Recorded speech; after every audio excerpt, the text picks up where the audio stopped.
dịrị ndị mmanwụ egwu mmanwụ ego para chụbajọ dịrị chukwu mma dukwu chụbajọ dịrị ndị mmụọ egwu mmanwụ ego obodo jisi ike n'ụbọchị eruo na oyibo It is everyone. Be free. Ayandaba.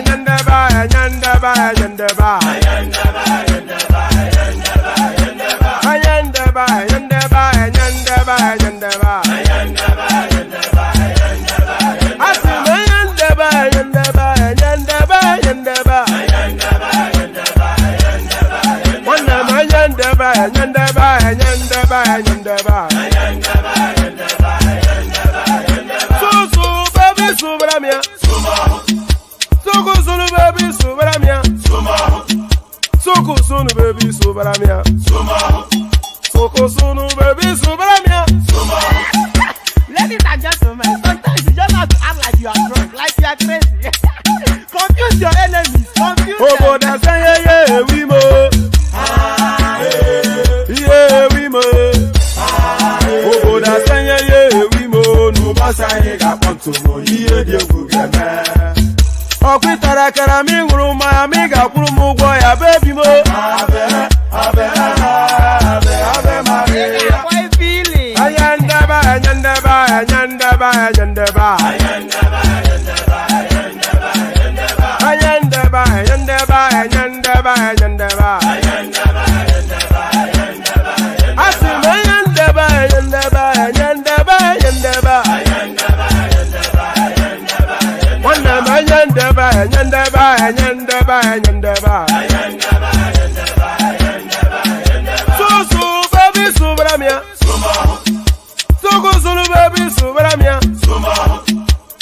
Sunu baby subaramia. Soko sunu baby subaramia. Ase kwa nefo jabani si akuna nyego mkambasi ozo. Since I was born, but now I am getting youth. Hakuna motangu, hakuna kogabu. And there it is right there. So whatever he just said there, I echo it. Or hopefully they are good words. So whatever he just said there, I echo it. And I echo it by way of welcoming you to yet another session on the One Man Went to More platform. So here we go again. We do it as we usually do. And we're only really able to do it if we're doing it in your company. The joy of it is the gathering. You know, the gathering. Familiar faces, catching up. How was your day and all that? So how was your day? Don't answer though. I'm not really that interested. But how was your day anyway? Let me pretend that politeness. So we go again. But we go this time only really, it's a bring your own sort of a session yet again. Because the news, there's a dearth, not the equal, but like a Spartanness about the news cycle over the last few days or so. So since the cut and thrust, the joust and parry of the back and forth of that heavily fought electioneering and all of the phases, since we've gone through all of the phases of that, everything has petered down into the mundaneness of administration. So we are now at the administration and opposition phase of the governance space. So that's where we is now. That's where we are now. And of course, there's never really that much excitement. So Tinubu decides to build another bridge. Well, boo-hoo, that's his job. Who cares? So unless something epic happens, then really we'll just be pulling together, really to pull together. But this is really to call on you guys to make sure that there's a pump and verve to the sessions. So if you want the sessions to have pump and verve, then whenever you come across anything that you feel is exciting enough, you submit them to me via Instagram. You should all have my Instagram handle by now, but there it is on the comment section right there. So in the course of the day, anything you come across, you say, this will be make for interesting conversations during the session later on in the day. So you just copy the link and pop it to me on Instagram, and then we use that to pull it together. But before we go any further, the usual protocol, click on the like button, click on subscribe if you haven't done that already. The like numbers, they're not looking anything like impressive. and they haven't done for quite a while now. So impress with the like buttons by doing your own contribution to that space. So click on the like button and make sure you're subscribed if you haven't done that. And then if you want to come join the conversation, the hyperlink that says StreamYard, an ever open invitation for you to pop through and come and say hello. So if you want to pop in and come and say hello, then just click on that hyperlink that says StreamYard, and that's your key to the door. So that's your key to the door. Click on like, click on subscribe, click on the hyperlink that says StreamYard if you want to come join. Your invitation to buy your host cups of coffee. Nobody has done that for, I can't even recall how long, but all of that's still available. And you can do like Alexander Gomez just did and use that $sign. So there's no better way, of course, to start a session than by somebody nodding in this direction of the platform to say, there you go, chap, you have that for coffee. So that's Alexander Gomez doing as Alexander Gomez often does. So Alexander Gomez doing as Alexander Gomez often does. So let me now do as I often do. So as I often do, so we go to the headlines. This struck me somewhat when I saw it in the news cycle. 7 out of 10 Nigerian students involved in cybercrime, and it only really makes the news because of where it is coming from. It's the chairman of the Efcc that is saying this. So he's saying this both on authority and really more to it from data. Because if anybody has the data to be able to make this assertion, is certainly the chairman of the EFCC. 7 out of 10 Nigerian students involved in cybercrime, says EFCC chairman. So now, let's now see if he backs that up, because that's quite an outlandish statement to make. The chairman of the Economic and Financial Crimes Commission, EFCC, Ola Olukoyede, has expressed worry over the alarming rates Nigerian youths involved let's do it again.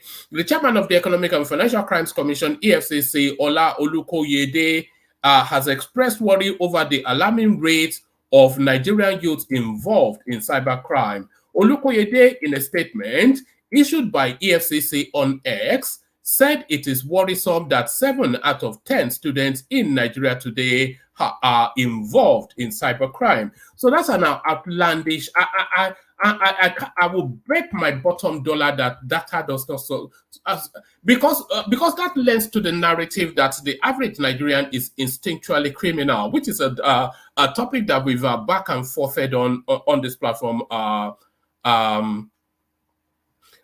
the course of recent times.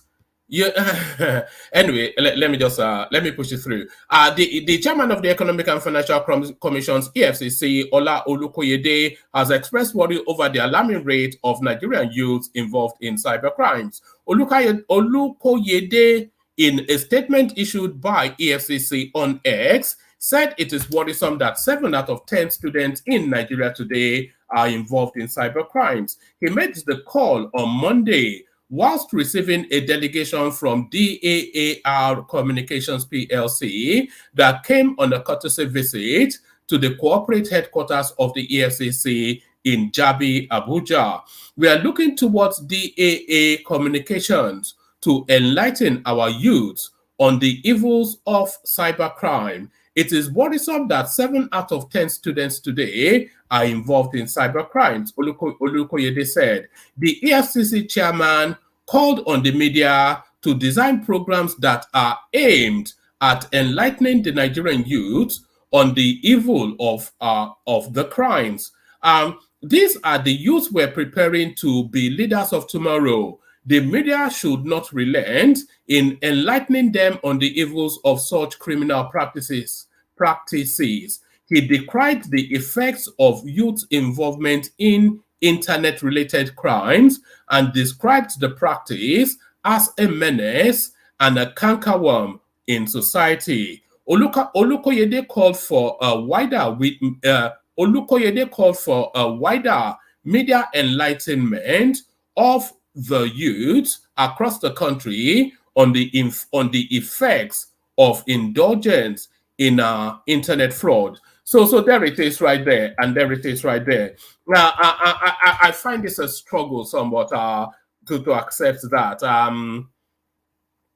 Firstly, those one in that 10 in 7, so that's 70 in 100, that's 700,000 in a million. These are the statistics being put forth by I think it's just grabbing from thin air.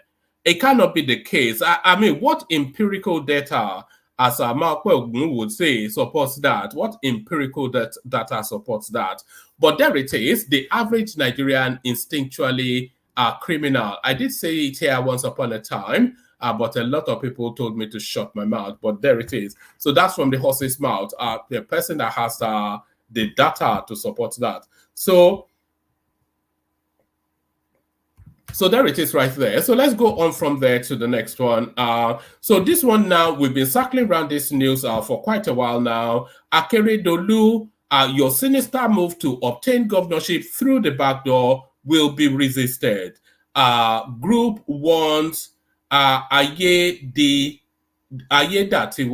So Ayedatiwa, of course, the deputy to Akeredolu, who is fighting tooth and nail to replace his principal. A social political group, Ondo State Redemption Initiative, has advised the deputy governor of Ondo State, Lucky Ayedatiwa, to caution his supporters against exploiting the health status of Governor Oluwarotimi Akeredolu. Speaking via a statement on Wednesday in Akure, the group's president, Adebayo Ogunsami, insisted that Akeredolu's health condition must not be used to push his deputy's political ambition. They lamented the rumor of the alleged forging of the governor's signature as worrisome. The organization claimed that Ayedatiwa supporters have successfully come up with a non-existent cabal. So the back and forth in Ondo State. Let's just have a. They noted that certain personalities have ceaselessly alleged that a certain group they tagged as cabal, which they have not named, have been siphoning the state's treasury without any proof. So the proof really is in the protestation, because if there's no proof, if it's something that is not actually the case, then they wouldn't really feel the need to push against it so hard. The group therefore accused the deputy governor of fighting a proxy war through his supporters, especially the Ondo Liberation Initiative, headed by Prince Biyi, Poroye, and Johnson Alabi. The group said, "We have said earlier that Ayedatiwa has recruited some lawyers to push for the enforcement of doctrine of necessity that will make the deputy governor the acting governor. We want to let the people of Ondo State and Nigeria know that the sinister move by Ayedatiwa cohorts to get the governorship through the back door will be resisted by good and peace-loving people of Ondo State. Let it be made known that it is inhuman to weaponize a personal condition. We should not lose humanity in the face of daunting odds like the supporters of Ayedatiwa are doing." So it's a complex situation. You can see the political ambition of this alleged Ayedatiwa playing out. So you can see that political ambition playing out. But then, of course, you want to say that Akeredolu is incapacitated. So if Akeredolu is incapacitated, then what should happen next? So you cannot just say that the state should be in a permanent state of abeyance as this guy convalesces in whatever condition that he finds himself. So Akeredolu is a complex one, but the naked ambition of Ayedatiwa, of course, something to be frowned at as well. So that one as well is a flip of a coin, really. But really, the interest of the Ondo people trampled, of course, in the course of this elephant fighting. Northern elders explain why Tinubu is not concerned about security. He loves money. So there it is right there. Uneasy lies the head that wears the crown. That's what they say. And that's what you're seeing playing now. Because, of course, he's getting it both from the east and now from the north. And very soon the Yorubas will be against him. They just want something to happen in that country. The Northern Elders Forum has slammed President Bola Ahmed Tinubu with a fresh allegation. the elders maintained that President Tinubu's words. Sorry, where are those words? I'm not even sure where this is coming from. Okay, let's take it from the top again.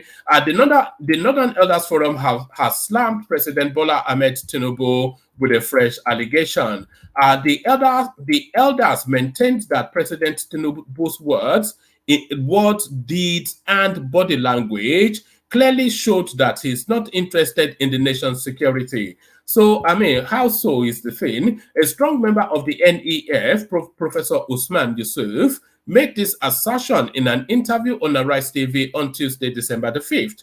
This comes on the heels of the recent bombing of villagers in Kaduna State by the Nigerian army. On Sunday, December the 3rd, an attack the army claimed was targeted at bandits in the Tudumbiri village of Igabi local government area of the state. Reacting to the trending incident, Yusuf questioned the role of the Minister of Defense, claiming that the president has outsourced the security of the country to the military. So that has no meaning actually, that the president has outsourced the security of the country to the military. So what does the president do other than to outsource the security of the country to the military? I've not yet seen any president of any country in the war front firing bazookas at the enemies. Of course, the president outsources the security to the military. He also called for an inquiry into the bomb attack in Kaduna, saying the military cannot investigate itself. So that I agree with. And by the way, I do agree broadly. I agree with the broad strokes, but not the ethnic and dog whistles that underpins it. So yes, they are not doing enough in terms of security in Nigeria. I think that cuts across. I think that's pretty evident in this administration, but cuts all the way through up to 2015. The last person that actually attempted at doing anything about security in Nigeria was Goodluck Jonathan. But yes, I agree with that. But I don't agree that the president is outsourcing defense to the military. Who else will he outsource it to? Reacting to the trending incident, Yusuf questioned the role of the Minister of Defense, claiming that the president has outsourced the security of the country to the military. He also called for an inquiry into the bomb attack in Kaduna, saying the military cannot investigate itself. So I agree with that. Yusuf said, our president and commander-in-chief, Bola Ahmed Tinubu, from his words, deeds, and body language, is not interested in security. All he's interested in is the economy. So now that's a total deviation from the headline. The headline tells us that why Tinubu is not concerned about security, he loves money. So when they say he loves money, and you immediately form that association with corruption, corrupt enrichment, etc., etc., but really the inference really is that he was too focused on the economy. It was focused too much on the economy and not enough on security. Our president and commander-in-chief, Bola Ahmed Tinubu, from his words, deeds, and body language, is not interested in security. All he's interested in is the economy, where the money is, and he's planted his people. Security, banditry, and others appear irritant to him. We don't see the president hands-on with our security. When have we ever seen a president hands-on? Again, we go back to Goodluck Jonathan, who would, in some instances, visit sites of insecurity. We never saw Buhari leave. Remember when we had a disastrous flooding and Buhari packed his bags and went to North Korea? And when we had Kuje prison breakout, he packed his bag again and went to South Korea. So I don't think that we've ever had that much of a hands-on president in terms of security. We don't see the president hands-on with our security. Our military is not supervised by civilian authority. They have gone rogue, dropping bombs on our people. So yes, I wouldn't say they have gone rogue, dropping bombs on our people. And a lot of me recalls from the idea that they would deliberately drop bombs on civilians. I don't think there's any reason that justifies that. But the rashness of decisions, the not collated enough information before you launch an attack, the casualness at killing human beings, all of that. But I don't think they deliberately set out to kill civilians. Shehu Sani reacts to Kaduna village bombing, tells Tinubu what to do. A former Kaduna Central Senator, Shehu Sani, condemned the action of the Nigerian army, describing it as describing it as a horrible incident. Sani on Tuesday, December the 15th, said the mistake by the Nigerian army must not be taken lightly. The former lawmaker described the tragedy as a grave act of negligence and urged President Tinubu's led federal government to carry out an immediate probe. So there it is. We just leave that there. So let's go on to this one. It's difficult to operate in Nigeria. P&G to stop local production. So I think a lot of the obedience space will make a lot of song and dance about this. Procter and Gamble, an American multinational consumer goods, an American multinational consumer manufacturer, I should say. Procter and Gamble, an American multinational producer of consumer goods, says it has plans to transition from local production to solely importing its product as the firm winds down its ongoing presence in Nigeria. So that is a shame, one, because the unpredictability of the Nigerian climate to do business now is what we're seeing fleshing out in a lot of this. I think we had some, is it Pfizer or something that moved out not quite a couple of weeks ago. So they're all moving out at speed now because of the unpredictability of the terrain, especially the volatility in the financial space, in the Naira space, really. You don't even know what value your money has. And that is never good for business. So Procter & Gamble, an American multinational producer of consumer goods, says it has plans to transition from local production to solely importing its product as the firm winds down on its ongoing presence in Nigeria. Andre Shulton, Chief Financial Officer, P&G, disclosed this on Tuesday during his presentation at the Morgan Stanley Global Consumer and Retail Conference in New York. P&G is the manufacturer of common Nigerian household items such as Pampers, Always, Oral-B, Ariel, Ambi Pure, Safeguard, Olay, and Gillette. Shulton said the decision is a result of the challenging business environment Shulton said the decision is a result of the challenging business environment in Nigeria, as well as the difficulty in creating dollar value. So that there it is right there. Nigeria is a difficult terrain anyway for largely insecurity and lack of power, which I think they can surmount, especially the lack of power. But the volatility of the money value is just unworkable. So when you think about places like Nigeria and Argentina, it is difficult for us to operate because of the microeconomic environment. So with that in mind, we are announcing a restructuring program with the intent to adjust the operating model and adjust the portfolio to ensure we maintain the portfolio discipline that has brought us to this point. The restructuring program will largely focus on Nigeria and Argentina. We've announced that we will turn Nigeria into an import-only market, effectively dissolving our footprint on the ground in Nigeria and reverting to an import-only model.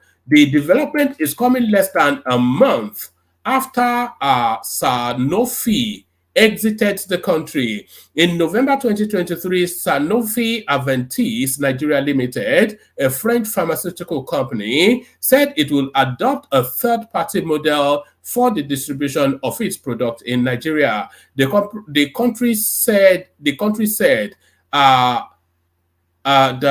exciting transformation, the company said the exciting transformation of its business model in Nigeria will take effect in the exciting transformation. Look at the way they try to, you are moving out because Nigeria is a failed state. Similarly, in August, GlaxoSmithKline, so they are leaving Nigeria at speed. That's just the thing. I'm very sure that will. I'm very sure that will gladden the hearts of the obedient, who are quite keen to see that country fail. So still within that space as well, high debt service / revenue ratio poses huge fiscal constraints on federal government. So this is Wale Edo, I think, speaking. Minister of Finance and Coordinating Minister of Finance and Coordinating Minister of the Economy, Mr. Wale Edo, Wednesday explained that Nigeria's high debt service to revenue ratio was posing significant fiscal constraints on the federal government. We're not ending in love, and our debt burden is high. That's just what all that financial hoodwinking language is all about.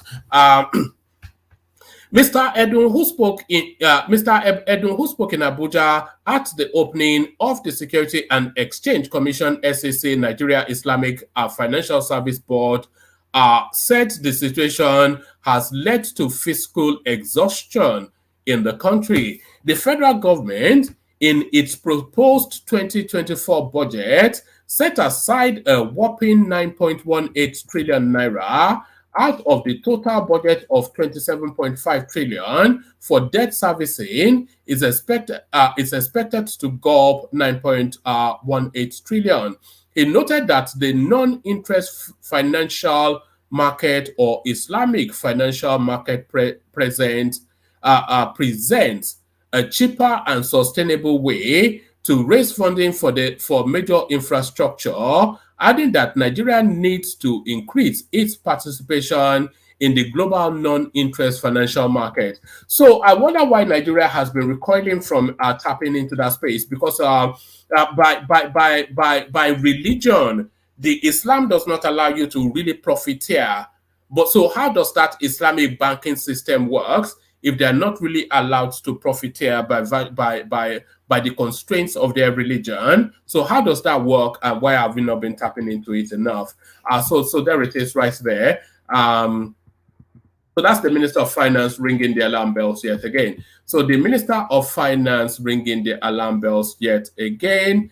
Let me just give you this headline. Apparently, allegedly, Ooni of Ife visited ex-CBN Governor Emefiele in Kuje prison. So this did happen, but not exactly as the headline tells you. The Ooni of Ife, Oba Adeyeye Ogunwusi, the second, I should say, has explained the reason for his visit to the Kuje Correctional Facility.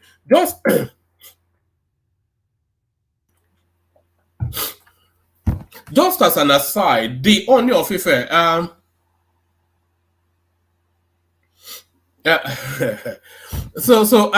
just as an aside, the Ooni of Ife is becoming too visible within the public space.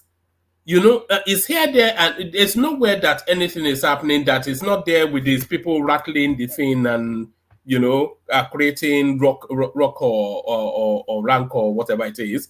You know, maybe you should just sit in his parlor for a moment and do Ifa divination and you know, and parlay with the deities for the ease of Yoruba land.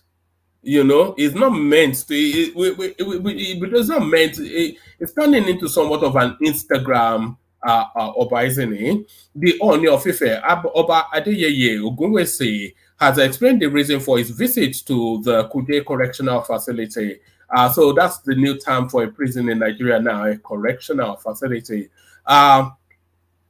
Whilst reacting to speculations that he was at the prison to visit the embattled former governor of the Central Bank of Nigeria, CBN, Godwin Emefiele, the monarch said he was at the facility for a program. In a chat with correspondents on behalf of the monarch on Wednesday, December the 6th, his spokesperson, Moses Olafare, said Oba Ogunwusi was at the correctional facility at the instance of a non-governmental organization owned by one of his wives, Queen Temitope, a Hope Alive Initiative HAI, which is on advocacy for the correction center. The intent of those spreading the news was to blackmail the monarch. There is nothing hidden about the event. In any case, the king never met Emefiele because it was an official event organized by an NGO in conjunction with the Kuje Correction Center, Olafare said.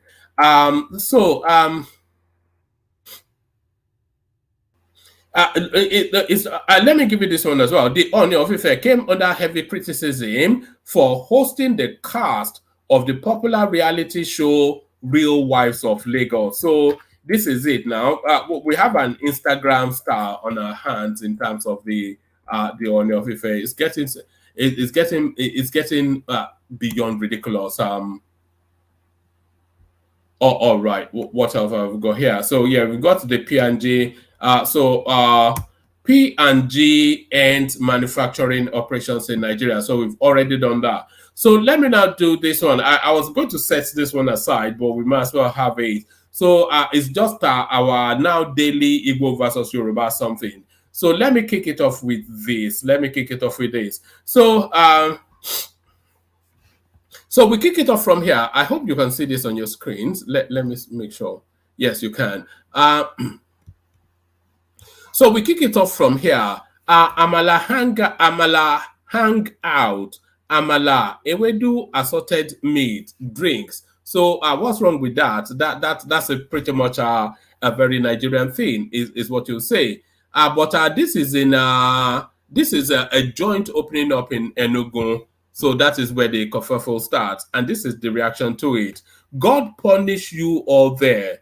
If you was born by a Yoruba man, take your Amala festival to there and stop tagging that as Igbo thing.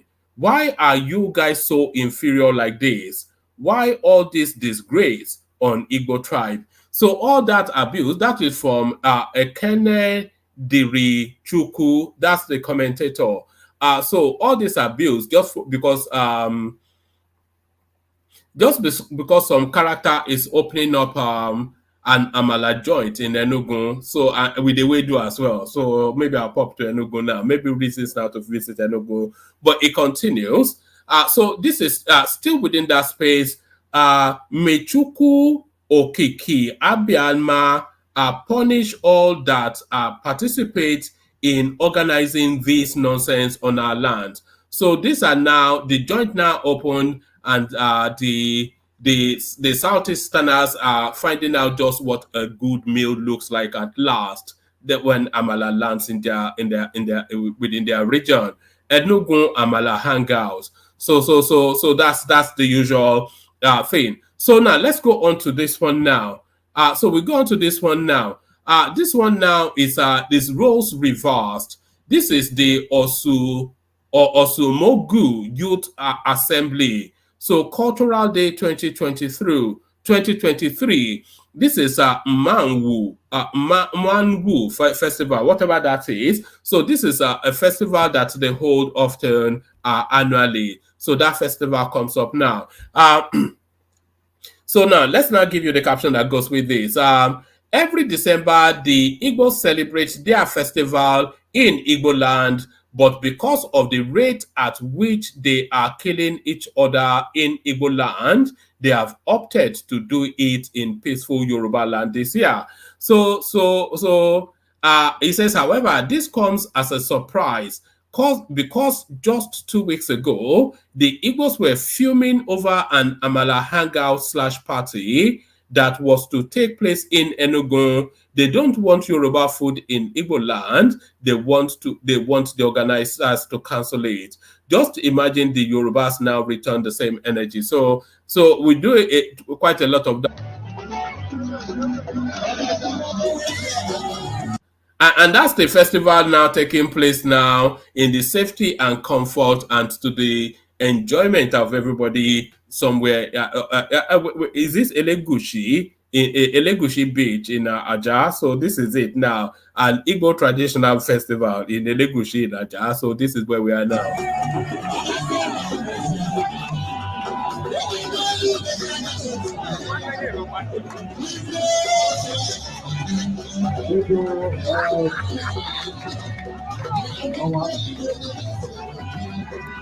All right, that's enough of that. I did tell you that the news cycle was a bit slow, so that is what so that is what the news cycle offers us for the moment. So that's what the news cycle offers us for the moment. So we play the Kegite music. We don't have that many panelists with us at the moment, so we'll kick off the conversation and we see where it leads. But first, of course, you know where we're going, to the Kegites. The Kegites. Water, only water. Water, only water. Where they see ma. Water, water, water, water, water, water, water, water, water, water, water. Water, only water. Where they see ma. Hapa o naido. Hapa o naido. Hapa you don't come o.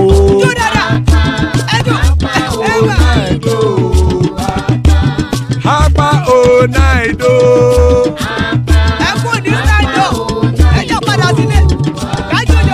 Oro keke elemu ye o. Ibe shodi ya keke elemu re o. Bobby master keke elemu re o. Chief Waila ti keke elemu re o. Erukulele elemude. Erukulele egbe elemudode ojare o. Erukulele Ghana ti de egbe body o. Ọmọ ẹlẹ́yẹ ẹyẹ o òdìlé o. Odúyẹlá ẹyẹ o òdìlé o. Petrosoname ẹyẹ o òdìlé o. Petrosodunke ẹyẹ rẹ òdìlé o. Ẹlẹ́kọ̀ ọ̀run mú ìní o.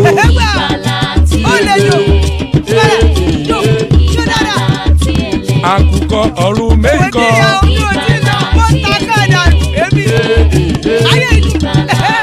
Ikú kò ní ríwà gbéṣe o.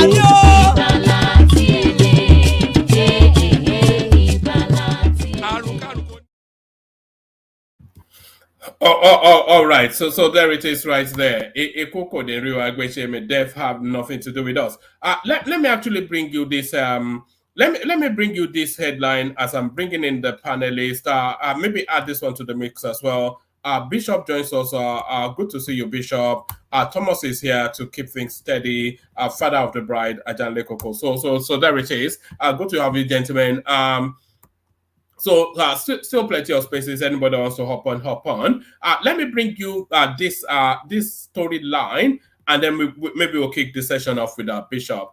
APC will produce next Anambra governor. This is Ganduje making the boast. The national chairman of the All Progressive Congress, Dr. Abdullahi Ganduje, on Wednesday expressed conviction that the Anambra chapter of the party now has all it takes to win the next governorship, state, and national assembly elections. Ganduje said President Bola Tinubu had approved a viable blueprint on how the ruling party could liberate the people of the region politically. The APC chairman said this whilst addressing journalists after his closed-door meeting with Governor Hope Uzodinma of Imo State, his counterpart in Nasarawa State, Abdullahi Sule, Yobe State Governor Mia Malabuni, Deputy Senate President Debrin Barau, and two former Anambra governorship candidates,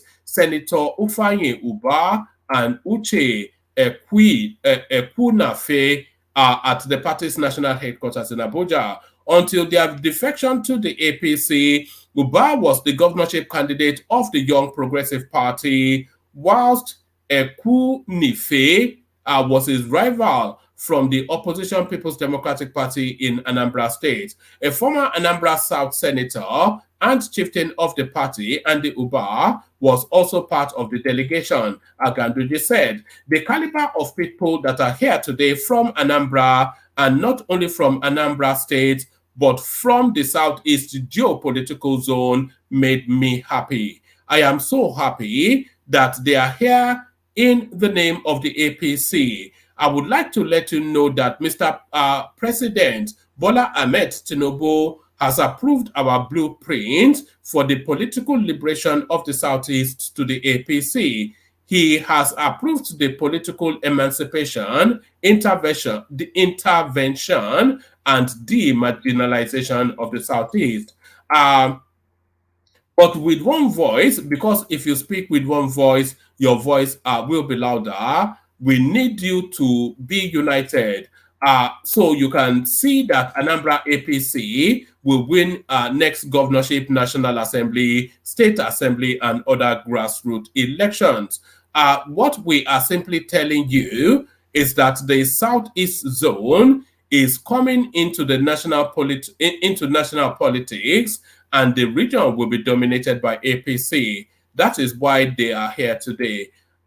Sharing his optimism, Udodima emphasized that it is important for his people to use the APC as a vehicle and launch pad to catapult the zone into national politics. Arising from the statement of the national chairman of a great party, which is consistent to our desire as a political party to dominate, it is important that the APC as a political party becomes the vehicle for the Southeast region to be fully integrated into the national project that is the Nigerian project. So we are determined in our region to be part and parcel, so on and on. So there it is now. Operation Rescue Nigeria, apparently, allegedly. So let's kick it off. Bishop, are you ready to go? Is Bishop there? One man before Bishop lets in. Good evening, everyone. Like, share, and subscribe. Good evening to the comment section. One man, do we have any deputy governor that has become governor in that country? I don't recall one. If anybody recall, they should tell us. I don't recall one either, but I think if anybody would know, please hold on. If anybody would know, Bishop would know. Bishop, good to see you. Of course. Yeah, because of hold on, please. Hold on. Why am I asking the question? I think maybe the deputy governor, vice president, they are not destined to be president because I don't recall one. Thank you, Bishop. You can go on. All right, Bishop, educate us. There are deputy governors that have become governors. In the you say what? Is it BC Akonde? Yeah, I mean, BC Akonde. That's even in the old, what do you call it? Even in this present dispensation, Alawa Akala was a deputy governor. Alawa Akala was a deputy governor. Ganduje was a deputy governor. Good luck, Jonathan. Beji Efiada was a deputy governor. Good luck to Jonathan was a deputy governor. Boni Haruna was a deputy governor. This guy from Taraba. So we have more than 10, 15. So it's not we have plenty of them that have become.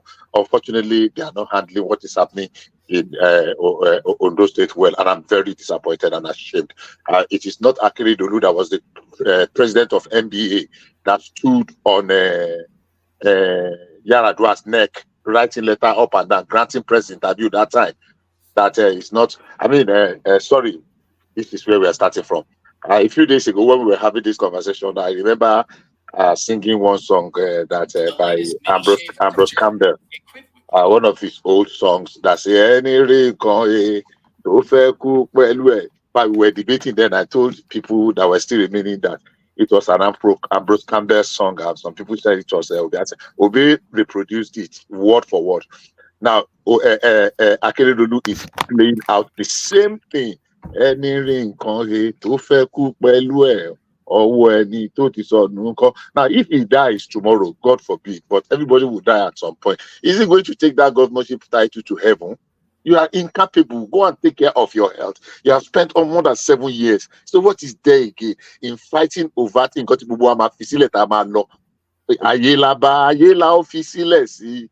So I'm really embarrassed and ashamed that it could have me in some backward state. But having said that, let me start by saying good evening, gentlemen. Thank you for coming to join us once again. Please do the needful. The least you can do is to click on the bell button. I was even almost tempted to say, you know what? Please don't click on the like button. Maybe you like to do opposite of what we appeal to you to do. So if we say don't click, maybe that one would not advise you to go and click. But for one more time, let's beg you, please click on the like button. Do like and subscribe if you have not done so. Woman will appreciate that, and some of us will join in appreciating that with him. Baba Alexander Gomez, my shout out to you. Sugar, now wow, I won't tell you that in the past 48 hours I passed your domain on my way to Oklahoma. I'm in Oklahoma City now. Came from Tulsa. I don't know if another place to do. Maybe I have to come. I mean, beat one man to come and pay homage. Anything that I give me, whether it's Iwu or Anunkita or anyone, I will talk back with relish. Alexander only entertains Oyinbo people. He doesn't like black people like us. Okay, if you say so. Until then, I will have been opportune to give you testimony. You are a suspect. You are a suspect. I will have been in a better position to give you testimony because they say the taste of the pudding is in the eating. Seeing is believing. If I have been there, if I have known that he was there, I was around that his vicinity for almost 5-6 days. Anyhow, that's by the way. Let's get at each one man. I think before the network will do me shaggy like he's been doing me these past couple of days. So where do we start from? Okay, should I run you through the list? Please do. 7 out of 10 Nigerian students involved in cybercrime. This is the Efcc chairman, and of course he has the data to be able to say that. But do you find that alarming? Almost unbelievable. I would say that's balderdash. If you had said 3 out of 10, I would have been alarmed. I would have been very, very afraid. Yeah, because that would be, semblance of truth and reality. If you say 7 out of 10, I mean, practically it means every one of us are scammers. I don't think so. Even though we are looking at the wrong places, people wanting to reap from where they did not sow has become a major problem with us in Nigeria. People wanting to reap from where they did not sow. You were just reading the issue of Procter and Gamble a few minutes ago. A couple of months ago, I spoke with someone when they told me why one of the reasons they were leaving, the number of what they lose to peel free. Oh my God. But that's always been there, though. That's what I'm saying. Because a lot of them are living within a very short period of time, which is to tell you that something, because they've been there for decades and they've always pilfered from them. So that's not, something's happened within this last few months that has made it unbearable, unprofitable for them to continue to be on the ground in Nigeria. And those are the economic changes that Tinubu is making. Well, we had your position. I'm just putting my own position out there. I'm not saying it is a gospel fact.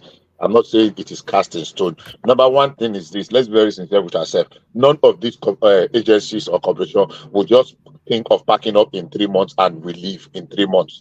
It doesn't work that way. I mean, if they are leaving now, that means they must have been planning their exit maybe 1 or 2 years ago. That's a fact. Looking for people to take over. It's not just like 3 months and all of a sudden they are saying this 3 months policy. They know the intricacies of fluctuating economic climate. It happens everywhere. I mean, there are companies that are leaving America for Canada, for Mexico, in America, especially in Georgia. I can mention 4 that I know very well. Some of them have as much as 1,000, 2,000 staff that are moving. They have their reasons and they are scaling their movement 1 year, 2 years, or thereabouts. So, yeah, unfortunately, we have that issue, but that's not what I'm saying. What I'm saying is that I don't agree with Olukoyede, so that I won't lose trail of my thought, that 70% of us, of Nigerian youth, are are involved in cyber crime. Yeah, you could say they are involved in sharp practices here and there. Maybe in school, the ones that want to do orijo, maybe exam practices, maybe everywhere. And that's why sometimes I always take on Baba Jale Koko. It's not that I have anything against it. Our fixation on politicians alone is making us to lose focus. Look, there are heavy corruption going on in our churches. Ushers and pastors are conniving to steal church money. Go and check very well. It's just that it's not open. Church owners are diverting money. Bankers, bank executives, they know what they are doing with round tripping and the rest. Everybody is looking. People in construction company, they are stealing diesel. If they are not stealing diesel today, they are stealing cement, they are stealing rocks, they are diverting everything that is divertible. In the church, in the mosque, in the schools, our institutions, they don't want to be accountable because they know what they are benefiting from it. So it's becoming too many widespread. Unfortunately, we are chasing shadows. We are looking at the other side. Everybody is involved. The only person that is not stealing now is the man that has not gotten the opportunity to steal. I mean, when ShopRite was closing up, the number of stealing among staff, maybe we saw one small girl that carried her own POS and was collecting people's money into her POS in ShopRite for months. And it was the way she was spending money, lavishly buying. I made them to. And when they went to catch her, she had more than, I think, about 20 million or something in her account.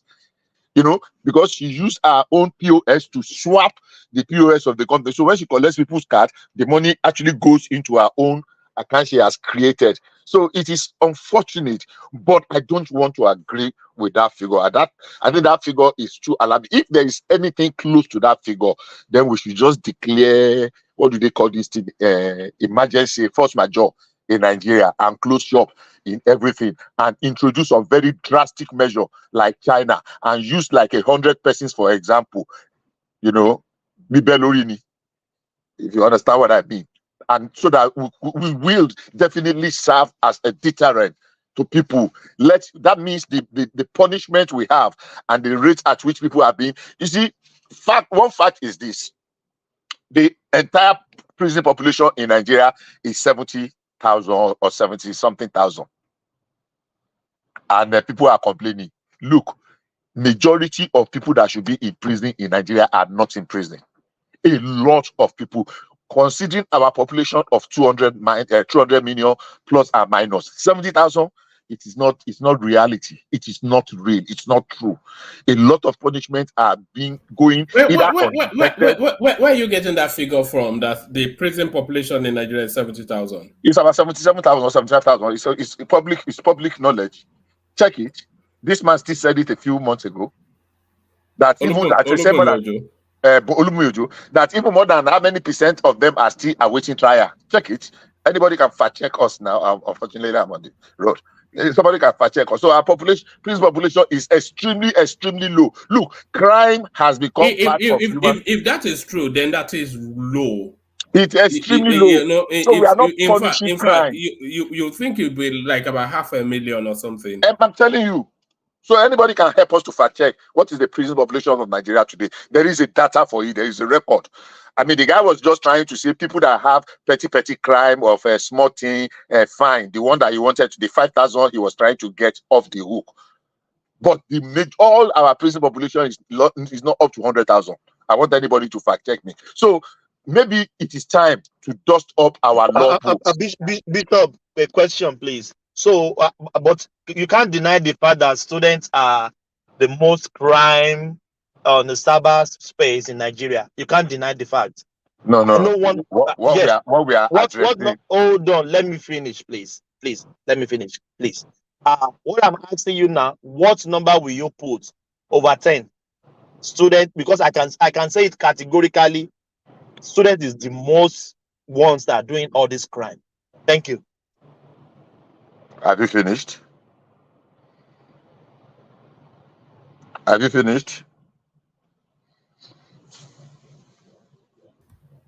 Bishop, carry on. What can I continue? Okay. Yeah, carry on. Now, if you listen very well to what I said, I still say I don't agree with that 7 out of 10 That is 70% of our student population.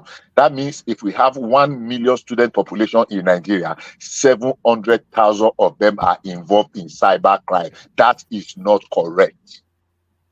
You could say, and I use this word to explain, that maybe in petiting, you say that generally that people that want to cut corner, that want to examine practices here, that want to sort, that want to do this, that if he says that, we say yeah, and we can say okay, like 30-40%. Thereabout in churches, in our homes, children that want to steal meat, civil servant that want to hide somebody's file, or guy that wants to take kickback of 5% for contract, lecturer that want to back for grant before degree for hand. You know, that all of them will say okay, maybe, but to say generally students, 70% of our students, I don't agree with that figure. I think that figure is a little bit too outlandish. It's a little bit too outrageous.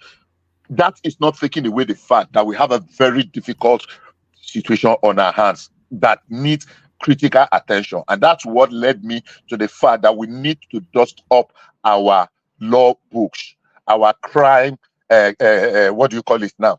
Criminal code and criminal, prosecution processes must change. The world has evolved. There are so many things that are obviously criminal, but because they are not in our law books presently, you cannot prove, you cannot convict with what you have on ground. Crime has advanced beyond what it used to be in those days, that they catch your hand in the oil and they say, okay, there is trace of oil in your hand, there is a leftover meat in your mouth. You know, they hold your hand and hold your mouth so that you will not swallow the one. Crime has gone beyond that level now. People are applying, you know, sophisticated technology and intelligent, artificial intelligence to commit crimes. So they're covering up their tracks. Some of them are difficult to prove. And that is why many Nigerians are escaping, including our politicians. Look, if you are a politician and your hand has been caught in the cookie jar, you will do everything within the law book to frustrate that prosecution. And that is what the likes of people like FFK and what's this guy's name now? Ayoshe and what's the former governor of Abia State? What's his name? The two governors, the two OGs. That's what they are doing. You do everything to frustrate your trial, and at the end of the day, you know, you're not going anywhere, and the state is even losing more money because they are spending more money. They say you have stolen 10 million. They are trying to prosecute the theft of 10 million that they may not even be able to recover, but they are spending 100 million over the past 10 years to prosecute the trial of 10 million. It doesn't make any sense. So when they say, look, let's file a no prosecute of that, so people will say, oh, the government has been bribed, the government. But look, you weigh it. What are we getting? Why are we using 100 million to prosecute 10 million? If it's not adding up, sometimes it's a difficult decision to make. But hey, you just have to make that decision all the same. So for me, I don't agree. Bishop, is it the money they want to spend is important, or to punish the crime? You know, some Yoruba will say, I can use 10 kobo. I can use 100 million to find 10 kobo. Is the punishing the crime?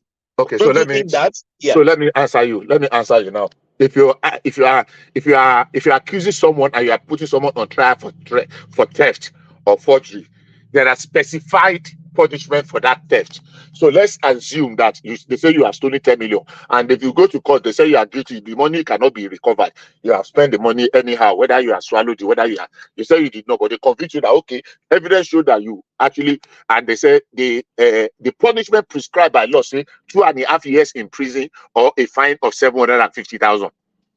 So you just enter your pocket, you just enter your car, you bring 750,000 naira out, and you pay the fine.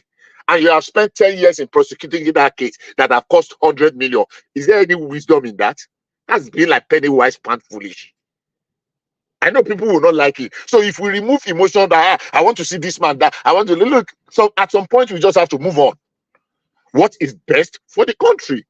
So if we change our laws and make it more difficult, one, and the penalty is more severe I was saying the last time that look, sometimes some people say that if with China, if the other execution of someone, that your family will pay for the or one country, they will pay for the bullet that was used in carrying out that sentence. You know, and everything that is related to that person will be confiscated, forfeited to the state. So we need to change our statutes, our laws. If we change it to make crime unattractive, because now some people know the punishment of the crime. They know that okay, if I steal this 50 million, I set 5 million apart to do the case. Lawyer will assure you, don't worry, that case will never get to trial. And if it gets to trial for the next 10 years, we will be filing one thing or the other, we will frustrate the case. You know, somebody will go ahead. So what if that's 50 million? What if I steal 100 million? So what if I'm able to steal 500 million? And I can put 200 million. I say that case will not see the light of the. Let me steal 500 million now. And if I can escape with it and establish, I'll become a big man. I will take a chieftaincy title. Shebi is the one they said that the accountant general that stole 1 something billion was given chieftaincy title somewhere. That is how it is done until we change our laws. So for me, it might be, it will be a difficult, it's not going to be a popular decision to make. Say that, look, it's not worth prosecuting. Why are we looking for spending so much time, spending so much humongous amount and distracting where we are not going to recover something that will be commensurate with, and we're not going to be achieving anything. So for me, I would say it's penny wise and foolish. So back to the issue, I don't agree with that, man, but it's a big problem. It's one of the big problems we have in our society. Everybody is looking for opportunity to steal. I know one person that set up a farm in Ondo State. He was in America. He went back. He said he's closing down that farm. And that brought us to, linked us to the issue of Procter and Gamble. Look, a lot of factors are making things difficult. Yeah, there may be the issue of dollar or no dollar. Those people were profiting before. But when we are talking of that one, other companies are saying they want, Baker Hughes is saying they want to come and partner with NFPC. A big company in India said they are investing 7.5 billion naira in Nigerian economy. We are seeing some movement in the all-share index and the whatever in the market, the capitalization, what do you call it? Positive. Unfortunately, the negative seems to be overshadowing the positive. So I don't agree with Olukoyede, but I know we have a problem on our hand. All right. Let me move you on to the next talking point. APC will produce next governor of Anambra State. This is Ganduje making that boastful statement. So you would want to argue that how are they able to wrestle Anambra State? Hold on. You want to argue that how are they able to wrestle Anambra State from the hands of Charles Soludo, who seems such a strong person with a strong hold on that space, but he's coming off a meeting with some of the topmost politicians from that region, the Uba brothers, Hope Uzodinma, of course, and other strong players within that space. And he has presidential sign-off. So now, with Imo State already back still in the bag, they are now focusing on Anambra State. What do you think then of the chances of Ganduje's boast coming through? Well, I was going to tell you that just reserve that for someone else. I don't pray to succeed. I don't want that to happen. I pray he fail very woefully. I don't want an APC to control Anambra State, at least not now. So I don't want to talk on that topic. That's just my own. So I wanted to say, just reserve that for somebody else, please. That's what I wanted to say. All right. Okay. Okay. Speak to the Ondo State space. I think you've already spoken to that. I've already spoken to Ondo State space. Yes, you mentioned quite a few something I would like to talk on. Just remind me of them. All right. What about this? Northern elders explain why Tinubu is not concerned about security. He loves money. So it's still it's the overflow still of that incident that happened in Kaduna State, which people are protesting about now, by the way, the killing of innocent villagers. So what are you making of the comments by the Northern Elders Forum? Well, I mean, if Yusuf was actually speaking for the Northern Elders Forum, there's nothing new. We know him. We know how he lost out and in this national health insurance and how he was in on Buhari's neck. The only time he spoke well was when they put him in one committee and he was being flown everywhere by the same armed forces when they were trying to negotiate for the release of those that were kidnapped by the rail something. He was part of that committee and he was speaking wonderfully of the military then. Now, a mistake had happened. If we can't, on my hand, there were about 10 times such things happened under Buhari. I am not justifying it. I am not saying it is right. I hate it. It is sick. It makes me sick to my belly. It's not in any way. But to now politicize it, every time we politicize issue of security, it demoralizes our armed forces. People are laying their lives. Soldiers are dying every day. And I don't want to buy the idea. I read some things that make me to churn that it is because the man is Christian, the chief of something. Sometimes they said, oh, the man that is DOC there is Igbo. Oh my God, how sick can some people be? Now, people that answer a name, professor. So I did not listen to what he said on TV. I've not listened to Arise for over a week now. Even channels, I've not listened to anything on television for over a week, more than 10 days now, and it's deliberate. Just let me try and keep my sanity.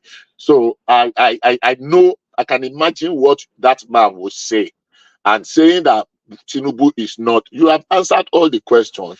I don't see how Tinubu is the one that will carry AK-47 or bazooka or Kalashnikov and going to be fighting in the war front. He has to empower the member of the armed forces. He has to give them the support that is required. Unfortunately, this has happened. The one that happened in Iran, almost how many people died? The one that happened how many times? It does happen, even to the best of the militaries in this world. Especially, it is not even an in-flight operation. It was a drone unmanned vehicle, area vehicle. That is, somebody is just controlling it from somewhere, and they saw a gathering. This thing will give a feedback of a reflect, and because that place is a volatile place, and they thought it was the gathering because that's what they've always been battling with.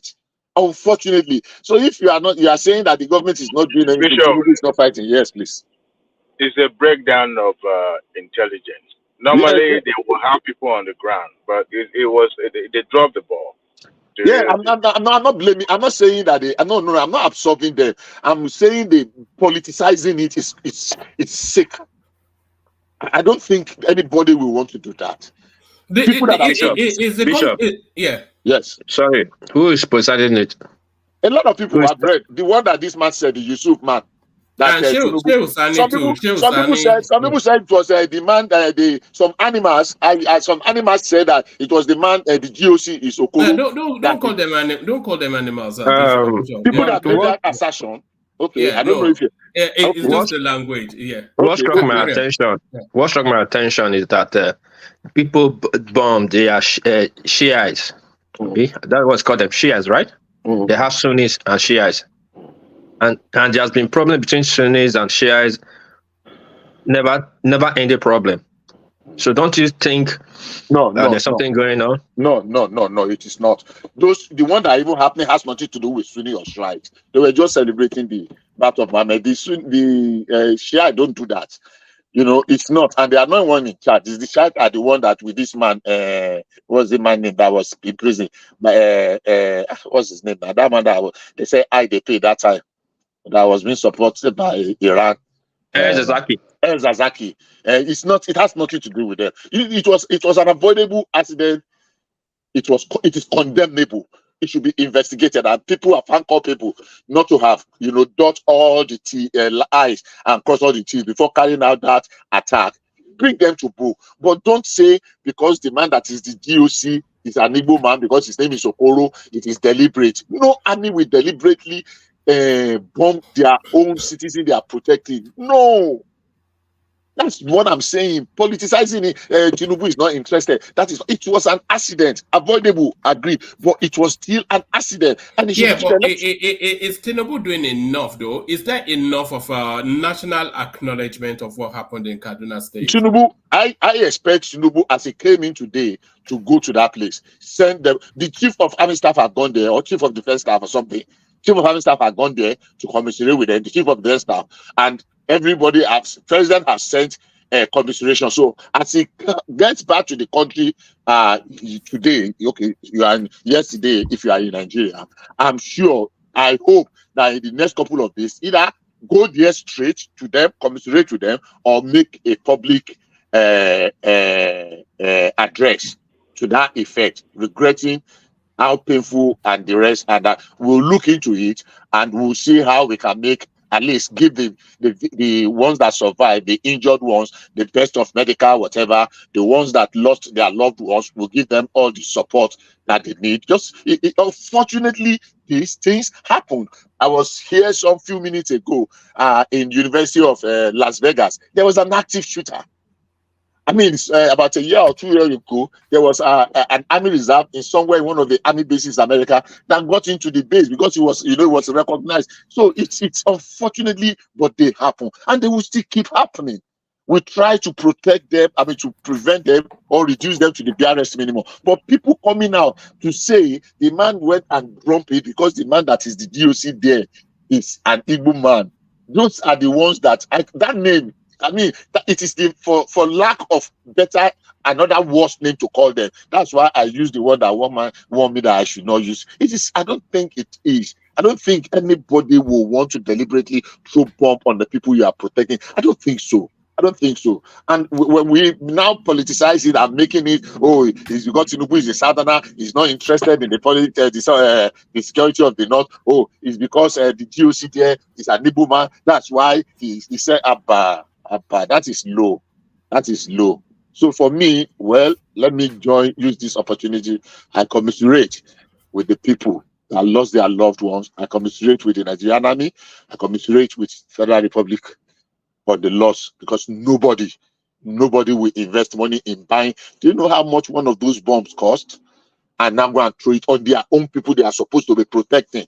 Yeah, we are not good enough. The area I would like to add is that I think this we cannot grow overnight and become as sophisticated as the United States. In Nigeria now, our Navy, they have air wing. Our Air Force, they have amphibious wing. The Nigerian Army now has air wing, and they have amphibious wing. Now, they used to have amphibious wing. Now they are having air wing. We cannot become experts in every area. Let the Air Force still be the one that will be managing all our air assets. It is the army that carry out this drone attack.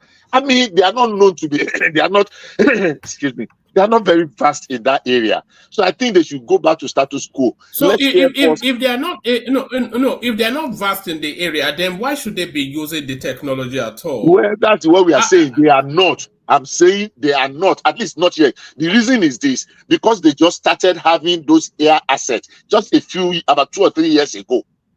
That's where they started having drones. But they can't do the training at the cost of human lives now. That's what I'm saying, woman. We are saying the same thing. I am saying that those assets, they don't need them now. The only drone asset, give me a second. The only drone asset I think they need is the one that we run, the one we call Reiki.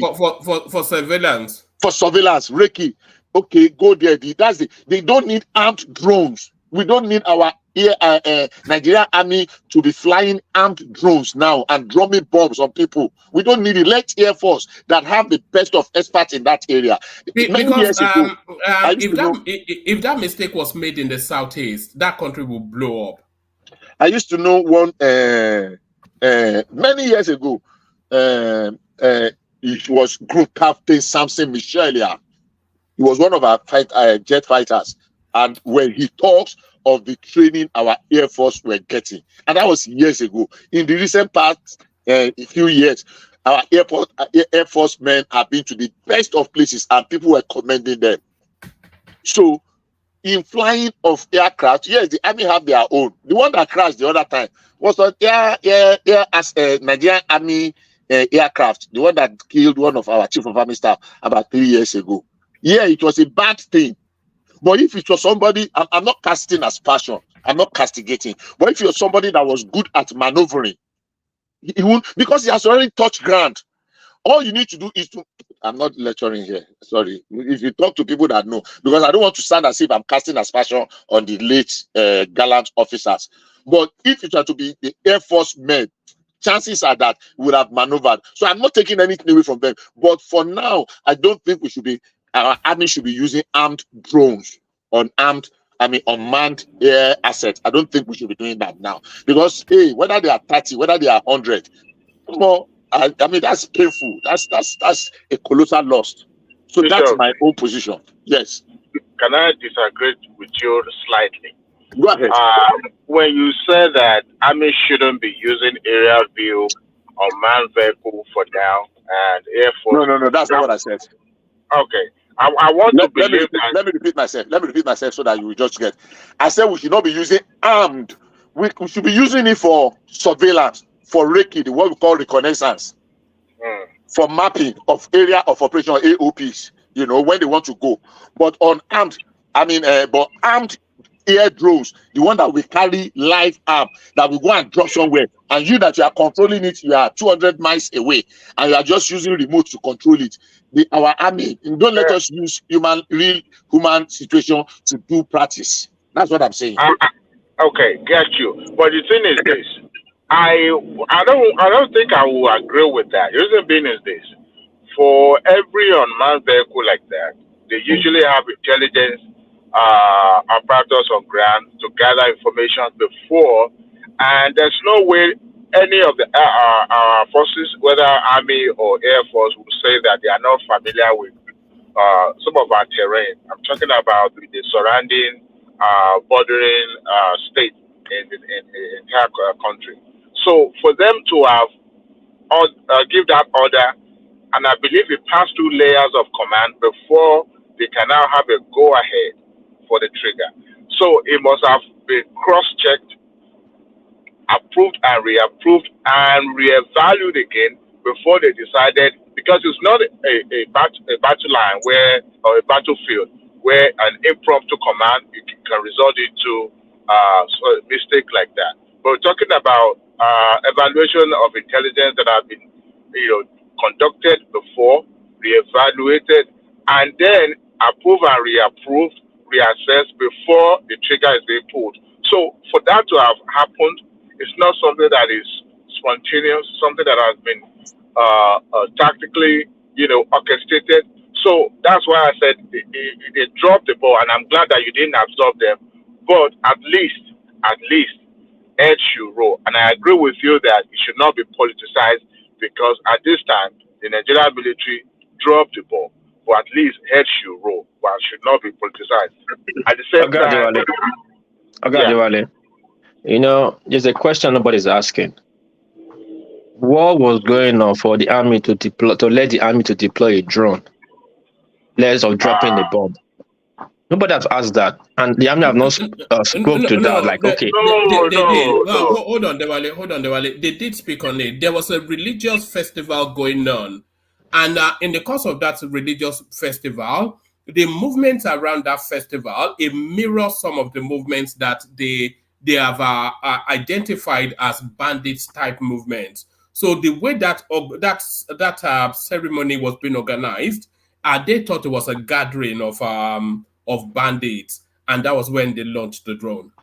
Okay, that is clear. They give normally for a army for them to launch a drone. I think what you are insinuating is that it might have some form of not political, but kind of like a rivalry where you have one sect against another or something like that. Is that what you're insinuating? No. What I'm trying to say is that before an army deploy an asset like that, they already have it telling you that there's a movement of terrorists, or they have a fixed target. They have a fixed target. How they call it? Set, fixed, and so they already have that target in that spot. So make them launch a drone. There might be human casualty that will make them call off the attack or go ahead. Now the question we're supposed to ask the army: what was the premeditated action or something that led to deploy drone to that place? You cannot deploy drone because people are gathering, people are walking around. You don't do that. It's not a toy.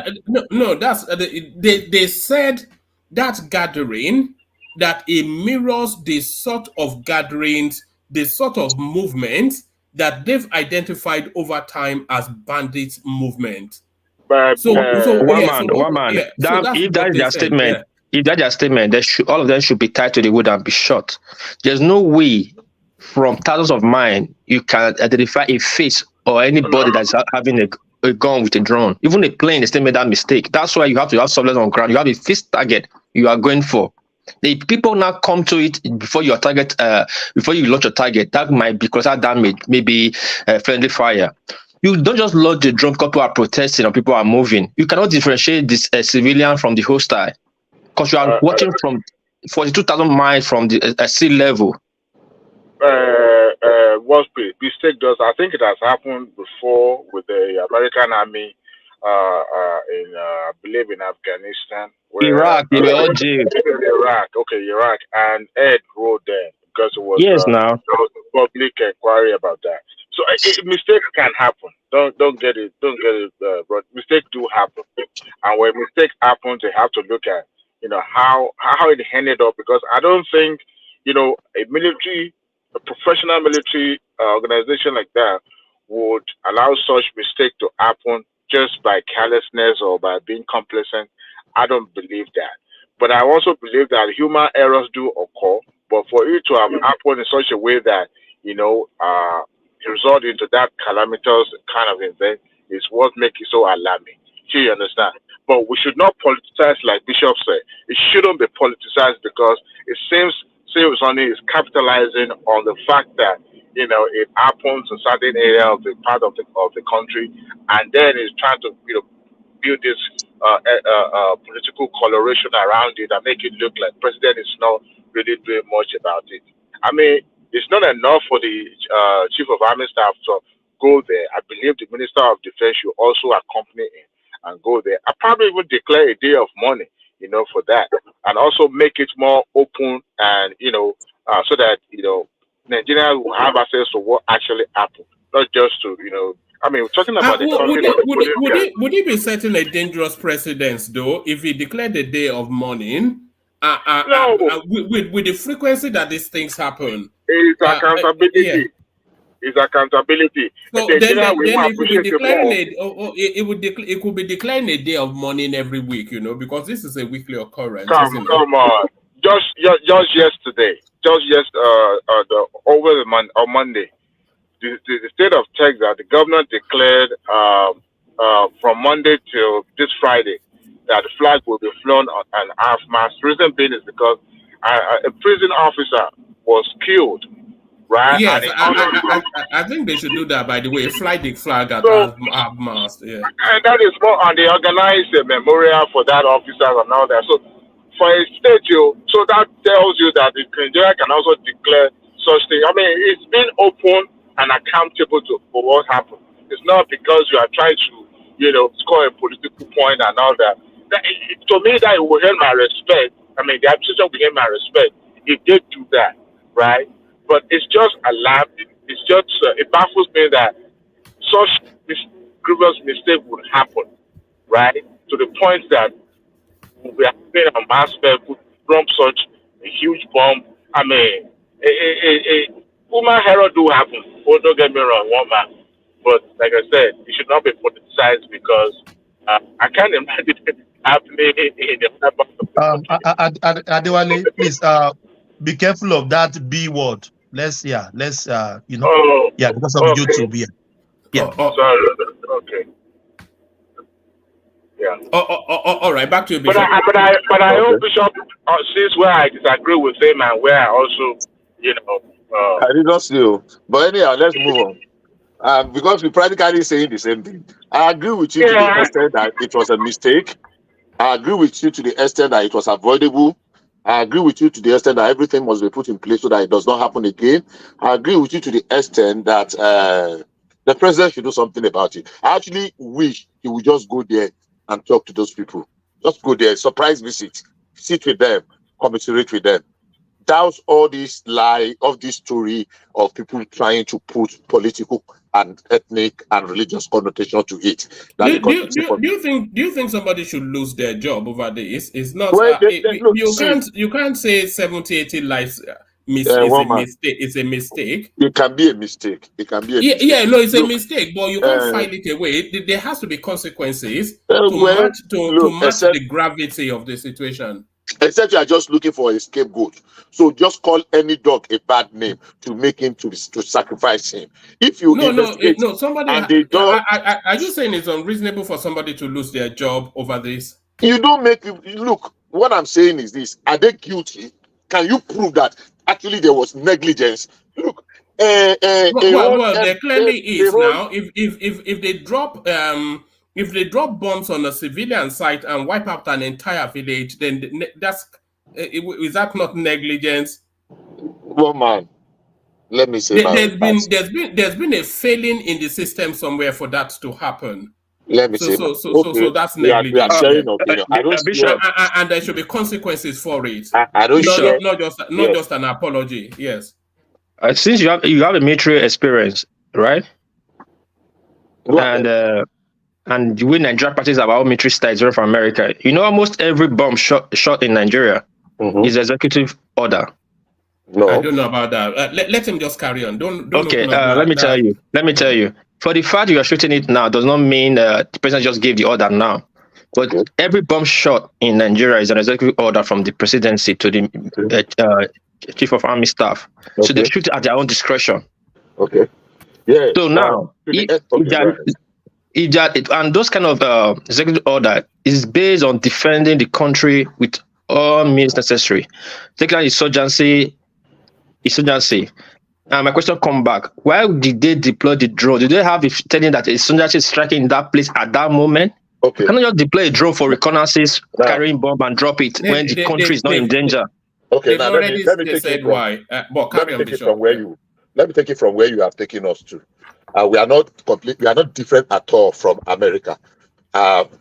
President Bola Ahmed Tinubu is not just the president of the Federal Republic, he's also the commander-in-chief of the armed forces. So every bullet that is being fired by any of the armed forces, bullets, I'm talking of bullets, not just armament or bomb or anything now. Every bullet has its name on it. So every bullet that's being fired on the battlefront has the name of the president and commander-in-chief, because he has given the authority for that something to go ahead. And that is the same thing in America. Every action of the military that is sanctioned has the sign off of the commander-in-chief on it. So if we are saying, we have to look for, and we must make anybody to be the Man Friday as in the man that will fall the mugu, that will carry the blame. And we did not see anybody within the rank and file and the layers of the command chain till it gets to the president. That means the president and commander-in-chief is the one that will take the fall. If somebody must fall, they used to say, when the soldier races is gone, blood must flow. So if somebody at all costs, but you will not sacrifice the service, maybe a warrant officer that have put in 35 years. It could be if it is established, and that's why it is dangerous for us to just jump to conclusion that because people are talking, let's just make sure that somebody is punished, and so that people will be happy. No. I'm coming. Let me land, Oga. It's a conversation. That's why I emphasize. It's not because people are talking. It's because something happened. I know we have said so. We did not like the fact that it happened. Yeah, it's not that we did not like. It's not that somebody stubbed their toe on a wood where an entire village was wiped out. The entire village was not wiped out, but go ahead. What do you mean an entire village was not wiped out? Bishop. Yes, please. I have a cousin who was in the Nigerian army. As a matter of fact, it was supposed to be at least brigadier general rank. You remember during the Jonathan when they were having the town in Borno? What is it? Remind me that where some students were kidnapped. What is the name of that? Chibok. He was supposed to report. He was supposed to report to Chibok. He was transferred, I believe, from Enugu to Chibok. He has not even reported. He has not even reports to the command. He was supposed to take the command. He was supposed to lead those military personnel stationed in Chibok. A day before he was supposed to report, those little children were abducted. Because of that, he was thrown into prison together with the other soldiers that were attached to him. He was supposed to take command. He has not even resumed duty there. He was thrown into prison. All of them now hired Falana to help them with the case. Eventually, he had to leave. They were released, but all his years. Let me tell you what was likely to have happened there. No, I'm not saying that. I'm just saying that it was more like Ed Rose too, because they became the sacrificial lamb for what happened in Chibok. Yeah, let me tell you what could have happened there, and I'm saying this without prejudice. Somebody's phone is somebody's line is having this horrible feedback or something. This static noise. If you stopped now, Sha. Now let me go back to what you just said. You see, it is not out of place for people when you get pass to exceed your pass for 1 or 2 or 3 days. It gets easily overlooked if nothing happened.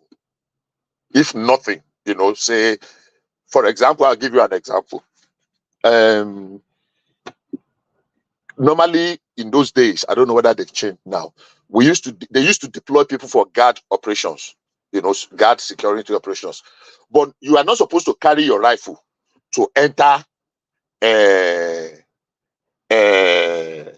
public transport in those days. In fact, you are not even allowed to carry it on bike until much later. There were no bikes then.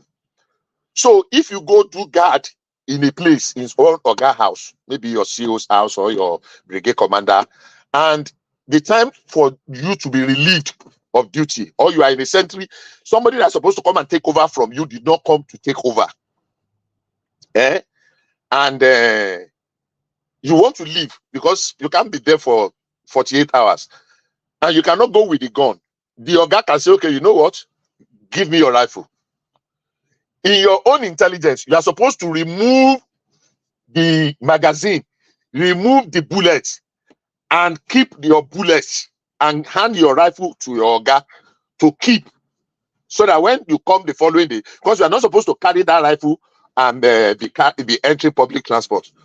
If in the course of it, you remove your bullet, but there is a bullet that is lodged in the chamber, it has left the magazine, and you did not do what they used to do, this, there's a name they call it, like a double check exercise to fire, to make sure that your chamber is actually empty.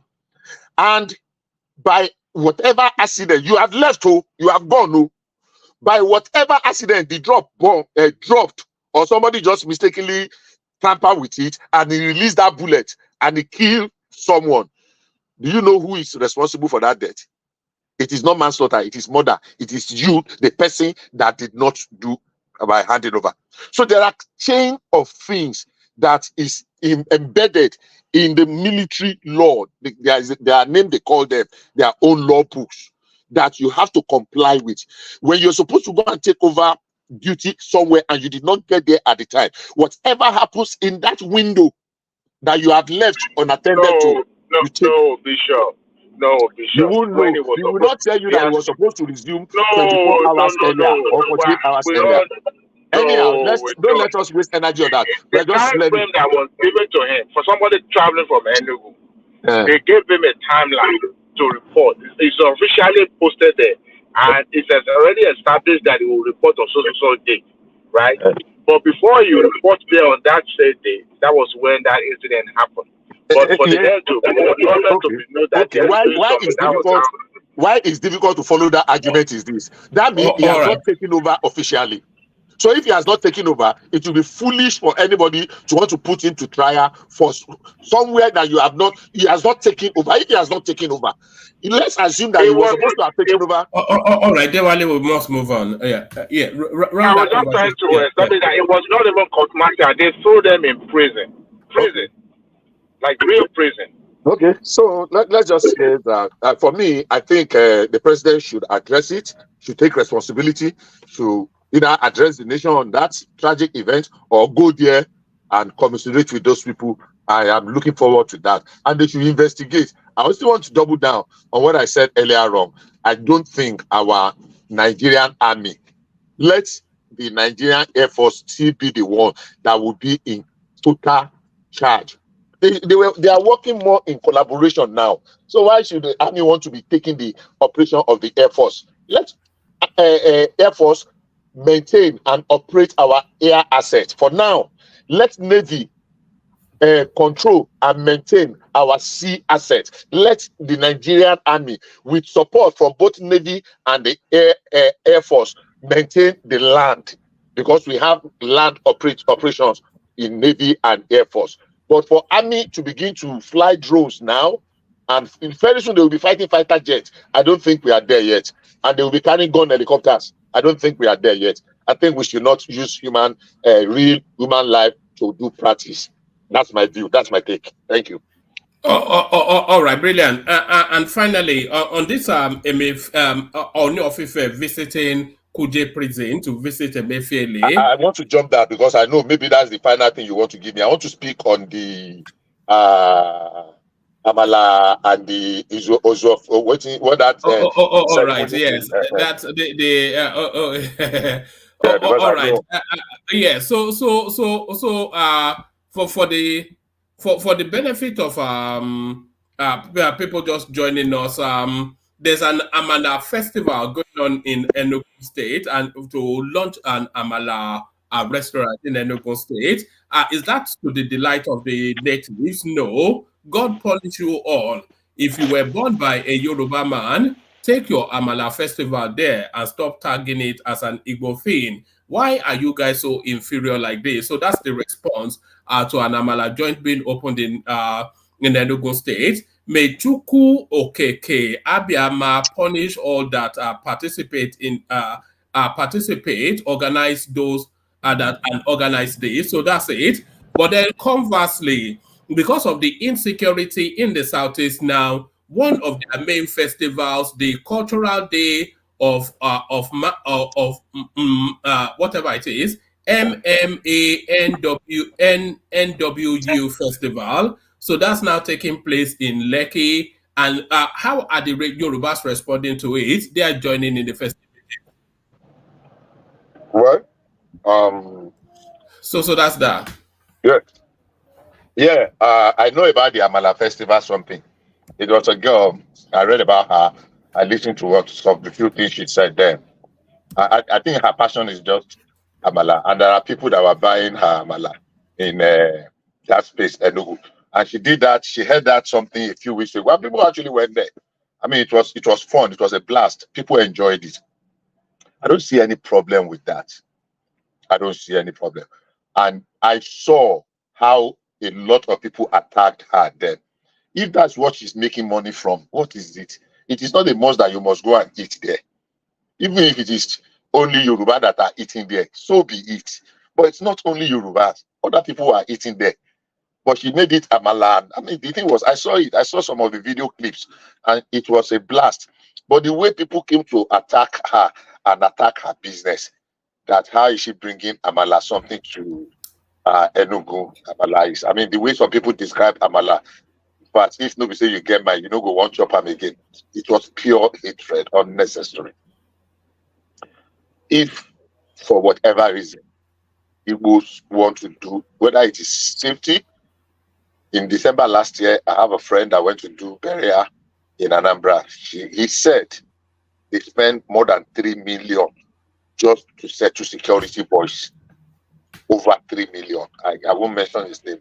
They went to, if I mention the place they went to in Anambra, people it will be easy to know because the guy is very prominent in Lagos, the young man. They spent over 3 million just to settle all those boys so that there will be no issue. Their guests that are coming are protected. They give them areas where they will be. So he paid for security among the ESN people. He paid for police. He paid for everything. And people are doing marriages and traditional, even burial in Abuja and Lagos now. Something that is unheard of before. So if it's enough pity that ordinary people are being forced to take a traditional celebration that should ordinarily take place in their ancestral land. It's enough pity, it's enough damage. We are doing so much damage to our culture that they are having to move it to Lagos. Now that is now generating controversy, I think that is just in the estimation of very foolish and ignorant people. I don't see anything wrong with it. I have only one pain, that the situation in that area is not improving. If they want to bring it to anywhere, it is their choice. Anybody cannot ask them not to, if not because of the nonsense things that some very foolish ones have done before.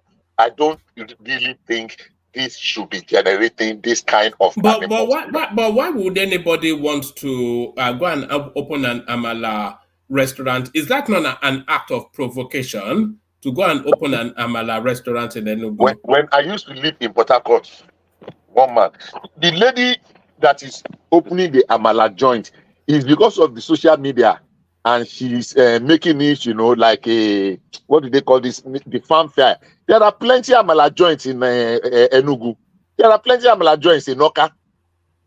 When I used to live in Port Harcourt, in One, inside NAFCON, I used to leave home 5 a.m., 5:30 to go and eat Amala somewhere inside my 3 Ikoku market. We used to call the woman Mama Sadia Alamala Aro. Because if you don't get there, and that was in the 90s, if you don't get there by 7 a.m. latest, you will not see Amala to eat again. Taxi drivers come as early as 5 a.m. Some office goers early morning. Anybody that know Ikoku. So you don't think somebody opening an Amala restaurant in the southeast is trying to provoke, is being provocative? No, why? The only thing that makes it a difference is because the lady herself, she's Igbo. Maybe she has lived in the south. Bishop, can you give me 1 sec? I think ahead. one man is going out of board. One man, don't we have Igbo food in Lagos every Yeah, but time? it's a different space now. Lagos is No, one man, please. I Lagos is think the one Yoruba man is land just now. being sarcastic. Don't worry. Yes, I'm answering him. Igbo He's said just they being have sarcastic. food in Lagos. People eat. I eat Igbo food in Ibadan. but Nobody cares. But Igbo food is part of Yoruba diet now. But Yoruba food is not part of Igbo diet, and they don't want. They don't want it there now. So why would you want to go and provoke them? What are you talking, one man? What are you talking? No, In this climate, especially, I think whoever did that was just trying to be provocative. Thomas, let me ask one more question. Yeah, go on. Rational man. Hold on. No, I said go on. Yeah, one man. Where have you lived in Nigeria besides Lagos and UK? Where you lived? I've been to Ibadan. We have a house in Ibadan, and I've been to Abuja. Ibadan, Abuja. You see, that tells me what I need to know about it. One man. I'm sorry. Rational man. Yeah. I mean, Make I tell you where me I live, Abi. No, not you. I'm talking about one man. I'm asking one man. If one man can be speaking the way he's speaking, it shows that I think he's just being sarcastic. No. You guys are not getting. You guys are not getting one man. You guys are not getting one man. The climate is not conducive. The southeast is raging against the southwest. Yeah. The atmosphere is not conducive, and then you go and open an Amala there to go and provoke them. We need to stop this. whole thing. I know sometimes we have to look for. But they are saying they don't like it now. Are you hearing? Are you not? Hold on. It says God will punish you all. If you were born by a Yoruba man, take your Amala festival there and stop tagging it as an Igbo thing. And another one, it says, Mechuku Okeki Abiama punish all of you that participate in this enterprise. They don't want it there now. So why would you do it? No. You see, one man. Let's stop this. I understand what you're saying, but what I'm saying is this whole bigotry that we're seeing in every side. It's becoming everybody has to lash on this every time. We have to just to make a point. I mean, it is tiring. It's just it weighs us down a lot. I mean, Rational mind.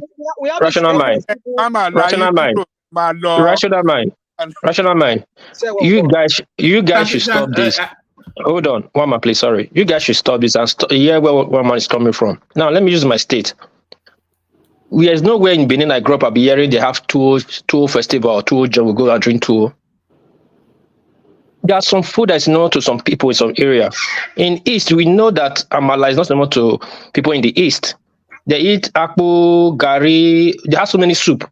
They have their joint too in Benin. When people that go there are mostly Igbo. A lot of people don't eat akpu, but they do like their soup. So Now, if there's they a want to joint in Benin. celebrate, if they want to host the Amala festival in Edo, what is going to happen? No, nothing's happening because we eat amala a lot. Like we are closed border now. We eat amala a lot. The amala, go ask Mama Ajike. Hold on, sorry, rational man. Listen just to my point. Listen to my point. Listen to my point first. Hold on, please. Sorry, listen to my point first. What Mama is trying to say, or what he's saying, whoever is doing amala joint festival at this kind of period, this period that is dicey period, is just causing an ethnic tension. First of all, that food is not normal to that area. For the fact people are eating it in a skirmish this thing. Who's saying that? I'm telling you.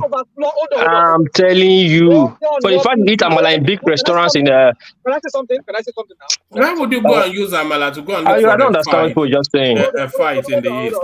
In the east. Yes. Hold on. What's his name? This guy that's chopping what's the local food in the? It's not rational mind. I thought you are very educated. Please hold on for Can rational I mind. land? Yeah. This guy, what's his name? This Enugu senator that is now in the UK and that is chopping the one there. What's his name? Ekeremadu. She been a nyami for what do you call her? For Germany. Where they nearly beat up. In Lagos, they do some people do New Yams festival there. Yeah, but it's a different. Everybody does use that festival. Can you hold on, please? Hold on. Let Rational Mind make his point. Rational Mind. You see. I understand the point that you are making. What piece? But the point is that we need to stop all these things. If somebody is saying that, okay, I want to do a festival, let her do it. Yeah, but they don't want it there. They said they don't want it. They said they don't want it. Rational. One man. Hold on now, Bishop. Yeah. These faceless people who don't even know that I said they don't want it. If the old people in the southeast say they don't They are want invoking the gods. They are invoking the gods in the southeast no, against. it's just a few people. Let us stop all this thing. It's all over social media now. It's all over social media. Please allow me to come back to this statement. Please, rational mind. Please, rational mind. Please, woman, if you are not just being tongue in cheek, you are not just being sarcastic, you really meant what you are saying. Omo, I am sad. I am very sad. That means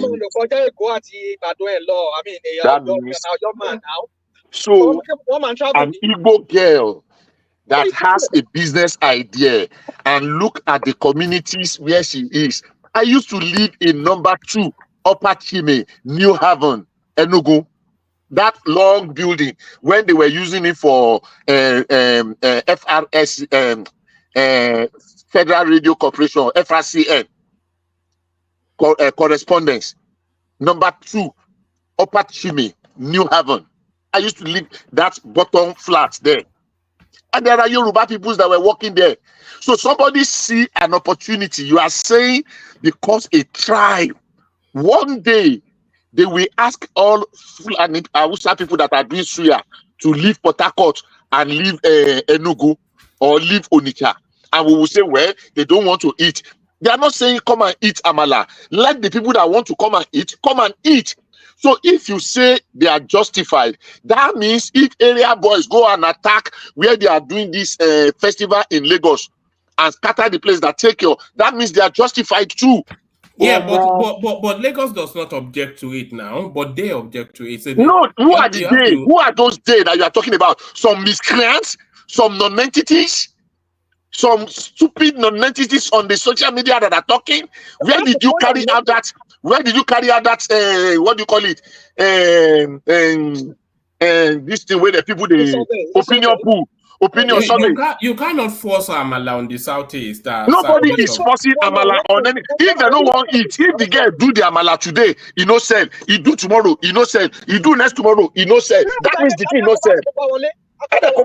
The day he did it, people went there and they ate. The thing not even reach. I mean, why are we doing this to ourselves? Let's stop this, woman. Let's just stop. Woman, can I ask you a question, please? And what please, Abi? Okay, go ahead. Let me before I round One up. man. Sorry, Bishop. Sorry. And One man, are you there? I'm here. I don't Okay. understand. I don't understand what these guys are saying. I don't know. Okay, one man. Let me ask. They Let me say ask they this don't question. want Amala, and you are saying they have to take it by force. And I it, mean, and, what's and this? it's making it to the head news. Wait. Imagine if you want to introduce Begiri, they don't want Amala. What if you added Begiri? What will happen? They will One man, let me ask this question. Let me ask this question, one man, and you just give me a straight answer. During that Igagan issue, where when Fulanis were attacking people in Igagan, was serious. During that hot season, then one person will come out that you want to do two festival during that season in Igagan. What do you think will happen? Please just tell me. No, that's the point that I'm making, Warpace. I That don't understand in this climate, the Southeasterners, they are not friendly towards the Southwesterners for reasons of elections. And then under this climate, you want to go and introduce Amala and then surreptitiously introduce Begiri into their space. I mean, publicly. it is an act of provocation now. Now. That's what we are saying. That's what one might say. Not like Amala. There's not like you're not saying Amala in Enugu. Don't call one man. One man. Imagine go to Logbewedulo. I mean, One man. One man. Ajani Gogo. Ajani Gogo. Ajani Gogo. Ajani Gogo. Ẹ má bínú tó tó ṣe bí òwe o. Bàbá Alexander tẹ bá ń gbọ́ mi o. Tó tó ṣe bí òwe o. Ọ̀rọ̀ yìí ti wá dé bákan báyìí o. Bá ní pé tí ẹrù bá kọ òkè tó bá kọ ìsàlẹ̀, ó tún níbi kan tá a máa ń gbé kọ́. Ọ̀fọ̀n tí wàá tọ̀ sí gbẹ̀gìrì báyìí. Ó dàbí ẹni pé àsìkò ti tó kí ẹlẹ́kọ̀ọ́ kó kó ẹ̀kọ́ ẹ̀ lọ́wọ́. The Lord will bless us. The Lord will help us to get out of this. I yield. Oh, all right, brilliant. So there it is right there. Please do not take Amala to Enugu. They are not ready for it yet.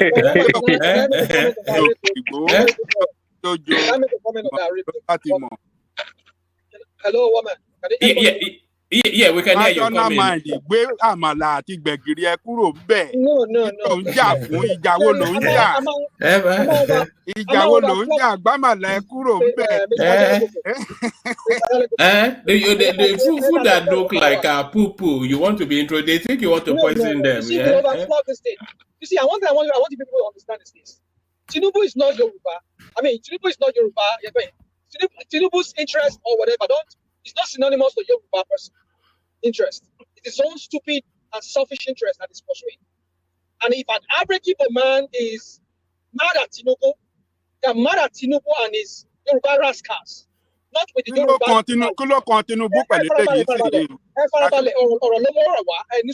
Because one man said something. Hold on, can I say something? You said, how can we just carry Amala to people's space? And now they are mad at the Southwestern. No, they're not mad at the Southwesterners. They are mad at Tinubu and his Yoruba rascals. We need to understand that very well.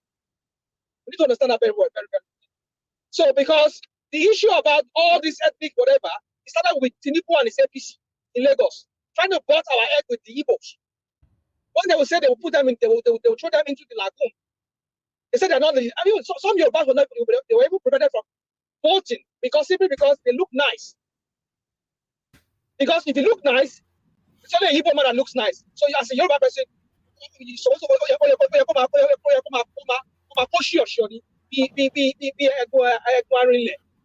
Rational mind. That argument is completely. So my point is this: whenever we are talking about Yoruba and Igbo, don't say the Yoruba equality.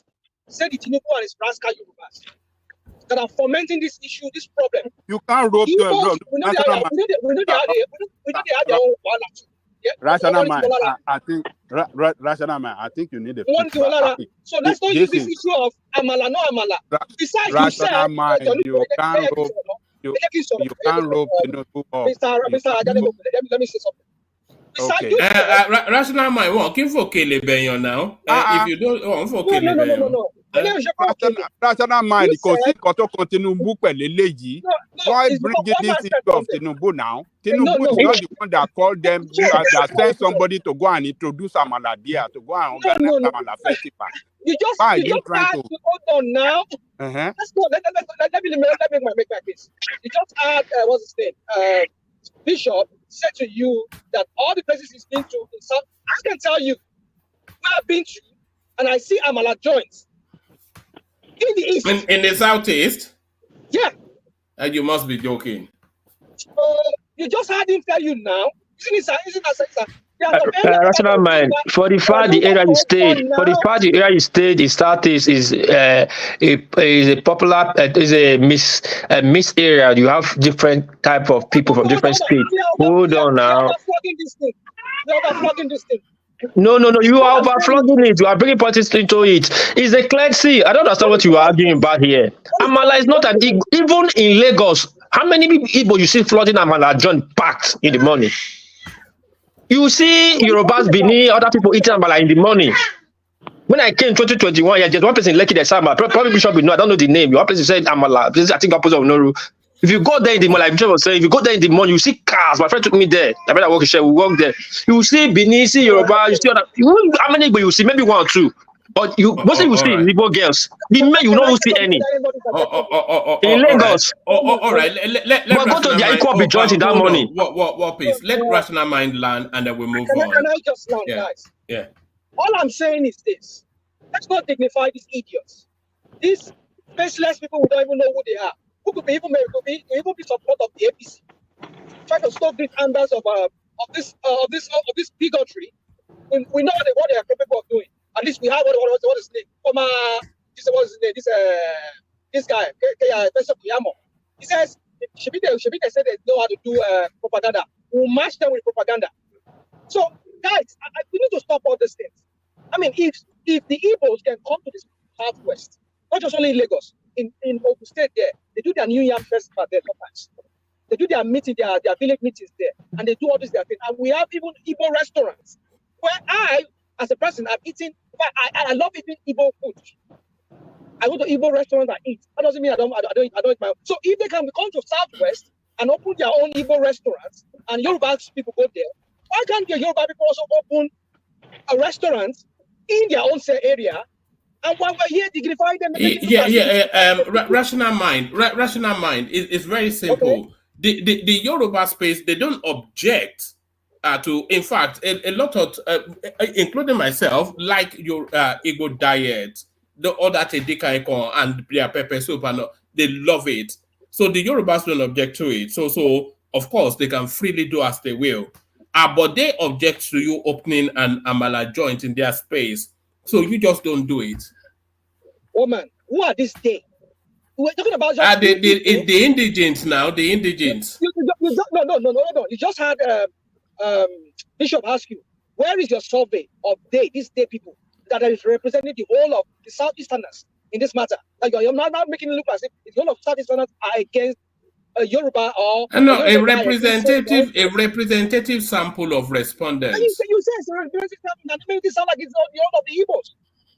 Let's stop all this. That's what I'm saying. Let's stop this. It's not good. It's not healthy for us. It's not healthy for our mind. You know how many people's minds get polluted with all when somebody, a Yoruba person hears it, so they don't want Amala in their own space. Okay, anywhere we see them in Lagos, I'm at the one. You know, this is how it starts. Because some idiots, we don't even know whether they're even. Why must it be Lagos? Why not Oshun? Why not? Hold on, War Peace now. Just let him speak. Sorry, War Peace. I want to move from that space. Yeah.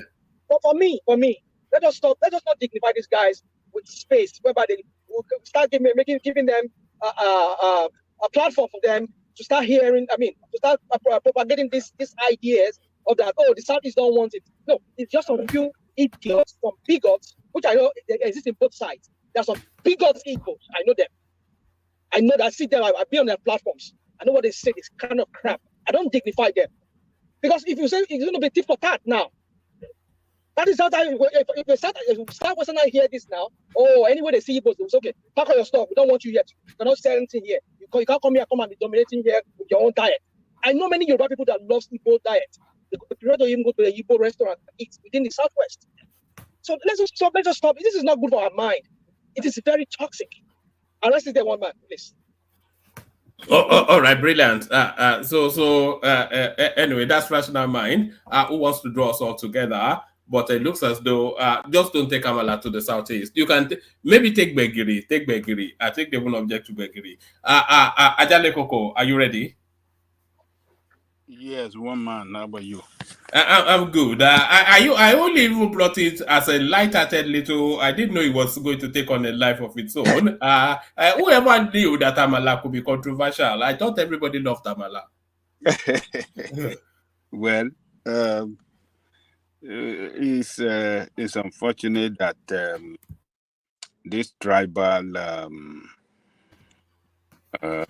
sentiment that we are using against each other in that country, and we are going even low now to, use our food to fight each other over this tribal nonsense. It's not healthy. It's not good at all. But those boys that are raising objection to it online, yes, we can say, yeah, they are talking nonsense.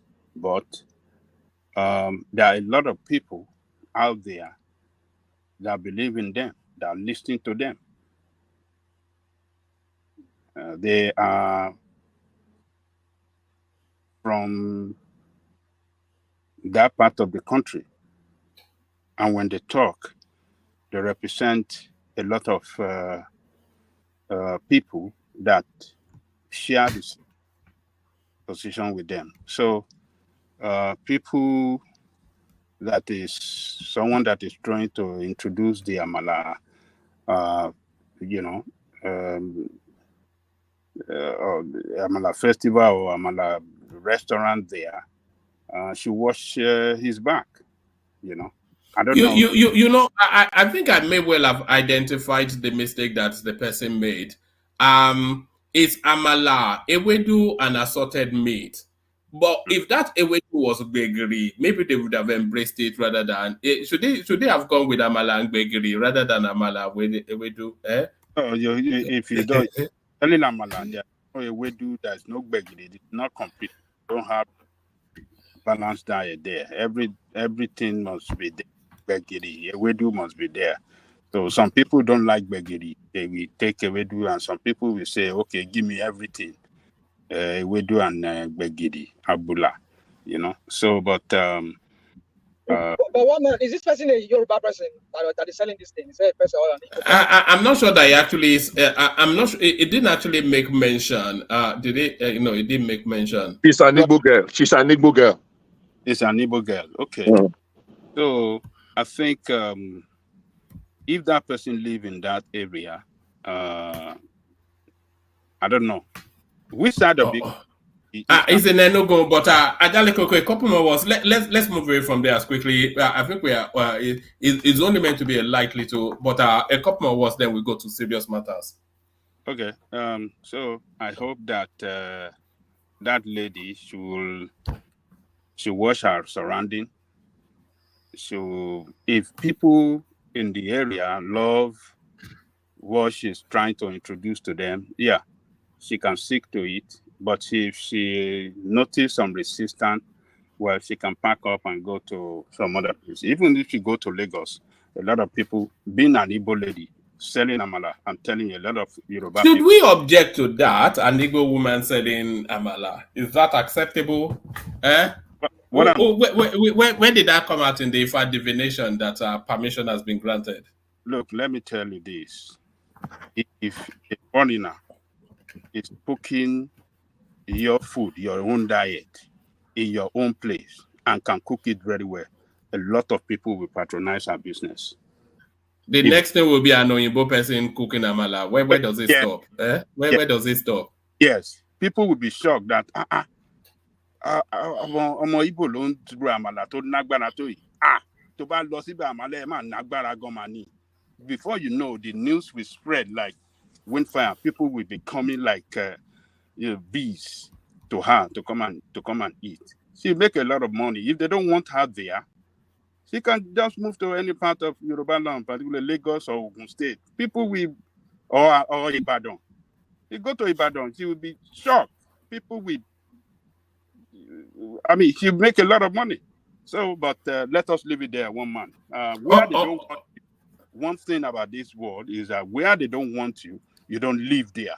That is for your peace, for your safety. You don't live there. That is the way I see it. So if they don't want her there, they should move to where they will accept her, appreciate her work, and then support her business.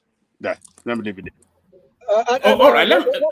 One man, job, just give me one, or just for 30 seconds. And I want to say this to all our Igbo brothers and those idiots. You people need to grow up. You people need to understand that we are in the 21st century. If you people can come to the Southwest and you have your businesses there and you thrive, don't forget about all these Yoruba rascals that are idiots like yourself, that are bigots like yourself too. I mean, if we have people coming and doing business, in my own area in Southwest, why can't we also do the same thing in your own area? I want you people to think about it. If you people can bring your own culture to the Southwest and other parts of Nigeria, and you have your restaurants, and even some of people locals of that area where you go, they can eat in your restaurant. Why not other people go into your own area? So you need to open up that Southeast and let other people come in there. Because if these people continue saying that you people are also bigots like them, prove to them that you're not bigots.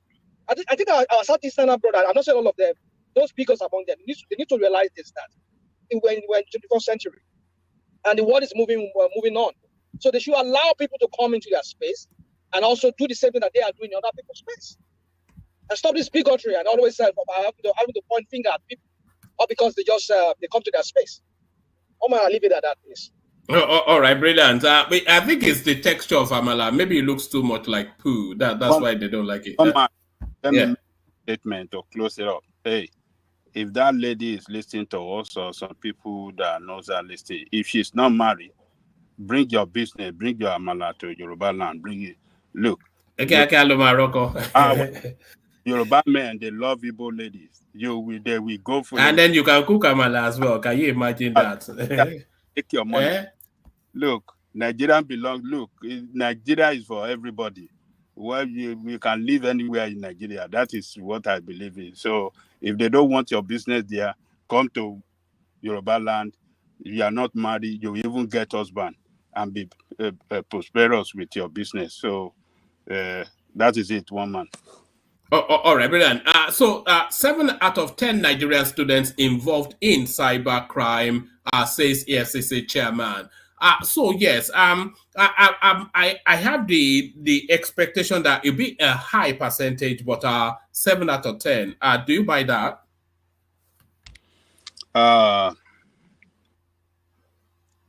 Let me first of all greet our listeners around the world. Click on the like button, share and subscribe if you haven't done so. I think I believe in that. 7 out of 10. Yes, I believe in that strongly. Look, this is a government agency taking records. They have the statistic of arrests. They have the statistic of people they are put through trial, people they are jailed, people that they fine. They have the statistic. So anybody pushing back against this, I think, is just trying to deny. It's just enemy of fact. Look, Nigerian state, politicians that are in charge of Nigerian state have not done well for Nigerian youth. They've not supported them in any way. Hardship all over the place. These are young guys that are educated, they're smart, have access to internet. They've seen what is going on around the world. They want to do better. They want to succeed. They want to, most of them, their parent doesn't have that, their parent cannot support them financially adequately. They can't provide for them.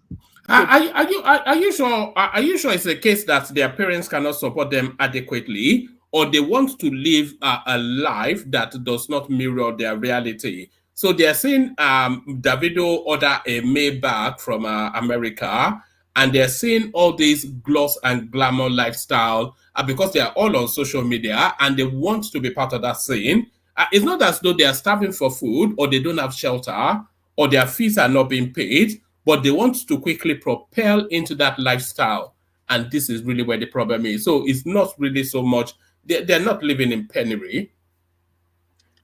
Look, and they're not doing Yahoo Yahoo to feed, by the way. They want to blow, as they call it in street language. one man, you see, a lot of things around us these days, around our youth, influences their action. The social media, number one. The leadership, the lifestyle that the leaders in Nigeria live is another thing.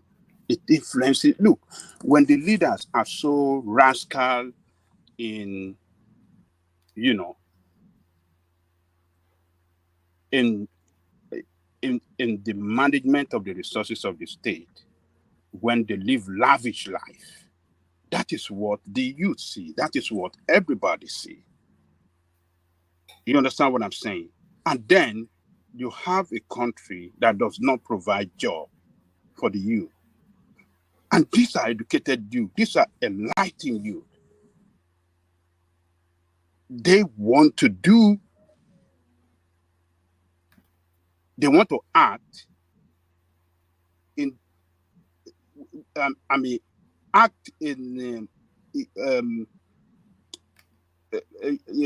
the manner that they see their leaders, the way their leaders act. The youth are not looking to mirror politicians. They're looking to mirror entertainment show business sort of narrative. Look, let me tell you, it's all the same thing. Look at the politician riding SUVs, buying SUV 160, bulletproof. They see the children of billionaire in private school. They see the life they live. They see them at the club. Those children of millionaire politicians post their video, their pictures, and when they go have fun somewhere and things like that. You see, let me tell you, youth will always act as youth. If that country where you live, one man, and this country where I live does not provide job opportunity, we will have the same situation here. This is just human behavior. It's not about whether the youth, Nigerian youth, are just different from other youth. They are not. This is youth. That youth for exuberance is there, whether you like it or not. During our own days, there was job. There was no joblessness. We used to have what they call holiday job and everything. Job is waiting before you finish your school. Job is waiting for you everywhere. But there is no, except you want to go and ride Okada or do some, some back-breaking job. And at the end of the day, you don't even make money. I'm sorry, I want to interject 1 second, if you don't mind.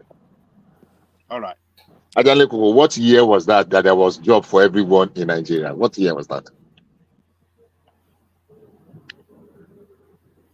Just give me brackets. 1970, 1975, 1979, 1982, 1983, just give me 1 year that you just made reference to.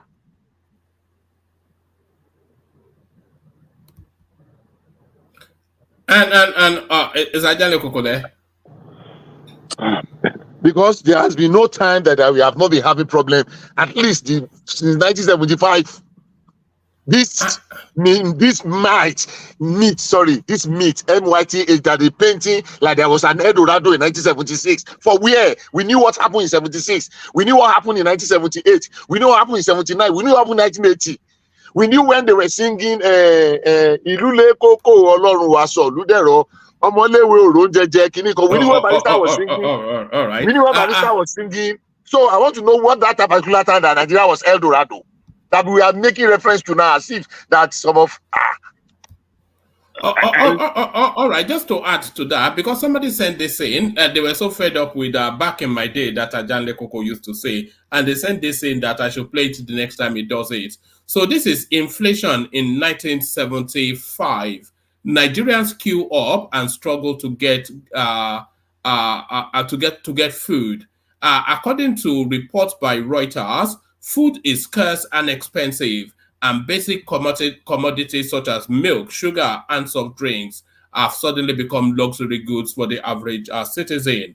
And Nigeria's new military government are preparing for an all-out war against inflation, but until new measures are introduced, soaring prices are creating problems for authorities as well as the general public. And this was what was happening in 1975. So you see all this, this is for food though. I'm not begging or trying to buy. One man. So if you have a situation in one place, it means that it's general everywhere, right? What do you mean by people who are struggling to buy? As if we are not like that. No, this is it now. These are video images of what's going on then. But look, woman, let us just forget about this nonsense. They can push the way they like. They can push back the way they want to push in order to justify the worst ever you can imagine that can happen to mankind that is happening in Nigeria today. They can push the way they like. But what I know is that people could not buy milk, sugar. Forget about 1975. Okay, look, people say they could not buy sugar, they could not buy. Yes, there was sometimes that there was high cost in this thing, but we said what we told you guys what Muritala did in bringing down, solving that problem. And solving that problem, some people were saying it wasn't a good decision.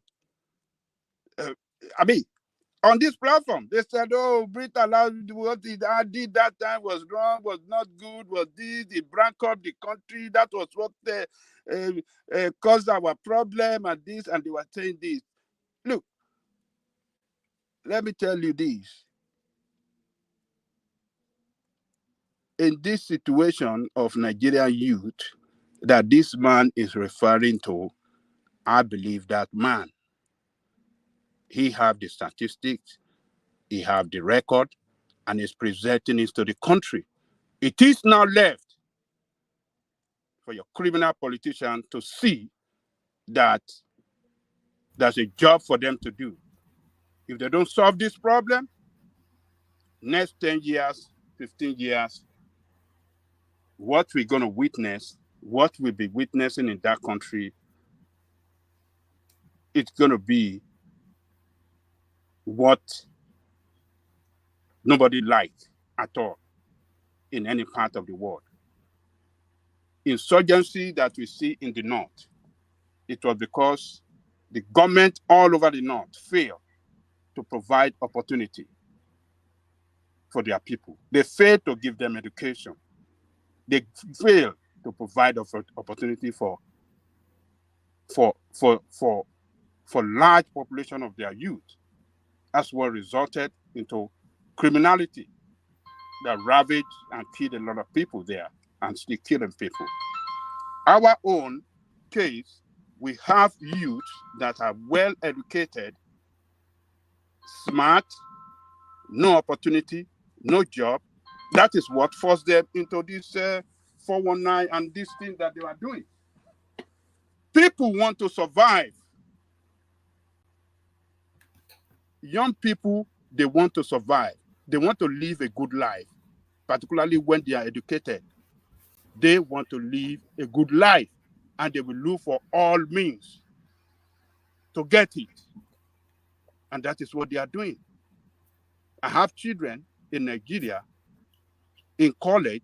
I know what they have told me. I know what I tell them all the time, not to involve in this kind of thing. I always tell them, just be patient, face your education. Look, be one of the best in your class when you graduated with good grade. Don't worry about whatever is going on around you. Once you are well educated, opportunity will open for you one day. That is what I preach to them. So, but look,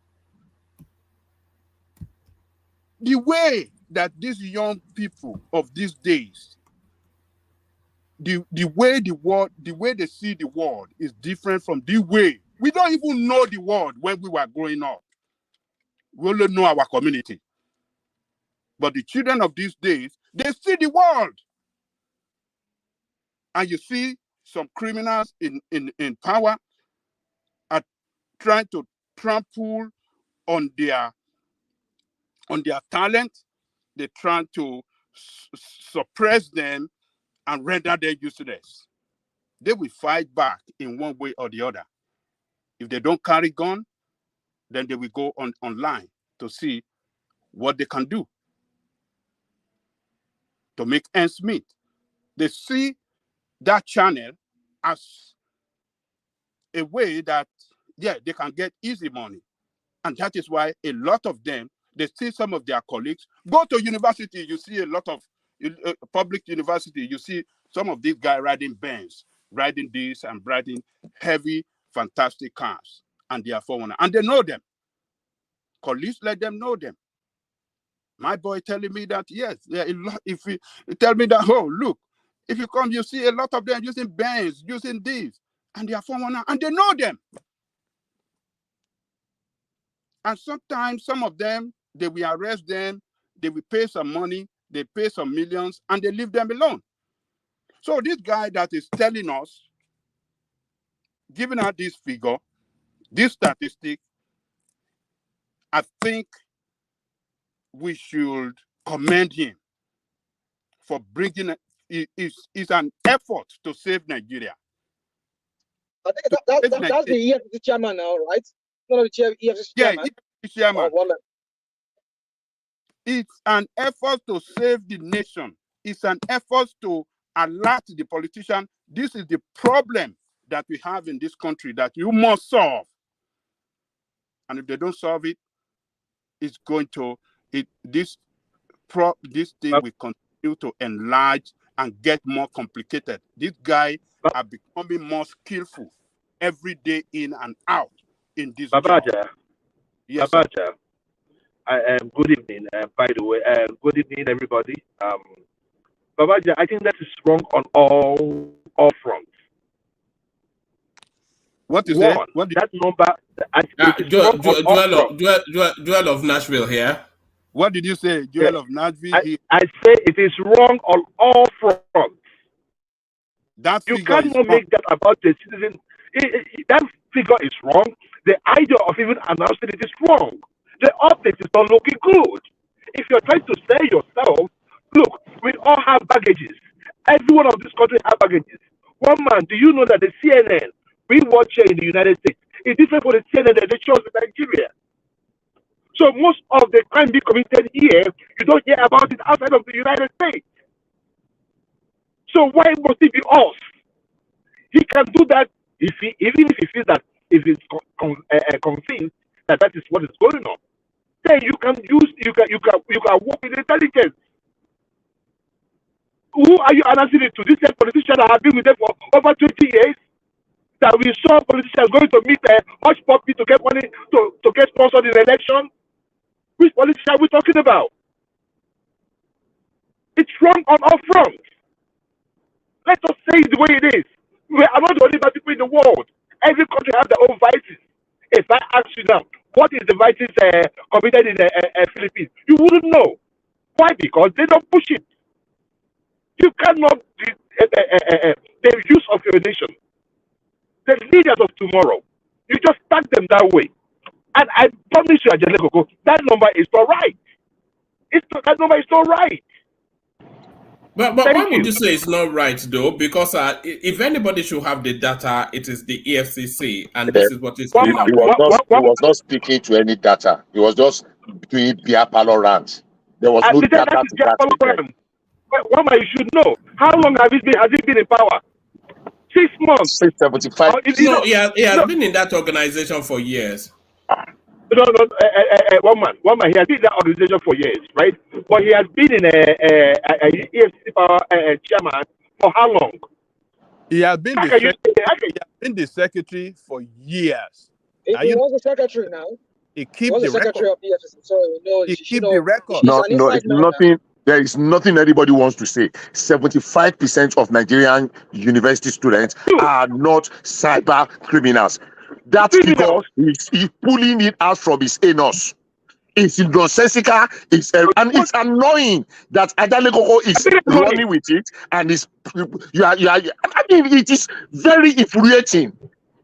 Are you saying your own children are cyber criminals in Nigeria? You say you have children in college. Are they part of them? My own children are certainly not.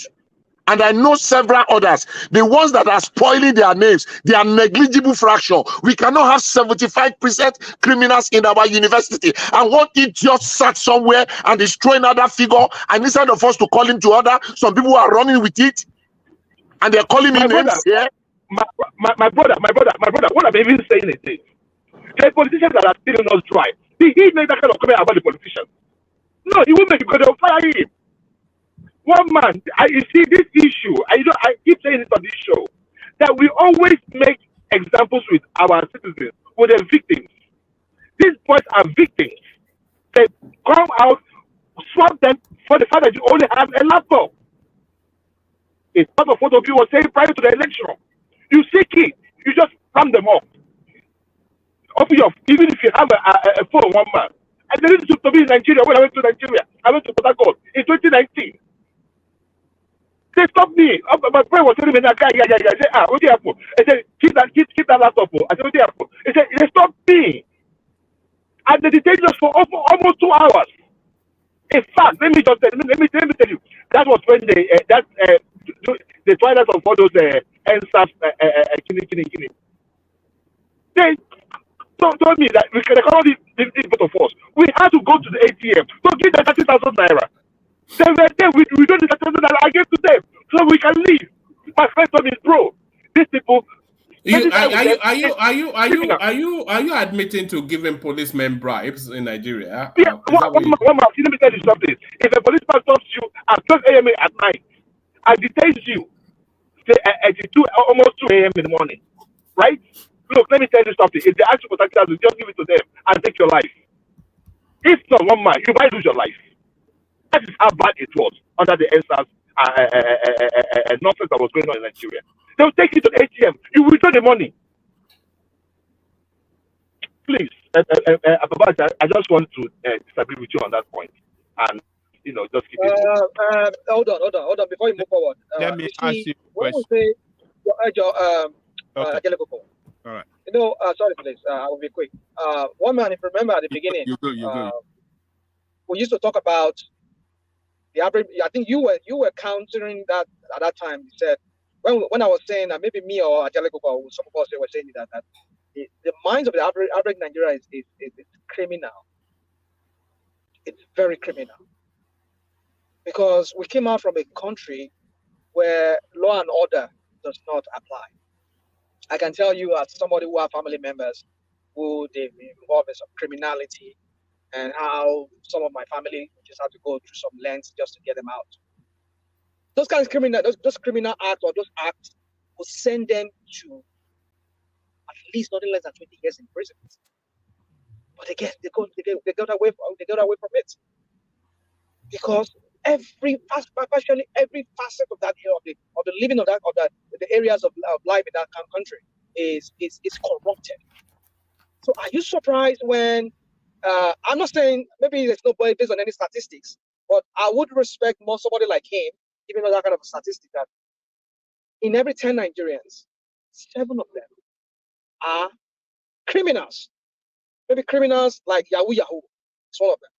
Criminal is just not only I'll say maybe not just maybe only Yahoo Yahoo. Some of them they do all that kind of stuff. I mean, you go to Moremi or there in Moremi or in Unilag there. All of those girls there, most of them, if not all of them, they are show. If not, how can they afford to stay in Moremi Hall? You know how much some of them pay just to stay in Moremi Hall?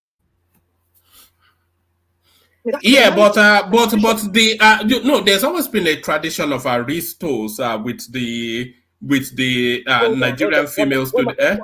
I'm just starting. You were an aristo once now. Were you not an aristo? Were you not an aristo?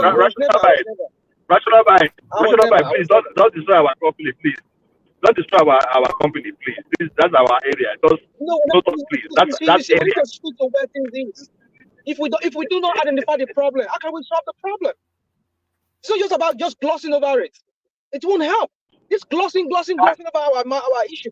That is why. Hold on, Rational Mind. Sorry, Joel. Rational Mind. I'm not sure that I and even Joel is objecting that there's an epidemic of cyber criminality amongst Nigerian students, but the statistics is too high. The data is too high. 7 out of 10. It cannot be. And it will need to produce more to 7 out of 10. That is to say that every single Nigerian student is a criminal. That is more or less what that tells us. One man. Well, maybe one man. Yeah. Rational mind. See, there with this economic hardship, are there more people going into? Fine, they're right. But you're breaking up. Okay, go ahead. One man, please let me add my own voice. Sorry, that data is a seriously wrong data.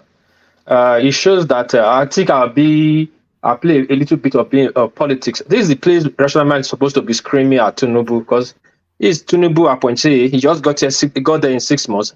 You have not solved the main issue of the country. He's running to hold Nigerian student, saying 75%. Is that not one of the main issues? If 70% of Nigerian students are criminal, then that's a big issue now. Yeah, but it's wrong. It's totally wrong.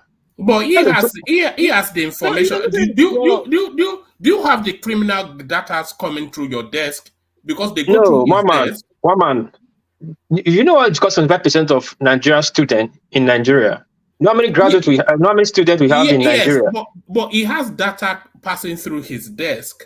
No, one man. There are so many people in university that don't even know they call cybercrime. So many. Thousands. You must be joking. You must be No. Yeah, One man, this is the problem. It's the problem now. The problem is this. There are so many university students that is engaged in content creating. They are making money from Facebook, YouTube. Hold on. They know. Everybody knows the distinction. I don't think FCC does not know the distinction. No, they don't know. They don't know. Why tell you they don't know? Just the other day, they went to bust one university in Osun. They have to release all of them because the students mashed out. The other day, they bust one TikTok content creator. They thought he was a student, but he created content. They thought he was. I don't know. They know that thought, and they were treating the guy. That you know how many students, you know how many people will put in jail. No. You know, a lot of those instances, those people they either go too far. There was a guy they busted in Ibadan that was asking a minor to do unusual things you shouldn't ask a minor to do. There was a guy that they busted for wearing military forces uniform to do skits. So they bust them for those sort of things, but they don't bust them for doing skits online. They do. Don't worry anyway. But what do you mean? They're not illiterate. What are you talking about? Wait, one man. In university, maybe total student you have, let's just put it like this, 10,000. You are saying 7,500 are doing crime. You know what that means? You know what? That's in one university. Hold on, about peace. Why do you think? Do you think it's just plucked? Do you think it's just plucked figures out of thin air? Yes. This is data passing through his desk. No, it's not data. It's not data. Please permit me 1 second, please. Number one, one man. I just got the population of our prison. As at November 27th, every prisoner in Nigeria, both convicted, awaiting trial, detention by order of court, is 80,461. Note that figure, 80,461. 80,461. Now, 1% of our population at 200 million is 500,000, right? No, it's 2 million. So, less half percent of our population at 200 million is 1 million. So 0.001%, less than 0.001. And one man that is sitting at the helm of Afia had come to say 70% of our population are criminals, are committing crime that they should have been but it did not. convicted. It did not say that though, did I'm it? coming. That's what he just said. No, it says students. Well, okay, students. So let's What percentage of the population are students? Okay, Just so is as tiny as. no, I won't agree with you that it's as tiny.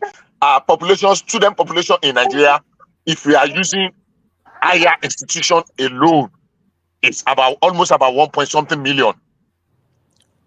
It's the last time somebody was making something about it, maybe 1.1 higher institution, universities, college of education, polytechnic, and which other higher institutions that we have.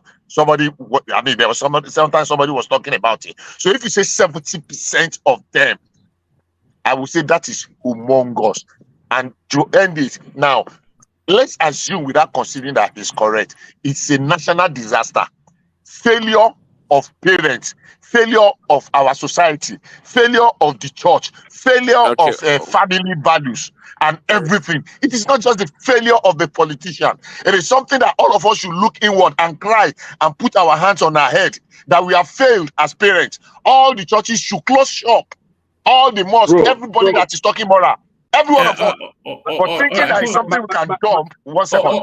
Thinking it's something we can dump at the doorstep of just politicians is a shame on all of us. All right, let Prince come in. My brother, all these institutions you mentioned have all failed though. So if you are basing it based on that one, I am say they don't respect you. All these institutions you mentioned now, they've all failed. So probably we should not increase it to 90%. Thank you. All right, Prince, come in, Prince. Yeah, I was gonna say so I don't.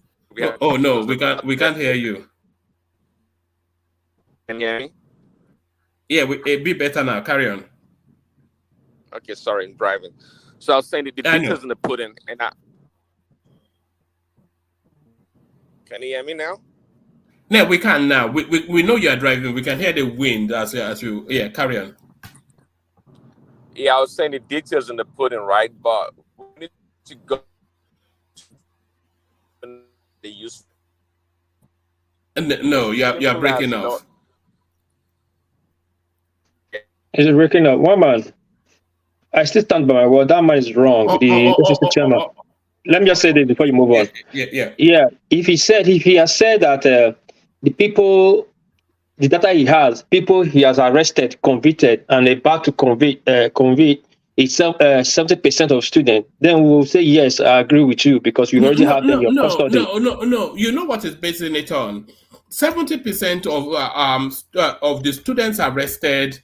The reasons has been cybercrime. So they were arrested for several reasons: cultism, prostitution, killing partner, etc., etc. So out of all of the crimes that are that students have been arrested for, cybercrime is 70% of it. So you can extrapolate from that data and then project. Okay, let me get you correctly now. He said the student that they have arrested, 70% for cybercrime. No, he didn't say that.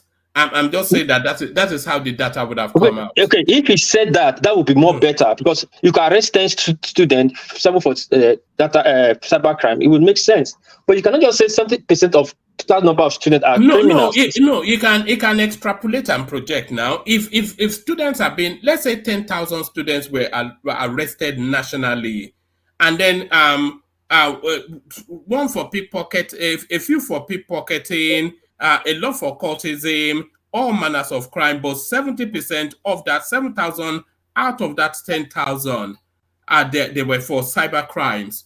So that is enough of a sample size. No, hold on. Can you just hold? Yeah. Can you let me speak?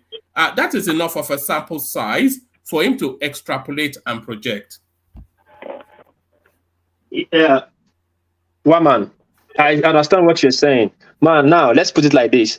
If CID or SIB that take in charge of crime, Social Investigation Bureau, come out like most of the students they are arrested in school for fighting on arrest is related to cultism. Are you going to say that 70% of the students in school are cultists?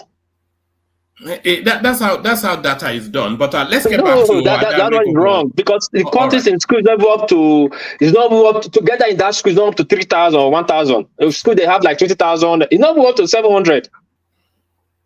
But you cannot just say because the few issues of fighting. You know when they say 70% of Nigerians are, 70% of Americans are, 30% of UK people are. You know what they usually do is they took a representative size of the population and then test that to whatever metric in order to arrive at that percentage. But let Ajane Koko carry on. Ajane, Okay. back to you. Yeah. All right. One man.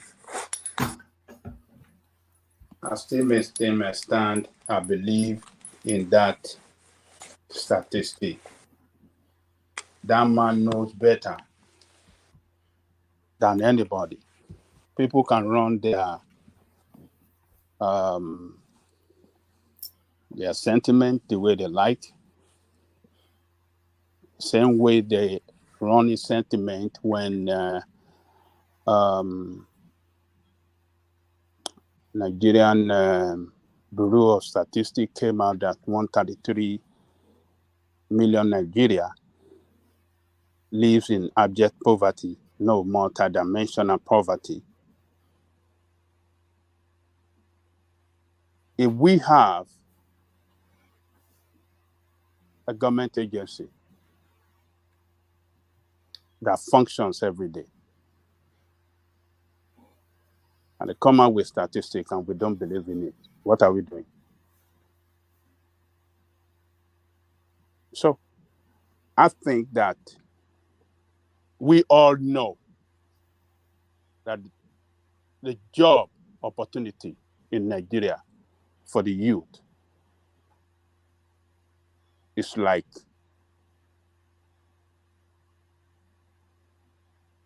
nothing. So what do you expect those youth to do when there is no job opportunity for them? You think they will not get into criminality? I mean, I don't get it. A lot of parents of these young guys struggled themselves. Economic hardship and make it impossible for a lot of parents to even support. Some of these children are the ones that bring something home to their children, to their parents.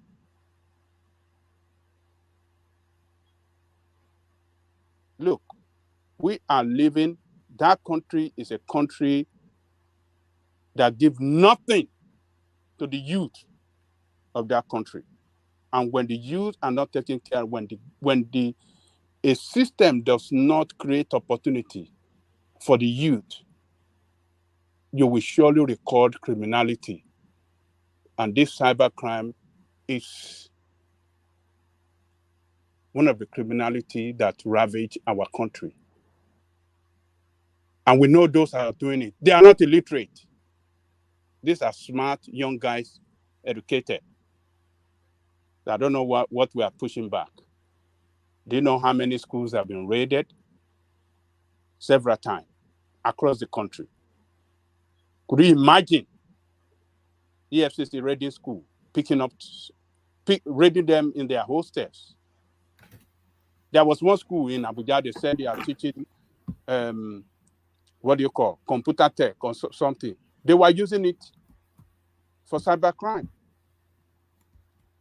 They went to bus in there and pick all of them up and arrange them before the court. Parents are taking their children to some experts in this cybercrime to teach their children how to do this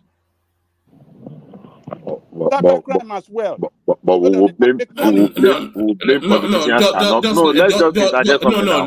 Let It's him just flow. one word. No, It's flowing. let him flow. I want to pull back the interjections a bit. Let him flow for a bit. Why is it only when it's Ajane Koko you don't allow? Let him flow for a bit. Ajane Koko, back to you. Sorry, Bishop, but I want it to now. Why is it that when it's only Ajane Koko you don't other people to interject? Grant Why? for so many Ajane Koko has been interjected for. Yeah, I just wanted to put in one word, and you are saying that every time you do that. I wanted to pull back the interjections so that let him put it to me. I will answer. Carry on, Ajane Koko. Carry on. Okay. Some parents have given they gave their children to some people to train them on how to run cybercrime. This is what we have seen in our country. So it's just,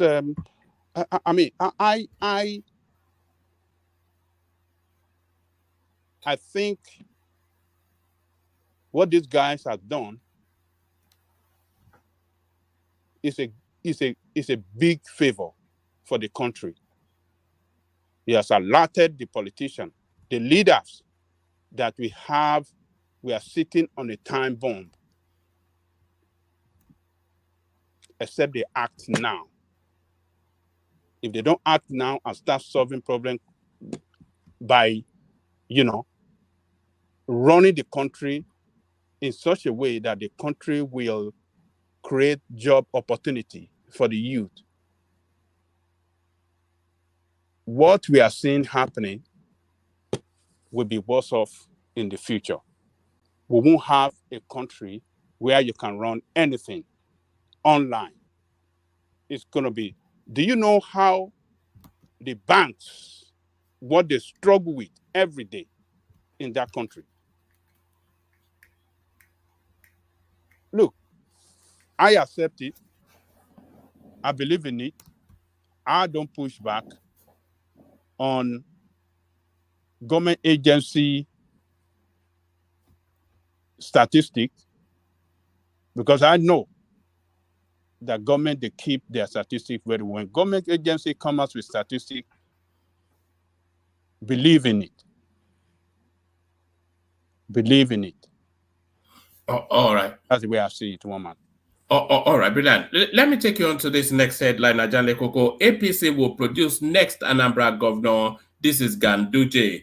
And remember, Ganduje already told us that he has a blueprint for taking over the Southeast. So they've been able to retain Imo State, and it looks as though in the off cycles, Anambra State up next, and he has now assembled. It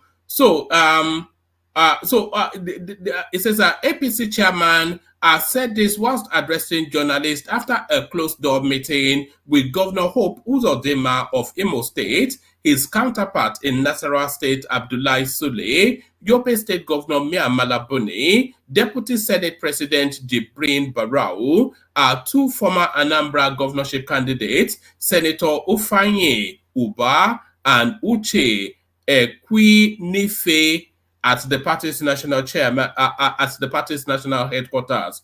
Until their defection, Uba was a governorship candidate for YPP and Akwanife, his rival PDP. So now, all of the most important names in Anambra State, it looks as they have coalesced them under one umbrella, and they are going to launch after Anambra State. So Ganduje did make the boast that it was going to turn the Southeast APC. If they get Anambra State, should we start taking them seriously? One man, that is just rhetoric. It's just a political statement. How many? We should ask him. How many representatives do they have in the House of Assembly in Anambra State? Can somebody check for me? How many do they have now? What is their president? Where is their stronghold in Anambra State? You see, politicians will talk all sort of nonsense sometimes, just to just to give their supporters in that state. But if they have taken out the big names from PDP and they already have strong names like Ifeanyi Uba and all of that, and they have the war chest of the federal space, Imo State, etc., apart from Charles Soludo, what else can stop them from taking Anambra State? And can Charles Soludo withstand the force? Because from what we're hearing all the time, people coming here to slam him. It's not as though he's as popular, and he's against Peter Obi anyway. So is it not for the taking, Anambra State?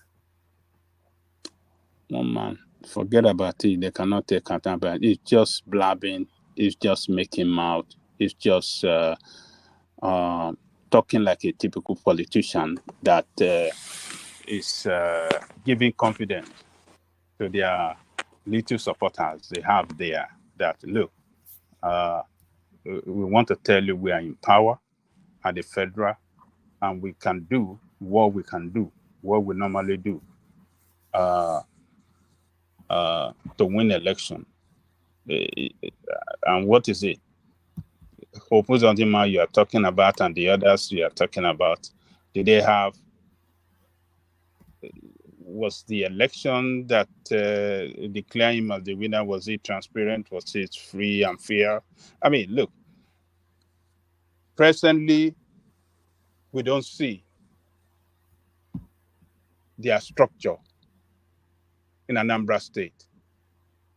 And the only way you can define their structure is their representative at the parliament in the state. At the local government, where is their structure at the local government? Did they have any local government chairman?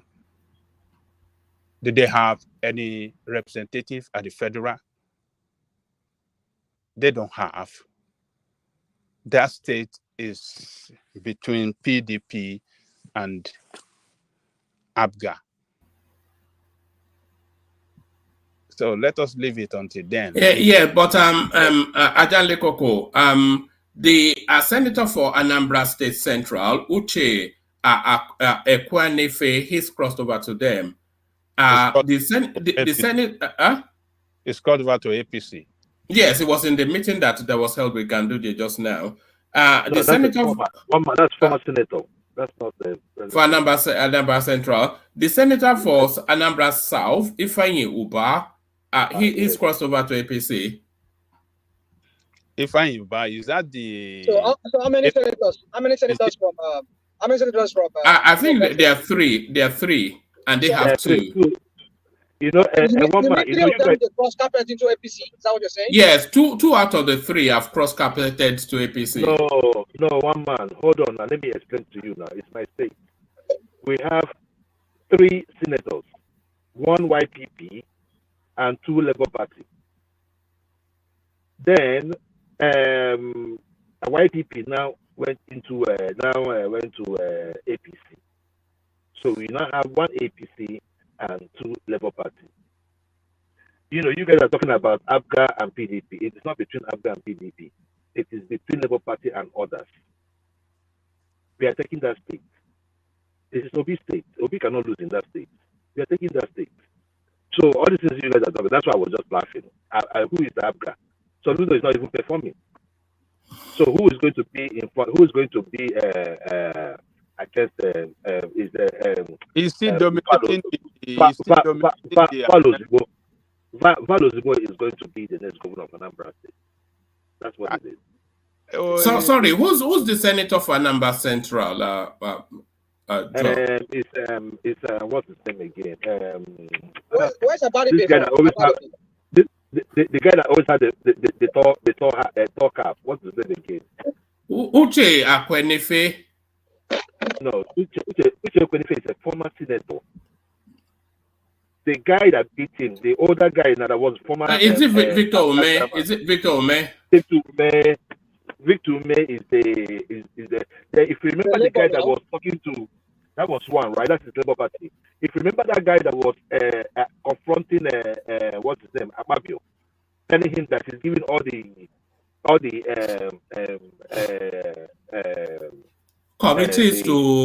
committees to Yeah. APC. So there's a committee. Yeah, that guy is the other guy. That's the other senator under Labour Party, representing. I think it's Anambra, whatever. So those are the two. There are only three: Oba, Pitume, and that guy. Thank you. So one man, I don't see APC winning. I don't know where they are coming from. The fact that they have a senator that crossed to their party does not guarantee that senator to win the next election. Ajale Kuku, can I ask you a question, please, if you don't mind? Yeah. Let me take you to Oyo State. We've said in Oyo State that no governor will serve 2 terms in Oyo. I'm just citing that as an example. We Oyo State, we have boasted that nobody will serve as 2-term governor in Oyo State. That was broken. Don't you think anything can happen in politics? Thank you. Well, yes, like you are right. Anything can happen, but the issue remains that even the last election, the last National Assembly election, a lot of strong politicians even lost their what do you call in APC and PDP, they lost their senatorial seat. So what I'm saying is that, we don't see their structure on the ground yet to start telling us that, to start giving us that picture that, yes, they're going to be competitive. APC have nothing on the ground yet. The fact that the senator moved, it doesn't mean that it guarantees victory in the next election. It doesn't guarantee. Because Charles Soludo is there for the taking, or it can be taken out. Let me tell you one man. Because they seem to despise him for going against Peter Obi. For the fact that state is a state where Obi comes from, that is a big challenge to APC. Obi is still loved. It depends on who they put forward. If they put Ufai Uba forward, he's quite popular. He's not popular. So he is popular. He's popular. The Uba brothers, they own Anambra State. He's not popular anymore. Mama, it's not that Oba. It's not that Oba. It's not with Oba. It's not with Oba. Remember, it's not with Oba. This guy is Ifeanyi Oba. Are they not from the same stock? No. Ifeanyi Oba is from Nnewi. Right? So, and he's the one that built Stadia. He has money. But he's also having problem with EFCC. So you remember others of someone that said that if you have problem with EFCC, enter APC. So we are seeing that's the reason why he went into APC. Because they were really the DMOs were coming for him. And since he joined APC, we've not had anything about that case again. So Ifeanyi Uba is popular in Navy very, very well. I can tell you that he has followership in Navy, but outside of Navy, he is nothing. And besides, have you listened to him talk? No. He can't be the governor of Anambra State now. Yeah. So Obi is still a popular guy among his people, particularly in his state. Whoever that guy supports in the next election is likely to win. Will defeat Soludo. I said, the next election in Anambra State is really going to be Charles Soludo versus Peter Obi. That is what we are going to. Yeah. And Soludo, we kind of want to use his, governmental power some kind of way. To suppress, it will go the same way that. Let me start the scenario. Let's see Soludo go and join APC. That would never happen. It can happen? That would never happen. Say, one man, forget it. It will never happen. That would be that would be his political death knell if he joins Yeah, that will fire up a strong opposition against him, because already that party, they don't like that party there. Then for Soludo to go there, it's going to be big problem You know, politically. they see APC as a Hausa Yoruba party in Anambra and maybe even the wider southeast. Yeah, that's where they say it is Yoruba Hausa party that kicked them out of power when they were in PDP for 16 years. So they are not happy that Yoruba and Hausa gang up to kick out Jonathan. They are not happy about it, and they still carry that anger till today. And APC is not political foes party. So, and they will always do everything now to reject it in that part of Nigeria. So, but I'm not saying APC is not, they don't have anything on the ground yet. We don't know in the future. Yeah, we could start seeing maybe in the future, a year to the election time, maybe we'll start seeing some strong showing, for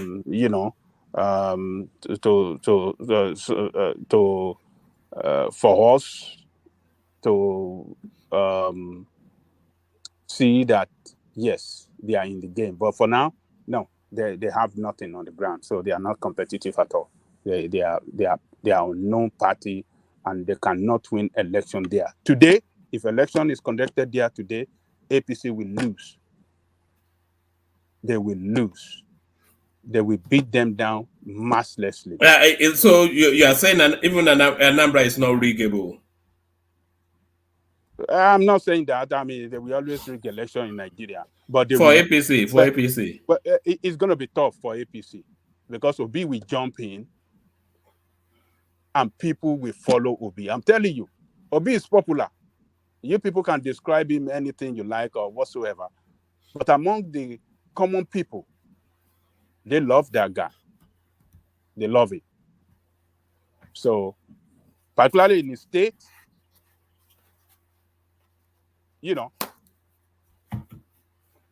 Labour Party took some seats in the last election. I think majority of the state. Majority of the state in the state house. In the state house, you're right. Yeah, some seats. The majority of the seat is still with Abga. They were able to take some seats from Abga in the last election. That's to show that yes, they can show some strong showing in the future. But APC have nothing. So what is Ganduje coming to tell us is just jab mouthing and basket mouthing and just trying to give a kind of confidence that is not there at all. They don't have nothing in that state as of today. The Ifeanyi Obi, it was beaten third position, distant third position, distant. Maybe the percentage of the votes that share percentage of in the last election is the percentage of the vote recorded by him. Maybe it's like 10% or so, and he went to court. I can't remember, but I can remember that he was in distant, while Soludo was having maybe like 200 plus. He was having like 40,000, maybe 40,000. You're right. You mean this guy, right? This particular guy, because he was a former governorship aspirant. Yes. This is what you're back. It was in like 40,000 when Soludo was like 200,000 or maybe close to 200. It was like 40,000, and he still went to court. I think they knocked his case out at the first tribunal. They said he had no case. They knocked him out. So, and he went all the way to Supreme Court, and they disgraced him at Supreme Court. So APC have nothing yet. One man. Let Ganduje continue to rant and be talking is nonsense, thinking that it's only when they can rig election that can give them victory. They only believe in rigging, not a real, transparent, free, and fair election. It's rigging the use of force against the people, the rig election, and declare themselves the winner. That is what he believes in. So, yeah, can you hear me? Actually, one minute, can you hear me? Yeah, that's much better now. You made it back home. Yeah. I was gonna say quickly. Well done. Yeah. Ganduj is not talking about winning today or tomorrow. It's a plan for the future, and I think it's doable actually to win Anambra, because at the end of the day, it comes down to money, plenty of money, and he had it. And also, in regards to Peter B being popular, there's a difference between being popular and being a winner, or being able to win. Peter B doesn't know how to win. It's quite clear, right? But yeah, sure, it's popular. But at the end of the day, if they inundate a number with money, all this, their top politicians, I think they've already done it. Those three parties, it's actually a much easier task than you think, Angelico. They can win it. I believe they can win. They can win 2 out of 5. They have Imo right now. They can win 2 out of 5 states in the Southeast, at least, I will say. Thanks. So what did the money do for them in the last presidential election? You think they did not spend money in the East? What were they able to get?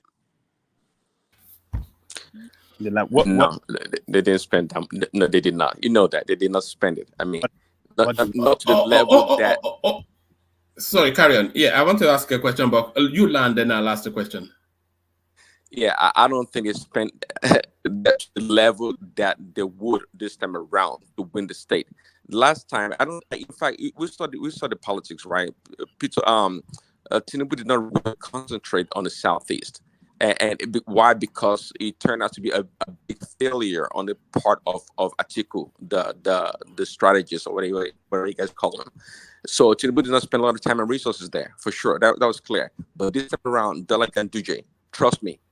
He traveled there. Tinubu traveled there to I know he did. We know, of course, he had to. It's part of. He has to play the politics. He can't just not travel there. He had to. That's understandable. But to bring his machinery, the structure and the money to go after the politicians, because we know quite clearly the Southeast politicians, right? They, at the end of the day, they always take the money, and that's the reason why Atiku can pound on his chest and says that no, he's going to get a ticket, and he does so every time. So let's not kid ourselves. Money works big time there. Prince Daddy, Ajani Koko. Don't let me quickly say this. Ajani Koko, everybody, don't you think they have Tinubu and APC, they abandoned the East for Peter Obi? They didn't spend money as they spend in other places, like in the North and in the Southwest. No, I will not agree with you. They spend money, but the money did not give them result because the people rejected the party.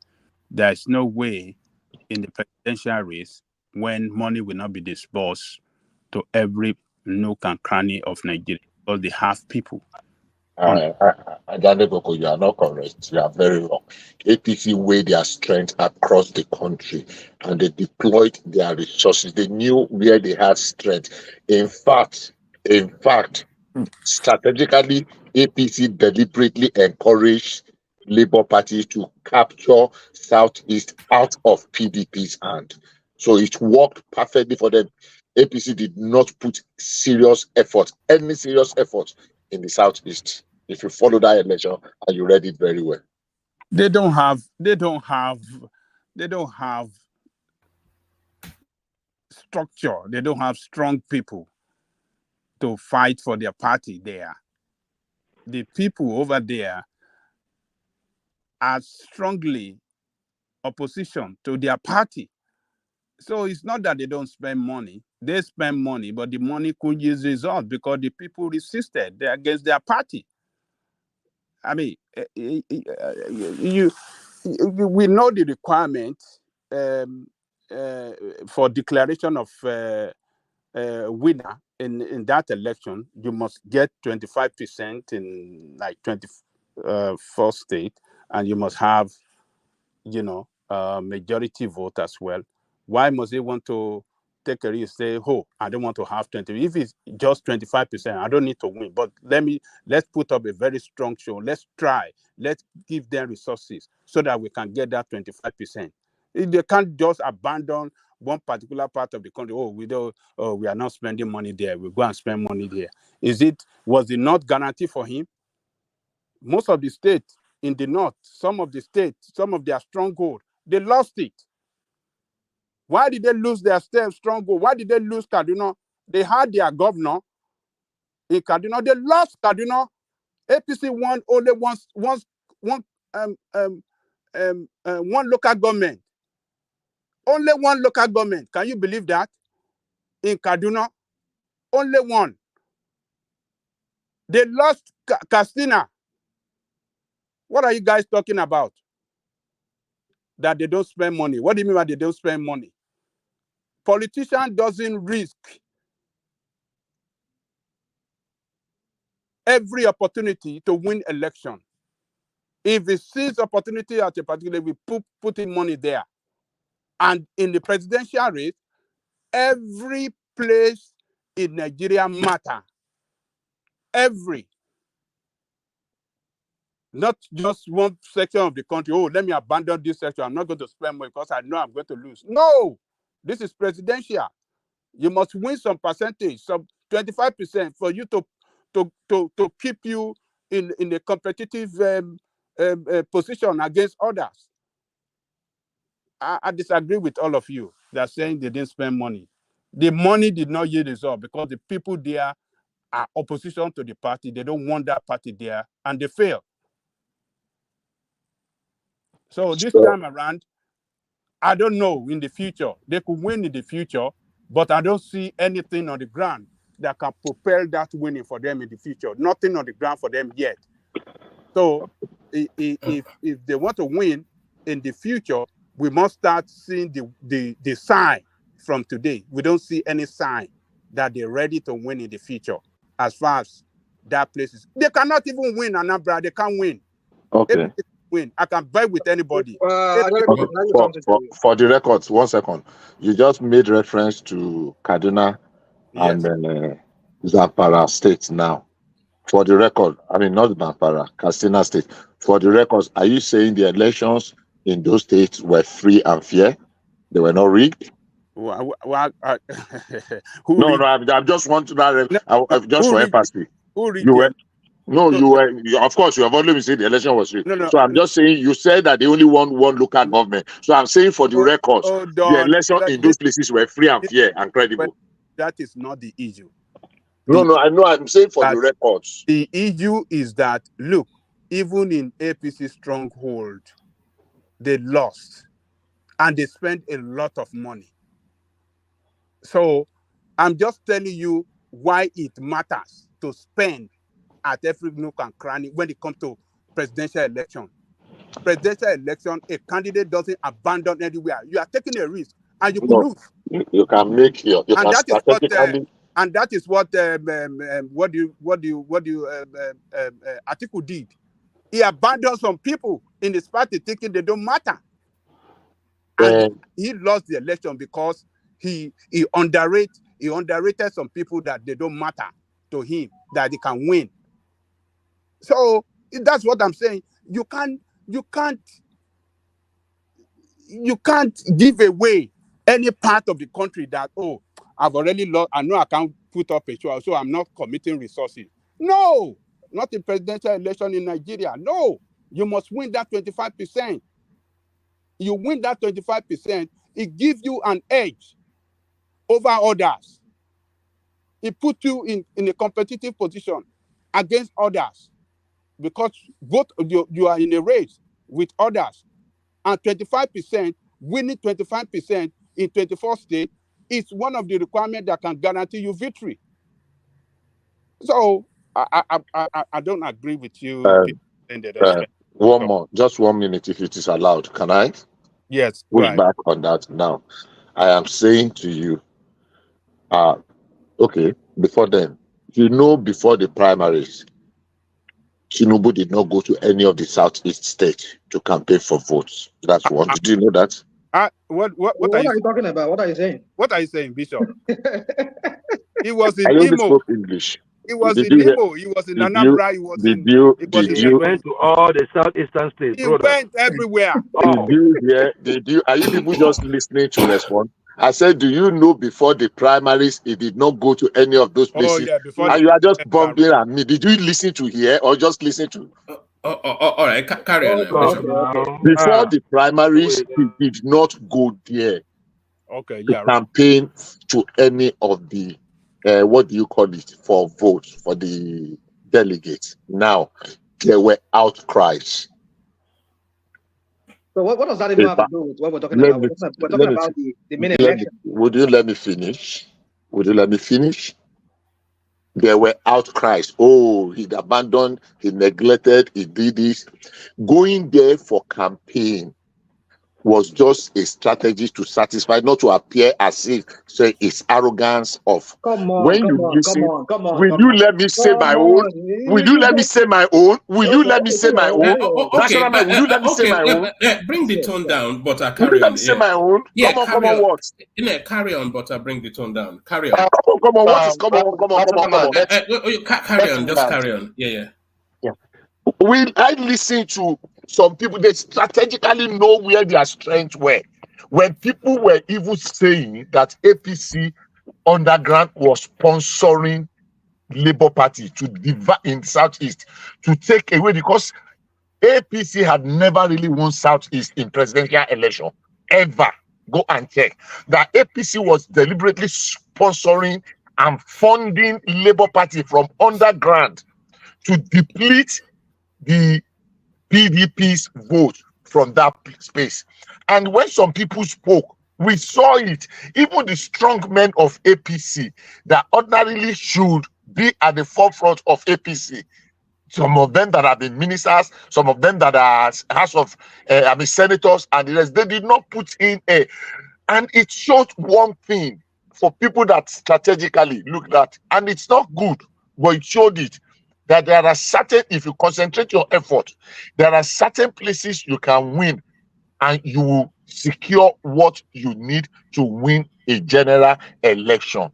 Buhari never won in the Southeast. So if Buhari never won and APC was still able to win 2 elections, and they entered into this election and strategically, deliberately encouraged Labour, because they know they won't win.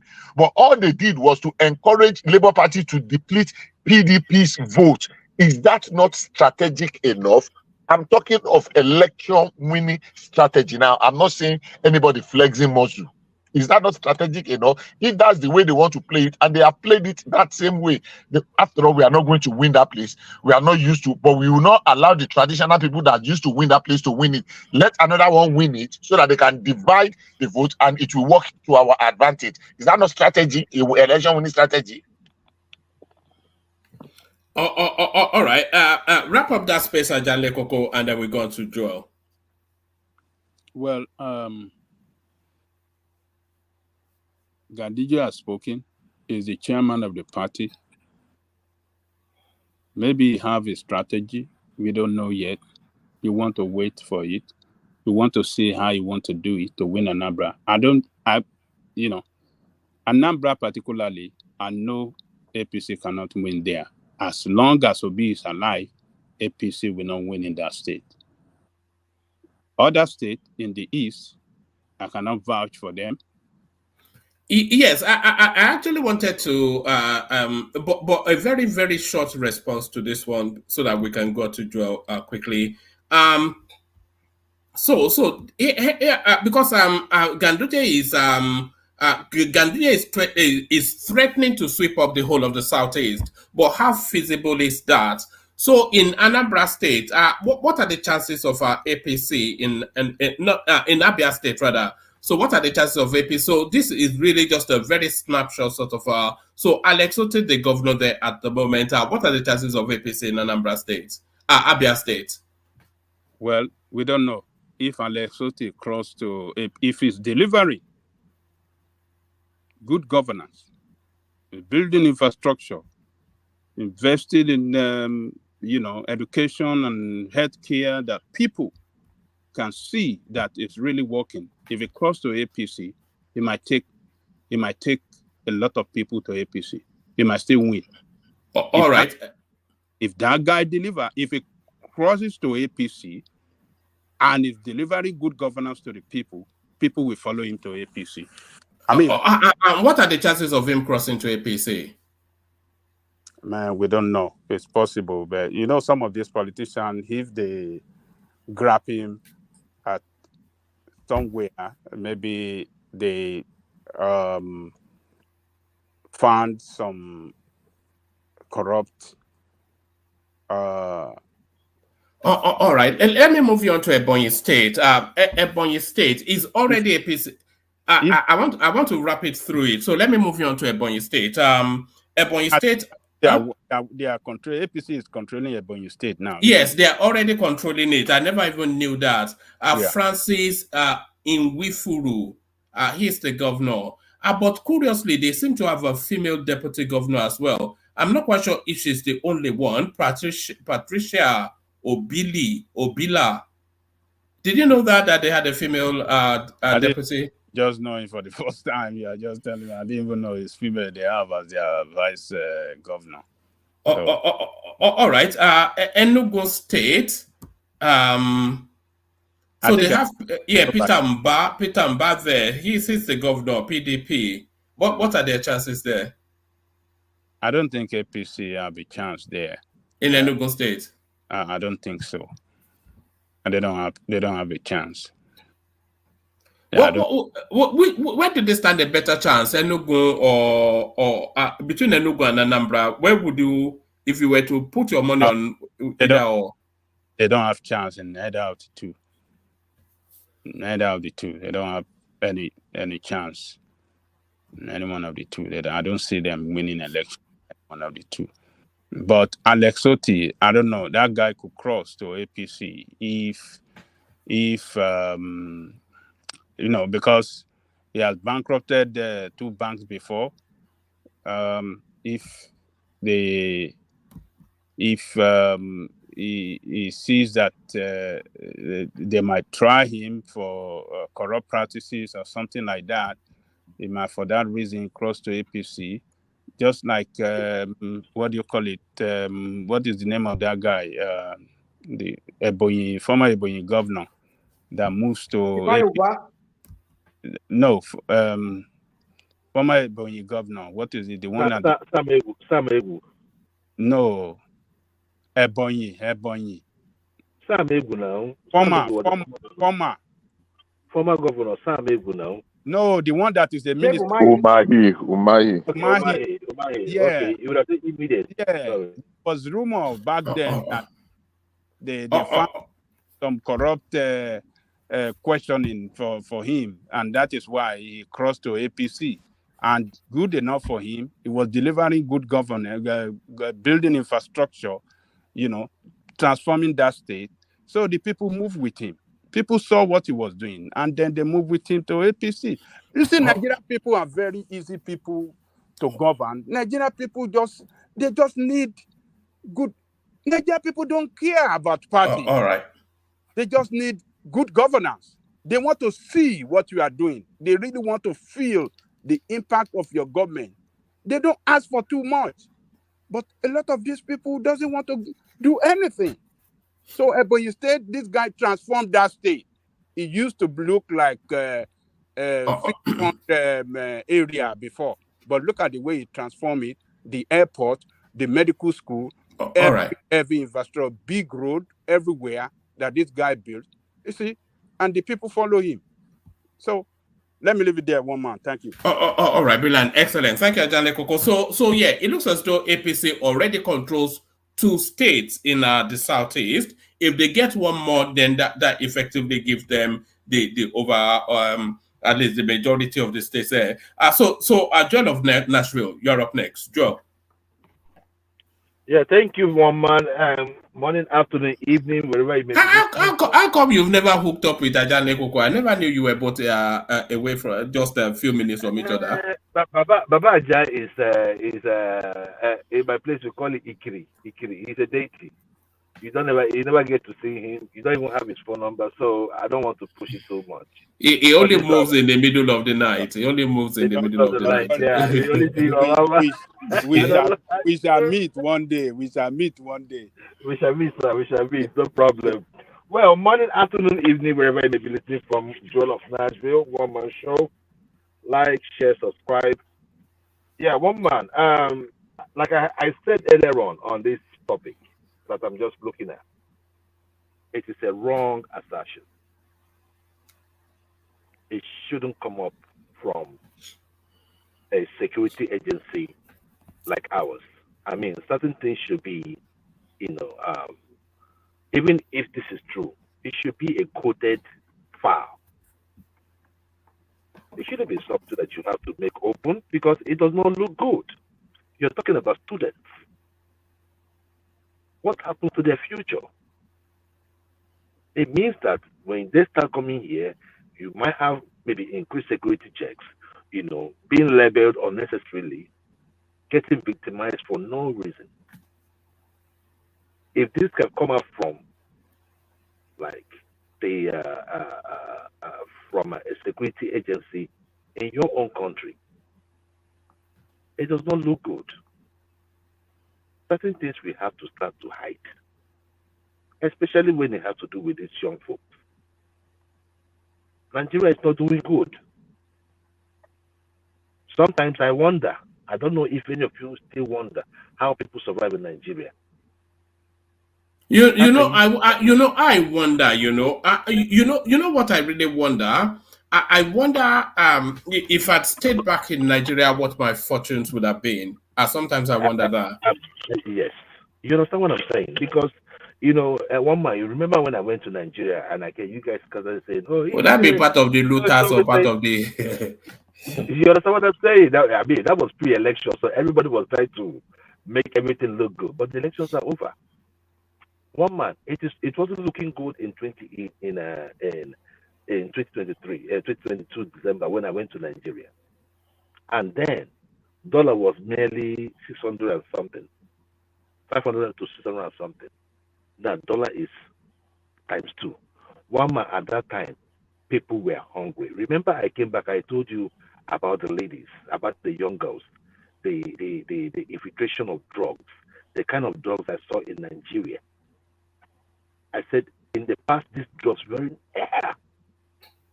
But people have taken to drug as a coping mechanism, which is not good for the country.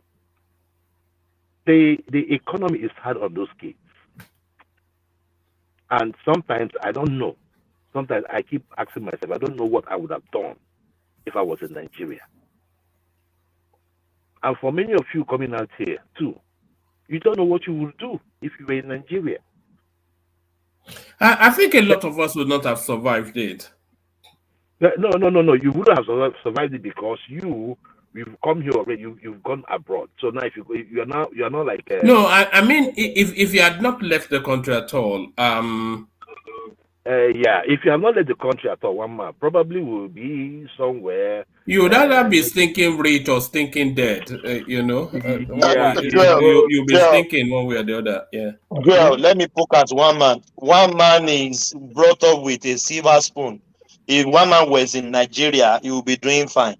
If you know one man no be smarting now. No be na billionaire na in Papa be now. Okay. Maybe he's an exception. What about? I'm not sure about that. I'm not sure about that. Or if they placed you, if you had the, if you were, stripped of all of the advantages that you have of birth, but you have all the advantages that you have of education, and then they put you in Nigeria to survive. So you don't have some uncle or some daddy or whatever to call, but you are educated.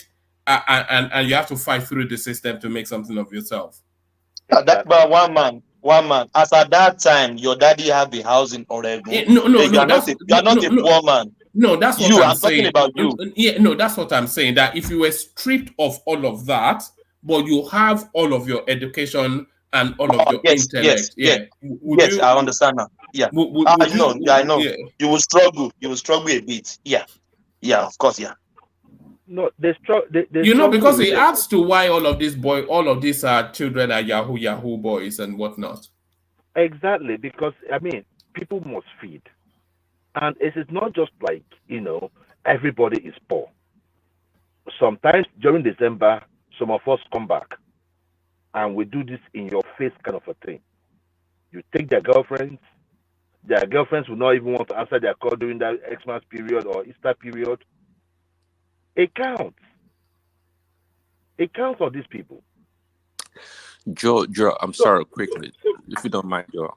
Go ahead. Thank you. Some people have said it here on the platform before. You see, these young people nowadays in Nigeria, they don't believe in going through the process. Let's put it that way. They don't believe in going through the process. This internet or this social media thing has co-opt their view about the reality of going through the process and acquiring things yourself, not looking at your neighbor or seeing somebody else what they have, and you think you deserve what they have. That's a big problem. And I don't think it's we can't excuse that, because the people are poor in the country, then they have the right of the passport to do criminality. I don't think that's the case. I think we should encourage that. Yes, I do agree that Nigerians, we are oppressive with our wealth. Okay, but at the same time, it's not a justification to want to have something that you don't deserve. I mean, you have these young kids nowadays thinking that they deserve all these things because their neighbor have it, or somebody else around them has it. It's this. No, we can't preach or encourage such bad behaviors. I don't believe. Praise Daddy. Let me Yeah. tell you, I know you've stayed in America for quite a while. You see, in Nigeria, if you're stealing in Nigeria, right, you are not stealing so that only you will eat. You are stealing so that you will never suffer again. Because you know why? The country, you don't know where the country is headed. You will believe in the process. If you know there is a goal, there's an actual goal for you to, there's a goal, and those goals are achievable. So you say, okay, let me believe in the process. You go through the school system. Why do people go to school here? They know that there's a job out there for them. That is why you believe in this process. If after going through the process, you did not see anything at the end of the tunnel, do you think you will still be saying what you're saying? You won't say it. That is the point. You go through schools in Nigeria just to graduate. The job for you, you don't know where it's going to come from. It might be 5 years after you graduated. It might be 6 years after you graduated. I mean, sometimes those days you see graduates. They have worked and worked and worked and worked. The side of their shoe has taken a triangle shape. What are we talking about? So What we're talking about, Joe, is that the youth of today, Nigerian youth of today, they have more opportunities, plenty for them than 20 years ago. No. See. Having an opportunity and being equipped to grab those opportunities are two different things. They are two different things. But you're right. Even the ones, Okay. even the ones, right, that might even have the wherewithal or want to even concentrate in class, they may not even have money for school fees. Let me tell you, brother, when we were going to school, we had ladies that had to go out to town to prostitute to pay their school fees. Then Nigeria was still good. What Ajele Koko was telling you is true. Some of these students you see feed their parents. That was when things were, we can say things were still good. We're talking about 2011, 2012, 2020. What am I talking about? 2005, 2006. You will see them. They call it a woman in Unilag, they call it Aristotle. In Uniport, they call it is it Aristo? We call it Aristo. Then, or they call it Ndogo. They come to school, they'll pick your girlfriend and they go and mess with your girlfriend. They bring her back in the morning. You as a guy, you won't even talk. Some of us won't even talk because you know why? Are you going to pay her? Are you going to give her the money? Then, if it was happening then, imagine what's happening now. So, cut some Nigeria. I'm not one of those that is going to knock any Nigerian. I can never knock any Nigerian as long as I've experienced Joel, do you object to Yahoo Yahoo? Do you object to it? Yes, I object to it. Right? Even though, right? I feel like hold on. Let me qualify it. You know, there are different types of Yahoo Yahoos. There's the Yahoo Plus, which involves sacrifices and whatnot and babalawos. But then the original full fat coke Yahoo Yahoo is essentially rascally boys doing love scams online. Do you object to that? Just every part of it. I object to every part of it, one man, because you're duping people. Okay. What about the Yahoo Yahoo? The Prince. Do you know the Prince Yahoo Yahoo? Or the Nigerian official Yahoo Yahoo? When you are sending all these emails One man. Yeah. What distinction are you making out of this? Because I'm trying to say, this Yahoo Yahoo, for instance, when you send these emails to businesses that you have X amount coming out of the Nigerian government, which some top official has stolen, but is locked somewhere, you are not able to get it out, unless you pay. Yes. Do you object to that? Let me help you out. Hold on. Let me just say something real quick. I know you want to move on. You see, if you say Yahoo Yahoo, bring Yahoo Yahoo, there is one part of it like that. And there's Yahoo Yahoo which is the plus. Because some of these people, for them to convince these people to bring out that thing or to do what they want them to do, that's why they have to involve the plus, this juju and all of that. But some guys, they don't use juju. They use brain calculation, so they are very. Okay. Do you object to brain Yahoo Yahoo? It doesn't sound as though you object to it. Either for me, it's wrong. It's criminal. It's wrong. Okay. So you are Yahoo Yahooing somebody, and you tell them that you're a top Nigerian official who has stolen $75 million from the Nigerian space, but that money is locked into some sort of space where you have to pay some sort of 10% stamp duty in order to release data. And if the guy can pay those stamp duties, and then you go house on him, and the guy knows he's stolen money, and then he forks out about $2-3 million, and then you disappear, you object to that? Yes, one man, I object to it. Do you know the reason why? Now. What was because, that? It used to be that way, but it became a getaway into Yahoo Plus. So who knows? No. Do you object to that? Because I don't object to that. I have to say, if you are, if you invite the person into a criminal enterprise and he ends up being fleeced, then it's a case of olegba. No, this is the issue, one man. Two fighting. One man, it was Tony Iradia, former NTA CEO, that said that the corruption, that Yahoo Yahoo is a two-way thing, which is a fact. There's a giver and there's a taker, right? So, the person coming to take, what are you taking? Does it belong to you?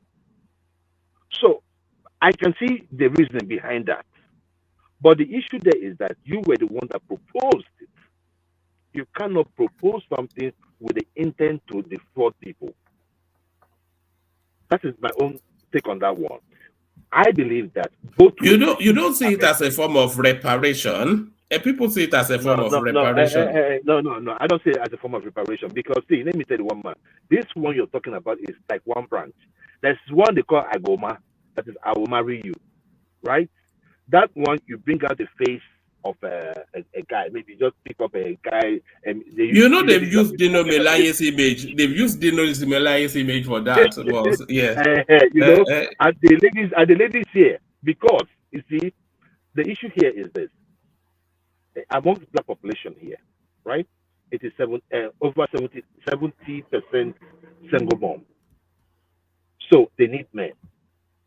With the whites, I shared a clip on that with Prince Daddy when I came across it. Kendra G or something, yes. Yeah, you understand what I'm saying? So the issue there is that they need men. Now, okay, let me just put it in proper perspective. Somebody just said here on this show that the total prisoners that we have in Nigeria, which I know about 80% of them will be male, right? It's about 80,000. If you come to the United States, it is in millions. And who are those? What's the gender that comprises of this figure we're talking about? Mostly men. Then there are ones that have come out of jail. Those ones, they cannot get jobs that they like. So for some of them, they will just go and commit one crime and go back to jail because they are more comfortable in jail than on the outside. So where are those men? They are in jail. These women are single. In fact, some of them will say that their baby daddy is in jail. They go to see the baby daddy in jail. But with us, it's different.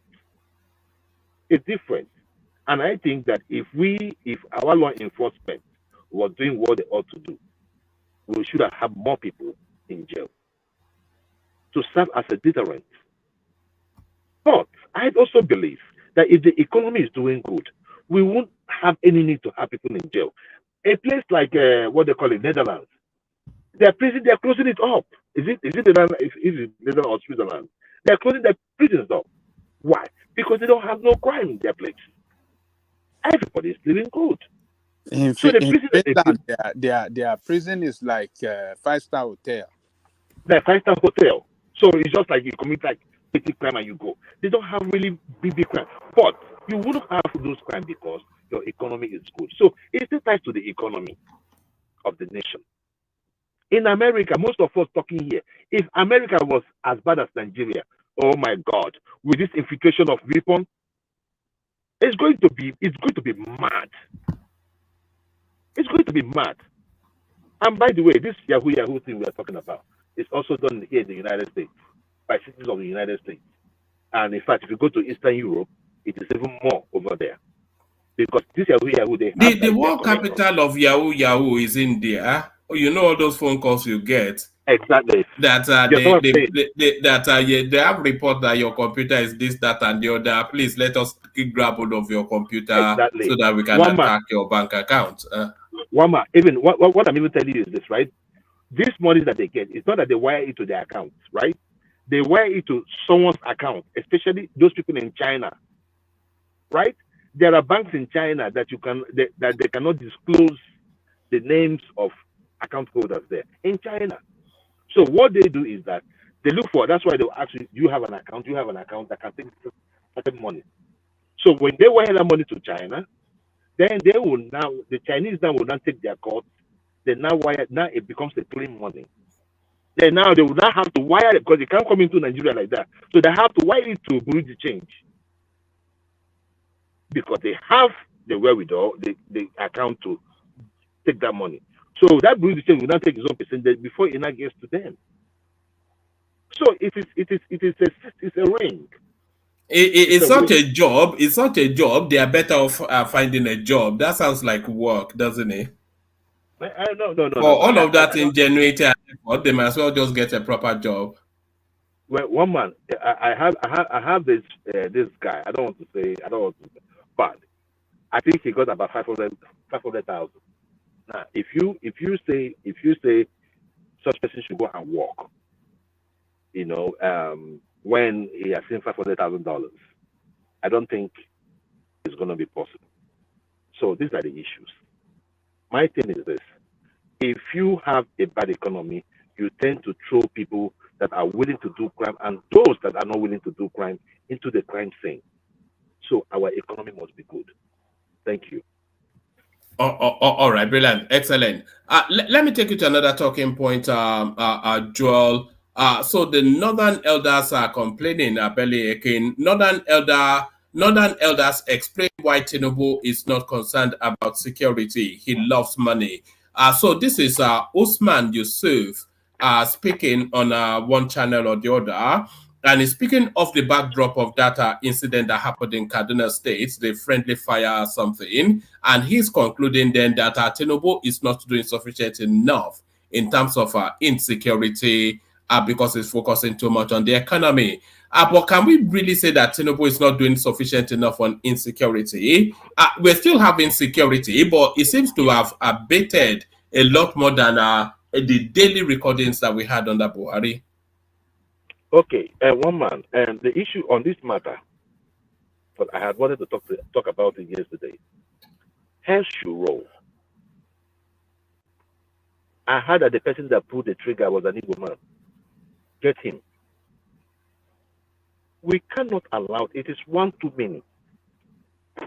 This is part of the reason why the United States, under the Leahy law, decided not to sell us weapons. Because of our gross violation of human rights. So, you saw something that looks like a movement, and you did not get intel reports on who those people are, and you just sent in the bombs. Come on. Come on. You know, they said they were scraping human flesh off the top of roofs, trees, and trees everywhere. Yes. And trees. So it means that they did not. And then the army chief just went there and said, "Oh, sorry." I mean, can you imagine that? Yeah. Sorry, that's it. He wipes out a whole village and he goes there to say sorry. Tinubu should be preparing his plane to move down to that village and commiserate with those people. And one man, I listened to declare a day of national mourning. Should they not declare a day of national mourning? Yes, so that it will show how serious that is. We do not take human life seriously in Nigeria. And that is why if somebody dies in the hospital, we just will be like, until it happens to someone that is close to us. What is the problem? Tinubu should be going there. He should be there, commiserating with the families and making sure that head rolls. It does not matter who is involved. The buck stops on the table of the chief of defense staff or chief of army staff. If he cannot get those people who did this, who committed this dastardly act, he should resign. He should resign and be probed after he resigns. What now? We have to create. See, we pay these people money to do a job. It's not an easy job, but you are paid to do it. You are paid your foremost duty is protection of the territory of Nigeria and our citizens. And you are the one now bombing us. You see, one man. Why they say in my place, they say that when you see an hen crying because an eagle took the baby of another hen, she's not crying because of that one. She's crying because she knows that she might be the next tomorrow. It might happen in Southwest tomorrow. It might happen in Southeast. It might happen anywhere. So, it should be taken seriously. It should be dealt with all sincerity. I do not subscribe to the ethnic coloration because I listened to Yusuf and he was like trying to read out the hierarchy and saying that it's a Christian, trying to make it a religious affair. calling the question of the Muslim thing. That is not necessary. That's not necessary. Which brings me to the earlier topic that you brought up here. I'm going to brush through that one about the Amala. All right, yes. Why are we not allowed to sell Amala in the Southeast? Why now? There are certain things you shouldn't bring up on your show. If you guys send it in now, you guys send it in. I didn't look for it. I did not send it in, but whoever that sent it in, should have a better job to do. Is it more or less divisive than the than the Adeyinka grandson one you sent in? It's one and the same. For how long shall we continue dividing ourselves? My mom eats Amala. My youngest brother eats Amala. My immediate younger brother eats Amala. What is wrong in Amala? Yeah, but they are Lagos people now. It does not matter if they're Lagos or not. They sell apple in Lagos. Why would you sell apple in Lagos? Why would you sell Igbo soup in Lagos? What is the problem? If they want to have what they call it, a festival of Amala, no be if you want them, you go chop. What nonsense is this one? Look, one man, please. There are certain things, certain people. I know the kind of people that will send it to you. These are the kind of things Thomas or Baba will send to you. No, one man. We cannot be doing this or enigmatic. These are the kind of things they can send to you. The division is too much. Your show should not be seen as a show that furthers that division. It should be certain things you just don't even mention it. Let's go to the next topic. Thank you. If you have any other topic. All right. Let's come to this one then. I don't think we've had... let's come to this one, and then after this one, I'll go on from you to Rational Mind. Let's come to this one. I don't think we've had commentaries on this one yet. Ooni of Ife visited ex-CBN Governor Emefiele in Kuje prison. Monarch opens up. So Emefiele, of course, in Kuje prison, and the Ooni of Ife has reasons to be in Kuje prison as well. So people drawing inferences from there and concluding then that they had gone to visit Emefiele.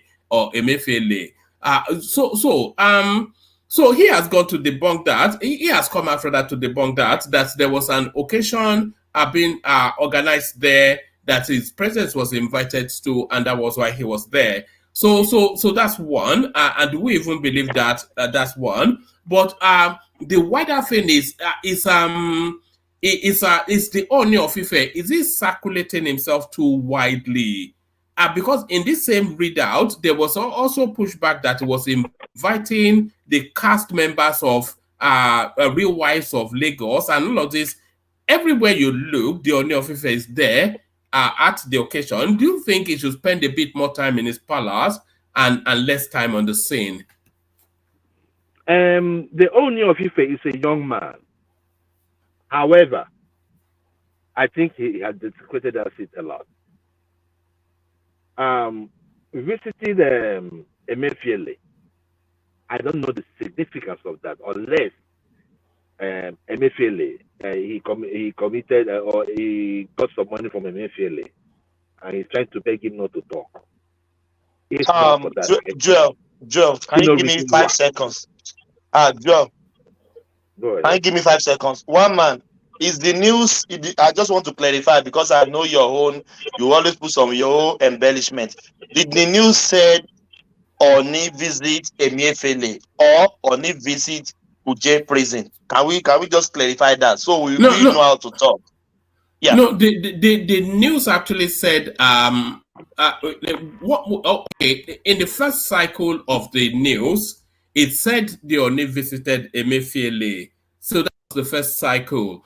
And then in the second cycle of that news, the Ooni then came out to tell us that no, he did not visit Emefiele, that one of his wives, who has one of these outreach organizations, was doing an event around the banner of that outreach organization at Kuje prison, and he went to grace the occasion. So, and he had no contact with Emefiele. So that was the pushback against. But the original story that came out was that he met Emefiele in prison, but then he's come out to give reasons why he was there. But it does really, anytime I look into the news cycle, the Ooni is here, there, and everywhere, and you wonder that should he spend a bit more time in the palace and less time on the scene? Okay, Thank are you. you talking to Thomas? Are you talking to Thomas? No, I was just Yes, giving the backdrop. Yeah. So, Joy, one sec. Yeah, that means we can say he is not there to visit Emefiele, but on your visit to Kuje prison, he can meet Emefiele casually. Can we say that? Yeah, he can. But Yeah. what really the biggest profile person in Kuje prison is Emefiele. And then at his level of profile, Ooni of Ife, of course, Ooni of Ife bigger than Emefiele. But if Ooni of Ife is going to Kuje prison, there's only really one person that he might meet there, and it won't be some pickpockets that is in prison. No. So people just thinking, who is in Kuje prison, Emefiele, who is visiting Ooni of Ife. So I think they drew those parallels and then came to conclusion. One man, that is just speculation. That is just speculation because I can't. Can you draw anything between Ooni and Emefiele? They are not. They are both not Yoruba. Emefiele is from the No. south. When Emefiele was the money man, I'm not sure if some dollars would not have gone to the palace. One man, come on now. Is it not possible that some dollars would have gone to the palace? No. People are just drawing speculation. Joel, continue, my brother. Thank you. Yeah. Yeah. So my thing is that one man, I subscribe to your point that the Ooni of Ife should respect his stool and stay in his palace and go out for important issues. The other time I was watching, they say it is the housewives of traditional rulers. Are they doing that one now? You mean the housewives of Lagos? No, not housewives of Lagos. It's the housewives of traditional rulers. I'll get the video and send to you. I was shocked. So the issue there is that this housewife, we know how to copy in Nigeria. That is my biggest problem in Nigeria. We love to copy. We love listening. And then we overdo. We'll copy it and then we overdo. They will now overcompensate, and we now fail woefully. And by the time we know what is going on, we have sold everything that is remaining of us. It makes no sense. So I would say he should stay in his palace, concentrate more on the traditional activities. Then if you have to go, there's a function, you go to big functions. Your wife is having an NGO at the prison. You went there to do what? Ooni of Ife. Come on now. But Joel, there's nothing wrong in what he did. He's trying to honor the wife and that occasion. Baba Aja, yeah. I beg. He get. They say my parents say deep man I dump the silly. Every person they pass. Now you were talking about Ooni of Ife. Yes. Your wife is doing it. What is your wife doing? Like it's not everything. It's not everything your wife is doing that you have to go to now. No, everything. No. Maybe that occasion is. I believe that occasion is a special occasion organized by the wife NGO, and he is trying to grace the occasion so that he can support the wife and that organization to achieve what they set to achieve. So he has not done anything wrong to be there. And as a matter of fact, this is a man that married so many wives. So he has to balance the way he treats them so that they can carry everybody along. So when one of them is, trying to carry out such social program that will make impact in the life of the people, particularly people in the prison, I think Oni supporting him, there's nothing wrong in that. And showing up at the occasion, there's nothing wrong. It needs to show up in such occasion more than going to party or going to people's party and all this thing. Or you understand what I'm saying? So I just don't think. See, Obaja is a good cause. He can send a representative, right? He can send it's a good cause, no doubt, right? At the end of the day, it's still the money. I also understand if he is there are people that are going to come there because he is there. I get all that, but I mean, you cannot tell me that the problem of Oni is money. Send money. There are certain things you use money to, you know, do what you have to do. In certain things you glorify with your presence. I do not think that. I mean, I'm not just that one. He's been moving around everywhere you turn. You see Oni event. I told you this one. This is a TV program that is going to be aired internationally, and Oni was there as the wives of, you know. Come on now. If you know how they look at the wives, I mean, please that you will hear. You know how we look at this wife of Atlanta? Well, the ratchet. Okay. So I mean, and now we have the Lagos one. If you look at the Lagos, if you watch the Lagos of, it's still that same ratchet attitude. We cannot have that. The only cannot be there. There is down there advising them. Then when they now go out, they will not start acting like fools. No, come on now. He can do better. Thank you, one man.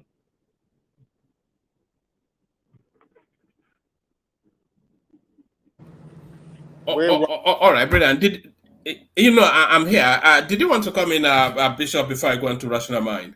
Yeah, I just wanted to say back Ajale Kupo, what is submission about Oni. I did not want to talk about it before. That's why I jumped it when you came to me. You see, if we know the topic, I mean the topic of the event, I'm sure it's going to be one of these corporate social responsibility functions to betterment for the benefit of the prison inmates. It's not for something pecuniary to the Oni.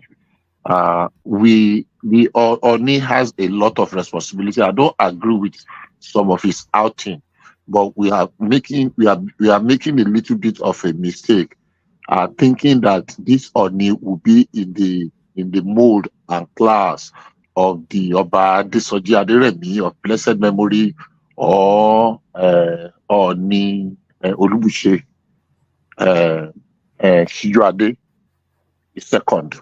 They are not in the same class. He's much younger. He's learning the ropes a lot of ways. So I'm sure he's made some wrong moves before in some of the events, but I don't think this particular one is out of place. The only problem is the rumor mill that Link is going there to visiting Emefiele, and he has done well to quickly come out and debunk that. So I think we should just take it that he was not there because of Emefiele. He went there for a noble cause, and we should leave it at that. The issue of the wives of kings or something, unfortunately, I have not even heard anything about that. I've not read. I pray it's not true. That would be too embarrassing. I really hope it's not true, so that I will not be desecrating that to the more. Thank you. All right, Brian. Thank you, Bishop. So, Rational Mind, you're up next. Rational Mind. Yeah, woman. So, what do you have for me? Ogagba, Alpha. Yeah. Do you want to kick? Actually, do I want to start? I hope you're smiling to the bank now with Bitcoin rising, right? Oh, don't worry. I have a strategy for my Bitcoins. You know, I have a Bitcoin. I have a long-term strategy for it. So in fact, when it rises, it heightens my temperature, because then I feel as though I have to make a decision, which I don't want to. Go and sell your Bitcoin before it crashes to $1. No, don't say that now. If you're selling Naira, you're selling like 50 million on some platforms. 51, 52 million naira per Bitcoin, also platforms in Nigeria. So you can imagine if you have one full Bitcoin, bam, 52 million naira in your account. Straight. One man. One man is a millionaire. No, don't worry. I have more Ethereums than I have Bitcoins anyway, but That's true. That's true. So give me the topic as you have that, please. Yes. Let me take you to this new space. High debt service / revenue ratio poses huge fiscal constraints on our federal government. So this is Wale Edo, the Minister of Finance and Coordinating Minister of the Economy. It's essentially adding caution to the space to tell you that look, the situation is that bad that don't hope too quickly for any corners turning. And of course, we've discussed the economy, 27.5 trillion and 9.18 of that for debt servicing. So what are you then making of this cautionary tale from the coordinating minister of the economy? Well, man, thank you. Thank you to every other person. I know it's needless saying that click and it's been a while I said that. Click and please help the algorithm as that helps us to shoot one man's platform on one of the top list watch channels on YouTube. So your liking that button. How many Bitcoins do you have, by the way? No, I can't review that. That's it's a non-disclosure thing I can say. Look at that. Uncle Sam, is that what you want? Do you keep it on a toggle, or do you keep it on Coinbase? I have everything on exchanges, different exchanges. On exchange, Yeah, in fact, I have. Do you have a Coinbase account?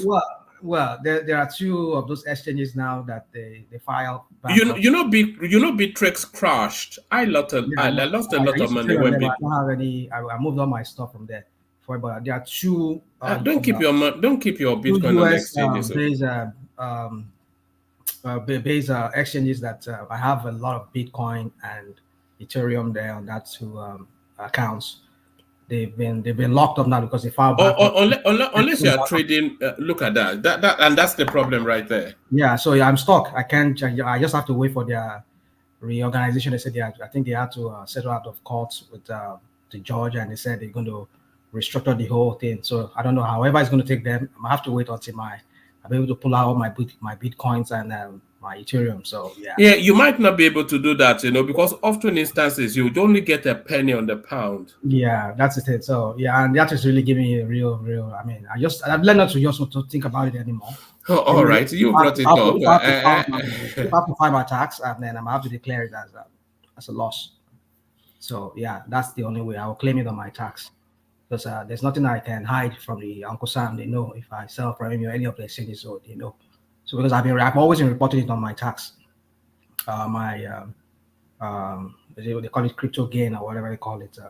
On the tax. So yeah, so there's nothing hidden from that. So anyway, yeah. So let me just go to you see, when the boy is good, the boy is good. Tinubu is an apa. And I said the reason why I said it was an apa is that I don't get it. You came, you knew what was on ground. You start giving position to the boys. Everybody's keep creating offices and putting people. Now look at what they did when you were saying that you needed money from climate change. Look at the entourage you took to what's it called? They look at you guys. This guy, are you even serious? You carry 400 and something. You carry 400 and something members from your cabinet or whatever they are to come and join you in the country, and you're saying you need money. You need money from climate change. It's not the same person that was talking about saying that climate change is like a rat that eats only communion, and then the crap that he was talking that we don't even understand what the incoherence that he was just speaking on during the campaign. I mean, but boy, Nikokon, he has nothing to offer. It's just the propaganda that brought the boo that's the same propaganda they play on Nigerians again. After all, I know Nigerians, they were wise. They didn't vote for him. You know, the odd numbers were just all cooked up numbers. So let's just leave that. That's another thing for another day. We could debate it. But my point is this: is that that guy is an apa. Just spend money. You're talking about Nigerians should look at the nationwide broadcast. It says, I know your plight. I know your problem. We have to tighten our seat belt. I mean, we have to tighten our belt at this time. Well, I mean, and then you and your minions, you're all spending money loud. See Dubai. You know how much millions of dollars that they took out that way from the Nigerian economy, and you're saying you need money. Emirates, lower man, BA, lower man, and all those other airlines, you're owing about $1.something billion. You're supposed to buy the backlog of money that you're supposed to pay these airlines. That the money is trapped in Nigeria, and you are going and then okay, the climate change that you went to, what did you bring back from the climate change? So am I surprised that Edwin is talking about what he's talking about? I'm not surprised, because you become you're a member of that cabinet where your boss is an apa.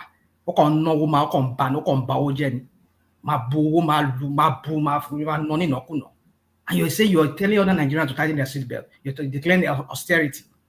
I mean, these are just people who are disconnected from the people. Are you surprised when he cannot even go? When he even heard that there was Nigerian citizens were bombed? Some leaders will quickly leave that place and come back. Although I heard he has come back. I mean, he came back a few hours ago. I mean, instantly would have been leaving, coming back to Nigeria. It's because the life of our average Nigerians, it doesn't mean anything to these politicians. They believe everybody's life is disposable. So that's the point. One man, I don't see these people as leaders. These are just dealers. I should well record them. They are all dealers. They deal with Nigerians. They deal with the lives of Nigerians. They don't care. As long as they get what they want, either the power, the fame, or the riches. That's what they care about. So am I surprised when Ali Edwin is talking about what he's talking about, saying high debt servicing revenue ratio poses a huge physical constraint on it? Why would it not cost it? When you are spending the money, the already scarce resources that we have, the scarce what's it called, foreign exchange, since our economy is dollarized in some ways, whereby our manufacturers, they need this money, they need dollar to be able to go out and buy some of these machines or whatever they need to buy, raw materials for their production.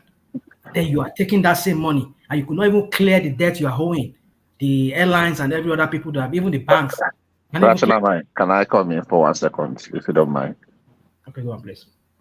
Okay, don't you think you have been too harsh? Just a few months ago, before the last administration, our last cycle of budget, for every dollar that we earned, we were spending 96% or thereabouts to service debt. That has dropped drastically. It is still not where we want it to be, but it has dropped drastically compared to what it used to be, number one. Number two, this man wanted to do his 70th birthday colloquial. Everybody had gathered in Lagos, everything was set. And before they announced, yes, it has dropped to what percentage? I will tell the percentage, but it has dropped. That's not an argument now. Everybody knows it has dropped. But it's not, we're still wanting to get, it's not 96. Hold on. I will check. How much are we paying from our revenue to service our debt? How much? It's not what it used to be. It's not 96% now. They said we are going to spend, hold on now. I will check it and I will give you before we finish this conversation. But I know it has dropped. It's not 96%. It is not, absolutely not 96% of our revenue. So you can do the check yourself. I mean, Google is your friend now. No, that's number one. You are telling us, and I'm asking. I know now. Let me finish what I'm saying. I will check. I said I will check, and I will give. I don't want to speculate on the figures. Okay. And you can check if you want to. If you are disputing what I've said, check. If you don't need it, then don't worry about it. So number two, this same man wanted to do is you have let me almost forget what I wanted to say. Wanted to celebrate his colloquium. He said he doesn't care, but he cancelled it when there was a train attack on March, what do you call it? And in solidarity or in commiseration with the people. And finally, look at our So why performance is he not indices. doing that as a president? Doing what? Doing what? He just When came back. yes, when he We knew are hoping. to yeah. We are hoping that he will go. I said I hope that he came back yesterday that he will either address the nation No, or why go did there he not abandon the summit and come back home? so that he can resurrect them when he comes. No, Anyhow, that is you said they canceled this colloquium yeah, off yeah. the back of he wasn't able to resurrect people, but he still But I acknowledged. mean that one was So why did he? his hold on. That one was his event. That one was his own event. He had control over it. This one was not his own event, and there were people that were there. Just let me just finish this. And if you look at our economic indices in several areas, out of about 10 of the indices, about 6 or 7 are reading positive. The facts are What are these there. indices? So, What are these indices you're talking about? Where are they okay, you know what you do for me? I will stop here. I might drop out a little bit and I'll bring those facts so that I will bring the exact figure just in the course of this, your conversation, okay? Well, Okay. for information, dollar has risen again. They were exchanging dollar. Yesterday, there's a collapse. Then this morning again, it went up again. You can't check that. You see, sometimes I don't know when people people churn out figures like you're doing. It's dropping 99 cents. You people, you wonder why do you eat your word? Say it out. You wanted to say I might insult. I saw that. More attack on one. So let me No, I'm just kidding. Anyway, so like, when I say you people, I mean the Agbadorians. I don't want to know who that person is. If you know yourself as an Agbado, you're an Agbado. But you see, my point is this, Bishop, is that all these figures, you see, it's easy for us to start making figures 99 cents to the dollar, whatever. I mean, like, what's the impact on the life of Nigerians? Dollar just went up again. I'll tell you, before the end of this December, the way I'm looking at this, it's going to hit another $1,300. I mean, 1,300 naira again. The way it's going, I think it got almost like 117 naira this a few hours ago. My time here. So I don't know all these figures that you people are branching this shit around, because I trust APC. They are very good at this propaganda. No, I'm not. You see, if Nigeria ever survived Tinubu, we will always remember that guy is the chief propagandist, like this Adamawa state Elisha Abo once said. So APC are the chief propagandist, and Tinubu is one of, if not the masterminder of the propaganda of APC. So I mean, he has trained his boys. All of them, they all know what to do, even though he doesn't tell them. We have all their keyboard warriors everywhere even on this one-man platform. They are here typing. They're all here. I mean, most of them are paid to come and start spewing out crap out of it. You see, the point is this: what all these figures were brandishing, Bishop. I'm addressing you now, Bishop, and I hope to see those things you said. Those indices you said he has performed. I have not seen anything Tinubu has performed. All his quality has been disaster. And this is somebody everybody tout as chief strategists. Chief strategists have never thought things through, just say things on impulse. Doesn't even think about the repercussion. All because you feel that everybody holds you on a high pedestal. They think that, oh, you're a chief. Anything you just say. All those sycophants that always like to clap and every time. Like, I mean, I used to talk about that when Bubu was there. I mean, the word sycophancy, I mean, I started using it here on this platform during Bubu time. I mean, look at it again now. They've taken it to the highest degree. We're talking about Bubu time. I mean, that one is in accuracy. In fact, it pales into insignificance when it compares to that of Tinubu. Tinubu's level of sycophants that I've seen. I've never seen that in the history of that country. Just look at National Assembly some few days ago. Look at all those sycophants lawmakers there. They were all clapping. Hey, on your mandate, we shall start. Even the excuse me. Even the some of the Labour and some other PDP too, they joined them in their dramas. So you see, I said it, we're in a dark time with Tinubu, very, very dark time, and I just hope Nigeria survives Tinubu. If Tinubu does not convert Nigeria into another Lagos in his pocket, I mean, maybe only death and maybe his health. If it really gets to that point whereby he cannot even, he's really incapacitated. Except maybe that's the only two things that would make him, that would save us from the hands of Tinubu. The way we're going.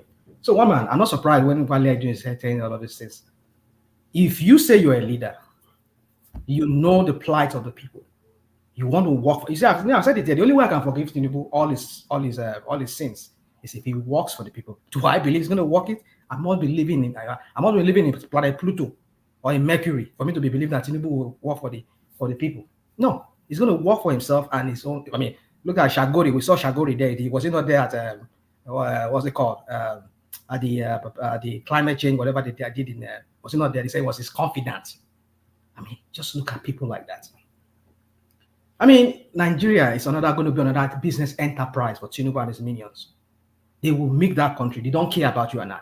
All they care about is, like you heard when the professor was saying that bigot Professor Usman. Even though I like him for the way sometimes he makes his he clearly expresses how he feels, but it's just some of the things he says is just bigoted in some ways.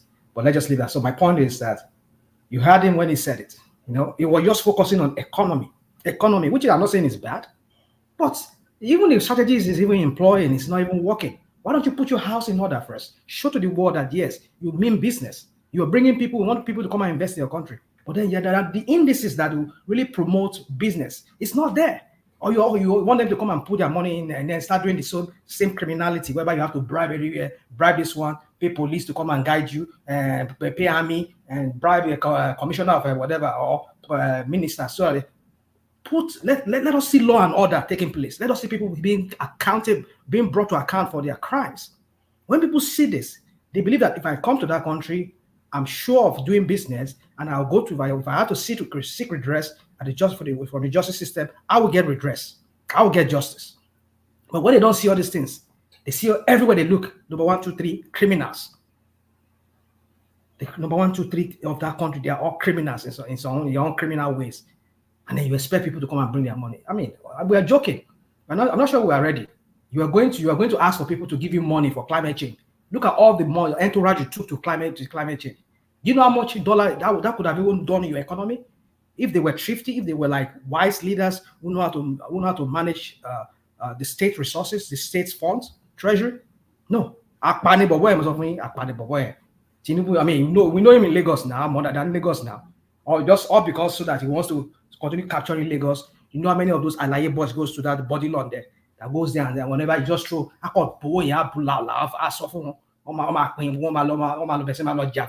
anywhere, snatch a ballot box from, rig election from. I mean, we know all these tricks, we know all these things this guy is doing. So forget it. It is now, like he said, that is business for the boy. I mean, that's job for the boys. So this is job for the boys now, right? You create any ministry or whatever agency, puts you there, and then you go and make your own money. It doesn't care about the common man on this. You see, what man? I'm not surprised what Wale Edun is saying. Give me another topic, please. If you have. All right, brilliant. I do have another topic, so let me take you to that topic. Bishop. Sorry, Patrick. Let me mute you. Let me take you to the topic. 7 out of 10 Nigerian students involved in cybercrime. So that's the EFCC chairman. So I know you've been sniping at it from the sideline. So you get the center stage now. But rational mind, you take that center stage under Thomas as I bail out, acknowledging Ayo's super stickers. Of course, Ayo always super stickers. And there's Ayo doing as he always does. So that's Ayo. Thank you, Ayo. Prince, he does as well. So that's Prince from the east, not Prince from the southwest. So that's Prince a couple of times. So thank you, Prince. And then there's Tima Jack, he comes in there. And then Prince still at some space in time. And Alexander Gomez kicks his stuff.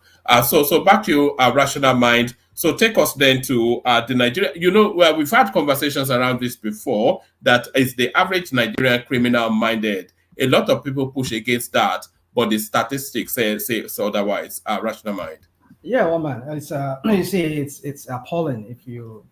Sorry, Rational Mind. Thomas, are you there? Thomas. Yes, Daddy. Yes. Daddy. All right. Over to you. Back to you, Rational Mind. Yes, Daddy. Yeah, Thomas. Oni. So anyway, yeah, come on. Yeah. Continue, National Man. Yeah. So, you see, it's so sad that even here in America, I mean, I remember some, well, let me not go into more details than that. There was a time I went to some prison yards here, some prison county jails and all of that. If you know how many Nigerians that I saw, I was like, you mean no? Some of these people, you think, oh, my son, my daughter, well, most of them are all, I mean, I can't remember seeing a woman, but the guys, oh my goodness. Some of them, you see, my son is in America, but their son is locked up. Some of them are doing like 7, 12, 13 years in prison. At least the one I saw. So what are we saying? So you ask the question, what is going on? You listen, no. So people are looking for a way of coming to this place from Nigeria, and they're ready to just do any kind of job, no matter how menial, no matter how low that job is. They will just want to survive. They will abide, they will live by the rules and the whatever rules and the law and order here that they have here, the system. But Rational Man, can we say something, please?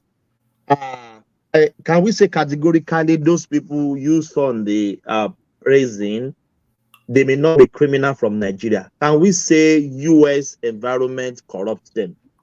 You see, No, it's just a question. I know. Rational Man. I'm trying to answer your Yeah. question. Yeah, I'm trying to answer. Yeah.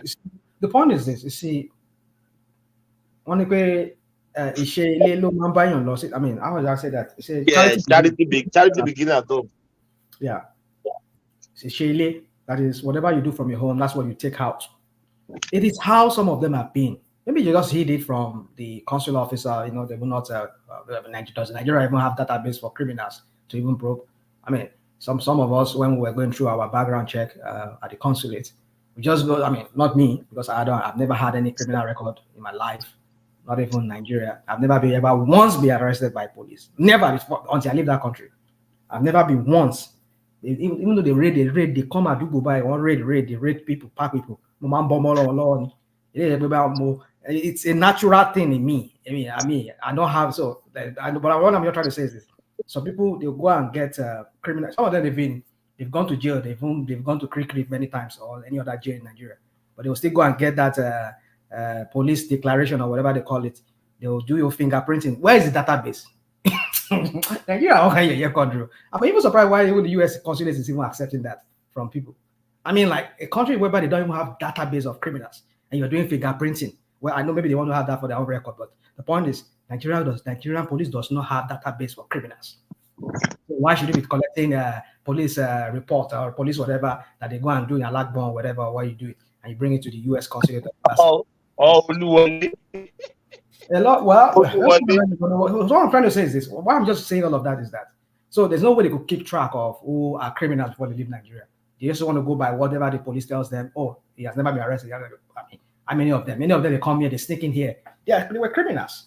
So let's just leave that. So my point is this. It's like Nigerians, they are just criminally minded. But how? How come? How did they get to this point? It's one of the system there that we operate. A system whereby you can buy your way if you have the money, if you have the connection, if you know the people there, you will buy your way. No, people are not being brought to account. Look at it, they send 80,000 people. Don't get me wrong, I'm not saying we should be more than that. But in a country as lawless as Nigeria, and then somebody's telling us here that they only have about 80 people incarcerated. Oh my, you know how many people are incarcerated here in America? That's to tell you, you see, let me say something. Let me say this to our listeners. If you hear like 5 million Americans are being incarcerated, or 1 million, or more than even 5 million, or whatever millions they are incarcerated here in America, it's because it's a country where there's law and order, and people are being brought to justice. That is why the jails, the prisons are all filled up with people, with men and women, but maybe likely more men, because people engage in crime here. Maybe not the kind of one we do in Nigeria. Maybe our own is more economic, like wants to make money anyhow. But here they do all kinds of crime. But if they just give you a wrist on this, like you just give you a slap on the wrist and they just say, don't do it again and go, like we do in Nigeria. I tell you, their prison here will be almost empty. But because people are being brought to account, that's why their prisons are all filled up. And it's a deterrent. Because I tell you, some people, when they go to jail, they come back from jail, I mean, they can't even get a job. they are felons. If they have felony on their record, they can't even get a job. So that will tell you when you remember that, oh, if I go to jail, I'll be useless. I'll not be able to get a job. Then you have to sit up. So the point I'm trying to say is we need to start bringing people to account. So when you don't bring people to account, that is where you have the lawlessness, because you feel that you can do it with impunity. Nobody will arrest. Nobody's going to, after all, you can buy your way out of it. That is it. And then you want people to come and invest in that kind of a country where they don't even sure if their money is being stolen by one of their employer, they will get justice. So you see, Nigerians are just. I'm not trying to demarket our country, but it's the fact. If we know the problem, let us address it. Like I said, if I were to be the president of Nigeria, I will build many more prisons. Even though they're not filled up yet, I will be building it so that they'll be sending people. But do we have the money to feed? That's another thing. That's another angle to it. I understand that part, but the other way we can make people pay for their crime. Either make them go to community service, or you just restrict them in some ways. You cannot drive. You cannot get driver's license. So if your job requires that you drive, nobody will hire you. So next time you will sit up. So we need to start putting. I'm not even an advocate of person that. I'm not even a person that advocates for people should be locked up forever. But let them be brought on account. Put some deterrent. Like you cannot get job. Make sure everybody gets a database. Start from there first. Start putting everybody on a database. That if you commit felon or you commit anything that is to a degree of felony, then you cannot get a job in Nigeria. No job, no people should hire you. Because all of them they'll do background check on you just for you to be able to show that they're hiring not a criminal. All the civil service, police, but to rational mind, I like that Obodo style. But if somebody has went to prison and he has come out, why can't we give them second chance? Because I heard even to get job will be difficult, even to rent house will be difficult, no credit. They will just always push them back to criminality, don't you think? It does. You see, I'm not saying the U.S. justice system and the system here is the standard. Don't get me wrong, I'm not saying it's standard. But what I'm just trying to say is that we need to put in place some kind of deterrent. That's why now, if you look at some of the things they are doing, most of these people I'm telling you about that have been in prisons, like the 1 million or 5 million people incarcerated in America. A lot of them is from previous, until recently, that so many state legislators, they're trying to re-legislate for some of their justice system laws, the laws in their justice system. Now, sometimes they tell you that you do community service for some misdemeanor kind of misdemeanor crime. Yeah, you can do community service, or you can do certain things, or you pay some fine. So that during that COVID, a lot of the prisons were discongested. Some people were even let it just go. Some people they have some serious cases. They were let go. I mean, they released them because of the COVID. Because a lot of people were catching COVID in prison. So what am I trying to say is that we need to just put in place. We need to start showing to the world that we're serious people. Nigeria is not a serious country. People get away with lots of crime in that country. So when somebody is not punished and nobody's used as an example, other people want to do it. So that's why we need to set an example. But do you think go on. Yeah, I think it's only politicians are getting away with crime. Can you say that? For the most part, because in the most part, is the politician getting away? Normal people on the street, they will lock you up. Well, some of them they lock them, or some of them they get the you know somebody, they'll release you. It's all about your money. I mean, forget that country is a lawless country. So we're not serious as a country. We're not a serious country. Because if you say you're a serious country, you should be seen to be serious, because you operate a system whereby people are brought, there's law and order, and people are brought to justice based on this law and order that exists. But when you have a country, somebody was telling me, come and invest in Nigeria. I've invested. I can't even see how I can function. I can't do a legit business in that country. For me, I don't know how some people do it. I can't do a legit business in Nigeria. I have to cut corners. It's either I bribe or I do one thing. I have to do one thing. So how long can I be doing that? How do I even make money with that kind of business? Even if I make money, would that not even make me to even jack up the price of my services or whatever I'm rendering or whatever goods I'm selling? That is it. How can everybody even survive in that kind of climate? I don't even know how people like Kenya and the rest of them survive in that kind of climate, doing that kind of business. Whereby your shop, the next day, you're not even sure if your shop will be still be there. They come and, it's just, it's so very hostile to business. And then you wonder why a lot of our people are unemployed. I mean, some of us here some of us who live in foreign countries, some of us have what it takes to come back home and invest. But my fear is like the previous investment that I've done in Nigeria. I had to fold up. I had to shut down shop, close down shop, because I ran with my tail within my legs. Within my 2 legs. I ran back to America here, because you cannot. They will run you down, because everybody. Yeah, that's if you I don't think there's you can't do business in Nigeria unless you are ready to abandon your US and stay in Nigeria. Yeah, that is it. If you can abandon what let me tell you something. My father-in-law has been in Australia for almost 45 years. He tried different business. Nigeria, they run him down. Yeah. Only business, only thing he has now is property, shops. That is it.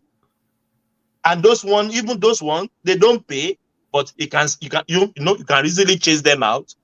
You know what I mean? That's still better. But he tried Molue, he tried Keke, they run it down. My brother, Nigerians. When we say Nigerians are criminally minded, it's just I blame them, and at the same time I don't blame them. I blame them in the sense that they are the people who enable these criminals to ruin their lives. They keep voting in criminals into government.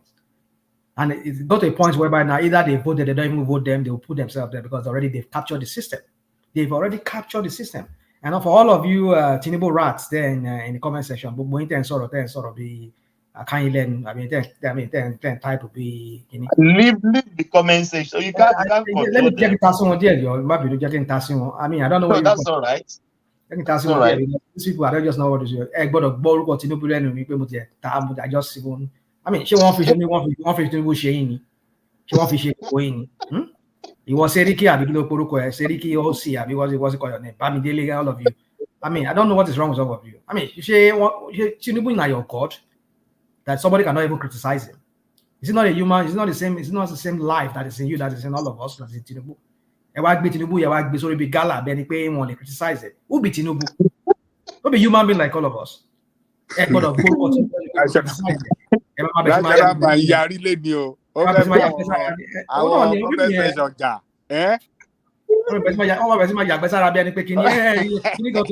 remove him. He's talking crap. I mean, you people should go and get your head checked. And that's like your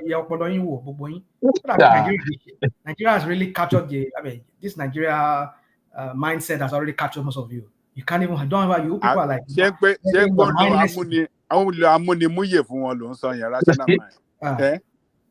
yeah, well, it's it's just because I understand man, they just get triggered when no, it's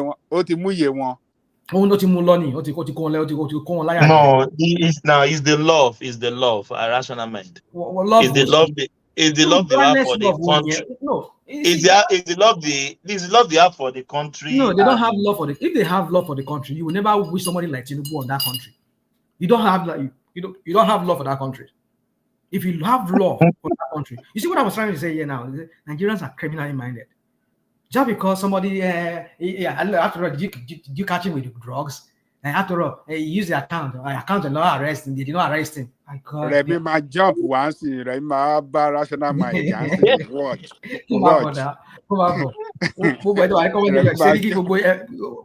Please post that link. I want all those people that are criticizing me.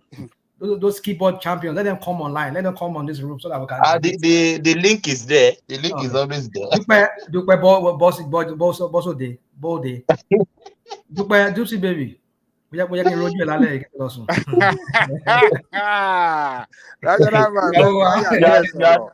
looking for trouble. Now. You are looking for trouble. Lori online, lady. No. I think everybody cannot be like you that criticize him. Some people will still praise him. That is life, You see, isn't it? I will praise him. Listen, I will praise him if I see need to praise him. But I cannot just bring myself, because when I see somebody is a criminal, he has not paid his due. Go pay your due. Get arrested. Get locked up. That's what I want to see. Or just go quietly into the night and then let us not hear from you anymore. We don't want to hear your voice. We want people with impeccable records. People with no. Rash, hold on. Okay, I hear you. Go on. Comment section. No cause. No. Waiting now. I will remove you. Don't cause. Don't remove anybody. That's the beauty of the comment. Because I welcome people to criticize me, but I'll fire back. That's the only thing. I will fire back if I have to fire back. But I can't condone cursing. No, because I just delete the comments. I didn't remove them. All right, it's up to you. I don't want to continue. So yeah. So my point is, see, when we say Nigerians are criminally minded, just trivialize things. It was his bank account that they froze. It's a bank account that they arrested. Oh God! And you wonder why. But that is true now. That is true. You see, nobody arrested Tinubu for drugs. Because somebody was not arrested, does that mean that he did not commit a crime? Is that what it means? Because somebody did not commit the crime, why can't US government arrested him? Okay.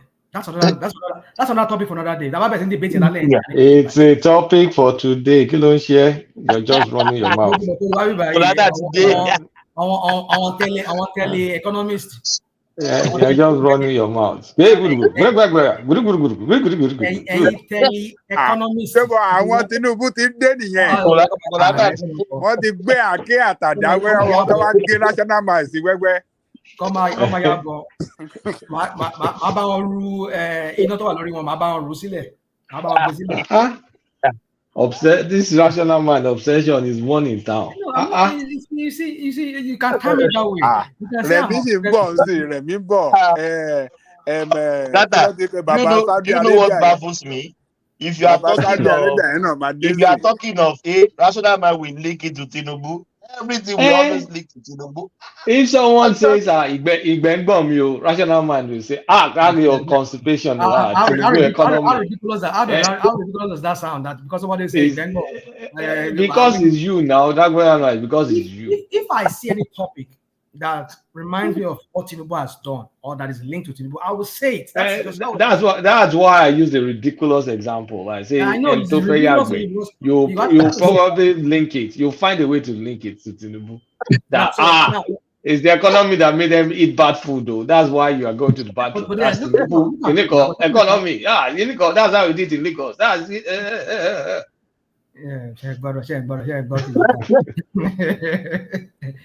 We're talking about criminality.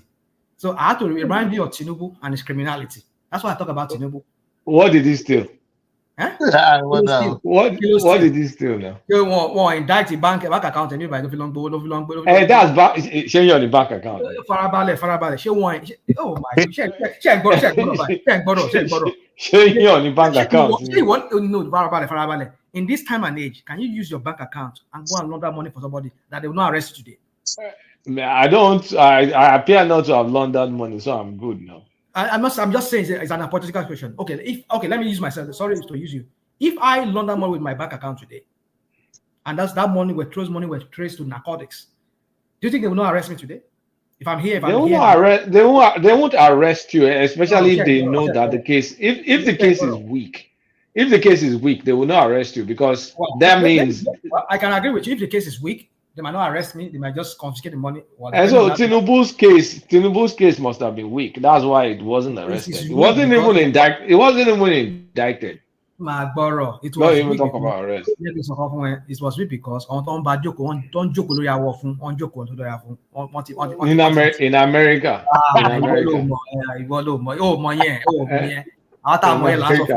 The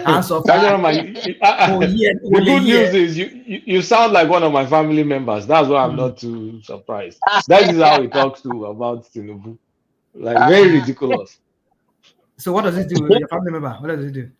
My own blood brother. That I mean, he can't stand Tinubu. He sounds just like you. Okay. You see? So you have another rational. You have another rational mind in your family. I have. Yeah, I have. You see, the thing is this. It's just because I cannot stand. Very ridiculous You can say it's criticism. ridiculous, but they have points. They have reasons. Because I cannot stand people who are criminally minded, who have engaged in criminal acts. Okay, so the Peter Obi you are following is what? Give me his crime. Is the state? Give me his State crime Obi. now. Give me his crime. State Oh, Obi. you want his crime? Yeah, give me his crime. All the contracts that he executed and he gave his paddy that they impeached him for. What's that? Yeah. All the local government money is stifled. All the Anambra money that he put in his personal investment company that he has his wife and his daughter in there. 2 billion naira his wife is spending. The 250 million naira, 250 million that they cut with him. The money laundering that he did for Jonathan's government through Fidelity Bank. The other one, tax dodging. Where is all this evidence you're just making up? Where is this evidence? I can give you how many times. I'm tired of it now. I'm exhausted. Elections are over. It's not worth my. When you're not exhausted, it's not worth my effort anymore. But maybe in 2027 if he wants to run again. Okay, all right, bring it up. I can't be talking about Peter. He's not the president. I don't care about him. I'm talking about Tinubu. The one I wasn't making reference to any other thing than the one he did here in America that we saw, that we heard about. But rational mind, was he indicted? What's the point? It's a simple question. Was he indicted? Then let it go if he's not indicted. All right, yeah. I'm not yet to come on. Let me just talk about my topic I want to talk. Let me move on because you see, you'll give up, Ole. No, me will give up. Me will lágbára ilé ìwòsàn láti office. Ole. Tell it go. You see, rational mind run away. You run away. Let me. Was he indicted? Answer the question. Was he indicted? Question. That's the main question now. Nobody indicted him. So why is he not a question? But you say his bank account was indicted, right? Is that not the it was a civil forfeiture now. That's the definition of a civil forfeiture.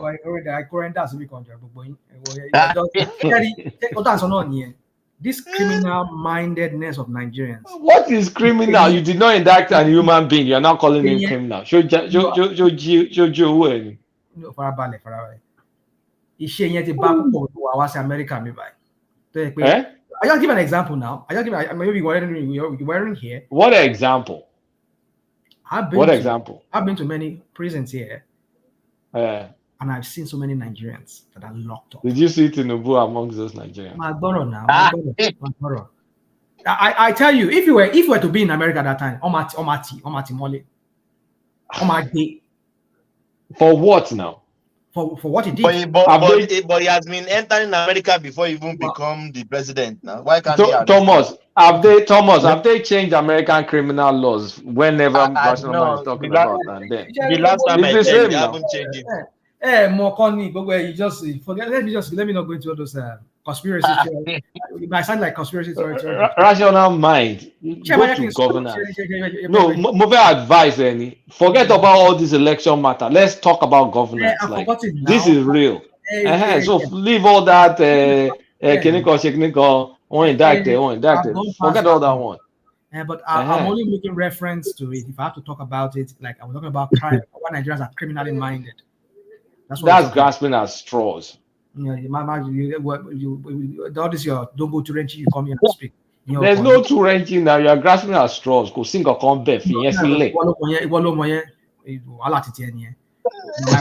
My point is this: is that Nigerians are criminally minded, and that is why a lot of them are getting time will reveal it now. Time will reveal it. He will in America can see anything. No one I had a very good job in Nigeria. Let me say to you, don't want to read, don't want to serve me, but a lot of them, they are well off here, but they got involved in some kind of crime. And maybe they stole to get well off, or they're greedy or something. Some it's of sexual nature. Some and then they don't have discipline. They fight somebody. Some was like, and then they're criminals. Got involved in that. So my point is this: is that that criminal nature, that criminal tendency, it's like it's ingrained in us because of the system we operate in Nigeria, this system of impunity. And you feel you can always go with it, and then we can do it, and then we can do it like that. I mean, so the point I'm trying to say is this. I'm not saying Nigerians are the only people that are criminally minded. Don't get me. I mean, there are other countries. But Nigerians is just, I don't just understand that of our own, because our country, the situation is making people, look at, we're talking about these kids in school. Even only in school. But they are doing Yahoo Yahoo because they don't see any future for themselves. Because if they come out of the school, like we were talking about some few days ago, a guy who tore his NYC and his rational mind. That's not an excuse. Look, That's not when an I was excuse, when I was in university, when I was in university in Nigeria, not an excuse, right? wait. When I was in university in Nigeria, Yahoo wasn't a thing then. I mean, it was internet anyway. Then people were doing cult and all. Did everybody do it? Did the majority do it? No. Did I do it? No. So you can't just brush take one brush to brush everybody and say, because a few kids are doing Yahoo Yahoo, then the nation is destroyed. The woe betide us. You can't say that now. Let me say this. Kulata, I remember when I was in university, some people drop out because they were threatening them for cultism. They drop out of the uni. Because they don't want to join. They don't want to join. They go and start 100 level. Somebody that is in 300 level dropped out. Go and start in 100 level in another school. But then Thomas, it's a matter of choice. The rational mind. Yeah. You see, those era when you went to school, when most of us went to school in Nigeria. But you see this issue of morals. I mean, I remember way back then when we were growing up too. My mom and my dad used to tell us, "Hey, your mom is seeing you go. Bye. And I'm sure their own parents will be saying that to them when they were also young like us back then too. And your mom is seeing. So with time, it's like as budget law, things are getting bad. Like Fela once said in his as time they go, Ajale, are you there? Let me finish that. Let me finish that. As time they go, it's just the bad. Respond the mess. Democracy. Demonstration of crazy. Fela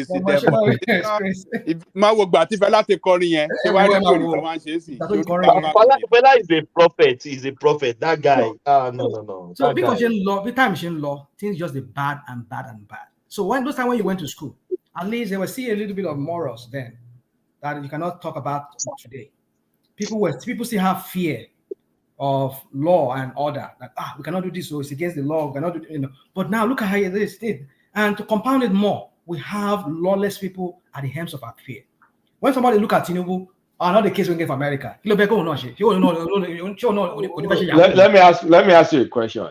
Out of all the presidents that we've had, both civilian and military, which one of them has not been lawless?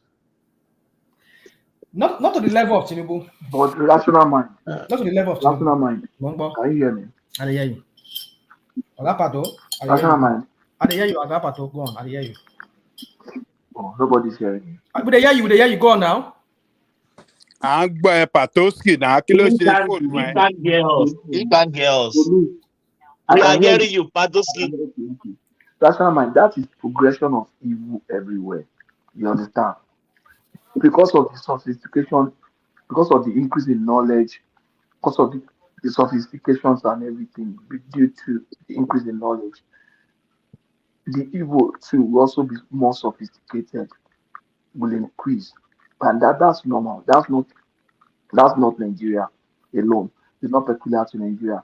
People now have access to technology. We didn't have it in the past. We could not have been a Yahoo Yahoo. Now we have technology. Now with technology, people now know you don't even need to travel out of Nigeria to know how American system runs. So they can then use that technology to infiltrate that system and abuse that system and take advantage of the system. So it's not for you to say it is ingrained in I'm happy that you said in us. That means I'm not part of it. How can you say that criminality is ingrained in Nigeria. On what premise are you saying that? You understand what I'm saying? I'm On saying what on the premise? premise. Okay, go on, It please. is Yorùbá sọ nǹkan kan wọ́n ní olè ló mọ ẹsẹ̀ olè tọ̀. With due respect to you, but you see, don't allow negativity to how do I put it now? I don't even have English word. Thomas, borrow me one. I don't have. To cloud is judgment. Well, now, most of the time, I don't know whether you take your time to listen to these sessions. I've asked us to do that. If you listen to yourself, you will say, what? How can I be this? I want to believe these things are not coming from your mind. They are just things that you just put in your head. If they are coming from your mind, there's a need for a very thorough cross-examination. How can you have that amount of hatred for a person, for a people, for a collection, it's due respect to you, sir. That is Okay, can I address you now? Criminalities are not ingrained in Nigerians. If Can I address somebody you? who's not in Nigeria is listening to you now, will say, look at them. In Nigeria, is saying it. They are criminals. How can you say that? Okay, 200 million people. You went to prison in America and saw criminals from Nigeria. Were there no Mexicans in that prison? There were. Were there no real Americans There were. in that prison? There Were were. there no Europeans there? Were there no other black people there? You see Nigerians all over the prison, as if the whole prison is dominated by Nigerians. What percentage of Nigerians are in the US? In the first place, let's even say I'm sure we don't have up to 1 million Nigerians in the US. Never 1 million. No, more than 1 million. How can you say that? You say, Nigerians all over prison in the US. So Mexicans are not there. Other Latinos, Nicaraguans, all those Bolivia, all those, they are not there. So it's very sad that you will say this. And you study international relations. With all this painting that you are painting, what is the effect of it on the international image of Nigeria? With your degree in international relations. Hold on now. I am very, very disappointed that you. No, you can be disappointed. No problem. You have been saying it over time, but I think I've had it to this point. Okay, all right. It's not, and the fact is that you are not saying the truth. I'm not saying the coming truth. up with facts and saying the truth is okay. Am I making them up? You couldn't bring yourself to say no, he was not. Not because he was actually there, but because you couldn't. Patoski, can you hear me? Prepare yourself to say the man was not indicted, which was the truth. He was not indicted. So why can't you say it? Your pride will not allow you to see it. Okay, so can I say something now? Can I say something, Patoski? To me, yeah, go on now. I don't know. Can you hear me? Thank you, Thomas. No. Let him talk. Yeah. Let him talk. Are you done? I mean, Patoski, she not. Are you done? Sorry. Did you? Are you? Yeah. Go on. Yeah, national man. You see, Patoski, you don't know me. I work among people, and I am a very, very playful person. I play and I mess around. I have kids, get grandkids. Besides spending time with you guys here, I have other life that I live besides it. So anyway, my point is this: is that I'm not a negative person.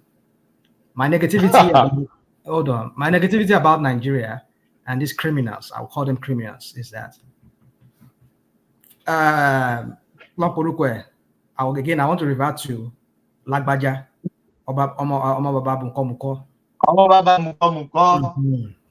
That's my favorite.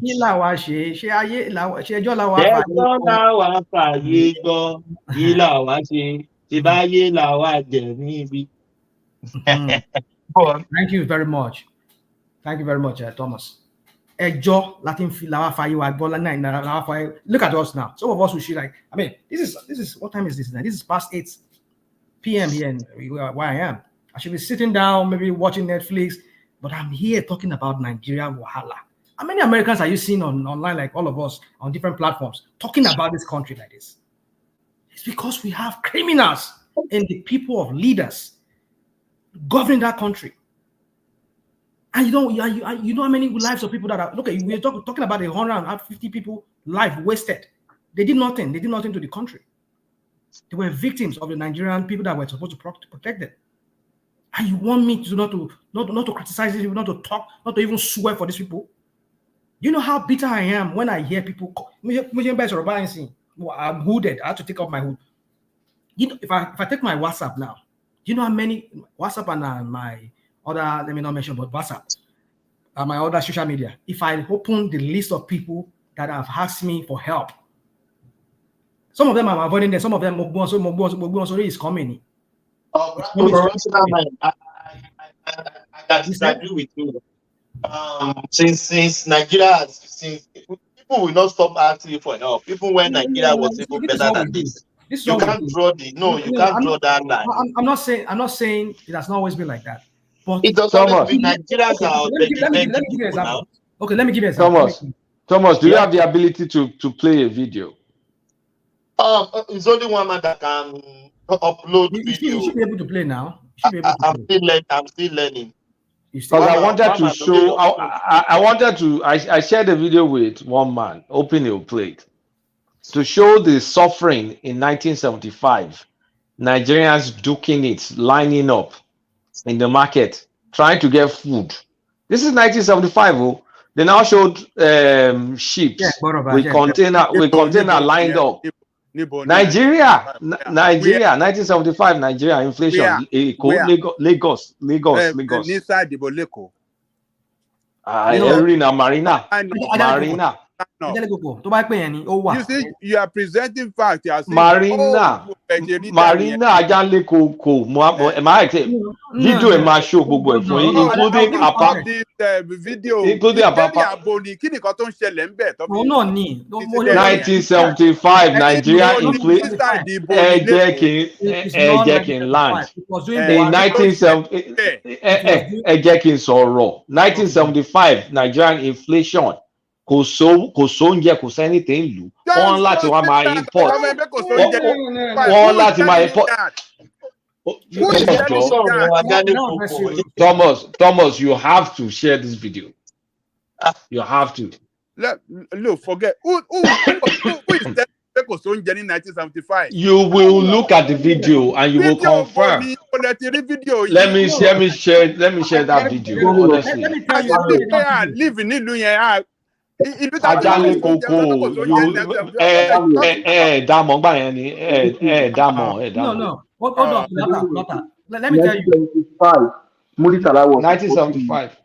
Was importing meat to Nigeria. Exactly. Saudi Arabia. It was before the importation started. There's suffering. You can see all of them landing now. Do you remember that was feed in 76, February 1976? No, you're talking about Buhari time in 1983. One man, if you are still listening, share this video that I sent you. No, 75. 1975. Warehouse it's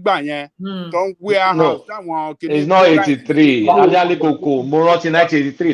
This is 1975. There was. 1975. Ajanle Koko. 1975. I don't know of 1975. You have to that video. 1975. Where was that? I don't know. It's only Thomas that can save me now. About Thomas Kederi. Do you remember 1975? Chicken. No, Ajanle Koko say 1975. Martin on ye. Propaganda. It's not proper. Ajanle Koko.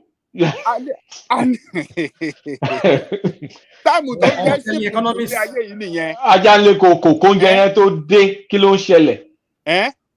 Kán tó import oúnjẹ yẹn kí ló ń ṣẹlẹ̀? Kán tó import oúnjẹ yẹn. Oúnjẹ wà kán tó import ẹ̀. Hold on. Kẹ́yọ̀kan bá mi pé one man. I want to share this video. Ẹ jẹ́ kí wọ́n máa lọ sùn ẹ fi wọ́n máa lẹ̀. No. Video. One man, if you are listening to this, play lẹ́ẹ̀kan now. One man play. Emi o mi ti David. Try láti push back at me. Pé this 1970. Show the show 1975. Yes, that video. To work with play. Okay, me ti me. That was Nigerian suffering. That was not Nigeria. That was Nigeria. I mean, report me at Papa Port. Oh my God. Okay, Thomas. Ajale Koko, selective memory. You are sharing selective memory. This was Nigeria. They're showing Apapa port container, people waiting. Don't tow. Then one show Marina. I mean, I know. I recognize all this. I worked in Lagos now. I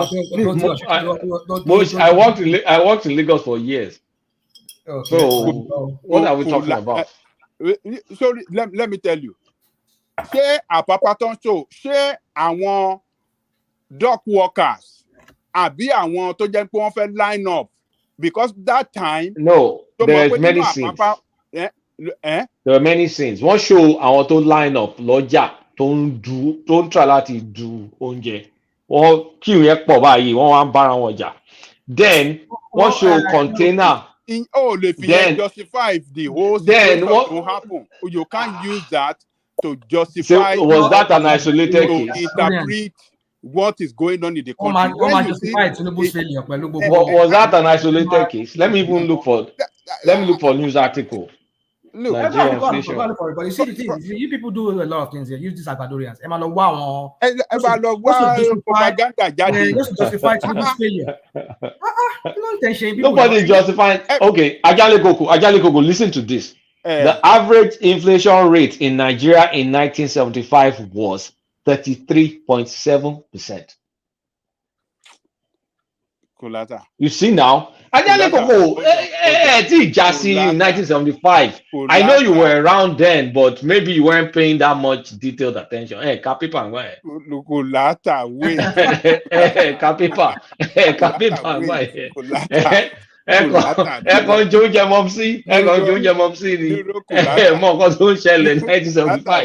Wait. When you say, okay, inflation, Igba, Agbon, you see, sorry, Bogba, one figures that we are talking about. English. Oh, sorry. Oh, sorry. Guys, sorry. Yeah. You see, let us, these figures that you are telling us has nothing to do with poor man on the street. Why not? Hold on. The reality on the street is what matter to poor people. How was it? How was, prices of commodity? Do you know that 75? Hold on, no. I want to tell you. Do you know it was in 1973 that we paid Undoji? We paid Undoji's, what do you call it? Udoji's committee recommendation was in 1974, increase in wage, 1974. Yeah. So sorry, English. It was in 1974. Yeah. 74. I think was in where I thought 73. Okay. I'm reading it from the same place I found the inflation. This Indoji's fund or stimulus. Yeah, stimulus. This Indoji stimulus that was given to all workers in Nigeria. People were, people were financially strong and purchasing power was very, very strong. How does that explain the people that are queuing up in the market looking for food? My dad bought his car 74-75. Look, my dad bought cars too then. Now, of course, there was. Hold on, there was prosperity. That's what I'm saying. There was prosperity. There was the purchasing. I just read you the inflation number. And you guys watch video of people queuing up to look for food. Oh God. So if you guys were there then, if there was internet then, you say, this is the worst. Because the inflation numbers then is even higher than the inflation number today. You can't use one incident that happened in it's not one incident, it's also backed up by the inflation numbers. Okay, are you telling me that was the way it was then generally? Is that what you are telling me? Everywhere. In that 1975, yes. it wasn't that your video was It's not my recorded, video. that your video was recorded somewhere where there was an incident, so you can't bring that video to relate. Why did Mohammed come in 1975? Why did Mohammed take over the government in 1975? I want you to answer that question. Well, you want me to answer that question? If you are counting what Kulata is saying, why did you think Mohammed took over in 1975? No, Rational man, you weren't born that time. Now let Ajale Koko answer. Pakowski had these questions and his speech. You were Rational man born that time. It was a kid. Kolata, ask Ajele Koko what were the reason why he gave for taking over from Gowon that time. Moritala. Okay. Okay. Let's hear that. Okay. One I can remember specifically was that he was not trying to he wasn't trying to return the country to democratic rule. He wasn't trying to he was not trying to take the country to democratic rule, as he promised earlier when he came in, that he will govern for a little bit and then we return the country to democracy. And coup plotters will come in with so many. No, you give reason now. Don't go now. You give only one. You give us. Ó ṣe jẹ́ pé yẹn lẹ rántí. Ó ṣe jẹ́ pé yẹn nìkan lẹ rántí. Ó ṣe jẹ́ pé yẹn nìkan lẹ rántí. Remember that. I can remember that. So the rest, I can't remember them. Why? Let me tell you. That time he gave corruption, nepotism, tribalism, and even austerity and all those things. It doesn't matter what influenced his decision to start importing food that time when you are against what the Kolata is. What influenced his decision to import food that time? Tell me. Look at you. If his food is in the hold on. You just sideline me because I wasn't born that time. Let me ask question. If food is sufficient in the country, why are they importing food? Exactly. Hold on. You see, I was born in the 80s. I don't know what you are talking about, but I can ask that question. Yes. Hold on. Yes. To be truthful, the prices of commodity were going up. Yes. And Muritala feel that, look, he won't allow Nigerian people to go hunger. To be starved, or he wants to make food very cheap for Nigerian people.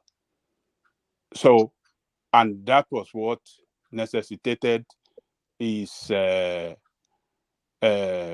policy importing various food into Nigeria.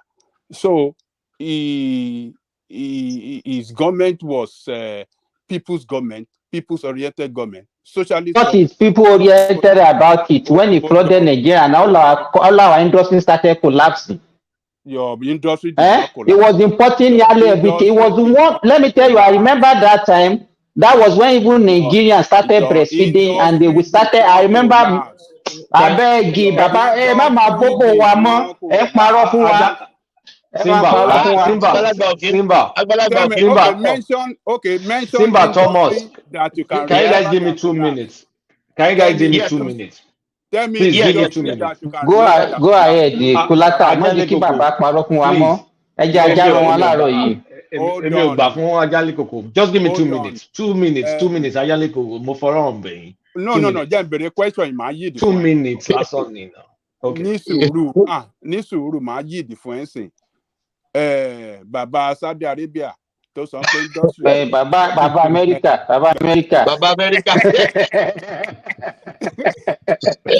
So, mention the names of the industry.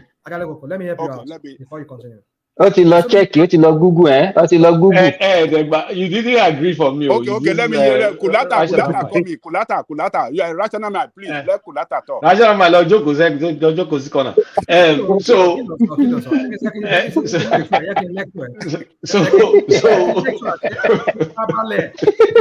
When did you become a lecturer? So I found the reason in an academic document, United States government. So they said stylized facts on inflation trends in Nigeria from 1973 to year 2020. It said since early 1970s, the country has been experiencing sequence of inflation episodes. First, inflation has remained one of the major macroeconomic problems in Nigeria. The first oil boom of 1973 brought about a sudden upsurge in government revenue, and as a result, government began to embark on massive developmental projects across the country as part of its reconstruction efforts after the Civil War. Resultantly, there was a sudden spike in money stock in the economy without a corresponding increase in production of goods and services. Inflationary pressure was further aggravated by the enormous increase in minimum wage following the recommendation of the Udoji Committee in 1974. Inflation rate in Nigeria soared to an average rate of 33.7% in 1975. As inflation pressure continued to mount, policymakers came under intense pressure to respond appropriately. One of the policy responses was the change in monetary policy framework from exchange rate targeting to monetary targeting in 1974. This has been a while. Other policy measures taken include credit expansion to productive sector of the economy and liberalization of imports, that's the import of food, which encourage huge importation of cheaper goods. That's that thing that Jalikoko talks about. Consequently, by 1979, inflation rate had fallen to 11.8%. Let me just stop there. So you can see that inflation rate rose. And Jalikoko always remembers when they unleashed cheap imports. When Munitala was importing cow, importing sardine, importing whatever. And that's why you see we've been in this perpetual vicious cycle. No, hold on. Let me say let me tell you what, as far as I can remember. Now there were series. No, this is not what you remember. This is academic. This is not whatever academic you read it. I can tell you. You're not rational alone. How old are you then, Steph? You are talking as if you are. Now there were series of events that happened. Now you remember we're just coming out of a war, and go and check some. This time I don't do the Oh, I forget the I don't look kerosene. I all that way or something over soon here. Let me just quickly run through this. I'm sorry, guys, for the. Yeah, go on. Now there were a series of events that led to his overthrow, which some of them Agalego mentioned. He promised to hand over in 1975, conduct an election. He never did, and that's one of the reasons. But now we're just coming out from a war. Now, what's his name? What's his name? Gowon. Gowon is a military technocrat. He's not a combatant. All the while, it was about just negotiation with the Biafran and whatever country that is able to help them to prosecute that war that time. That was what it was all about. Murtala, what's his name? Basanjo, is it Danjuma, Faju, is it Yadikule Faju, or was it all of them? They were off in the forefront of the war. He was just in domicile in Lagos, doing the whole military politics and everything and all of that. That's on the one side. Now, they were massive because of that money, the boom that the prosperity that they experienced years before that war, or during that war, and even some years after that war. Now, there were much money that was pumped into the military, into the defense. No. Rational man, just wait. I want to correct one thing. The all boom was 1971. It wasn't prior to 1971. All boom was 1971. All right. But I know prior to 1971. So it's not prior. There's nothing prior to that. Nigeria was not having money. It was 1971. God. Hold on. Let me ask you guys one question. They were prosperous. I mean, Nigeria during that war, the Nigerian government was making money. They were still making money. That was why they were able to buy armament to prosecute that war. And the bulk of the money, there were a lot of corruption in the defense area. And why he was doing that was he was doing it just to placate the military boys so that they will not overthrow him. Gowon is very good when it comes to this military politics. He's very good. He's a very, very well-educated guy. He knows how to handle the military. But the only thing is that he was not a combatant. People like Murtala and Obasanjo and all of them, the likes of them, they were military combatants. And then that's on the one side. And then there were rising inflation. I want to think that there were rising inflation that was due from that war. After the end of the war, they had to pay off so many things. They have to start rebuilding. They have to so many things. So it was largely based on the Udoji committee increasing salary. So you can't just say one thing. Too much money in the system. It's not just the inflation alone that brought it, because why they struck the military boy, Murtala was saying that he said he was going to hand over, but he never did it. He wasn't serious. That was all we had to take over for him, so we can usher in. But look at what happened after that. Murtala himself did not last, and then that was when Obasanjo brought Operation Feed the Nation. It was deviating from Murtala's policy of. And what actually influenced that Operation Feed the Nation? What was the background behind it? What was the reason why he instituted that policy? Give us the background, if you know. It's austerity. Austerity. No food, nothing. Yes.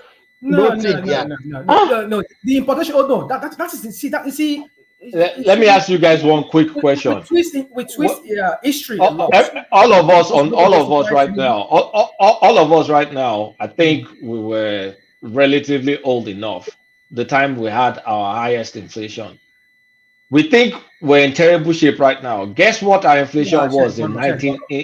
Wait now.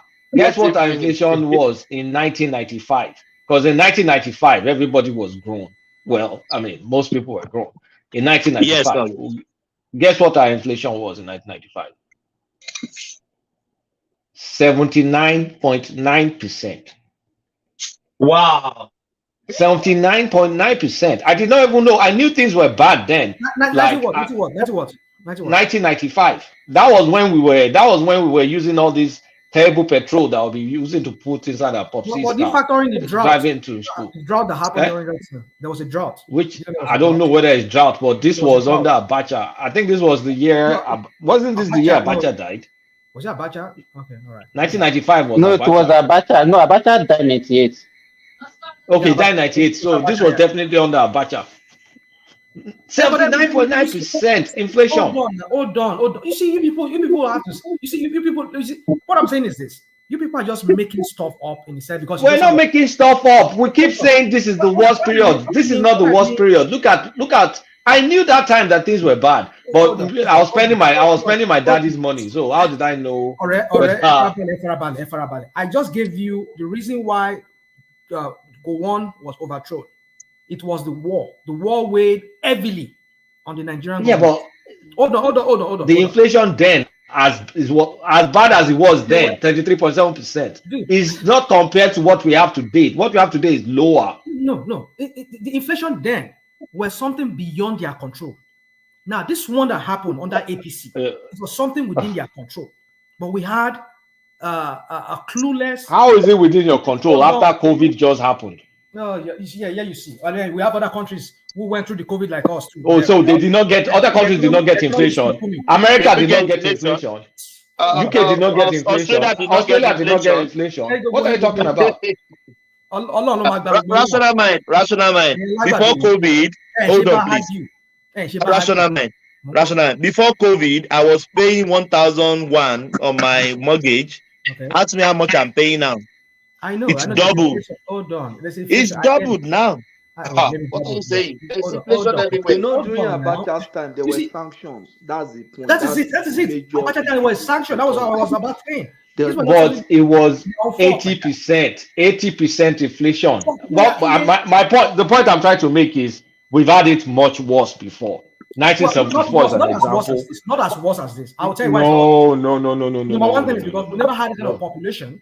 No, I'm not in the kind of situation that we had ourselves. We've had it worse before. I don't even know how we survived 80% worse. inflation. Dude, we have never had it worse before. We've had it worse before. And I'm quoting the numbers. Can you deny the numbers? Hold on. Not as worse as what we're seeing right Rational now. man, were you in Nigeria in 1995? 1995.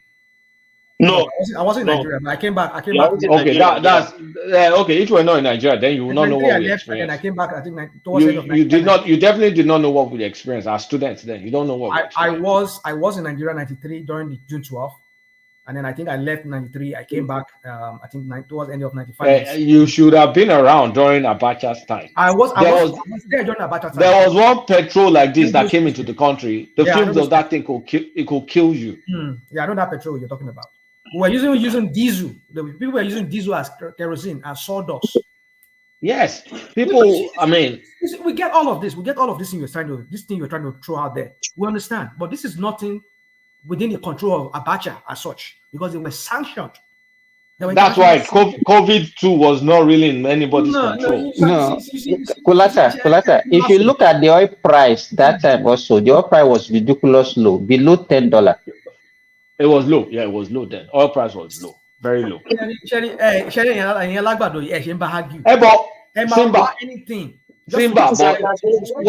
Simba, so do you think the suffering then and the suffering now, which one is higher?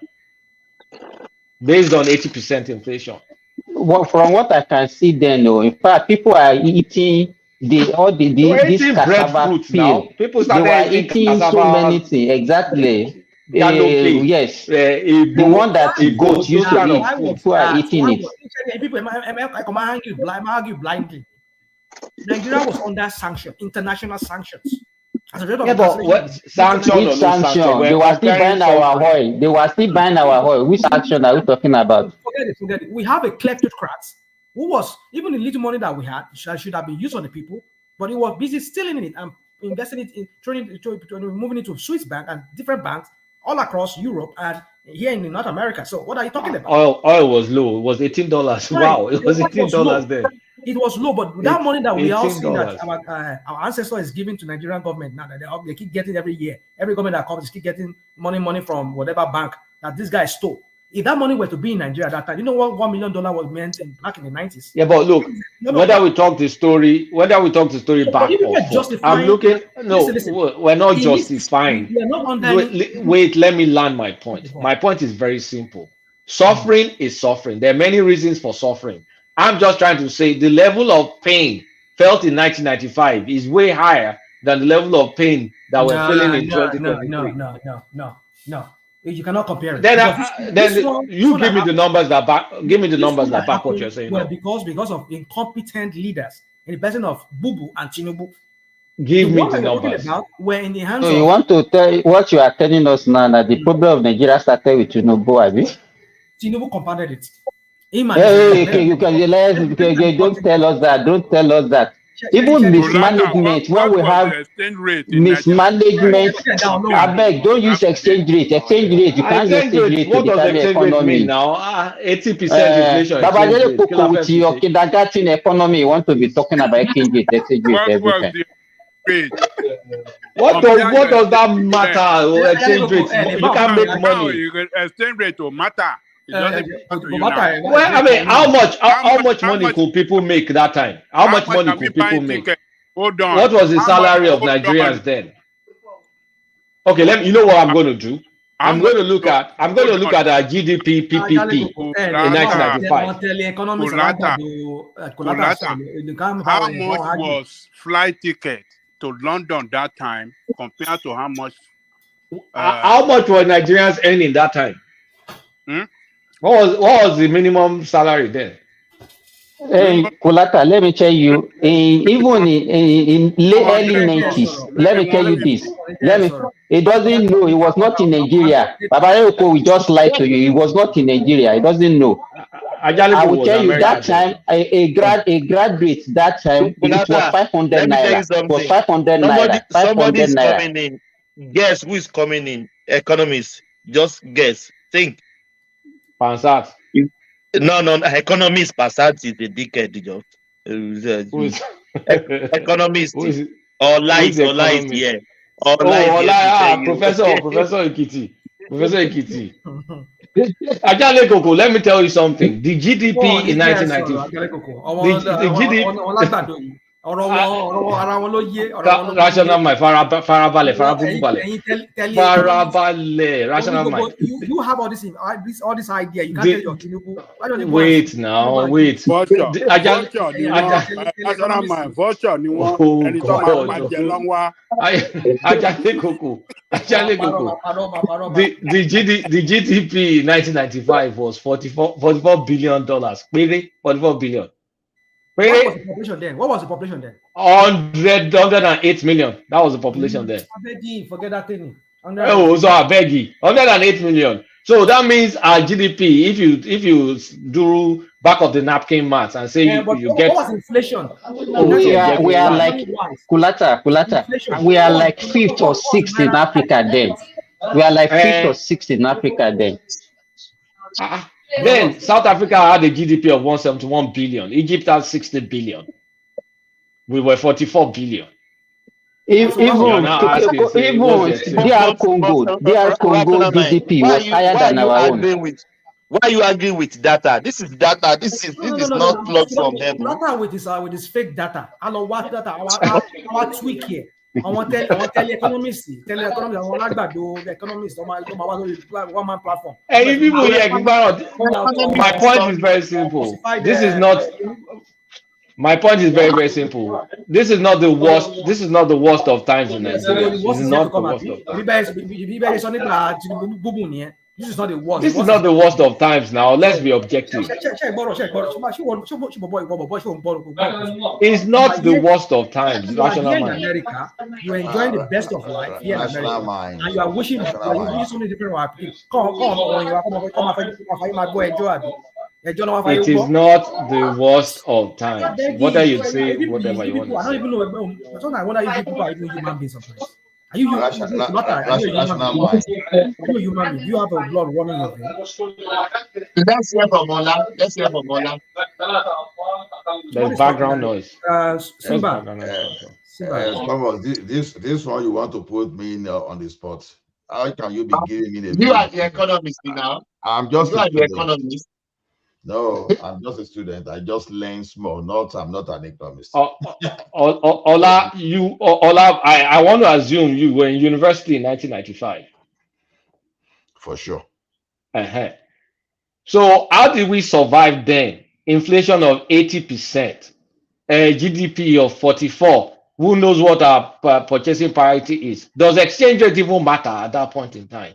When we were suffering 80% inflation. What is inflation? When you talk about inflation, what is your indices for? Okay, so rational mind, you buy something, the price keeps going up and up and up and up and up and up. 80%. By what you take a basket of food, right? You keep checking the price. Can I tell you how much bag of rice back then? Maybe like 30. No, it does not even matter. Yeah, it doesn't matter. How much were people earning?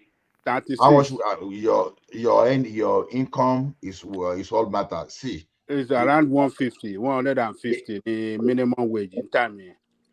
Nigeria, 1970 chance. Nigeria, so a minimum wage in 1995. A bag of rice may be 10 naira, and people will still find it difficult to buy. So, see, exactly. Rational mind is even the impact of inflation you see on exchange rates. Not that exchange rate goes up and inflation comes. No, it is inflation itself that makes your economist. Inflation. What are you talking about? Did you get what I'm saying? I don't even get what you're talking about. I don't even understand what you're talking about. When you have inflation, your currency becomes weaker. Is it? So what are the indices? Wait, I just found one data. Allah permit me.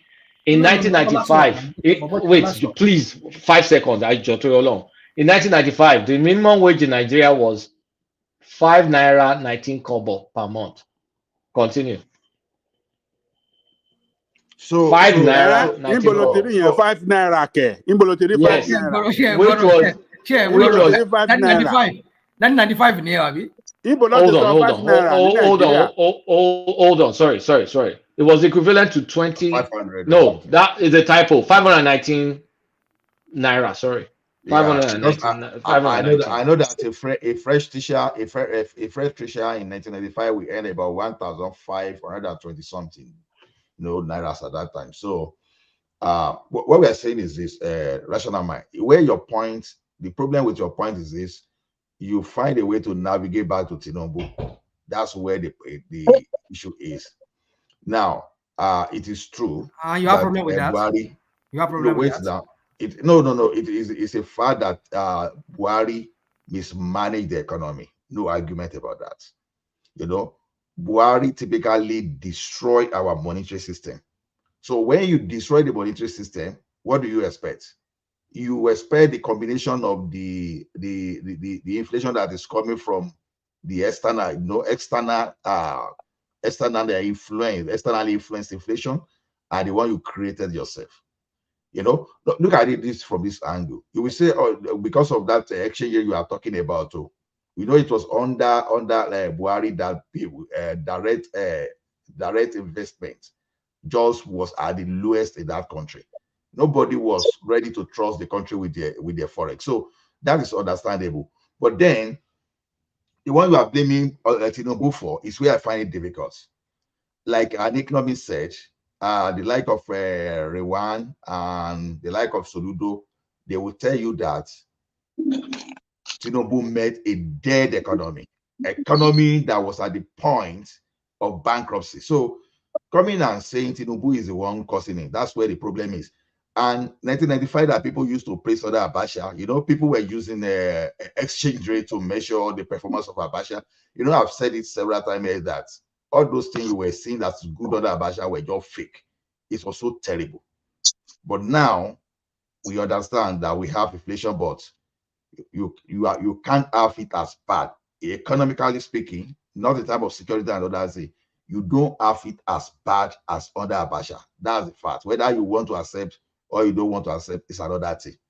It was a very terrible experience under Abacha, if you don't know.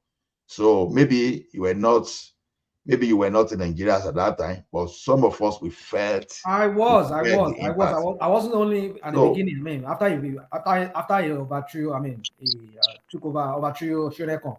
Around that time, that was when I left. In fact, after that election, listen. You can the pattern Abacha for me. I was off and on. I came to Nigeria and I came.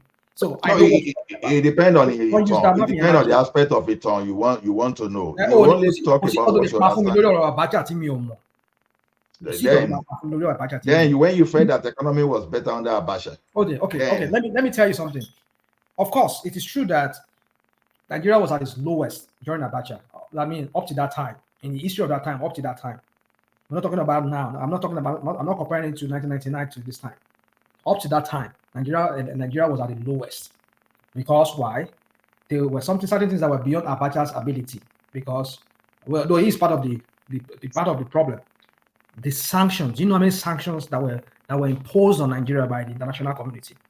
The US, the EU, and some other countries imposed sanctions on Nigeria. And despite that, Nigeria was still making money, but the idiot, the kleptocrats, was stealing money that should have been used into the system. He was siphoning it through some back channel into these European countries and to America here.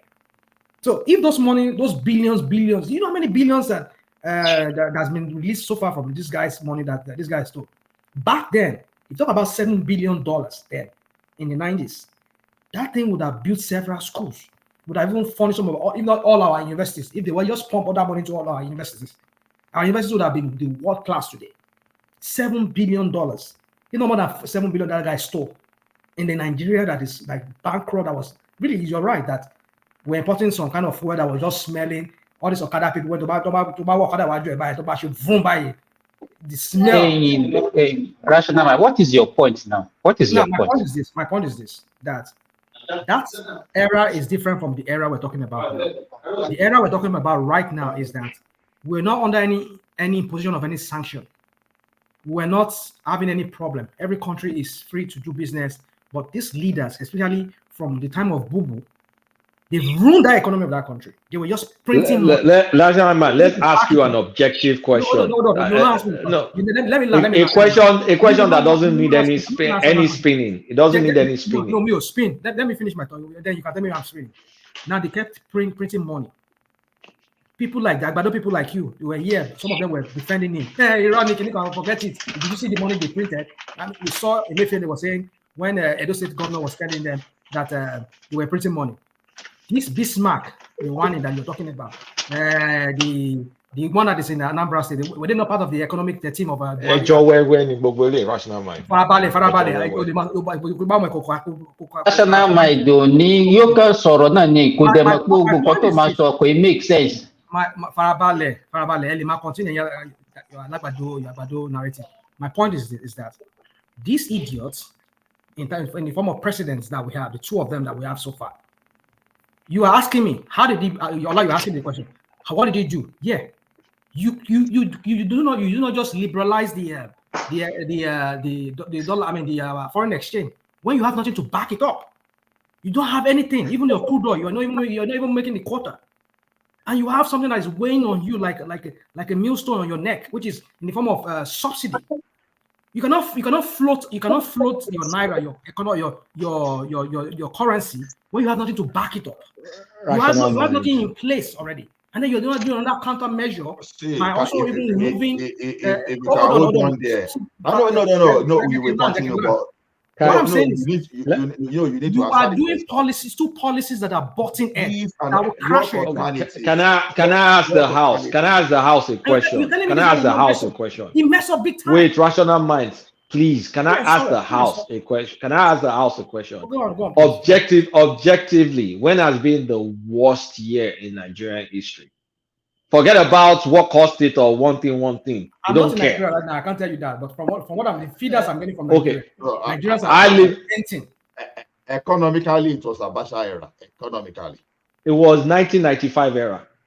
Yeah. So we cannot keep saying that now is the worst. This is not the worst time. People. Abacha era was terror. No. Let me take apart from the on economic your aspect of it, point. it was the terror aspect of it. See, the terror aspect of it. You on solution. Let me take you on solution. Right now, you remember Operation Sweep? Now, mind. We go on, please. Go on. You said floating of naira was wrong. Now we didn't have enough forex, and the non-floating of naira was the reason for corruption around our forex then, right? What exactly would you have done to resolve that problem? All right, thank you very much. You see, I want to float. I definitely at some point I will have to float the naira, but because you're going to send panic in the system. If only he did not float the naira, he removed the subsidy. That could be still that could still be understandable in some sense. But you did two policies that will butt head, because as soon as you float the naira, you're telling these people to go and look for these people that are importing this fuel into Nigeria. You're telling them to go and source their naira. However, and you are giving more room to the speculators to jack up the price because you've liberalized it, right? You can say, okay, everybody, we float it, anybody do your own price until one will find a way of normalizing it, but it's not going to normalize because now people are free to tag their own price to the dollar that people will come and source from them. They will jack it up. And that also will now pass on to the people that are buying this gas or this petrol, and invariably the drivers that will ferry all these things, all this food and everything, and also the farmers will put money on their food. Everything will jack up. Maybe formerly they can from Zamfara to Lagos, they bring food from there. Maybe they use 1,000 naira to bring it. Now maybe it's another 10,000 naira. Now they will pass on the whole cost on the food, and people are paying more for that. So two things you did that are butting it on each other. Now hold on. Now for me, if I were to be the president, if really this guy was a strategist, Rational Man, he failed in that liberalization of the naira, petroleum, this thing now. He failed. Marketers run away. They couldn't do it. And they ended up NNPC now back as a sole exactly what do you call it? Importer of the product. And then they are doing the subsidy behind the scene. But behind the scene, see, this is what I'm saying. He didn't take these things through. And then when he started this, we don't need this.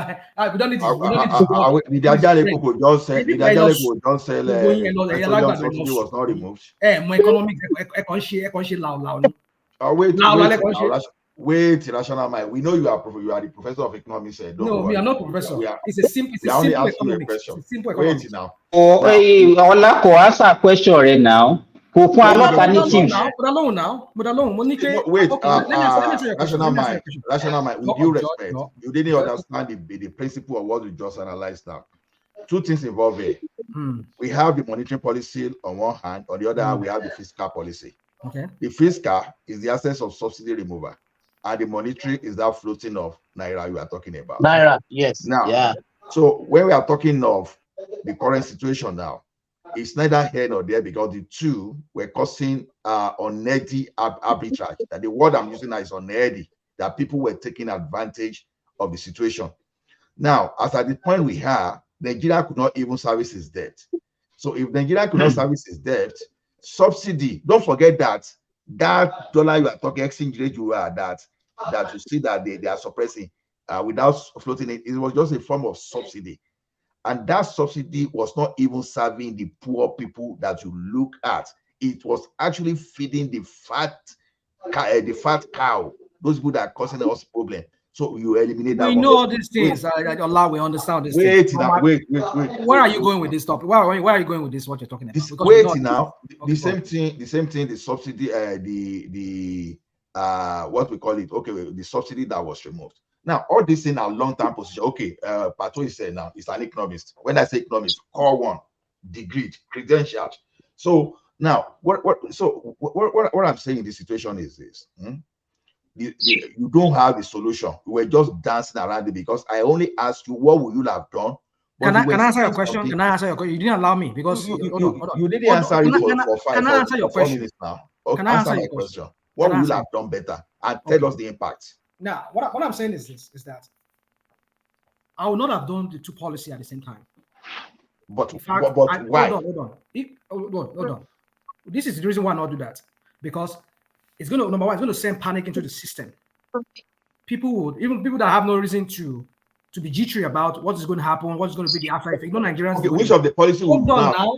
Wait, now. No, you are answering your question. Okay, which of the policy you will not have implemented at that time? Let us. I will come to it. Just you are twin the haste. No, just pick one. I'm not. Let me land my. Let me lay a bedrock. Wait. I'm not going to answer your question if you ask me. If you don't let me lay my bedrock. Okay, let me lay my. Now, what I would have done is I would not have implemented two of them at the same time. I would not do one and leave the other. Now, which one are you doing for? Which one are you leaving? That was the thing I said to him. You will not push me. Let me lay my something. Now, what I'm trying to say, I'll explain to you.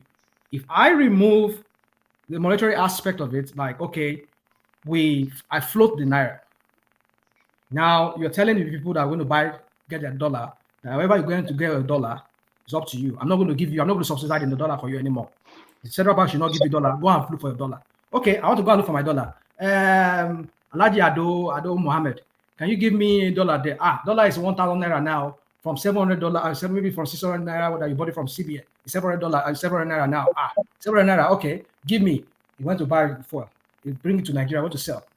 You put maybe another $200 naira on it, make it 1,100, and then you pass the driver that wants to go and get food or ferry people around or go and bring food from the north or whatever.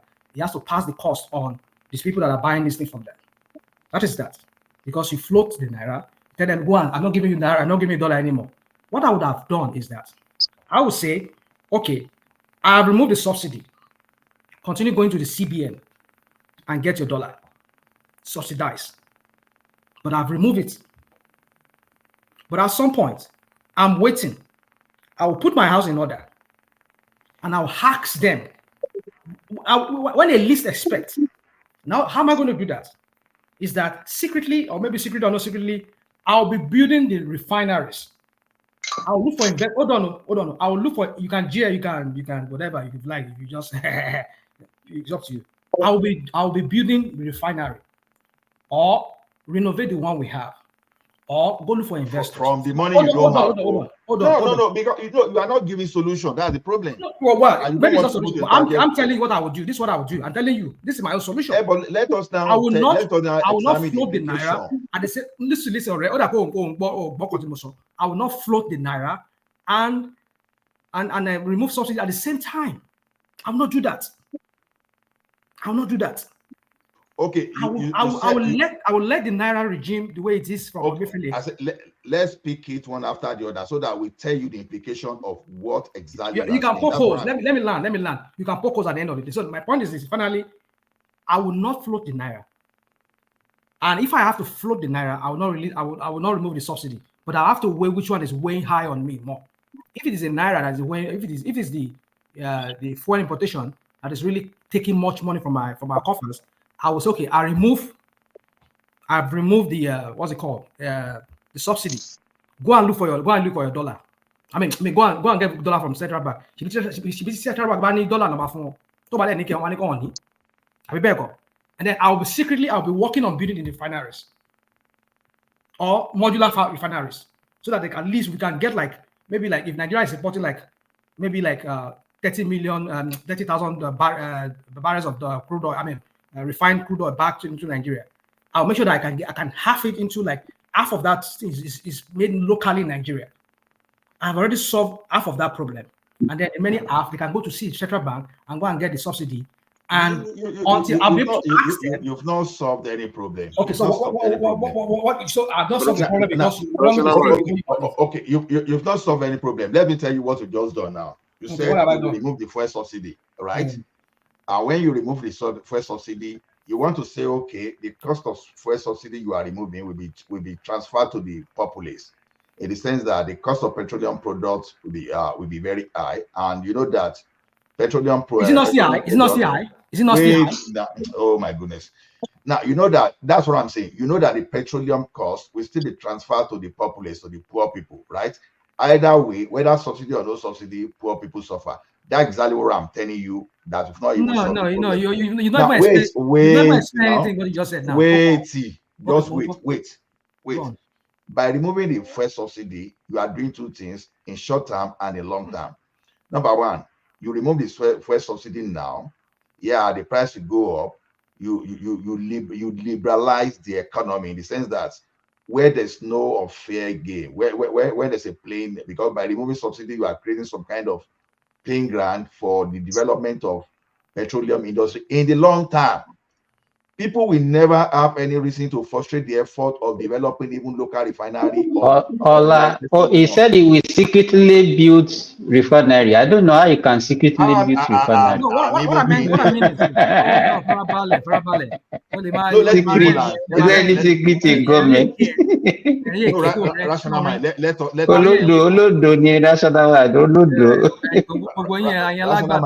learn from ourselves. Wait now. When you remove the subsidy now, because for example, I will give you an example because you've not fought anything here. You've not fought any console tongues in cheek. Because open your mind now. You remove subsidy. Mine will more open most. Wait. You remove subsidy. You remove criminality in the sector. Then when you remove criminality in the sector, number one, you don't use your money to subsidize for Cameroon, Ghana, Lome, and all those people. And that's what I did by removing the subsidy. Wait. Now, wait now. Okay, so when you remove that now, you now said, okay, you will now ask these people now to go back to where? To go back to CBN and be getting the dollar again at subsidized rate. What exactly have you just done? Okay, now because when you invariably, if you don't even float the naira, I mean, if you float the naira, if you don't float the naira, and you ask them to, I mean, I don't even understand what I'm trying to say now right now. But what I'm saying is that because we don't. No. You're trying to confuse me because I know Koye. He doesn't understand what he's saying. Dokita, Simba. What I'm saying is that I will remove the subsidy, and before I even do that, I'll make sure that I put some things in place. The people will be taken care of. Whatever subsidy will distribute the money so that they can be able to pay whatever however these people get the money from CBN, we'll be able to subsidize it for them so that they'll be able to pay whatever cost that comes from it. But that I will float both of them at the same time. I mean, I will do both of them as I will never do that. Because these are two policies that are butting head on each other. Because if you say go and look for money, go and look for the dollar that you have to go and import all this PMS or whatever they call it in Nigeria, invariably they have to go and look for me from Aladi Ado, Abu Mohammed, and it tells you that you are selling for 1,000 something naira for each dollar. That is just buying a dollar. How about the cost, the landing cost and everything? By the time they do all the whole calculation, it will be like rational mind. You are still going in the cycle. In a cycle, since it's not a cycle. You don't want to understand it the way I said it because I know you understand. have your own view, and I respect the question I will ask you: why was Naira floated, and why was subsidy removed? It's because people hold on. People who have no business with dollars. I can tell you, I have friends that has quotas from the CBN. Once you're round tripping, on my log back because some of the importer, I want on my subsidized rates. People like Dangote that has no business with dollar, as long as he doesn't have anything to import or to buy for his construction. Dangote don't have anything to do with dollar. What do you said Dangote don't have anything to do with dollar? It's not every time ni $10 Dangote mama need the dollar. If you need dollar, hold on now. No, hold on. I have to push back. Okay, go on. They buy raw materials from abroad. Okay. To do their products. So they are making sugar, making all this. They buy raw material from abroad. Good. They still need dollar every point in time. Isn't it? It's not every point in time. Not every point in time. Because there are times they don't need it, but because of their status, they will go and get this dollar and do round tripping with it. And that is one of the things that messed up our naira today. Rational mind. That thing cannot be proven. So I think Thomas. You can tell me now it cannot be proven, right? And then he moved hold on, and he moved almost $50 billion. I mean, how many $1 billion into the American economy? They say he's coming to invest here in America. You know how many billions of dollars? Rational mind. When you ask something from politicians, be very careful. You know how much how much he was paying for adverts on CNN. Rational mind. Wait now. When you ask something from a politician, you have to be very careful. The same politicians will tell you that Obasanjo spent 16 billion. This same way the Buhari arbitration on power. No, wait now. Let me go and sleep. Because don't go. I know. I was actually here to defend you, but unfortunately, you didn't get the point. So you're defending me now. You're not defending me. I was defending. No, I was about to defend you that it was true that we have a bad economy, but it was not caused by Tinubu. It was caused by Buhari. So that was why. Buhari, and then this one make it worse. Buhari Pro Max to one be. It is not true. It is not true that it was. Yeah. No, just give me a minute. No, just give me a minute. Let me explain. You see one thing. The reason for our own type, and one of the way we can reduce our own type of inflation in Nigeria is to find a way to boost our productivity, and it's to find a way to protect our forex. And we should not be allowing our forex to leak. See one bad thing we do in Nigeria. Is he protecting it now? Is he protecting it even with the floating? So this guy just came here just less than a year, so he's still within a short time. You can't measure Tinubu in 2, 3, 4, 5. That was how you said. I want to say something, please. For Bubu. Yeah, give us time. He did 8 years. We said our years for 8 years of our life. Let me learn my word. Let me learn my statement now so that can come in. You see what we are saying is this. Whatever Tinubu is doing now is a long-term thing because number one, you are removing the thievery, the stealing of our forests in the name of subsidy from petroleum forever if you stand by it. And what is it going to give? Is going to develop the local industry in that petroleum industry. And what does that development of petroleum industry mean? That it translates into job in the long term. Because we are talking of something that we have spiral effect on. Is thousands of jobs, if not directly in millions of jobs, because there are so many things that attach to the petroleum industry. And secondly, look at that floating naira that you are talking about. There's something we are doing bad in that country, even though some of us, we can see ourselves as beneficiary of that import. It is cleaning our economy. Now, when you say Dangote has no business with dollars, now many of our people are still flying out of the country to send their children overseas. And those are the people who are subsidizing naira for. People that just want to get out of your school in Nigeria, and you now subsidize naira for them to send their world to out of the country. That's not production. That's not production. It's consumption. You can even produce education in Nigeria, but you are importing education, and you are using our dollars to get that. Those are the implications. So when you stop that, it's going to limit some people. It's not going to limit everybody. Some people still have that money. They still have that buffer, what they kept before. They will still send their children overseas. But some, now that, all of a sudden that Nigerian schools are no longer good to them, they will look inwardly, whether they want to go to private school or they still want to go to the public school. Those are the things that will happen. But are you going to see this thing in 5 months? No, it's not going to happen. Even when Obasanjo made that economy in 1999, we didn't start feeling the impact until sometime around 2002. So to me, it's unfair on Tinubu to use 8 years of Buhari now to be comparing him in 5-6 months. No, that's not the way to measure it. So okay, Roland, let me come in. Okay. Quite all right. You cannot use the few months of Tinubu to measure the 8 years of Buhari. That is a first statement. I also believe that. But in terms of the policies and all that, for me, honestly, I'm not seeing any impact they're going to make in the future, because even your budget, when your budget have a lot of expenses in it, there is no way of productivity. Your budget is filled with just check the budget, the travel expenses, the rebuilding of VP house, all that and all that is even more than the loan, student loan, more than high more than.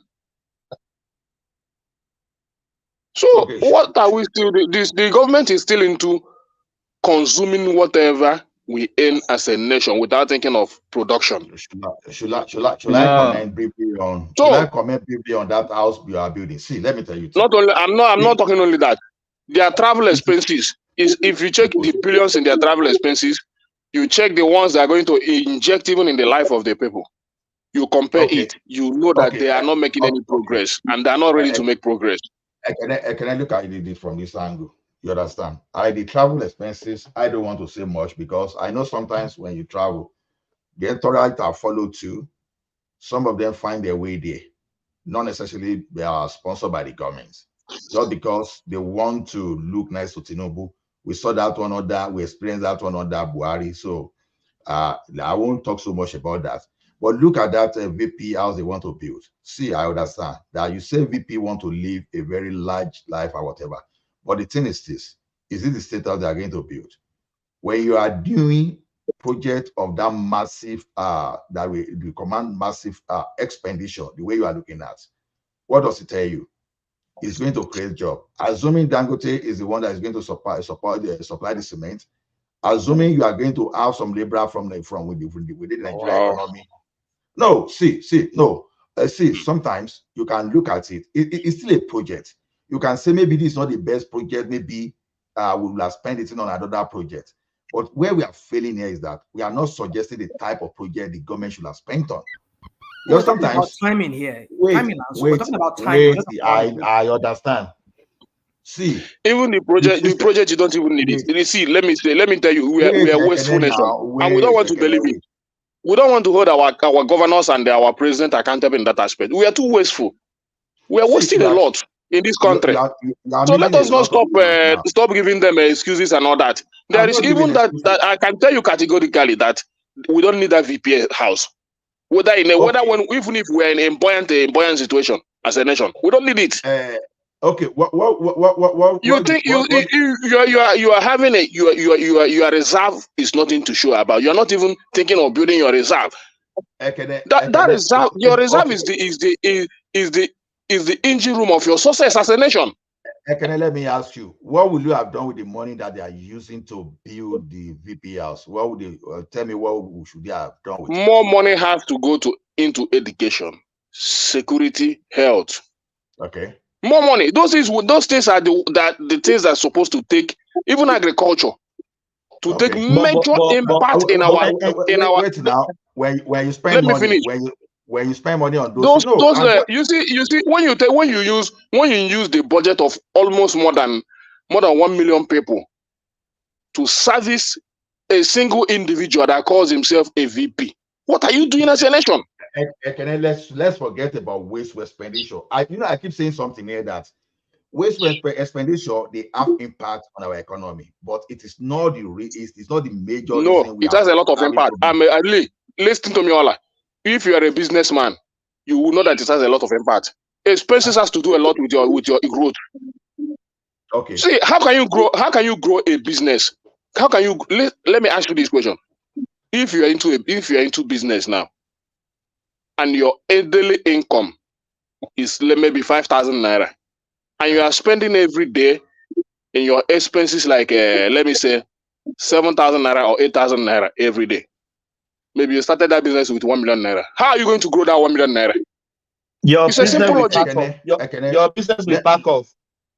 That is what we are doing as a nation. Let me respond. That's what you are doing as a nation. Wait now, your business is micro. We are talking of macro. And no, not only that, everything, whether my business is micro or anything.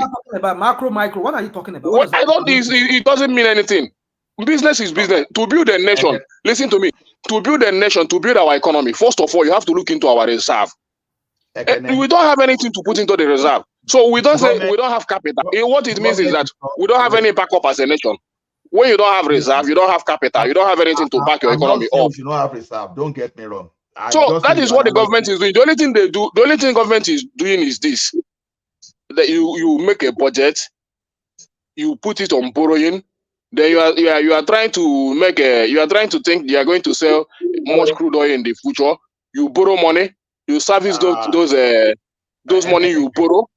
You just spend. Without critical thinking on how to reserve your economy. See, we are not our leaders are not thinking, but you people don't want to believe it. If you can continue to argue it. If this government finish, if they really want to achieve a lot, see, let me tell you, Allah, it doesn't really matter. It doesn't really matter if you make billions or trillions of naira a month. If you don't stream your expenses, if you make trillions of naira a month and spend everything in a month, you are not doing anything as a nation. Okay. Some nations are not. My point is this: many nations are not even earning quarters of what we are earning. But go and look at their HDI. Go and look at the impact they're having in their citizens. Just wait. Let someone respond to what you are saying. Now, when you are still saying the same thing over. Okay, you said okay, they should have put more money. They want to use some VP house. They put it to the defense budget. I'm not necessarily disagreeing with you, but you have to look at some things. How do you look at it? If you have 10 sectors, you say a sector is not important and you focus too much on a particular sector, right? Don't forget that the one sector you are focusing on, there will be a capacity for that even by the time you even put more, now you will start experiencing decline. Even though the more you put, you start experiencing decline because it's no longer making impact. But now, the impact I'm talking about is that maybe opportunity creation, job creation, you put money in education alone, it is its own capacity. But now, if you spread the money across 20, you are building capacity and buffer across 20 different sectors. That means that you are creating jobs across those sectors because across those 20, you have various capacity, various proficiency for you to spread. Now, I just told you that the VPS edifice may just look like, oh, they are wasting money. don't forget that Shetima will not be there forever. Even they may not even finish that thing before Shetima will even leave that. But Ola, why are we even objecting? The house is not personal for it's not going to take it home. It's for Nigeria. They don't understand that when government spend, they spend just to boost the economy. Sometimes they think, oh, it's just all about, oh, they are enjoying. If they are importing the VP residents from America, oh, we say, oh, they are bidding for America. But if they are using at least 70% local content. Ola, this your reasoning is flawed. That they are using. I hear you. Of course. Hold on. Give me an example. Let me give you an example. They went to Dubai. No doubt they must have spent more than more than 40 million. I'm not concentrating on Dubai. Hold on. I've told you I'm not commenting on that. You are just let me talk about something that is meaningful to you. No. You just said something now. I don't want no. Don't drive me to Dubai. They are boosting the economy. Don't drive me to Dubai. When they are moving all this money to abroad to go and spend in Dubai, how are they? I say I'm not going to that. Let me engage. You said that now. You just said let me engage. They are boosting the economy. Are they boosting the economy from spending? I said I'm not talking about that traveling. Because I don't want to concentrate on the fault you want to find. Let me talk about these edifices we are mistaken. Now the question is this.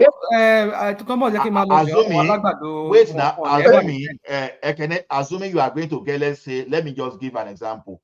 Let me you are going to spend like 300 metric tons of cement to build that presidential edifice. You are going to control road. You are going to do all those things. Those are jobs. Those are skills that you are going to engage. You are patronizing Dangote.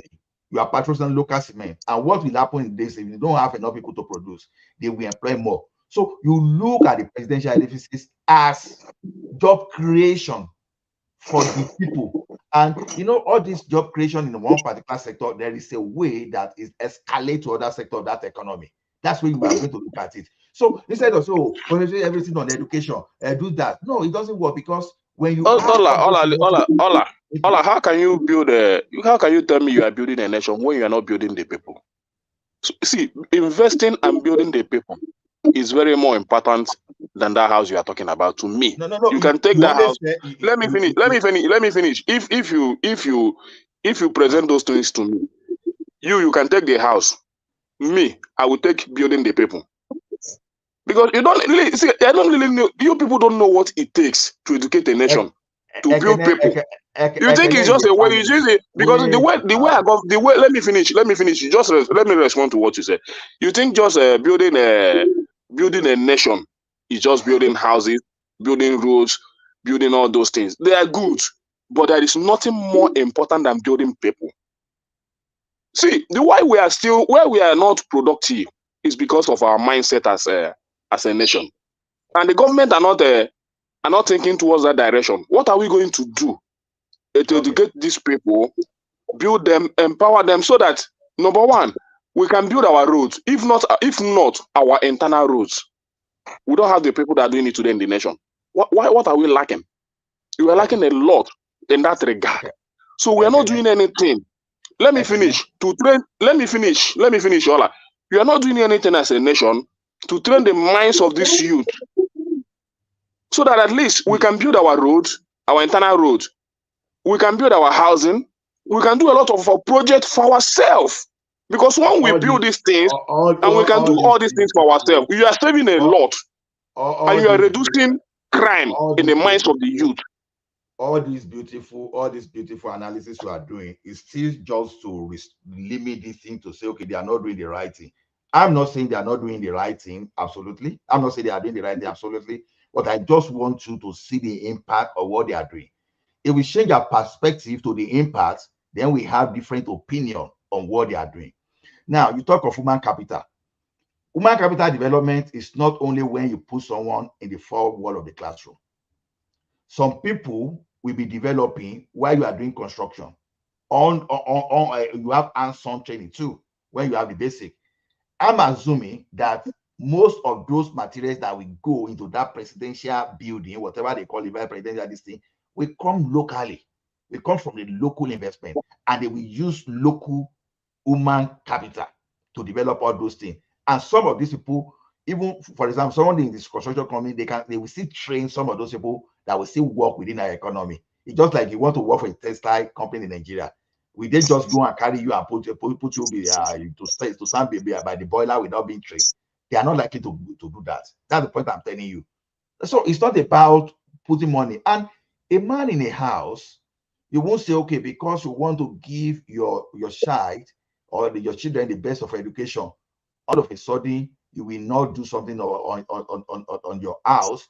You won't do other things. Everything will not be okay. You put everything go and school as if you are not going to exist again. No, you do a lot of things simultaneously.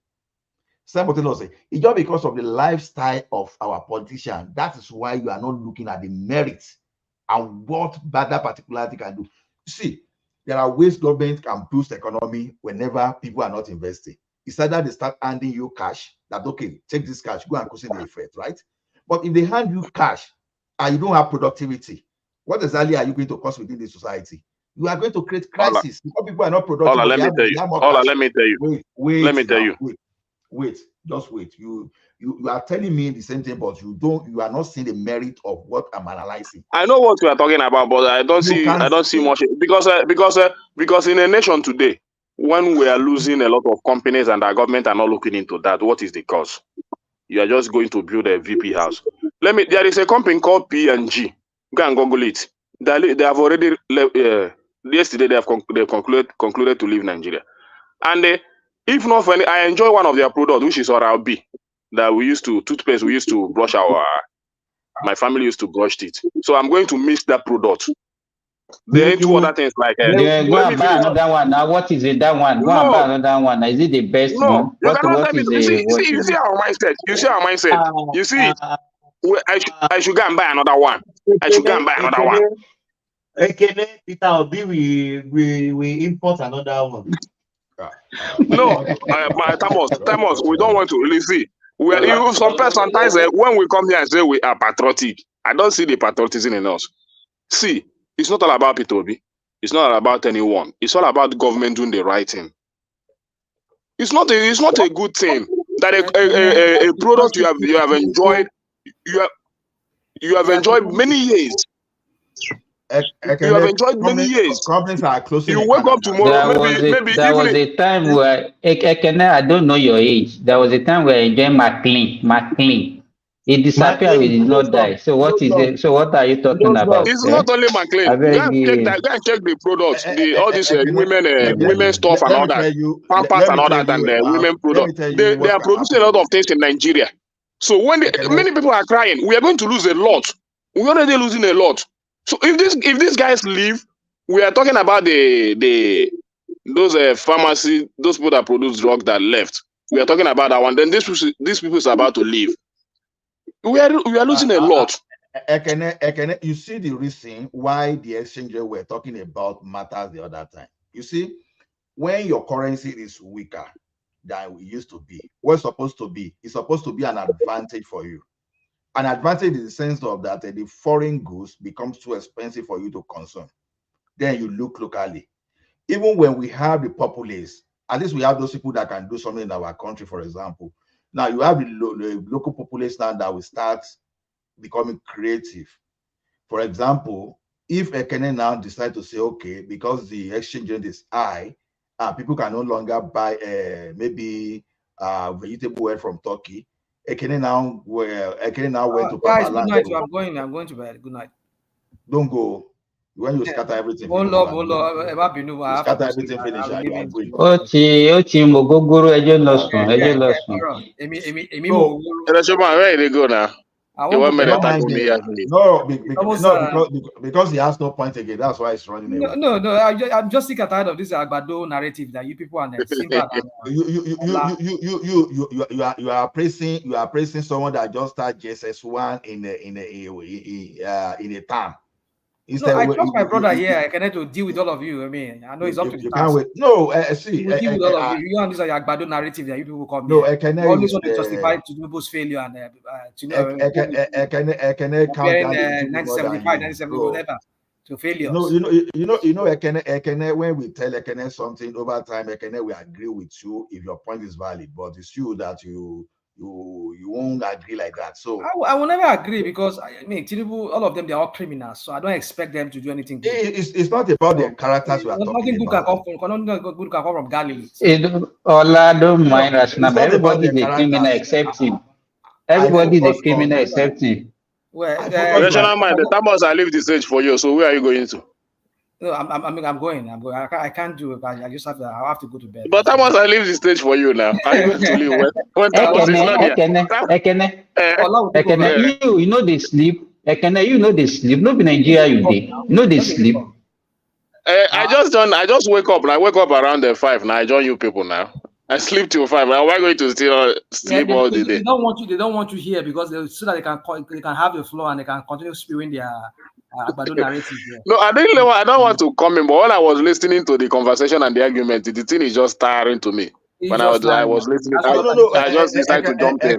It's normal. It's normal that you will not feel the effect of Tinubu in the short term because during the Obasanjo too, it happened like that. So I experienced it. It's not that if you remember, Obasanjo first term was a disaster. I'm telling you, first tenure, it was a disaster. No, believe me, the economy was not good that time. It was from 2004. It was 2004 that we started having all price increase. Simba, I agree that more time have to be given to him, and we are giving him that time. We're not going to die. We're not there. See, my point is this. Let me finish. My point is this. Well, as we are giving him that time, more things are not going the way it's supposed to go. Like this company that just left yesterday, man, it's very bad. Don't worry, more will come. More will come. Don't worry yourself. You are in Saudi Arabia, there you're telling more will come. You are enjoying Saudi Arabia. You enjoy constant life. But you know, if it is a company that I don't enjoy their product, I will not be saddened.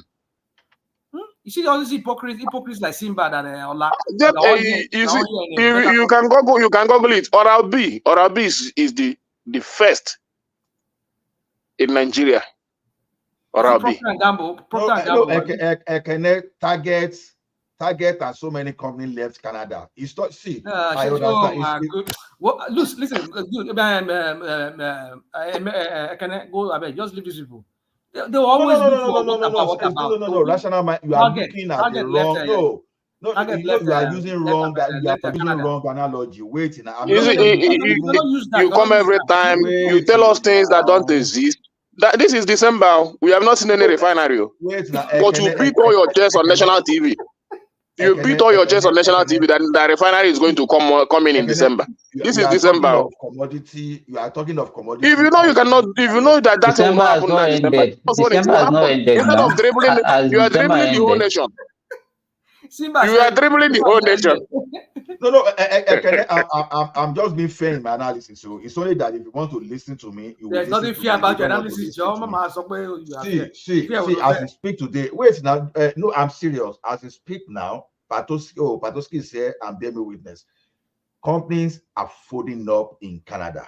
You understand? Now, are we saying? Are we saying? It's just because of what is happening. It's just because number one, interest rate is too high for investors. And you know when interest rate is on the high side, people two things you can do. If you see a personal person, you keep your money, you invest. So you don't spend when you don't spend during that time. And company will no longer have money to do business too. When you don't have money to do business, what happens? Then why do you go abroad to war them when you know that your currency is too high for them? Don't mind them. You still go abroad to war them. But the ones you have is going, and you know your currency is too high to sustain them. But you still go abroad to tell them everything is okay, this and all that. Come and invest. See, let us talk about. We know the first. I told you people here that the impression matters a lot. If you cannot build your house, there is no way going to other people to come and tell them to come and build it. Even if you want people to help you, you need to put your foundation. You put your foundation. Then you say, yes, I'm building. You people should come and help me to build. This thing is too high for me. But you have not put any foundation. You are going to tell them to come and help you to build. Hold on. What foundation should they put? What do you mean by foundation? You are asking for money for climate change, and you pack almost $400 something people there. You know how much that is in dollars. If you're asking for UAE to give you $100 million for your climate change, you know how much they paid for just the ESTA code and all those things that they spend just to carry 400 people to go to. You see, Tinubu, I'm gonna go boy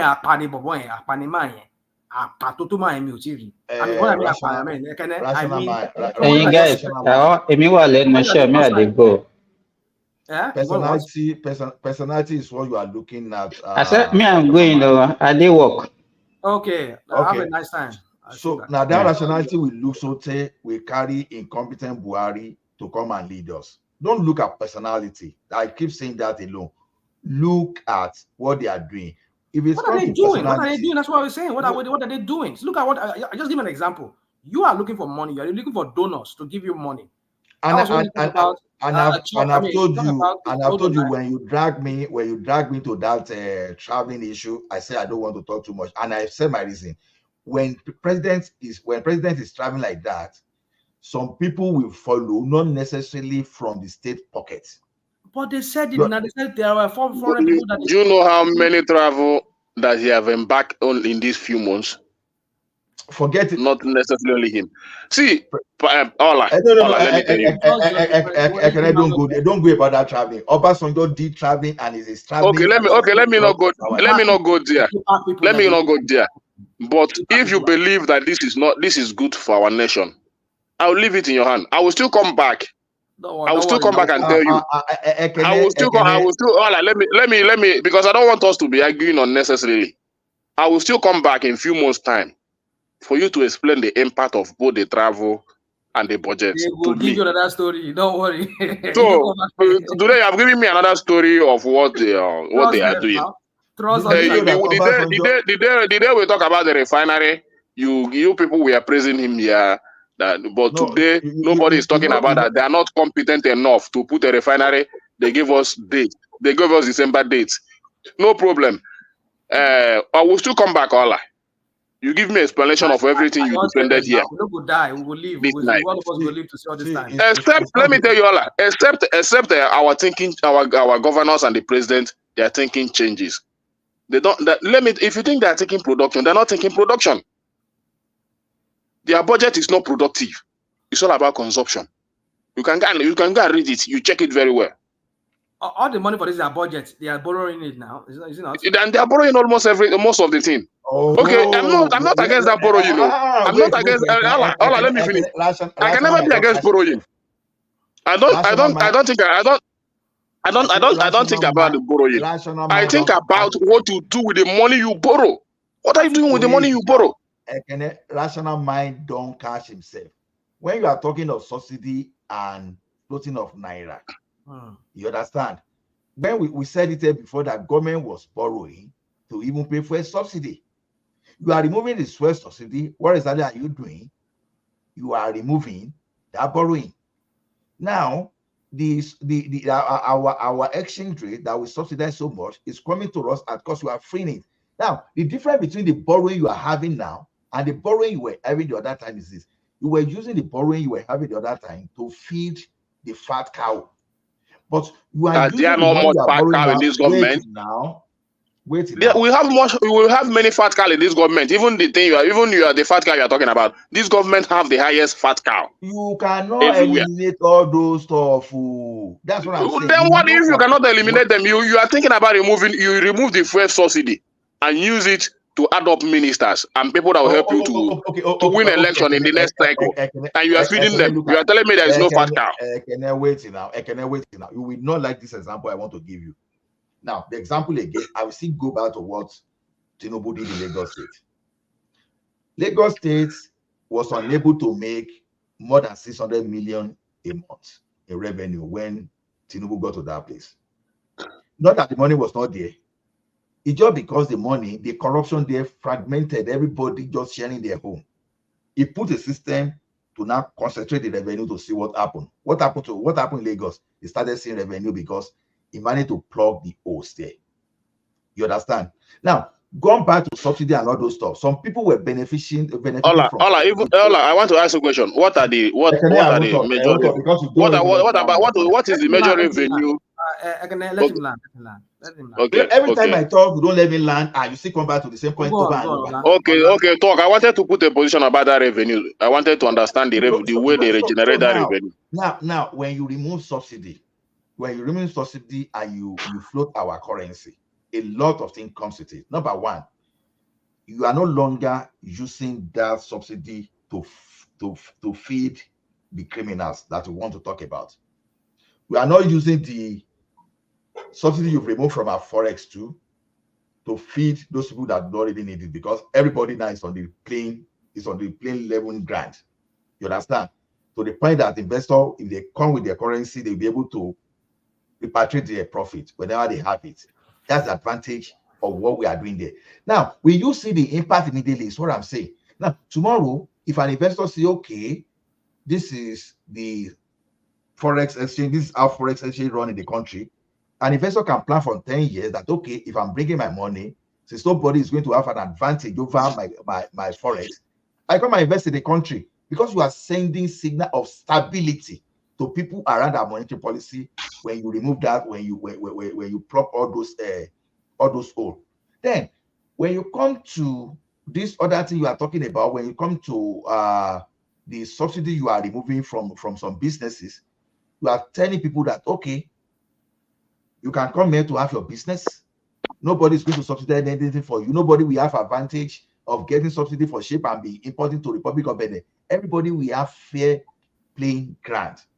That's just the signal that all those things say. But you don't expect the impact immediately, because foreign investor will not come and be bringing direct investment immediately. They will be watching. They will watch you for like maybe a year, 2 years. Okay, it be like say this guy is yarn the truth. Then they start coming with their businesses, because they can see the stability. Oh, they look at subsidy. Okay, a year gone. Oh, government is not backing. It's not having policy somersault around subsidy. Oh, the second year go. Oh, no policy somersault. The third, fourth year, because they know that the government is stable now, they start bringing the investment within the petroleum industry. You will never know the impact of what Tinubu is doing today until a few years later. That's exactly what I'm saying. I will never see the impact of I will never influence the impact. Wait, rational mind. Because I have my model that I use there for you to know. What model? The impact of telecom was not felt in Nigeria until around 2004, 2005, when people started coming home even to get job in Nigeria. So the impact of our the impact of what is happening in our entertainment was not felt immediately the policy started. It took years before we start having it. So you can't have a policy position now. A policy position like that subsidy remover in both forex and our petroleum is not what you feel the impact in the short term. It's different from when you are handing over to people. It's just like can I say something? No, this one point I will keep quiet after this one. When you take a student to school today and you train them, you don't expect their impact immediately, maybe tomorrow. No, it takes a year, because it takes time to develop woman, and you start having the impact. That's exactly what I'm telling you. Thank you. Okay, the impact. I want to really see that impact. I want to really see that impact. I'm not saying that we're not going to see the impact. No, I want to see it too. I want to see it. It's just that what is happening now on ground today doesn't show me that the impact will come. Because when even more companies are still living in Nigeria today, when more companies are leaving, the people that are supposed to stay and build so that impact will be felt are even leaving as of today. So that is my only fear. So, and I'm not saying that he will not do anything as a president. I'm not saying that. But the optic, the narrative and everything they're giving me, I'm not comfortable with it. Honestly speaking, I'm not comfortable with the budget. The budget is not productive. I'm not comfortable with their expensive lifestyle. I'm not comfortable with it. Because if you say that reducing cost of governance is not part of building a nation, then we are not helping any matters. We're not helping any matters. You see, we don't have much money to. What are We you don't. using a course of governance? That's what you look at. Okay, number one, in the office of the ministers now. You already you see you talk about you talk about you talk. now. Wait. No, let me finish now. You made your point. Let me finish my point. Let me finish my point. You talk about removing the fuel subsidy so that the other people don't feed fat. You replace them with a lot of ministers and feed those ministers very fat. You feed them with a lot of aid, with a lot of unnecessary appointment. That aid is those appointments are unnecessary to me.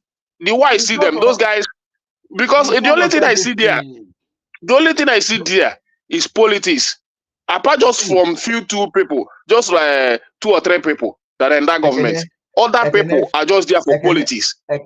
From my wife's side, and from my brother, and from my in-law side, from my wife's side, we have government aid there. Then from the person that my brother got married to, the sister to that person too, is in that government, is in that one of those aid. Do you know what? Those people, they had no job before that. Now, the office they are creating that you are seeing, that you just look at it, though this doesn't mean all those office of ministers they are look at, people are employed there. So you look at it, they employ people there. That employment is what you should focus on. I'm not saying it's the best, but at least you still look at the merit. While you look at the merit, you don't just go on the negative side of it. All now here we did. The only thing I know is that now here for this Nigeria, me I know they run. You people can stay abroad and be giving us narration and directing. We are the people on ground. Let me tell you, we know what is happening. Pressure plenty on us more than you at home too. Pressure plenty. Do you know those people that will become your enemy just because you are not sending them just $100? They will make you enemy. Some of them can even go to afar. They can even go to traditionalists to be praying that everything to capture your mind just to send it to them. See, we feel the pressure. See, don't use all those emotional blackmail that some of us are saying overseas. No, it's not emotional blackmail. It's not emotional blackmail. For me, I don't think that way. But my problem is that if I don't believe in Nigeria, if I don't believe in Nigeria, for now I'll be thinking of following people to Japa. It's not that I cannot Japa. But because you make your money from Nigeria. Sorry to interject. Sorry, Ola. Please, I want you to go and watch YouTube, and then you see the state of completion of the Port Harcourt refinery. Here we go again. Let's go there. Go and go where? Go to Google now. Go to YouTube. And put another propaganda. Refinery, state of refinery. You will see what they are doing. Remy, I'm not saying that they will not. I'm not saying that they will not complete the refinery. But I know that. Is making it work. At least Dangote is there. Dangote has been completed and they give us deadline. This one they give us December. They give us December deadline. We are now in December. We are waiting for them. Listen carefully. December this year, they will complete the first phase of their. And there is a chance. Listen first. There's a chance that they will start refinery first phase. Crude oil. It won't work in December. It won't. You people like Rational Mind. Okay. All what Rational Mind I want to advise. I'm not advising. I just want to say this. Yes, don't advise me. I can see your position every time is out of hatred. It is not objective. Remy, don't say that. It's not all about hatred.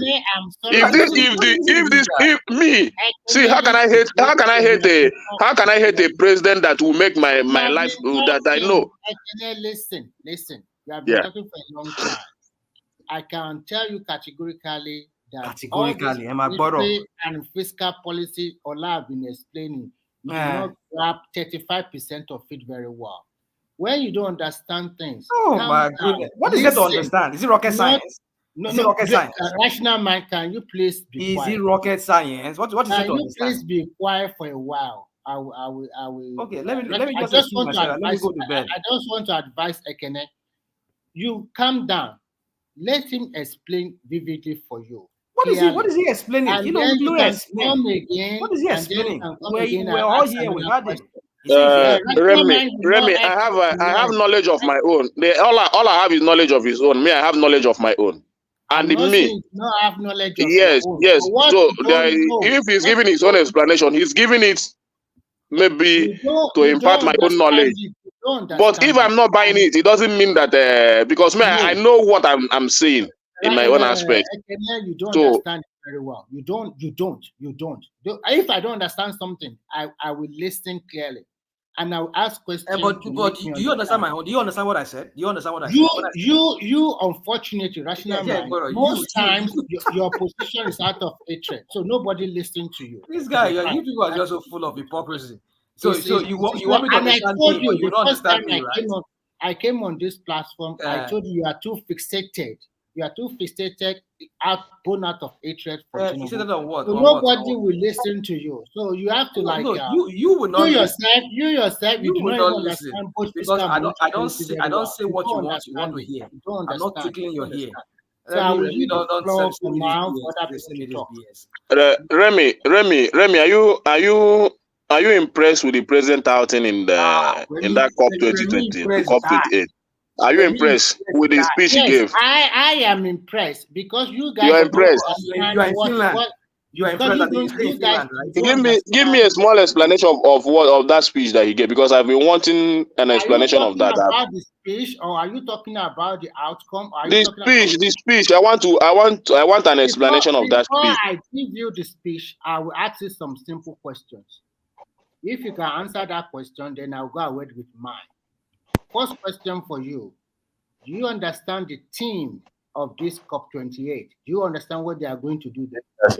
I don't understand though, because I asked. I also asked about because I asked about the economic benefits here on this platform. Nobody was able to give me the explanation. Economic benefit or no economic. Can you hear me? Let me know if you do can you hear me. understand exactly? I can hear you, Adewale. I can hear you, Adewale.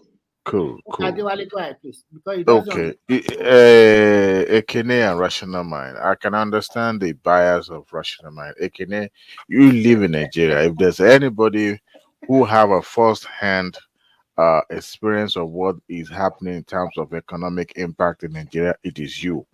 But you see, let us educate ourselves on something. You know, when it comes to government, bureaucracy make things look so difficult. But for people like you and I, we expect some things to work really quick. But you see, the wheel of governance is very slow because of bureaucracy. Yes, you expect that we should start having answers by now. It doesn't work that way. I could remember very well in 2008 when American economic tanked. Guess what? When the new administration came in 2009, plans were already in place. By the time Obama released the first stimulus to the public, bailed out the bigger companies so that they would trickle down to the lowest of the lowest. Guess what? It did not work the way they thought.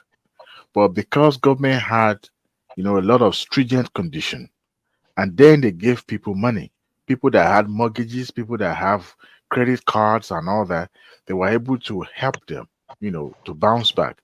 But despite that, there was inflation. What am I saying is this?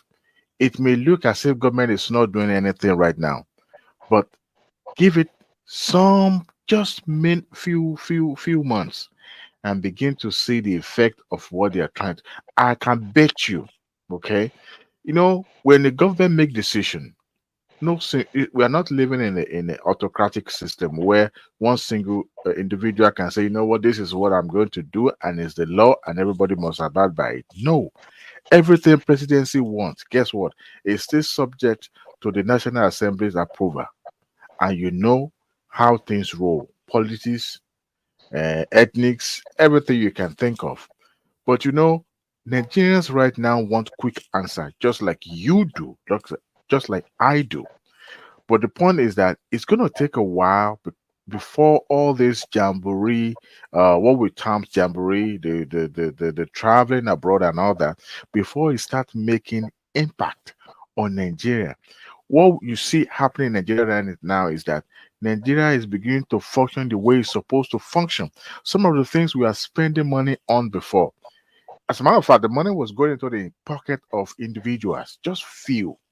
Just few. You can imagine the money go into the pocket of, marketers and all these people in charge of petroleum. So give it a little, just a few break and see what will happen. If after 1 year plus, just one single sector of the economy or one single sector of in Nigeria is not functioning, you can begin to throw stones and bricks. Right now, they are trying to revive the economy, but it seems security is stable a little bit. You can imagine if the country is thrown into chaos, there's panic, there's fighting, there's war, there's kidnapping, and then you have economy that is already tanked. So all this junketing across the globe that you're saying, it's not for fun. Every now and then he had bilateral talks with, principals of each countries, high level delegation deliberations. All these things, it's going to take a while. You see, if I'm a Germany or an American or British, and I'm trying to commit because the government is assuring me, do you think I'm going to throw my money on the table just like that? I'm going to assess situations, then sign a bilateral agreement that okay, I will, this and that. If you provide this, I'll provide this, right? But before you start seeing the effect, we are beginning to live the way we should be living. You can't live beyond your means. Nigerians were living beyond their means. I mean, the country was living beyond their means before, servicing things that they're not supposed to service. Can you imagine federal government subsidizing exchange rate? How absurd could that be? Simply because we want to live up to the standard, we want to be importing. See, Ekene, and I think somebody explained on this show before. You see all these pharmaceutical companies folding up. I don't know if you pay attention globally. It's a trend now. Some of these pharmaceutical companies do not want to domicile in some of these third world countries anymore. Even the Procter and Gamble here in America, I can count on my finger how many factories they have. Majority of their products were imported into this country called United States of America, and it's an indigenous company China. here in America. Okay, because what they are trying to do is to maximize the profit by making sure they outsource the production of this company to where they can actually produce it at the lowest cost. Look, majority of items imported into we find in American store now, they are either from Bangladesh, Bangladesh, I want to respond to a China. few things because I want to go. Hold on, Ekene, hold on, because globally we are beginning to become a consuming global economy. If the likes of Amazon is trying to even they dwell much on that by making sure that the entire globe becomes a village. So what you see them doing is this. I'm not saying the impact of the currency does not have much to say about the reason why they are folding up. It also dictates the reason why they decided okay, they need to pack up and move. They cannot sustain by the global trend. They cannot compete. So what they need to do, what they're trying to do is to look, we would rather cut our losses and try decided to become a marketing, more or less like what we are going to be producing while we are selling it to this market.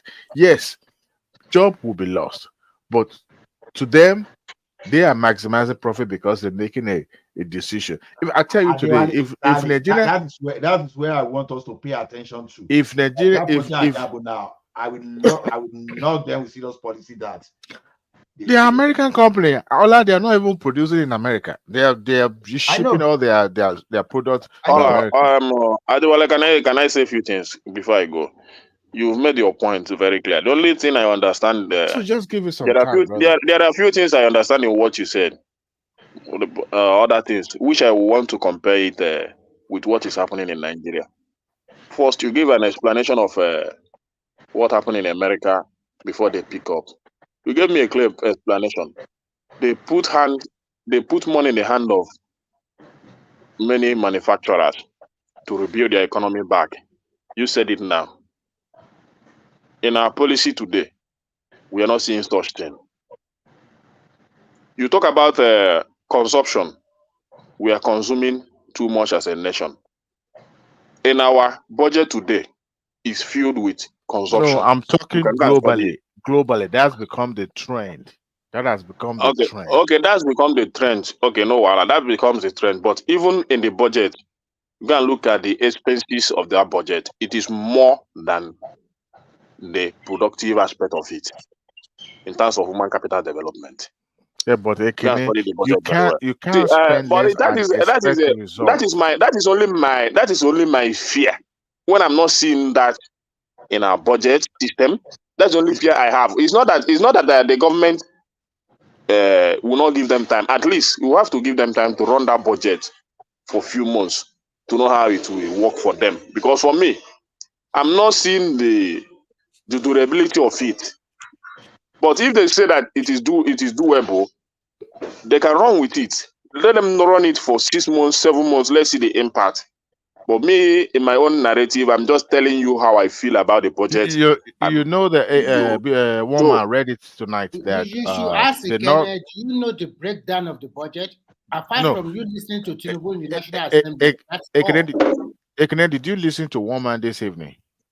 No. I didn't come earlier. Oh, he read a One man story has where already left when I came there. he read a story where Shehu was accusing Tinubu of prioritizing economy over security. Now, when you have economy that is stable, that is robust, you know this is going to have impact on security, correct? Right? So when people are well fed and they are living Yeah, okay. economy can impact in security. Me, I'm not even talking about No. I'm talking on my own narrative. Anybody can have his own narrative. Yeah. I'm telling you that when you prioritize, there's some things that take precedence over others, right? Right now, Nigerians need to put food on their table to feed themselves and their families, correct? Now, when you have a government that is prioritizing that, I've heard this so many times on this show that people say, oh, we need to, minimize the way we spend money. You see, you cannot expect to live austerity in an austerity situation and expect you to build on something. You have to spend big for you to earn big. And what do I mean by that? You guys were saying, oh, the number of delegates going to United Arab Emirates were so many. Look, I don't know the condition of the reason how they were invited in the first place, but some cases, because we're talking about how government functions, okay, you would need people. You see all this overhead costs we are trying to cut, it's not going to cut it. No, it's sometimes you need to spend big, okay, but when I hear people saying, "Oh, we spend money so rationally, domestically, and we need to cut our costs," but sometimes you need to spend big. What am I saying in essence is this: some of the things we are trying to say we should cut back. Sometimes it's just an optic; it doesn't really cut it. It doesn't really. It's like when you drop a drop of water in an ocean like this. Okay. I like the Adewale, projects that. let me go. I want to go. Thank you very much. Okay. But All right, brother. I still have a problem. My best company is leaving Nigeria. No, it's good to have problems because it hurts me a lot. It's hurting me. They are leaving, but we are looking for investors. The one we have, we cannot maintain. Okay, these guys are not importers. They are producing a lot of things. In the first place, we are not even supposed to have Procter and Gamble in Nigeria. Why should we have a foreign company producing something that we are? But you are still inviting them now. Is that not hypocrisy? Because you are inviting we wanted them. Even this, they are not importing. These guys are producing a lot of here. A lot. Leave these people. What will it They go look for any excuse in the book just to let you. So the thing is, waking up today to hear that news, I'm not happy about it. Come and invest in your country. Rational minded. You see, why would you for something that can easily be produced in your country? Toothpaste is cheaper to produce. Fluoride. Some of the chemicals you need. Hold on now. You see, the Colgate. As at the time, hold on, woman. As at the time I left Nigeria, there was no Colgate in Nigeria. Colgate was imported into Nigeria. Okay. Colgate was imported, the toothpaste. So how about now? Because that product has saturated Nigeria market. Nigeria Nigeria doesn't use. How many Nigerians say they want McLean anymore? No, they are still using the other one, the red one. What's the name? Close up. Close up. They are still producing in Nigeria. When you have Colgate from America, who is going to use close up? A lot of people don't use close up in Nigeria because Arabi is very suitable for the teeth. You know, if you know Arabi very well, it's the highest. There's Dabo. Dabo, the Abba clear, Abba toothpaste. That one too. I know there are a lot of them, but people that use Arabi knows the benefit of it. It's imported, right? Because you guys that continue to import it sometimes. Okay, whether I don't know, but if they are not producing only Arabi, you can just go them and see all their products. Both women use and others. They have a lot of women use. Even they are producing here. You, Ekene, can produce that toothpaste. Yeah, but what the point is? Give me money now. Let the government support me now. Where did I see the money? Do you think anybody wants to do production? Let the government support me. Am I going to thief to start production? I'm not going to thief. I still have to hustle small. They still have to make the environment conducive for me to gather a lot of capital. If you do your due diligence now to find out how this thing is being produced, you'll be amazed at how simple and easy it will be. Then, guys, what's this argument all about? You people are it's you. It's you because you are the one hedging him. Remy, if you have the connection, connect me. If you connect me, I see the money. If I'm not going to production, you know what I mean? That does not even compare to what we're expressing in that country. And you're saying you are the one hedging him and so enabling him, saying that the government is not on the right path. And we're telling you that the wheel of governance, the wheel of governance is slow. Your Tinubu is the right path. Is that what you're saying? Of course. Everybody, everybody. I mean, this anyway. You see, good day.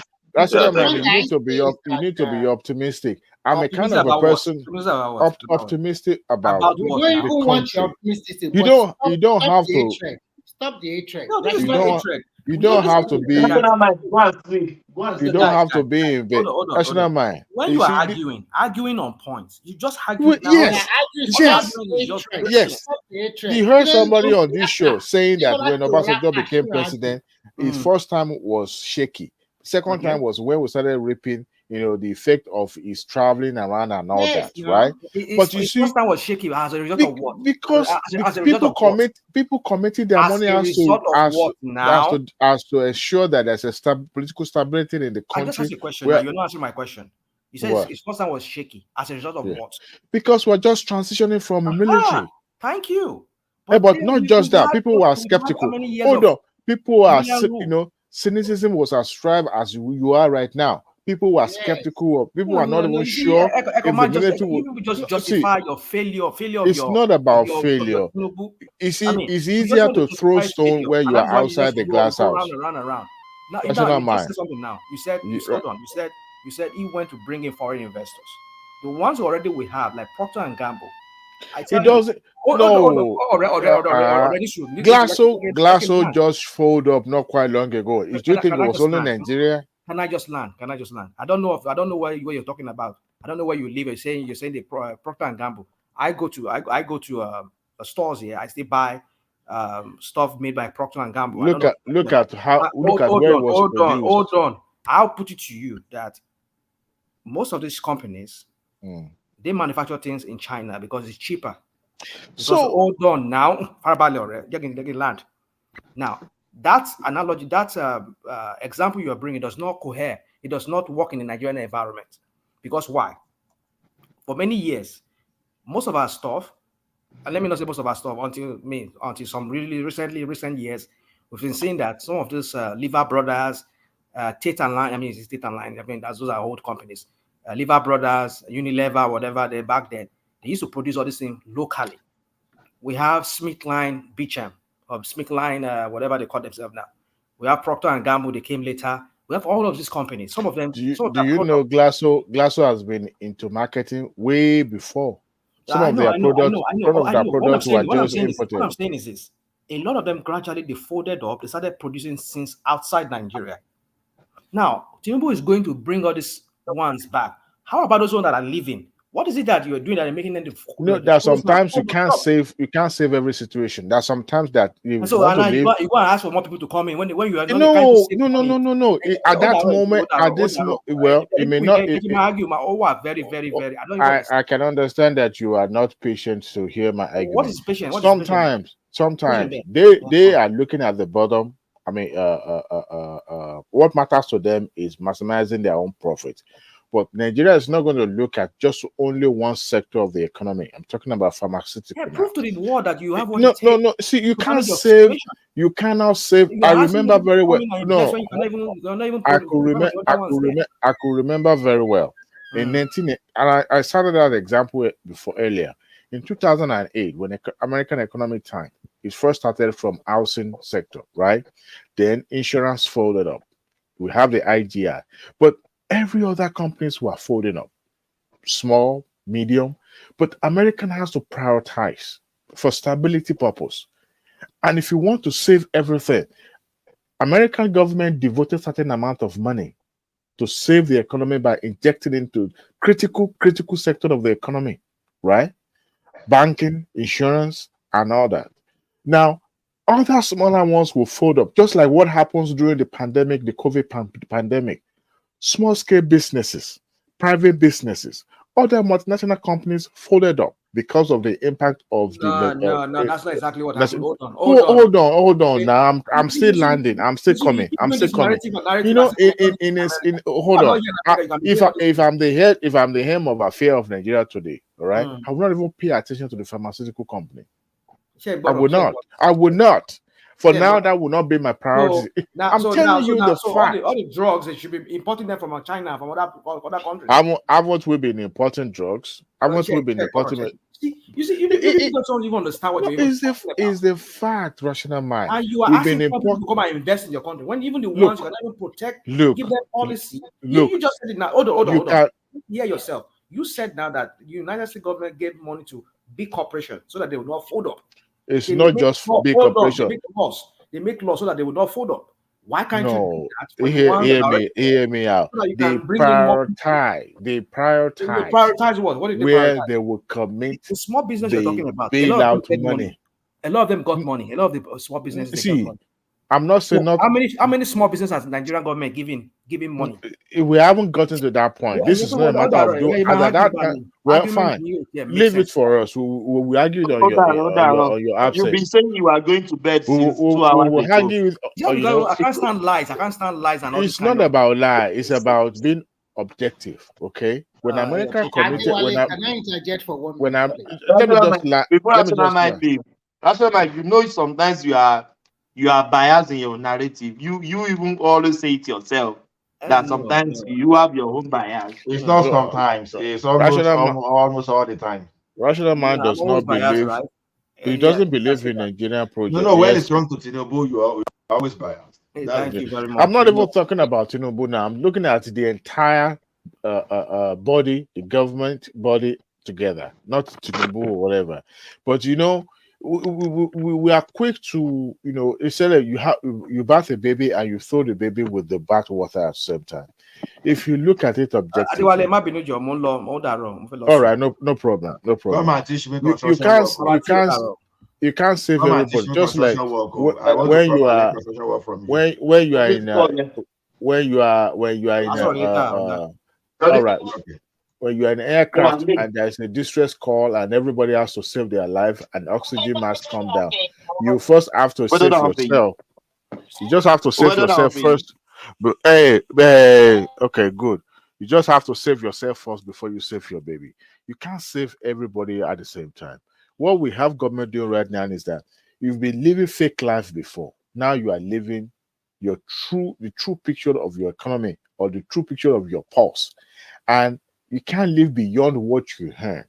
Yes, sometimes you might need to borrow against what you're projecting and what you're envisaging is going to happen in the future. But this time around, we have money going down the drain, going into the hands of few Nigerians, and it has stopped. So what the government is trying to do, look, we have to prioritize, we have to, build the economy back. They will start looking at the other sector of the country, and Number one is to inject more foreign investment, whether direct or indirect money, into the economy so that at least we can boost. When on a micro level, you have money in your pocket. Don't you feel good when you have money in your bank account and you open your bank account and you look at it and say, well, I still got like 40,000, 50,000 there. You kind of feel good yourself that okay, I can go out there and buy amala, right? So you can apply that on a micro level and look at macro level and look at what you will be when government have more money, when you have more money in the circulation. Then small scale businesses will thrive, money will exchange, and you will have distribution of not equally distribution of wealth, but at least money will circulate. There will be business to business factor, and there will be prosperity. But when you have the money on one sector or in few hands, and other people are saying that there's no money, that is when you have this. But when you have enough in the system, people will be employed, right? Even people that have businesses will be able to employ more people. So people that are worked up about what is happening right now, they should be patient, because if you don't have patience, you will have high blood pressure. I can understand you don't like the person in charge of the affair. I get it, but sometimes people today are saying that Trump did well more than Obama and his predecessor combined, right? Why do they say so? Because of the uh, different way Trump does his things, right? He put his foot down, send jitter down the spine of all people, and they want to toe the line. I get it. That is his style, right? But by and large, people are saying the economy was okay. I can have say that he inherited a good economy in the first place anyway. But you can look at that. If government is showing an optic that they are working towards something, people expect that the president come to the office today and the electricity will be stable in Nigeria. You can switch off your light in your house and light will be there. It takes a while. Look at the Siemens project. That agreement already in the trash before Tinubu came, and he went and revived it. The chancellor of Germany has to come to Nigeria. Then he visited, and then again had a meeting with him again, in Dubai. So I think the government is on overdrive, and sometimes they might need to take stock of what they're doing to realize if they are actually shooting blank or they are on the right track. Because if you don't evaluate what you're doing, to people like rational mind and Canadians will look as if the government is not doing anything much. So to me, that is what people should take a look at. Patience. It's going to take a while. I don't expect magic. I understand that the government is saying that we have a short-term project. Handing money over to people has proven before, and now that it's never going to work. Ola, look at it. Money was handed over to Nigerians. I don't know if they do that in Canada, but transfer Nigeria to Americans. And look at it now. We have so much money in circulation, and now we have inflation in our economy in America, right? So when you have money and with less value, that is what you get, right? And people predicted it, and it's happening now. So, but at that moment, that was what was needed. Because what people don't understand about the inflation in the Western world today is this: they don't know that if the government is not taking the necessary action, that will crash the economy. Just see this post-COVID the economy boom, and what is responsible for such economic boom? People sitting at home doing 2 or 3 jobs, have so much money because they no longer go to the office. People were buying houses. Now, those houses they were buying, what were they using it for? Airbnb, Less expenses. Yeah, you're right. So the thing is that you just have things everywhere, and before you know, some people have that money, some people don't have. Because of competition for Airbnb, the house of rent, the price of rent will go up, and so on. Now it's just the thing creating some kind of chaos that the government will have to step in. Because if they don't step in, before you know it, all those boom they see will just be reversed, and in fact, in a very catastrophic way, just over time. So those are the things. People think, I don't know. Economics is more complex than People think economics is arithmetic. Ola, sorry to interject. A rational mind that first they did not know that the country does not have money, and the revenue we are generating, we are using it to service our debt. And once they remove the oil subsidy, there is more money for the federal government to allocate to the state. It has improved by as much as 40% or 50% of what they used to get. And these people, they fail to realize and to research themselves. Because what I see from Remy, yeah. do you think that the money saved from the removal of the subsidy should have been targeted at a specific project as opposed to just given to the state? At this particular moment, they should give more money to the state because the state also, because majority of our people live in the state. They don't live in but it has been proven before that the state will squander the money. Let me even tell Babati something. See, Babati, the federal government has no option that to give the money to the state because it's a legal requirement that you share the money between the federal government and the state. So the state cannot hold on to the money. But Ola, we've had it in the past that state government has become a pipe, what you call it now? Open basket. Dream pipe, right? Yeah, dream pipe, where money is just going into only God knows where, into the thin hand. I mean, look at the. You see one thing is yes, Obasanjo used force to do it, right? And but even when federal government resisted the urge of giving state more money, the state government took federal government to the court. Exactly, that's what I'm saying. That is a matter of legal. And people won't hold their state government official responsible. How many people make calling on their state governor to find out what they've done with the federal government allocation given to them? Even the oil producing state that was given 30% derivative fund, what have they done with it? Delta State used its own for election, right? Wiki exposed everybody. So it has proven that the state won't do much with it. Adewale, politics is a very complex thing. That's why for liberalization of the economy, and you allow the private people to take initiative to invest. Because if you want to depend on the government, whether state or the federal, they are going to fail you. And the reason we should concentrate on more, government focus on policy. You see, if Nigeria now, if we've had the right policy around petroleum and all that, if we have complaint, our complaint will reduce. Just like I will still go back to telecom again. Just look at those people employed around telecommunication sector. Computer village boys, people working directly, recharge card boys, those people digging the hole for fiber optic cable, those people doing all those stuff. So the thing is, if there was no right policy right from the beginning, those jobs will not come there. So where our government has failed, whether the state or the federal, is the area of policy. Now, I don't expect federal government to create electricity for me if I have my way. But why electricity investors were not coming to the country before is this. When you say, okay, like that of Enron, you say, I should put my power plant down. Oh, you now send to the federal government. You don't want the investor to reap the money. I won't even see. Let me tell you, even if that thing is not my money, if I'm just is a consultant, I will not recommend anybody to do that within Nigeria.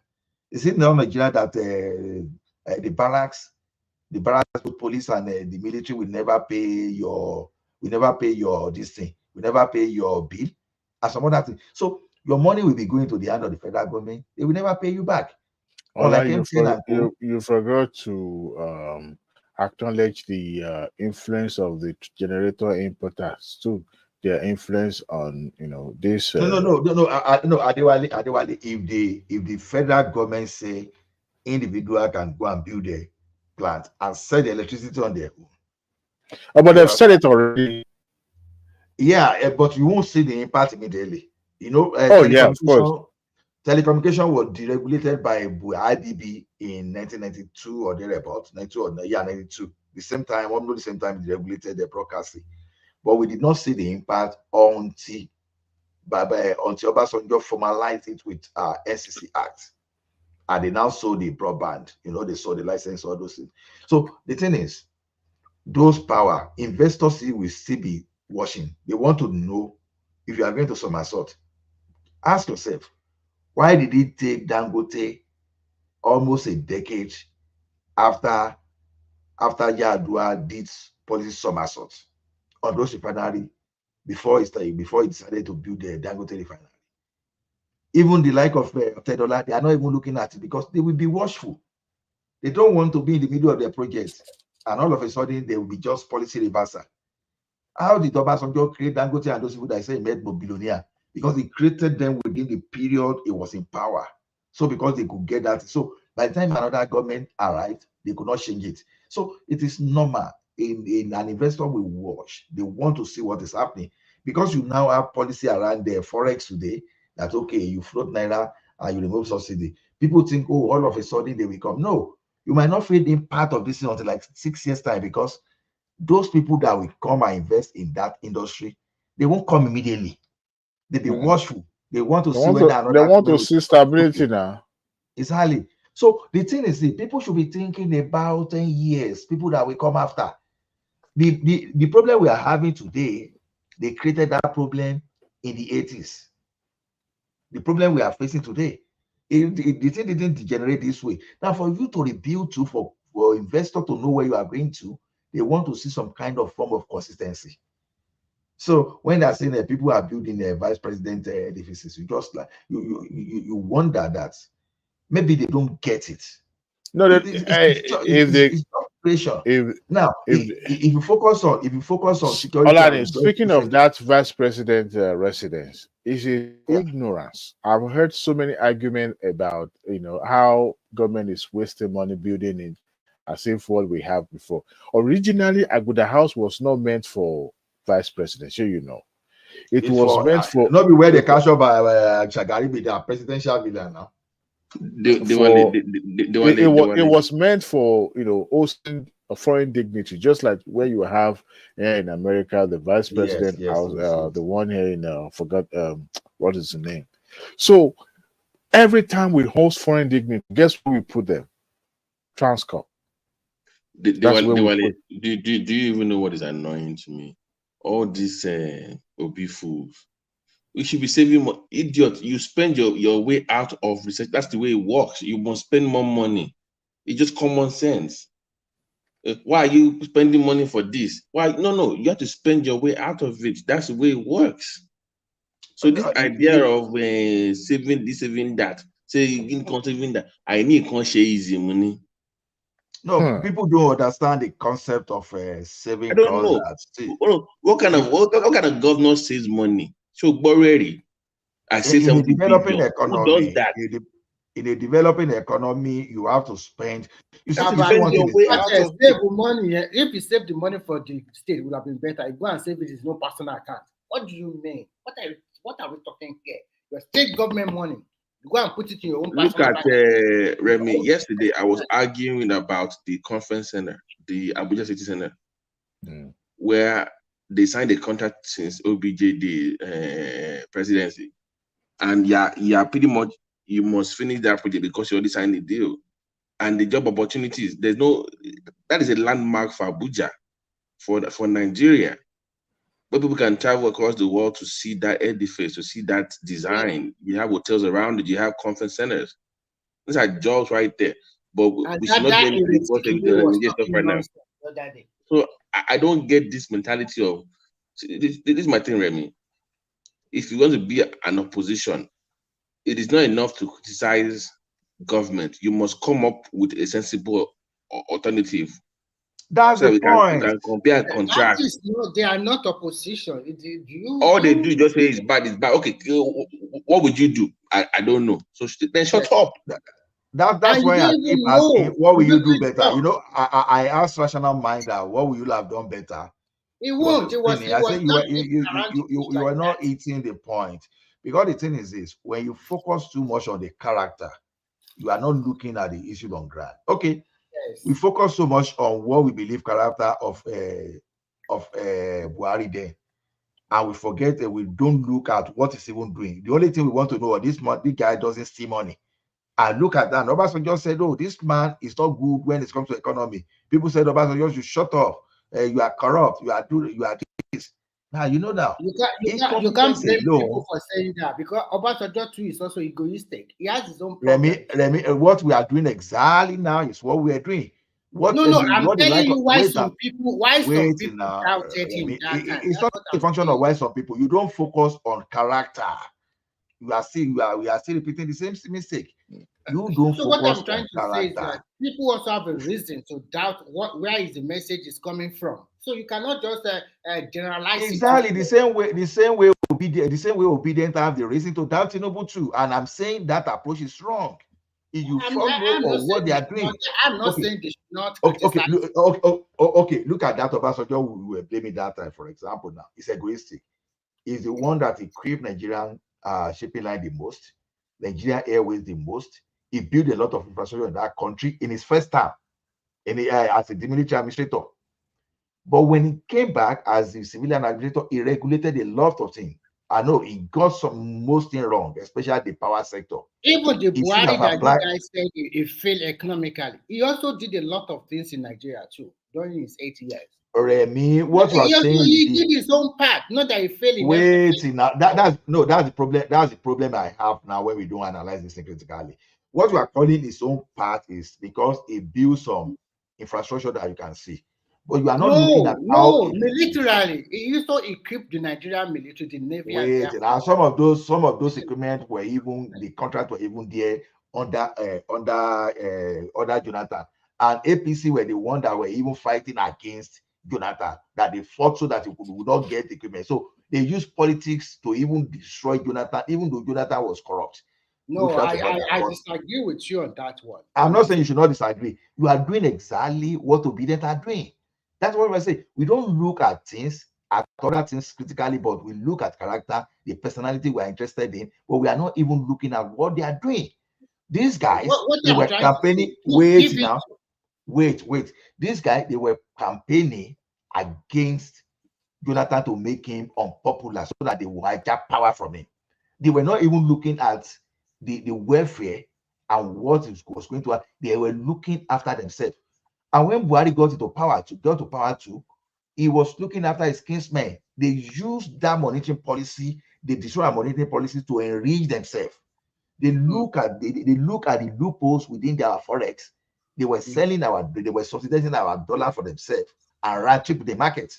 And now, at the detriment of the poacher and gamble that are getting out of the country today, at the detriment of Emirates Airlines that don't want to come to Nigeria because they cannot repatriate their dollars. Foreign investment, direct foreign investment in Nigeria was the lowest in the history of Nigeria. It came under Buhari. It happened before. Can I ask you a question?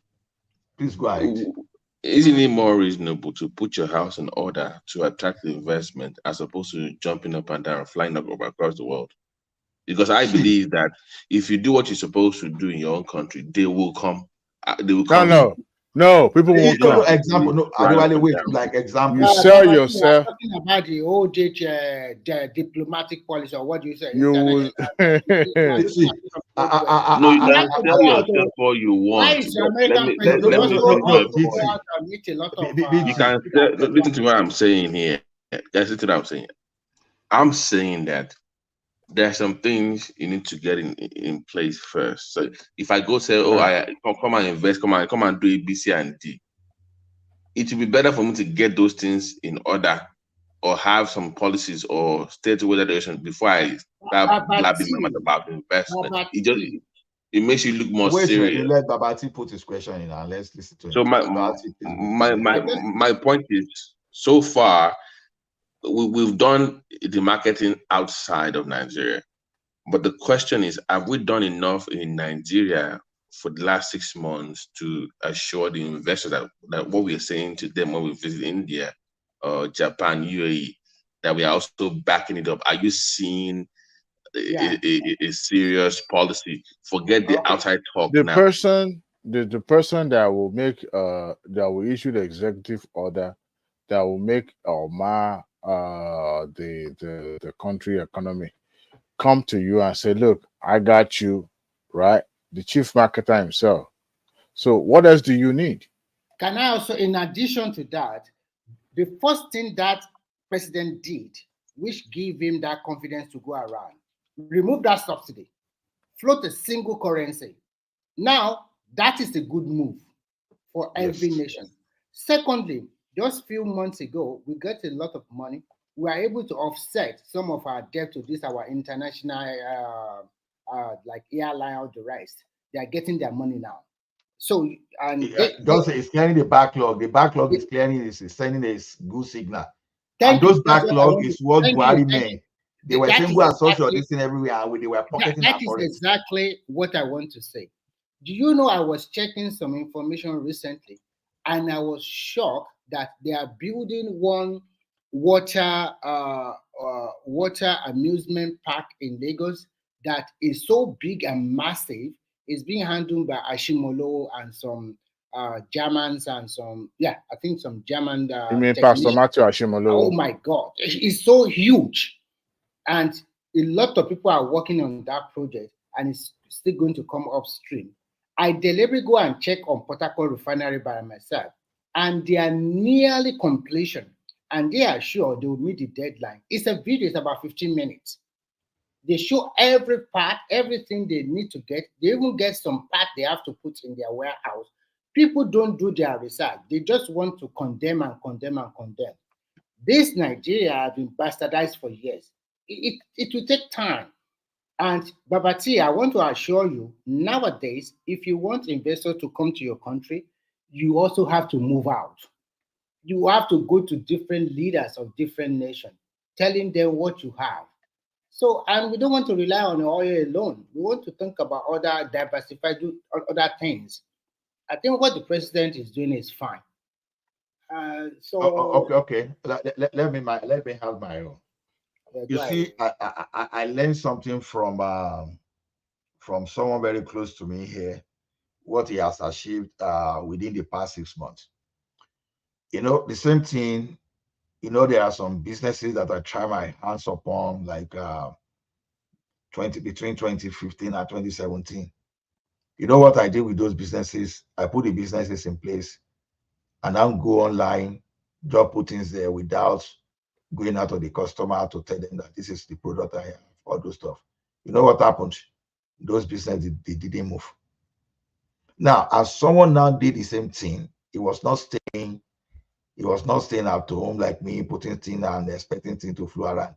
He actually went out, distribute flyers, go to the market, talk to customer one-on-one, all those stuff. You know what? He moved ground. He moved ground even more than those people that call themselves professionals that have been there for like 4 or 5 years, that will be saying, because what he gained within that period of time alone was how Babati has left the screen. Was a very significant thing that he gained within that period. What am I saying is this: when you produce, you have to market yourself, you have to do publicity. People will be looking at what you are doing from far distance, but they will not understand. Not everyone will understand until you tell them. So people prefer to speak with you and see you face to face so that they can have that confidence. They can gauge you whether by just doing some kind of thing that's for the optics. But when you go to them and explain to them, they tend to understand. So for Babati, I think like Remy just said, that fiscal policy, that fiscal and monetary policy alone is enough signal to tell people that, okay, now you are going to have stability in our forex, because it takes time. Okay, maybe in the next 2-3 years, when people say know that the federal government will no longer subsidize our currency, the volatility in our exchange will just decrease. Let's say a forex market will decrease, because whatever you are doing, you can easily predict the margin. You can predict the shift in the exchange.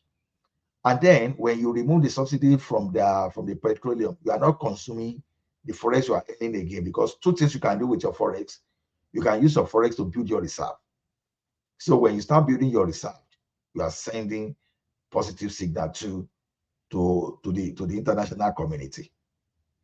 So with time, when people now realize that, okay, we can bring our money to Nigeria, and plus 2, or minus 2% because the market forces dictate the currency, forex exchange. This amount we are going to move our money. So they'll be able to do their markup to create value. Okay, they'll be able to create their markup because they know, okay, in the next 2 years, the forex will be like, okay, this is what the forex is going to be.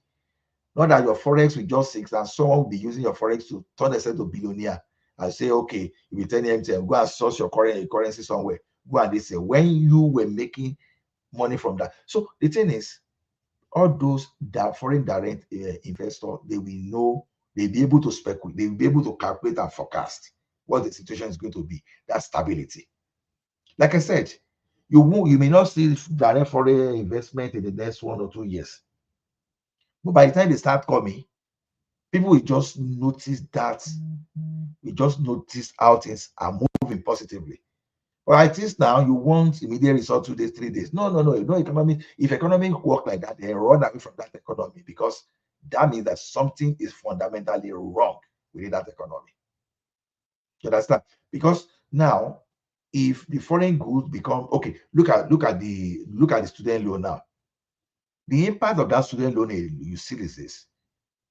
Maybe Remy and Adewale, you want to invest in the education sector in Nigeria. You want to borrow dollars from America or from Finland to go and build in Nigeria. You are rest assured that, okay, you can even create some kind of product for students. Okay, since there are student loans, you look for the brilliant one. You go and accept that student loan from the government to come and school. So you are creating schools in Nigeria. You are creating class of schools that, okay, if someone even, okay, look at many people in Covenant University today, landmark university and private universities. Some of those guys, they have money to send their children overseas. Maybe some of them are afraid that, oh, if I send my children overseas, now I won't be able to take care.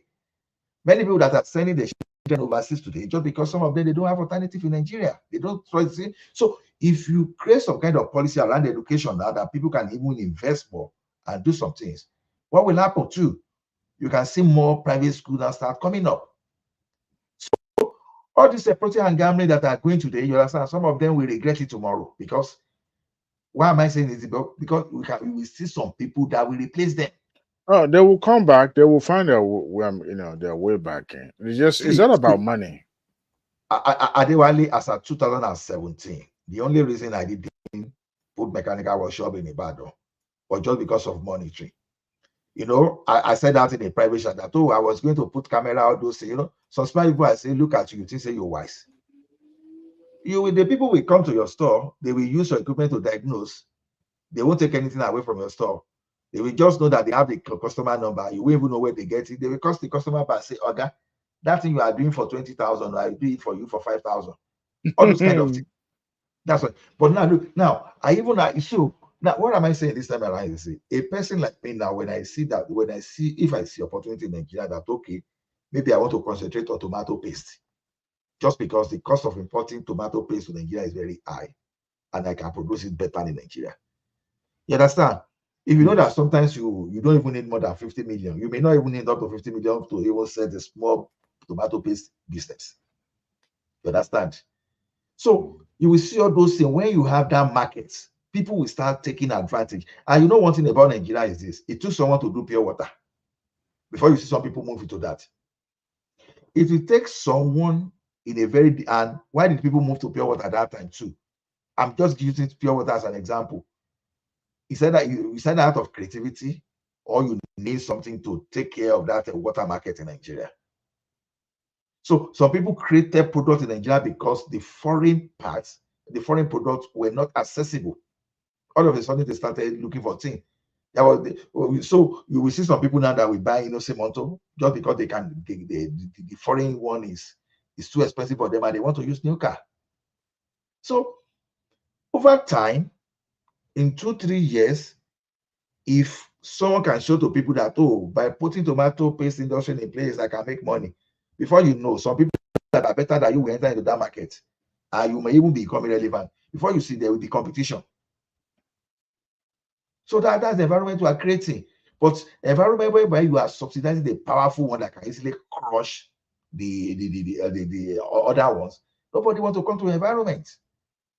So I don't really, to me, I think it's unfair to just criticize this man for nothing. People are saying, oh, foreign exchange.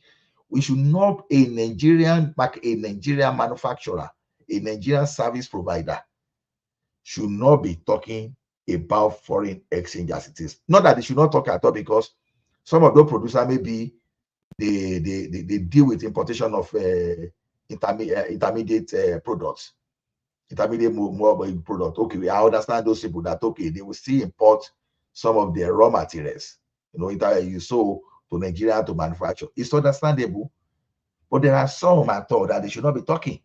If you are into garment industry now and you are complaining of foreign exchange, as a matter of fact, I will look at you as an enemy of Nigeria, because there's a way you can still establish small garment industry in Nigeria. But what we don't do is what the Indian people are doing. Some of those Indian people today, even though they will import the intermediate materials, for example, to Nigeria, they are still the one you see in the corrugation industry. They are cutting all those things. Nothing stopping for Nigerians from doing all those things. If you know that, if I told you that in Nigeria today, you can even manufacture ties in Nigeria as a small business. You can manufacture carpets in Nigeria as a small to medium scale business. Why is it that people are not doing all those stuff? Because number one, they are importing goods, and imported goods make people feel okay and create some kind of class. But if you don't have alternative at all because of foreign exchange, you don't have the money, and some people go to Ibadan and put those factories there, you will have no option than to patronize. And you know what?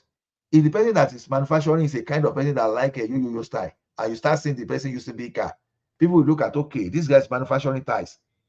In the next 15 to 20 years, because people, we are not even talking of 5 years, because people are thinking that the economy is all about 2, 3, 4 years. We will have progressive, not because of Buhari. Buhari is a catastrophe to that economy country, but people don't want to agree. So the thing is, when you have such kind of projection, why is Lagos moving forward? Because there's a consistency. Even some people don't want to believe that Lagos is moving forward, but that they are aware of it. Lagos is moving forward. If Buhari has not come to become our president, Nigeria will have even moved ahead a little bit despite Jonathan's weaknesses. So all this policy we are looking at today is not a policy for a year or 2 years. You may start seeing some of the impacts like in after a year though, but some people will never understand this until after 5 years. Like I like to before I even talk anything again, I will still go back to the broadcasting industry. The broadcasting industry is what developed our entertainment industry. The telecom industry is what developed the fintech. No, although the fintech, even to some extent, the banking, because when you have that telecom industry, you'll be able to put infrastructure in place to drive some kind of banking application. And the development in the banking application has grown some businesses in Nigeria today. How did you get policies, and it didn't start in one day? So we should be querying our governors, I agree. But to me, I look at more at, there are so many things that federal government is grabbing. Federal government should release their hand there to liberate the economy. You're right. Federal government should not, Federal Road Safety Corps is rubbish. Let every state have their own, and you can have some kind of framework. There's a way we go to registry here that some people will be the road tester. You will write exam. All those things create job for people. How many downfall driver in Nigeria has ever done a knowledge test of driving? Who are those people taking them through road? Those are the kind of things that the federal government, out of how they grab everything, they destroy things. The only reason we are not having refinery in Nigeria today is just because the federal government decided to say, "Oh, I'm going to control the petroleum industry." They did that to United. It failed to the extent that Mark is saying, "No, poor people cannot use telephone until with the regulated telecommunication sector." So as many things as possible, the federal government should answer. So if we have power today, the like of Lever Brothers, the like of P&G, they will regret. Because it might become difficult for them to come back. You may ask some people like Dangote that will just concentrate the market and will start shouting that, oh, these people, they are monopolizing the market. You understand? Because they will no longer have way of coming in again. Correct. So if anybody want to be marketing his product, be importing to my country, okay. If I were the president, I'd be looking at that person. I will raise people like Dangote locally. I will use that person to put them into their shape, to do like what Lafarge is doing. You know, Lafarge was not up to the race until the like of Dangote started giving them headache. So that is what will happen eventually. An automobile bill industry that Jonathan introduced. People don't know that thing is working now. But just because you are not seeing the big impact, or people think it's not working. Dangote is assembling car in Nigeria now. It just Dangote. Of course, that is a so you ask a car assembly in Nigeria. He's the one that bought Peugeot now. Are you kidding me? Dangote is assembling car in Nigeria. Yeah. Wow. Because the thing is not that because the thing is just to cross the chasm to the maturity. People will not know. You know, some of this kind of thing like okay, Innocent has been producing motors since how long? When did we start even learning about that? When this guy, Obi made him popular. It's not as if Innocent Motor was not there before. What about these guys that at Ikorodu that produce armor personnel carrier? That actually, there's somebody from my hometown is also producing armored vehicle as well. Exactly. Those things have been done in Nigeria just because we don't promote them and because people have access to cheap forex to bring all those things. But if we reprioritize our forex, people will go for substitution. You know, they will substitute their foreign taste. Like I said, Nigeria has no business of importing education. Education we are importing today is one of those things that is killing our schools. When I tell people that we import education, people will laugh and think that it's joking. We are importing education because people, when you send people to that context, they don't understand that sending people overseas to study is like you are importing education. Ola, this education you just mentioned now, you know, sometimes it just baffled me when I see the rate of dollar now, and we still have some Nigeria that will change naira to dollar and send it to their children abroad. Can you imagine how much they will be spending on accommodation, on tuition fee, on pocket money, on books, or you just life generally? Thomas, that is one of the things that is killing me now. Oh my God! It's not easy, man. It's not easy. But when you look at the opportunity, studying abroad for these our young folks all around the world, they can maneuver their way to any good country, Canada, Australia, America, and the rest. And this kind of people, if they can manage themselves very well, there are those ones that are becoming governors in the future, ministers, commissioners. No, Remy. The immediate impact now is this. These are the people. People are saying, "Oh, we should not vote naira and we should be subsidizing naira." Just imagine the government of Canada subsidizing United States of America dollar for me to go and study in America. Those are people that does not know nothing now. You understand? And what they are thinking I won't say they don't know anything. I won't say they know nothing. It's just a craft of politics. Because what they are thinking about every time is common man. Tell me which country does not have common man. Tell me which country that every citizen of the country. So let me just look at the situation now. People now want to go and do software training, even what they can even learn on YouTube today. They go to India, they go to Dubai. Why? See, people will go to Dubai. People will go to Dubai and go and buy jeans and go and buy wares to come and sell in Nigeria. Why? Why would you pay dollars to go and buy goods from Dubai? Remy, yes, Ola, please. It reminds me of yesterday when we were talking of poverty. When my pastor just told us that there are homeless somewhere in the city, that the people don't even have house, they don't have food. I say, wow, in this Australia, so that we think is Eldorado, people are enjoying, no homeless people on the street, my brother, sleeping on the floor do you know what they with blankets. Thomas, do you know what they do for them here? Oh my God. Every day they will line up, they will give them money. The money is supposed to give them monthly, they are giving them every day. Because they are homeless people here, they want to get the money, they use it to go and buy booze and get drunk and foment trouble. The police will be begging them because they are already tired of them. They give them free house, they give them money every day. They don't want to give them money, a big money at chunk because they just because the money of one day they 1 month they will spend it one day. And Thomas, I don't know whether you are paying that one. Here we are paying what we call unemployment support. They will remove it. Yes, yeah, of course. Hey, you will not do it here. We call it center so when link I here. look at the whole system here, if they introduce this kind of system in Nigeria people will party, they will kill that president immediately. Telling Nigeria that when you work, even if you earn 30,000, we are still going to remove some part of your money to pay for people who does not have work or who are disabled or whatever. So when you look at the system in this country, you will see that you pay a lot of bills, a lot of tax.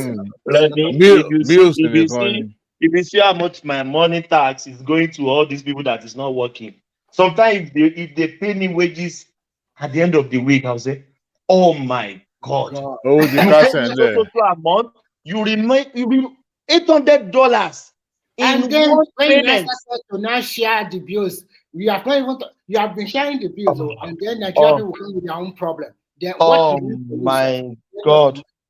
My wife told me sometimes, don't work too much because of tax. Yes. I said, I have to still work because the money coming to my account, that's what I'm looking. I don't look at the money because if you don't work, there is no tax, isn't it? Yes. Here it's not that 30 days that I'll cross my leg, that salary is coming in my account like Nigeria. It's work, is pay as you go. Yes. And if you don't work, how are you going to pay for your rent? How are you going to buy gas? Mortgage is there. The family is there. But the tax, my brother, the tax. Sometimes when I can come here and be telling me, he's on ground. What do you mean you're on ground? We don't have people in Nigeria. Are you the only one in Nigeria? We don't have people. We don't have a They don't even pay tax. They don't pay jack. They don't pay tax in Nigeria. Do they pay tax in Nigeria? It's only civil servant that is making tax in Nigeria. Thank you. Because they don't even have choice, because they remove it before they pay them salary. If they can evade tax to civil servant, they will evade tax. And they can jack up their price anyhow they like. Today you can sell for 20 naira. Tomorrow you say it's 25 naira. Who will stop it? Nobody.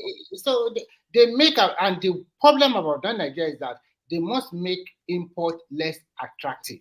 Because a lot of our people ask them, as an average Nigerian question, if you have 5 million, what will you do? Next thing is that I will go to China, go and buy a lot of stuff. I'll go to Dubai, I'll go to this. That's what they're interested in. Just go and bring those imported products to Nigeria. None of them will ever think, oh, maybe I should go to poultry, maybe I should start a small farm. They will never tell you that. You ask an average Nigerian, they will tell you, I will just go to China, I'll go and import this, I'll go to Dubai. What kind of people are these? And they are the same set of people that have been crying. Every available thing is government. I asked one day, I said, what is the company of Peter Obi that is producing anything in Nigeria? Nothing now. It's imported everything now. Importing. Yes, and it's shouting consumption to production. Mm-hmm. And when you talk about him, they say he's the best governor of Anambra State. Where is their money? Their money is in their Peter Obi bank account. I just laugh. How can a governor do something like that to the state? And then you are telling me he's the best governor. He saved a lot of money. Why your people are suffering? I asked him a question. If Anambra is so good, why don't you invest in your Anambra? Why do you have to go to Lagos? Because Lagos will give you more returns on investment. So why don't you stay in your Anambra and be grappling with be selling whatever you are selling there? No, we're talking like the only one in Nigeria. So many people that we also know, because we are in diaspora does not mean that we don't know people in Nigeria or we don't go home. Even Nigeria, the so-called Nigeria, let them want to do party. Now you will see them, money will come out. An average Nigerian will not call you from Nigeria. It will not tell you a good story that I want to go to family. The question is that I need to pay school fees for my kids. You remember I told you one of my friends, he wants to celebrate birthday. I said, you want to celebrate birthday? And I want it to be blown. You don't have money, but you want to celebrate birthday. I said, me, sir, where they low. I've been here almost 10 years. I never celebrate one birthday one day. Me do you know what he said? Do you know what he told me? He said I should fuck off. He said delete my number from today. And Tony can delete the number 2 weeks ago. I have a friend that before I left Nigeria, I already have like 2 kids. Just opposed today is already 6. And this guy does not have a good job. And when he have this kid, he will beg you, I want to do naming and I want to make it big. So I just asked myself, how can't you just control it? What's wrong with yourself now? Why do you need to pump this madam every year? Children are blessing from God. And our pastors and our fathers, they are not doing Nigerian people any good. They'll be telling them, I don't know how. Somebody that cannot feed himself. Feed only himself. 5 kids, 7 kids. Why?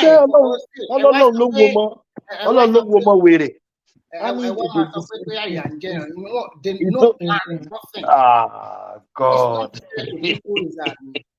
And if you don't help them, help. How many people do you want to get? You don't go and work on. Sometimes you have to starve yourself to. Do you know what I do? When I go to Nigeria every 2 years, I gave them my number. Immediately I return here, I change my number. Yeah, bad boy. If you don't give them, but just give them. They will die the number will ring on WhatsApp. That's fine. If I return, how much are they buying SIM? And I can roam hobby my thing. I'll just change my number. Even the one you give, self, they will still tell you, they will still be feeling that can you be sending this small thing to me? You understand? I remember someone that say, oh, I can help. I say, okay, how much do you need? This amount. You don't have money, and I say, okay, let me just for just an example. Oh, you need this amount. Okay, how much do you need? 5,000, 10,000. What exactly do you need? He said, oh, now me you did say 10,000. This thing, not because of this thing that I gone bad. This thing, okay, me, you are just I said, okay, no verse. Somebody that is begging for money, you are begging for money, and Nigerian beggar, they have choice. Nigerian beggar have choice. I'm giving you an example. Is it 5,000 you need or 10,000? You say I'm insulting you. You that you don't even earn so much amount, I'm insulting you. I said, no verse, Mr. Dangote. You see, they don't know. They don't know what is happening. You know, when they're in Nigeria, what they do for you is this. Oh, look at this. There's some story that because some of us in overseas, we know how we get to this place. But some people, for optics sake, maybe when they get maybe someone that is even using Ori to work, and you are just getting maybe you are doing $5 per hour, $15 per hour.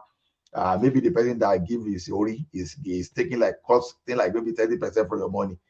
They are the people that will make noise back home. Mostly say, oh, we are in paradise. All those stories. They will believe those people more than you that you are trying to tell them the truth. I told somebody, when one guy said, oh, I told that idiot to give me money, and he's not giving money. I said, who is the idiot? The idiot turned to be his brother in overseas. And I was like telling the guy, say, look, this is your brother because it's your firstborn now. That you believe that he should be doing everything for you. I said, seriously. You too, you are a human being now. Take the position. Put yourself in that position too. And if that person is not struggling, will they get to where it is? The guy just begin the verse and all those. So he say, the idiot, that guy is a millionaire now. He will not take back. Do you know what this guy is facing there? Do you even know how much it takes to even run your house in overseas that we are talking about? All those dollars you are providing for this guy, you don't know whether this guy needs at least 5,000 to even take care of his normal domestic, because Some people are paying as high as 3,500 in mortgage, depending on the type of house you have and the type of country you live or where you live. You will pay bills. If a family man in Canada today and your bill is less than 500 every month, 500k, and every G. 500. No, I'm just saying. No, I'm talking of utility. I'm not even talking of your car insurance. I'm not even talking of your car loan. I'm not even talking of other things, the property tax, all those stuff. If you are paying for just telephone, you are paying for gas, and you are paying for gas and all and electricity, and you are paying less than 500 in this economy. Please, I need someone to help me, to teach me how they are doing that, especially when we are already entering winter now. So Ola, we don't enter summer December 1st now. The aircon in the house, thank God I have like 20 panel. It was summer. It was summer January, December 1st. Winter hour. Summer, and short in the we are wearing shorts all over. Our summer started December to February, 3 months. Yeah. You know, either way, we are going to consume electricity. Do you know how much you'll be spending? My air condition is on now because the heat. But I don't. My wife will say, forget you are working. You can't kill yourself because of electricity bills. You still have to on the air condition. You still have to on it. You know, Thomas. If a person like you, if you tell them the truth, they won't believe you. But okay, let me give you an example. This example was where it was a serious, we were in serious recession that time. That was 2016. That people were even coming from Nova Scotia. They were coming with Toronto to my city to go and come. They are coming. They are not even coming to look for any serious job. They are looking for factory warehouse job. They were coming from Nova Scotia to Calgary to look for a job there. It was that bad. And you see one guy, as he go just make a mouth for Nigerian community, say, me and my brother, we just buy 2 houses, $800,000 cash. People were like, you are the kind of guy that you are giving people wrong impression that people overseas, you know, they are picking money on the floor. You were anyhow much, probably $18. They may be doing fraud. It is possible. This guy just a brag. This guy understand. This guy is selling like $18 to $19 a month. Where will you even get that money when they remove that you are not even going to go with more than 2,800 a month? That one will barely pay you accommodation and something. Thomas, there was this guy. Actually we grew up together. But right from the one that I know this guy, I know he's Ofon. You know what they call Ofon Yoruba? I know Ofon now. So when this guy, he lives in Sydney now, and when I find out that the man living, ìlú àwọn Thomas nìyẹn ṣé kò ní jẹ wo kangaroo ní ẹ̀ lọ́wọ́. Báwo lè ló ń gbé àwọn lè ló ń gbọ́ Australia ìwọ náà wo Thomas ní ẹ̀sìn. When I found out that he lives there, some of the picture that this dude post on Instagram, bí pé kó gbé cognac lọ́wọ́ àbí NSC ní àólè ọ̀fọ̀ tí ìfọ̀ fún yìí, I could tell that this guy has no job. I know for a fact. They were in honesty. Àwọn wo lọ́kùn lọ sí ìlú àwọn Thomas nígbà ayé báwọn olè lọ́kùn lọ àwọn ọ̀daràn lọ́kùn lọ sí Australia.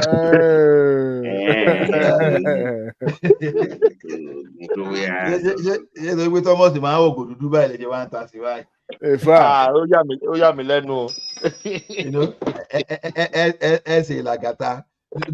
Do anybody really know the meaning of Essay Lagata? Essay Lagata. What's moving here? Essay Lagata, now Sonny Abacha. Essay simply means Sonny Abacha. You know all these Yoruba producers, they are funny. Essay Lagata. Oh yeah. I want to get driving. I want to get essay. Now that essay funny to me. You know that like, when you see essay, you don't say na Abacha then they refer to. Why essay? Ola, don't mean to digress. I did not even know that Ikeja means something completely different. acronym that name, I didn't know. You mean Ikeja? Yeah, it's a word. It's an acronym for govern. So I think it's Tobago Ikeja. It means for Ekpe and something district, something like that, administration.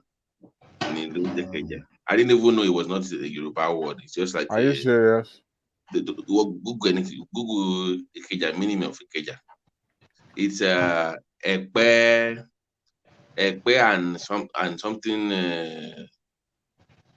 joint administration. That is what you see why forum like this is gold. You know, when you say it's like you hit gold. I never knew this thing from Adam. I just heard it for the first time today. As I'm telling you, I'm now Google. In fact, I will use this one to brag now to someone. Say, you just people call it Keja. What do you even know about the Keja self? I never knew. Thanks for this information, though. Oh my goodness. So it means Ikorodu Ekpe joint administration. Wow. That's it. So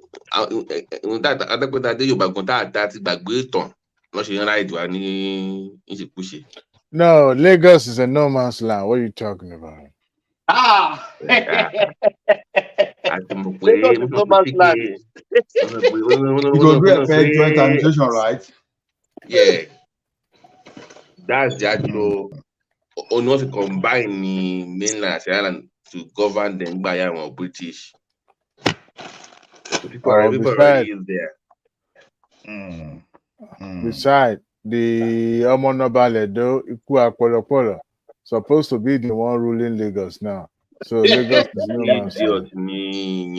Idiot ni. Sorry, ngbà tí ìwọ náà wo bí gómìnà yìí. Má jẹ́ kí wọ́n pìsì gbọ́ o. No, Thomas. What disaster? On a more serious note, wo bí gómìnà yìí bó ṣe ń dọ̀bálẹ̀ níwájú bó ṣe ń gbọ̀n níwájú ọba Benin. It's just respect now. Nothing No, else. no, you are a governor. Hey, you have to be cultured. Who is shaking in front of Oba? Sanwo-Olu shake. He was. I mean, okay. I don't think it was. They were bí ọmọ ọba tó jẹ́ ọmọ ọba ni ẹ́. Ọbalọ́lá mo ní concern nǹkan tó kọ mí lóminú. Ṣé òótọ́ ni pé kábíyèsí yàn ní Ọ̀fífẹ́ ó sì lọ kí wọn lẹ́wọ̀n? Ṣé òótọ́ ni? Kan nínú àwọn one of his olórí actually has a pet project, so he was invited, I think, and of course he wanted to honor his. So kí ni ọ̀rẹ́dẹ̀ ṣe nínú túbú? No, you know, sometimes I've seen it.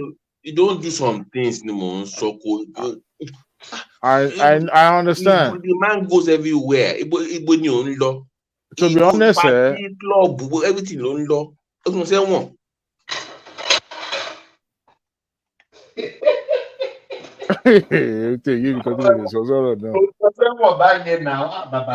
But the thing is no, Thomas. Let me ask you. Iboni, Boba Yonlo.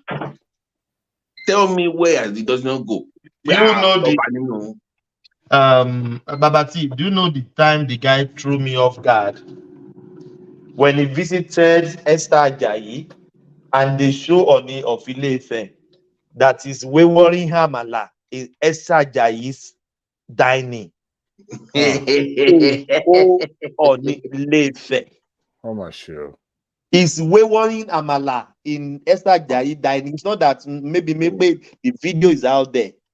Yes, it does. Thomas, Ani Ooni of Ife loke nìkan lé nínú ilé ẹ̀ ní Lẹ́kọ̀ọ́. Ó wá kọ síbẹ̀ àwọn hangouts. Ooni of Ife hangout pẹ̀lú àwọn guys kan nínú ilé ẹ̀. Will you see Shijuade, Oba Shijuade? No, Shijuade was like that when it was like that. Oh, it was like that.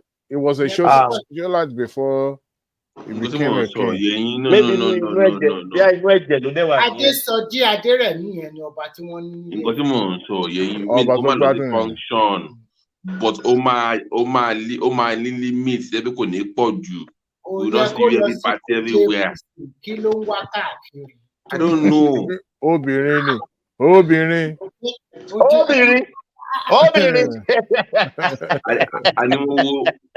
I saw a video like a year ago.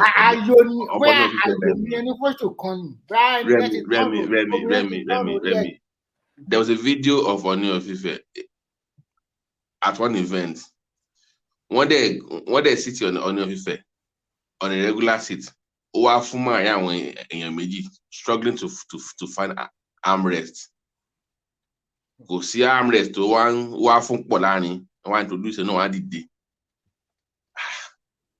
Come on, man. You're banning now. Wow. You cannot look at their Emma of what do you call it? Emma of Sokoto. Oh, they portray themselves in a very Sultan of Sokoto. But party will not really. Omari Kabesi ni agbo Wasiu leni.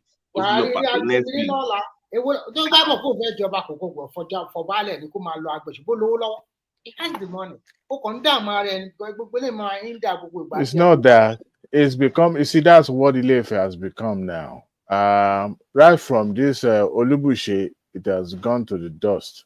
Now, the person that's supposed to become the Ooni of Ife, Kolowo. So, probably I think we headmaster have been Kokonleni Egona. Even but nígbà tó tí mo wo video ẹ̀kọ́ recently táwọn Ìyábọ̀ Òjó yẹn that's a non-entity.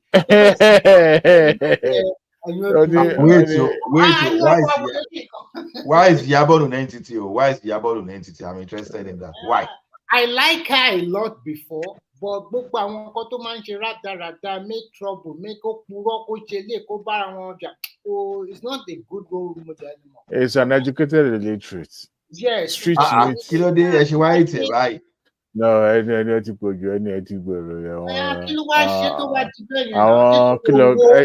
anybody that is kilo coaching, I don't find that.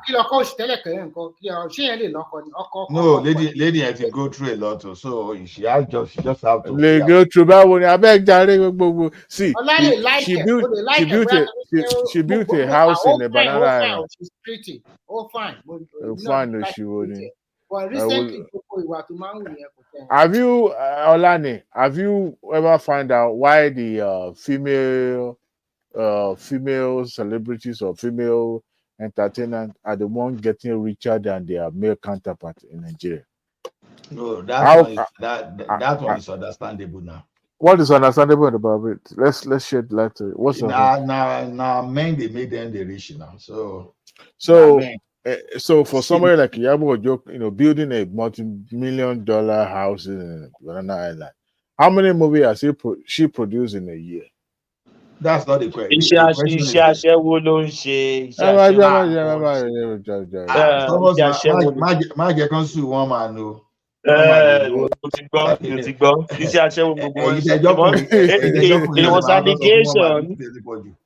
There was allegation that it's Sulaiman that built the house for her. How many films has he participated in her life? They should be they should be paying him every scene. They should be paying him 200,000 for every scene. And she built that kind of house. No. Some of them collect more than 200,000 in reality. Let's just but because we are not in the industry. Let's leave all this righteousness stuff alone. I guess your point. I'm not in 2010 and 2011, I met her. She came here to the United States. She was here for vacation. She came with her 2 children. They were still little. They were very young. She came to one of my brother's what do you call it, house. you know. So that time he was celebrating something, and you know, when I look at her, I know she was a star, she was a celebrity, you know, but the rapid growth, you know, financially, from that where I saw in that 2010 to now, it was so fast. And I'm looking at what kind of business do these people do? You know, it's easier to have clubhouse and all that just to wash all this dirty money that they're having and make it look like it's real. You guys remember when the Lagos State slammed her with taxes and she she went to the social media to seek for support? You guys remember? So you try to live big, We but at the same remember. time you don't want to pay your taxes. So the money that doesn't have a clean source. So now No, the gov Adewale, the truth is this: we men are the one making those ladies richer too because of what we are looking for, what we are pursuing. You know, men we put other men down just because they want to. All this anti-men law that we see today, all those laws that are against men, people still pushing and still supporting the motion as still men. So you understand. So you can't blame them. But then when we look at it, she can use influence. We want for someone to just go and be doing plastic surgery, you know, already is showing you what is after. So number one, it doesn't mean that she has to be ashamed to make money. Let's just be factual. No, she's been aṣẹ́wó ni ìdán tó fẹ́ dínà mẹ́lẹ̀ kò tún ní class. Wait, all those are speculation. No, if I don't get it, I am saying she doesn't have to be an ashamed to make all those money. See, no, our beauty alone will be pushing some people to say, oh, let me. How many of our mates can afford to even build a house in Ikorodu? This lady built a house in Banana Island. You see, I shall get great though. Who cup will show get Adewale, leave that gist. Let's just even forget about that Banana Island. You know, honestly, the decade. No. Adewale, you know why I said so? Because I've worked with big men that they have big houses in Ikoyi, in Lekki, VGC. But when we know the truth behind all those houses, where some of them could not even pay the bank that even gave them that loan, all those things. So see, something are just for optics. People that have houses in Lekki, Banana Island, all those things, you don't even know. Not all of us even know what is bad, but because many people can make noise, we think they buy this thing cash. Some of those houses you'll be shocked if something happens that they didn't come through cash. So, but just because they are entertainment industry, they make noise. Because do you know what it costs to own a house in Banana Island? Even buy a land there. Just to buy a land there. So when people are saying, "Oh, I own house in the Banana Island," or those kind of some of things. I mean, Yabo don't build a house in Banana Island, right? According to what we heard, right? And it may not be true. I think it was true. It may just be mortgage thing. You don't get what I'm saying. Mortgage, who is mortgaging what? Anyway, see, of course, when bank look at kiri ló máa ń ṣe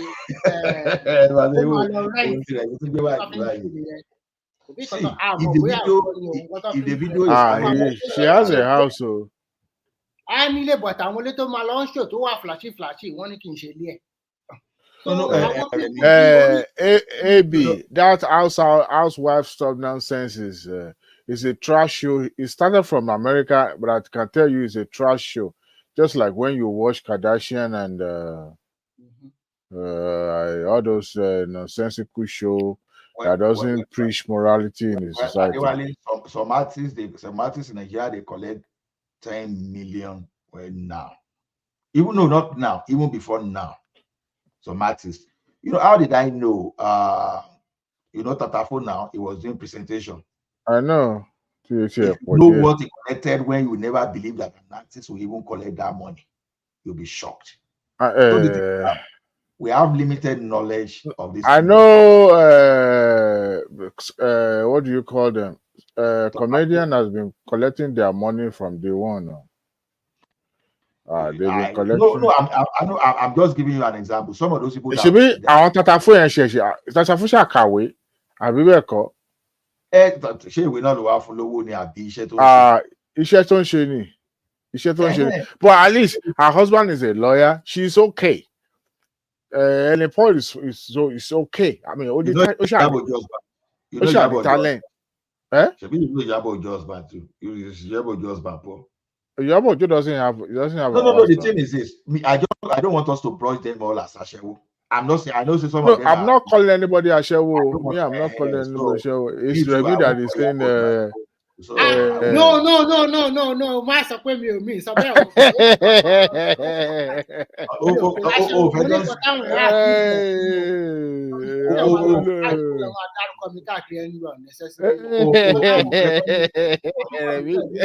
ọtọ́ bá mú bọ́ọ̀dì wọn ni kọ́ mi bọ́ọ̀dì.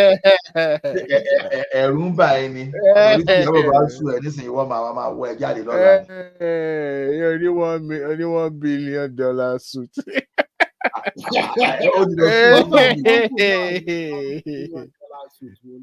Kò fọ́nbù o. Don't just what you cannot substantiate. Don't just come and say it online because you know when you know the truth and it will just be like INEC result that you can't prove. You just talk. You go explain tire. No. You see one thing that if you are a kind of person that anybody can make money out of you, if you go online and you make allegation, they will come after you. But when no, they do. It's only when you cannot make money out of you that some will not even bother. Instead, someone that just want to punish you for the sake of it. Because all those small litigations, see, some of these artists, they have some kind of endorsement. You know, they have some kind of endorsement. They have a lot of where they make money. It's just like when Brother Shaggy now said, I've forgotten that type of dollars he makes every month from YouTube. Now, there was this guy too that the EFCC could finish the guy. The guy was just doing YouTube content. And this guy built a house in a very good area, all those things. And I think that guy had like about 100K. This in there. He's a Nigerian. He just a fresh graduate from university. Now, so all this EFCC saying that Yahoo boy. You know, sometimes you pity Nigerians for what is happening in that country. You will see some of guys that are living in Lekki. Some of them, they are doing IT support for companies in America and in Canada. I know. But because some people, they don't know what they are doing, they will say Yahoo boys. Because there's one of my Oga, you know, the person that used to be behind our banking host, Let's Keep. They were finding it difficult to get good skills to manage all those things now. And all those people in all those GT that say they love their start used to Japan. Sometimes it's not Japan. Some of those people that are working for them, they are right there in Nigeria. Just imagine someone living in Nigeria that is earning like 100K working for a company in Canada. What do you think is going to happen in Nigeria? They'll be making money. But people will just say that this guy know they go anywhere now and they make money. You just brush everybody, Yahoo boys. You know, so some of these guys, they have ways of making money, but because we don't know, sometimes it'll be unfair. Not all these female celebrities. We know what they are. Anyway, someone told me before. Why? Because I was building my house. I didn't want a situation whereby the engineer will just eat my money. I was doing that I was monitoring everything. So a guy followed me to go and buy wood. And this engineer was not warning that you shouldn't have done that. Female Nollywood or what is it called? He said it's not everybody that is building house that's giving the salary. Only people going about location go me don't refer you. Because I was building house, because he was in my house. So automatically I wasn't building house that house with my salary. Let me ask this question. Why don't we ask ourselves, how many male artists can boast of multi-million house? So are they not working as well? Why is it that? No, it's just honest truth. We saw their houses. They would just build one wretched bungalow like this. So those ones they can't go out, or people are not giving them. How many female artists can boast of those? What Yabo is boasting about? How many female artists? What is you boasting about? He has a multi-million house. She has a multi-million house. Don't you know that? Let me tell you one thing. Even this lady, I like the lady like anything, and because of his level of education, Stella Damascus, I like her Damascus, like anything. not Damascus. You say? Damascus, not Damascus. Okay, Stella Damascus. So I like her, but despite his so ability that I used to find around me, she hasn't been able to do what Yahoo Yahoo has done. So it's not all those female. So there are many female artists too, male artists too that they made it. It's not every one of them. It's just like when we move into entertainment industry. Ola, we saw the male artists in Nigeria. We saw their houses, one wretched bungalow like this. We see them online now. Which of them can boast multi-million house? Okay. Like all these female. Mention 10 ladies that are multi-million house. Even the one that are married, they are leaving their husband. Shioma Shukuka left her husband. No. Adewale, joke apart. Can you mention 10 of those female athletes that have what Yahoo Yahoo can boast of them? I will mention 10 Nigerian artists too that have been well. So all about their male counterpart. I have to I benchmark them with their male counterpart. How come they are the only one making it? They are men making it in life. God bless you. Not making it. No, that's what I'm saying. How many of them in that female category that are even making it? Some of those they are making it now. I beg you. But if you are not pretty, then your market no go sell. And you are pretty, yeah. Even if you are married. So why Genevieve is not there? Even despite the level of Genevieve artists don't see. We are talking about high level. On the show get level now. Everybody have their price. Yeah. Let that levels down. I was here when she got married. I'm talking of what in Edo. Today now, good luck only. So kida fani oro tí ò lọ obìnrin tí ò lọ́kọ only. And you know, you know, Kunle Afolayan produce movies, quality movies, and yet his house is not in Banana Island. It's not the Banana Island, my brother. It's not even in that. And he doesn't even produce big movie. You know, talking about employer of labor, and yet some people that cannot even. Yeah, I beg you, Gary. I beg you. They can't even talk and see any business they are doing. Come on now. We are not that now. My experience in life has taught me a lot. I used to have a team member. The thing is, we're both working in the banking industry, and he went into a business. And what that guy made in that business in 4 years is his salary in 20 years cannot even equate. Now, fortunately for this guy, he doesn't live a flamboyant life. If that person decides to live a flamboyant life, people will say it's not using his money. Let me make an example too. This guy is an architect. We were both building our houses within the same medium area that can you even call that medium or low area self? Even when I'm even saying medium area, I feel like I'm raising myself. Very low area. We're building our houses there. Not in local Lucky Morocco or else you go bulldoze your house. So. Don't worry, I'm an Agbadorian, so that's not happening. Odunlade Adekola, that is even the current moment in. We saw his house. He just built a normal standard house. That guy gets normal standard house. That guy get to tell you get many businesses. Forget story. Now that house you're talking about. I'm not. I'm talking of house that they built. Thomas, you will build Ola. You will build the house that you built will be your level of earning, isn't it? What you don't know, you don't know. I don't know. Now I'm just giving possibility. Now this guy is an architect. Yeah, he was not having an account. He came to me. Can I help him? I took him to my account officer. Then on the bank. The guy said, okay, you don't have collateral. I said, what we'll be doing is this: we look for those people that will be giving you all those 10, 12% every month.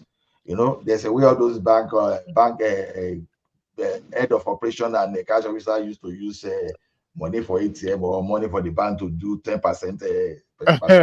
I'm on you. Yeah, I'm just revealing on that secret. So this guy from there's this building at Olusosun at this thing. So you know they gave that money to Union Bank. They gave that money to Union Bank. Union gave money to Stock Chinese to build. They put the money in stock. I think just went and they were able to. So they now say, okay, all these guys should have their money when they build their house to a particular point. They will now do it and evaluate and pay them the money. You know, this guy borrowed this money truly and went into that. The guy was telling that guy that, oh boy, you may not even live in this place we were together. The guy argued with me, this is the best place I've ever bought. I say, yeah, if you say life, you know that this place is not life. When people are living in Lekki, they are living in VGC, and you are talking.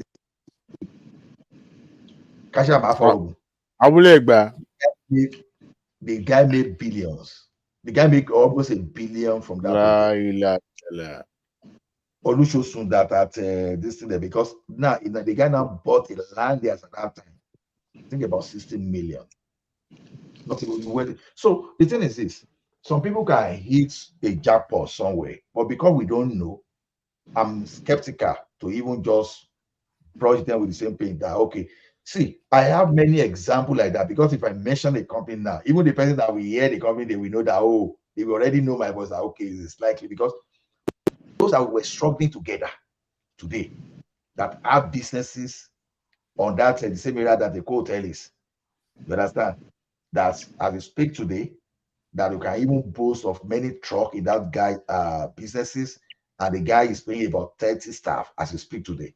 So, and we started together. Am I even paying 5 staff? You know, and that guy is even paying about 30 staff. So the thing is, sometimes some people will look at, we underrate sometimes the things they are doing, but if we cannot even understand them, it's difficult. Like someone is saying, Yabo just boyfriend that is in entertainment business globally, you know. So a lot of things that we don't know. It doesn't mean that are we saying Dino we just go and buy a house for him at this thing? It's not likely.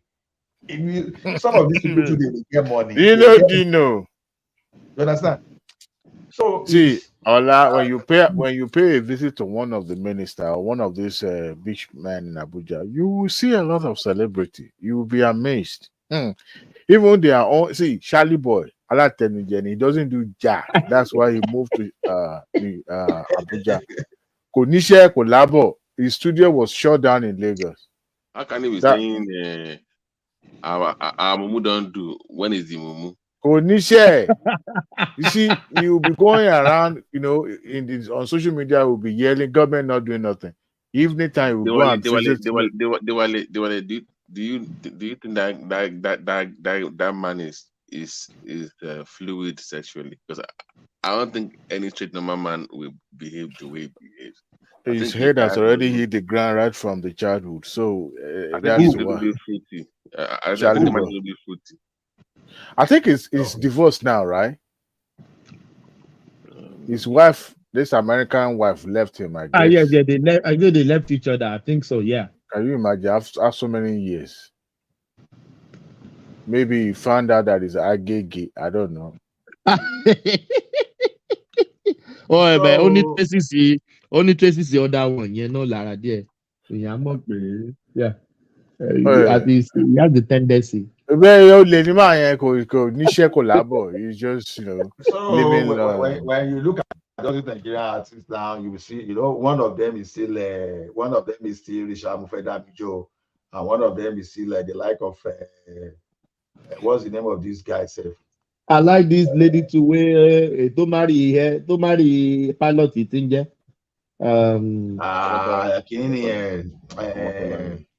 Omotola Jolade, you know, Omotola see the industry. We like say no the industry. You can imagine how come people like Richard Damager is not a billionaire or building houses in Banana Island. Somebody like Yahoo Yahoo is the one building house in Banana Island.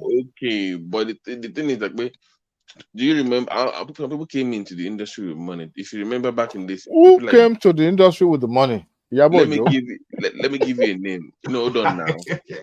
What do Yahoo do you now? I hate fake people, man. Let me give you a name. Now my sister, don't mess up around now. Do you remember? Do you remember this guy back in the days?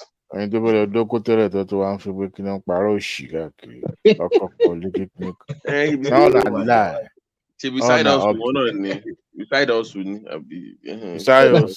you know, there was a lady called Afro Candy. I don't know if you guys remember her, who is now acting pornography or stuff like that. She used to be in Nigerian movie, act out those Igbo movie before. Her husband was here in America, filed for her, brought her to America, only for her to go to America, divorce the husband, and started frolicking around. Today, she's now on a porn site movie, acting pornography movie and all that. This is somebody's already 50 years.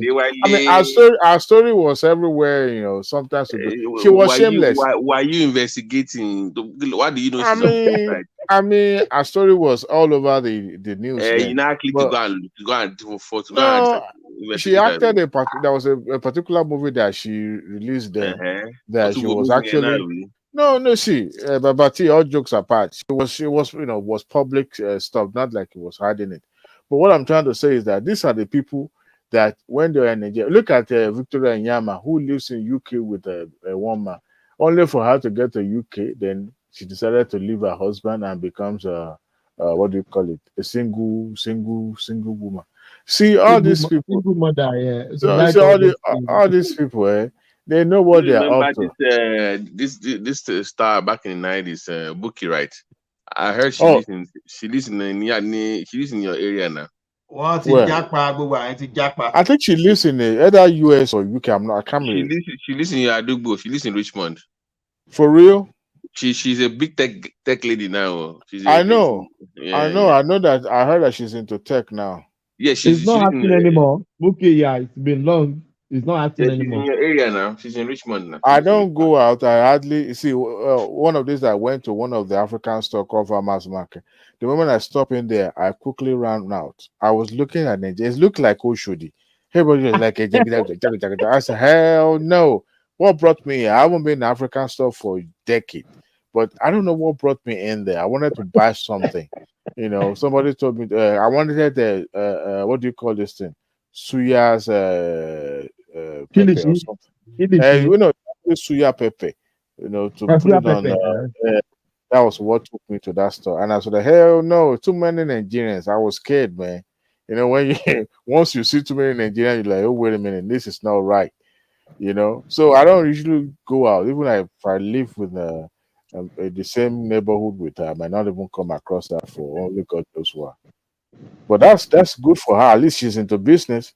Now look at Regina Askia. Regina Askia is a nursing practitioner now too, right? Gbogbo àwọn tẹlifíṣàn náà ti jápa, gbogbo ọmọ báńkẹ́ òṣì ọmọ báńkẹ́ ọgbọ Amẹ́ríkà ni gbogbo wọn wà ní. Nígbà tí talent ti wọ mi, ló tún wo movie òfò. What is very sad about the Nigerian movie industry? Fame tí wọ́n ní globally kò match owó tó yẹ kán ní pẹ̀lú ẹ̀. Do you know the number of non-Nigerians that are into Nollywood movies? They will be asking you about Nigerian movie. Say our Caribbean our Kenyans they are crazy about Nigerian culture. I don't know why. They are asking you about Nigerian movie like you're supposed to know. Don't you know this actor? I don't watch Nigerian. What do you mean you don't want Nigerian? Babati, to Babylon Kenyan get. I want Queen one wa Karen. One mama sọ fáwọn obìnrin pé kán fi tó bá fẹ́ ṣe ọbẹ̀ tó máa jọ yọkọ ní kán fi ṣe ọbẹ̀. Wọ́n láwọn. I guess Nigeria kò dẹ̀ kẹ́ ń gbà mí búlabúla ni. Báwo ni Nigeria ń gbà mí tó bá wà lọ́wọ́ ẹ̀ kò mú akọ. Ó lè má sọ kó ra nǹkan fúyàwó ẹ̀. Baby, I love you, baby. One time, I was.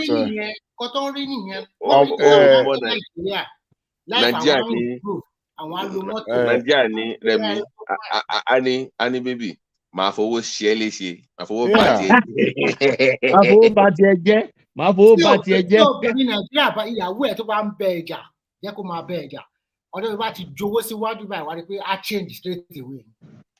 Because one more debt in Baba T, with the community that I live, we have a website. I mean, a WhatsApp that we use. WhatsApp group, community group. Yeah. So, the next thing I know, this lady posted this thing and said, "You met me by the roadside. You already said you love me. How can you love me? You don't know me." I started laughing. I can tell that person is a Nigerian. You know, when she said, somebody said it didn't want to be so specific about the ethnicity or nationality of that person, but I could tell that is the way Nigerians, always say to people, "I love you." They probably met you in a few minutes ago. You know. Another reason why they like Nigerian men is that Nigerian men are direct. I want you, and I want you to be my wife in future. Some Nigerian men are just direct like that, and they meant it. And I know that an average Nigerian man will normally take care of the family. All of this thing is not most East Africa or South African guy. They don't do like that. They are stingy. They are 50-50. Everything is like, so that is why everybody is, and they say what is going on in Nigeria now. Nigerian culture.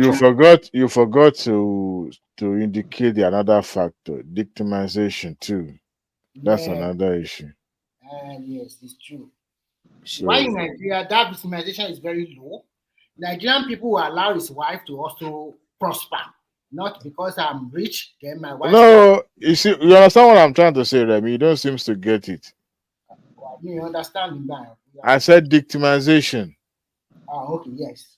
You know, Remy, just hold on. Only want to look buying for one woman. Want to come on? Hey, go keep it. Hey, go keep it. One Asian girl come with the boyfriend there. I want interview who is your favorite man? Before they could finish the question, only Nigerian man. Yeah, that is No, apart from that one, Nigerian men are also lovable. They know how to care and love their woman. Baby.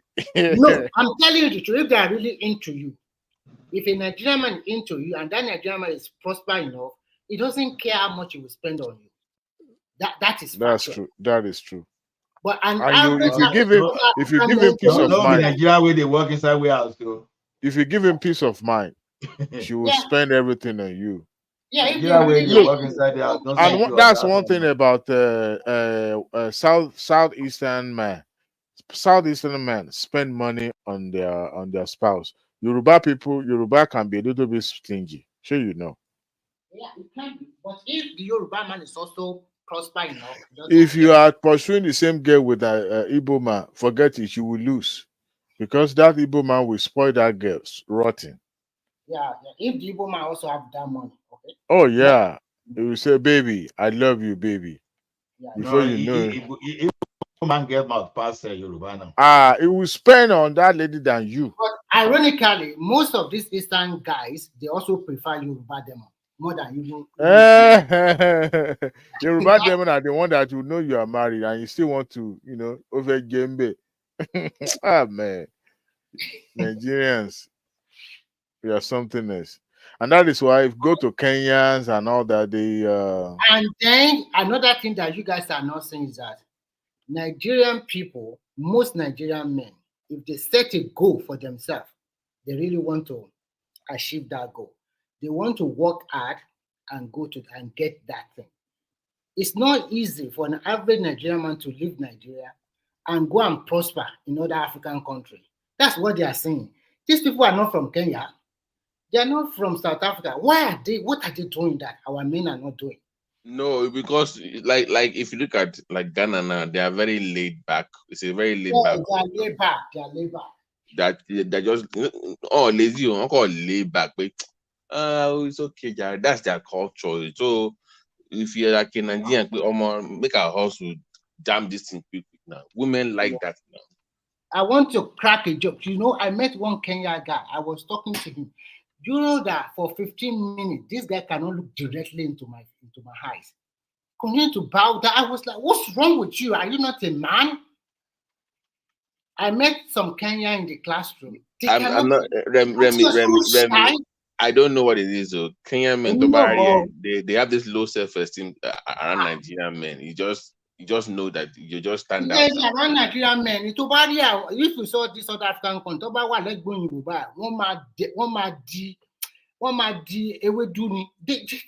don't know. I get so afraid. You know, Nigerians with confidence.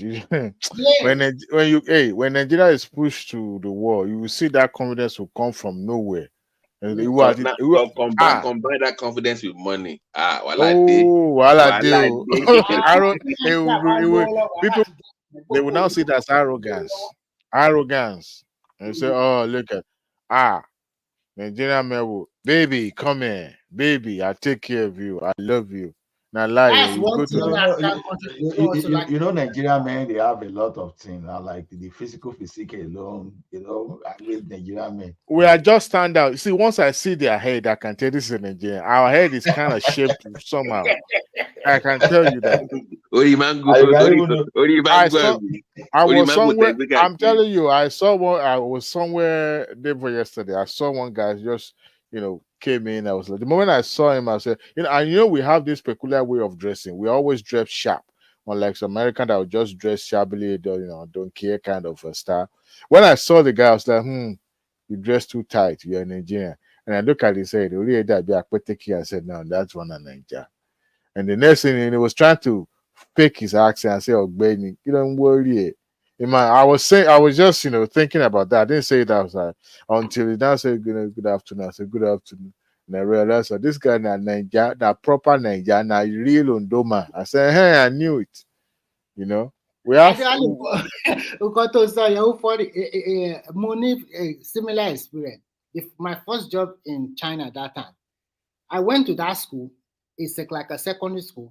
I met some blacks. They dressed like American. And they spoke to me, and wow, their accent similar to American accent. But what gave them away was that none of them have that small berelo Dubai. But that's secure.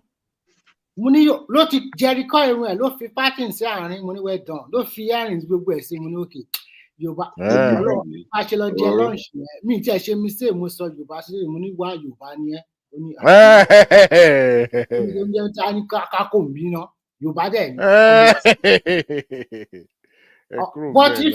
But if you don't know what you think is purely American, but it's not. To blend by Nigerians, they are quickly to blend, and Nigeria can spend money on clothes and everything. Like your Prince Daddy and Babati. Like Babati, I don't know. Babati and Prince Daddy. Prince Daddy, yeah. They are already Americanized. Lot of do. Prince Daddy gone and look at that Oriola like butter like myself. So so all these African girls, they like that Nigerian sharpness. They want to roll with Nigerians because Nigerians are sharp. Nigeria to one accent Nigeria. I'm the only let me expose Ola. Sorry, Ola try Ola gbìyànjú. Don't get strong you low far.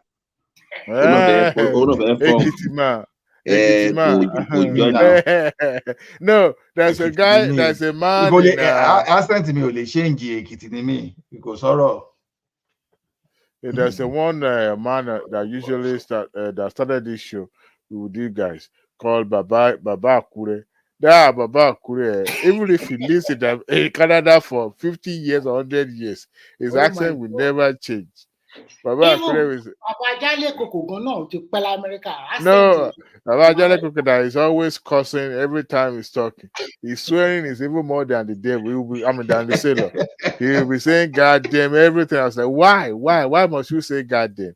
If you say "God damn" in America, they will say, may God forgive you. Why must you say God and the damn together? Eh? Baba Kuku has already Americanized. That Canadian man called Baba Akure is the one that that actually live up to that. Baba Akure, Baba Akure, Baba But once Akure. as long as you stay abroad and if you don't speak this Yoruba like before, like normal, everything will change. Like it is not that I started to speak Yoruba again. When I was in China for so many years, nobody to practice my Yoruba with. Every time it's English. And most of my workmates are Canadian American. So me any chance láti but ìgbà tí mo dé ibà mo ṣe practice mo join platform mo ṣe practice Yorùbá mo ráwọn Yorùbá díẹ̀ máa ń bẹ̀rẹ̀ tí bá wọn sọ Yorùbá. Ìgbà tí mo kọ́ débi gan àwọn people tó wà ní class bá ẹ sọ Yorùbá náà máa ní Yorùbá mi ò dán dáadáa náà ni. So kò dá kí ẹ máa kì í ṣọmọ Yorùbá tẹ́lẹ̀ náà kí ló mọ̀ nípa Yorùbá. Láìṣe rational man. Yóò fẹ́ bàbá tí wàá ẹ̀ fún mi lẹ́rìí ọmọ Yorùbá ní ọmọ Abẹ́òkúta. Àlọ́ kì í ṣe ọmọ Yorùbá. Máa pòwe o tó bá ti pòwe mi. Báwa. Ọmọ Yorùbá náà. Kì í ṣe ọmọ so tí n bá pòwe tó o bá lè sọ even gan tó bá lùlù létí mi. Màá mú àwọn kan bọ̀ tó bá bó ṣe máa ń sọ yẹn àwọn míì tó máa ń sọ mi kì í understand ẹ̀ tó bá ti ń gbé lọ kọ́kọ́kọ́ yẹn. Then you are not a Yoruba man if you don't understand. Akilode. See, the thing is for you to be a Yoruba man. National mind is the Akoko rational mind and one man. One man was when did the years on weekend become years some weekend? When he was pronouncing one name this evening, I couldn't hold back my laugh. I was laughing, taking the shower. Why is one man always Adewale, even Yoruba name, one man cannot pronounce Yoruba name. No.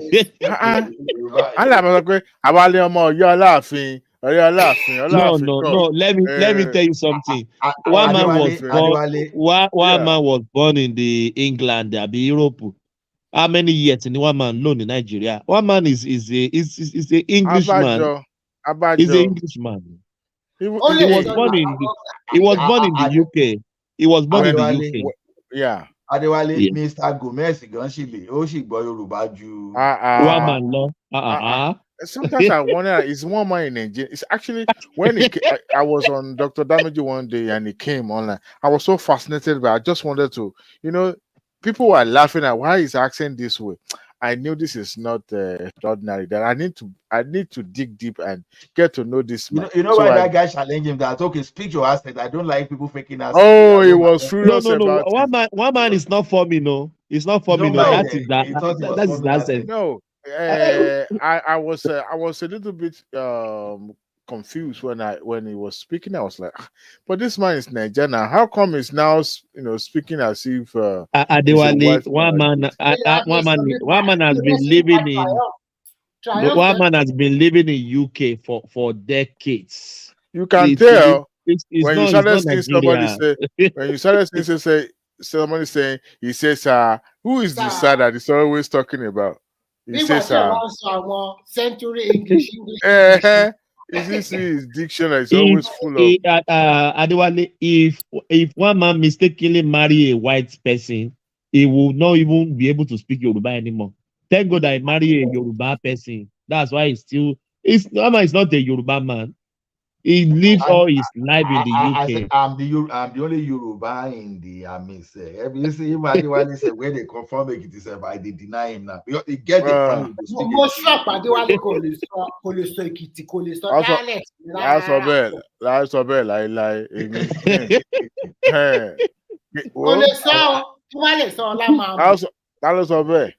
Bí mo ṣe wà Èkìtì Paraku ni mí. Look, I think it get level we go speak to in the Ekiti that you will not understand. So don't they say that's why I see no, myself as Yoruba. you know, somebody once accused me in Lagos that ain't there money, and I told him, I said, look, I live all my life before I step out of the state. But I think it's a personal stuff. It's a personal thing. I always try to, when I was younger, I like to imitate and something cool, something beyond my vicinity.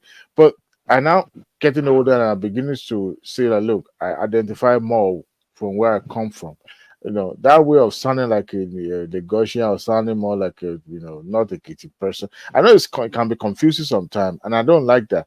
I didn't name any of my. I didn't give any of my children's English name. I named them Yoruba name. But So at you want least to Yoruba, can just speak Yoruba. they understand. They understand. They do understand. Occasionally they will say one or two words, but not like they're fully fluent. But they can understand, but yeah, they can't really speak friendly.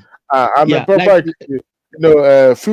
Last week last week's weekend, our king came from here. Have you guys heard about Ajiro? Ajiro, yeah. Yeah, came. He was here in America. We had kind of like a reunion sort of, and I didn't go. I wasn't there because I was super busy. I can't even feel Ijero accent from even your intonation, because what am I saying is that okay, I have one in-law that has been in America as far back as 1991. You will still hear that strong Ijero accent In his accent. from 91 today, so you will hear from. Oh yeah, it was like, where is this man? What are you talking about? 91 now, how many years is that? We are even talking of over 20 years, right? It was a, oh God, wait, let me tell you about something that they are talking about. See, when you go to Ekiti, you have to take a bus from Ojota. When you take that bus from Ojota, it will go like 4 or 5 hours. So, but don't worry, you will be fine. See, I'm even trying to imitate. It's not even come across well, but that's the way it is. I can't feel it in your intonation. That's one funny thing. I think years of because I was in Lagos for more than 15, 18 years or 20, gone to 20. I hardly see people from my place. Maybe I saw people maybe 5 years. The rest was just living off the grid and not really meeting my people. Not that I was deliberate, it's just that the thing about Jess, people that you roll with. But I speak my language actually. I speak the dialect. If I meet people from my place, I do. Even I can speak the one from Ado. I can speak Ilesha as well. I'm not like what's his name? Kulata. Kulata can't speak. I think it's from Oshogbo also. Oh no, Ilesha. Yeah, it's from Either Oshogbo or Ilesha or something. I don't think he can speak his dialect, but I can. It's already Americanized totally now. That one. You speak with data and he like to analyze everything. Remy, you that you are accusing someone of Americanized. I can't feel Yoruba in your language. In your Remy is an Edo man. Oh my way, Yoruba name in accent to me. Yoruba kò tẹ ó pèrè lọ́mọ abẹ́òkúta kò lè sọ ìgbà rárá.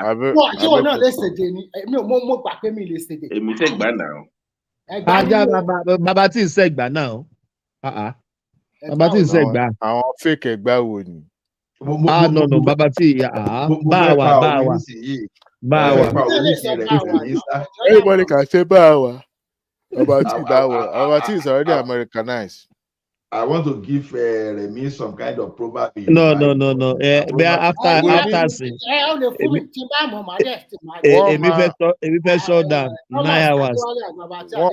Ẹ shut down. Mo fẹ́ fún Remy ní àwọn òwe kan lẹ́yìn ìsìn. Wọ́n máa ní Remy ó fẹ́ sí gbére fún ẹ ní sálọ. Àyájọ́. One man need to go back to Yoruba school and learn how to pronounce names. he should stop. See, he's murdering these names so bad that I'll be like, what the heck is he talking about? Do you know what's funny? Initially, I thought maybe he was just joking with him. Like, seriously, He wasn't. No. That is bad. One man. I don't think one man spent 10 years in Nigeria in his whole life. He was born in the UK. He live in Oregon. From Oregon to London. So how do you expect him to speak Yoruba? When he's reading, Remy, sometimes one man the first when one man calls some name in Yoruba, I would feel like I should throw my laptop on the wall. Yoruba name is even hard for him. When it's now pronouncing Igbo's name, that is even worse. We can even excuse him for that. It's not an Igbo, but Yoruba name. Ọlọ́run nífà, Ọlọ́run ní ṣe kinní kan. How one man live in the state for Oregon and he understand Yoruba past me. Maybe I live for Oregon now. No, one man na Ajebo now. Ola, you are Ajebo now. No, Ola, you are Ekitima. You are different. You are beautiful. You are different. One man na Ajebo now. You know, we are the only people that can adapt. Maybe one man is just like one of those people that maybe when they give their parents stuff, they just say, okay, we are sending you to school in Nigeria. And they say, maybe that's why one man came to Nigeria. Because no, one man na pure Ajebon. One man na Englishman. No, you know, they say I'm from Yoruba. Well, no.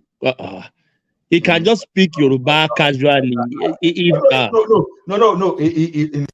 As in his accent, in the way he pronounces his Yoruba, apart from messing up name, you won't know that it's not that bad in his Yoruba speaking. But it's not that bad. Yes, when we speak Yoruba. He should stop murdering names. He murders names too much. But he speaks Yoruba better than an average Hausa person that is learning Yoruba. You will know that. Of course, yeah. So that's why I say now. Okay, now Remy can speak Yoruba better than the woman. He can pronounce name more than woman. That's very different. Sometimes I wonder too. Is you look like almost, they are like in the same boat.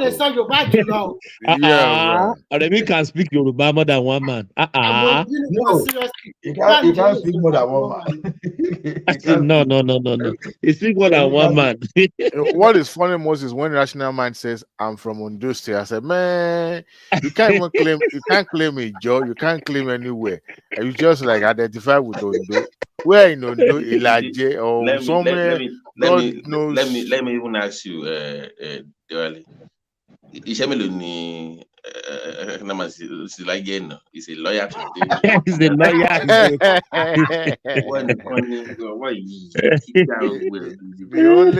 The only CIA agent. That is the CIA agent.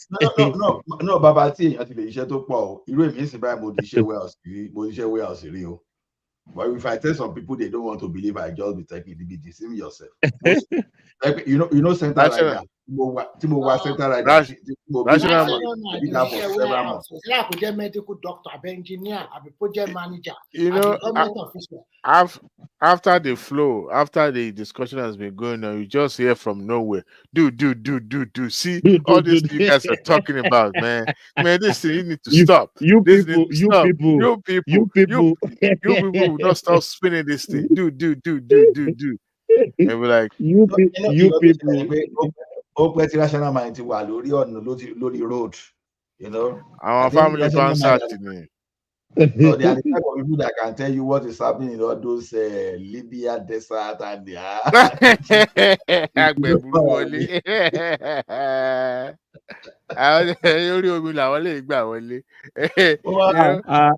we have to go 9 hours. I would have shut it down. I'll put it in the background. Thank you guys. Yeah. We've come to the end of this section again. Amazing guys here. It's been a lovely conversation.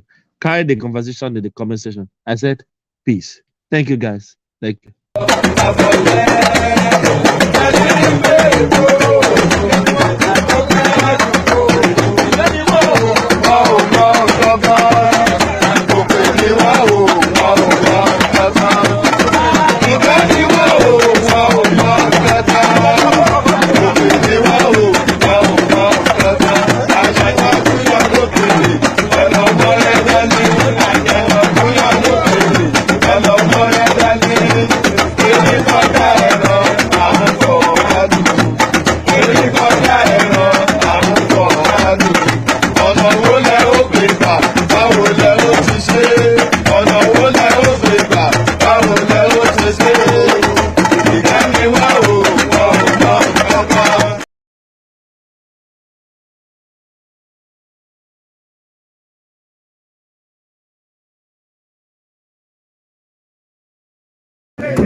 It must be by capacity and commitment. This is a job that requires physical and mental energy. And we must get it right. And that is what we're asking. The church must be at the forefront. Our children cannot continue like this. There's no offense they committed by being Nigerians. Nigerians are the best you can get in the world. And we have the energy to change this world. All we lack is that we have criminals who have hijacked this country, stealing everything away, and we are keeping quiet. Please, the church, wake up. Take back your country. God bless you.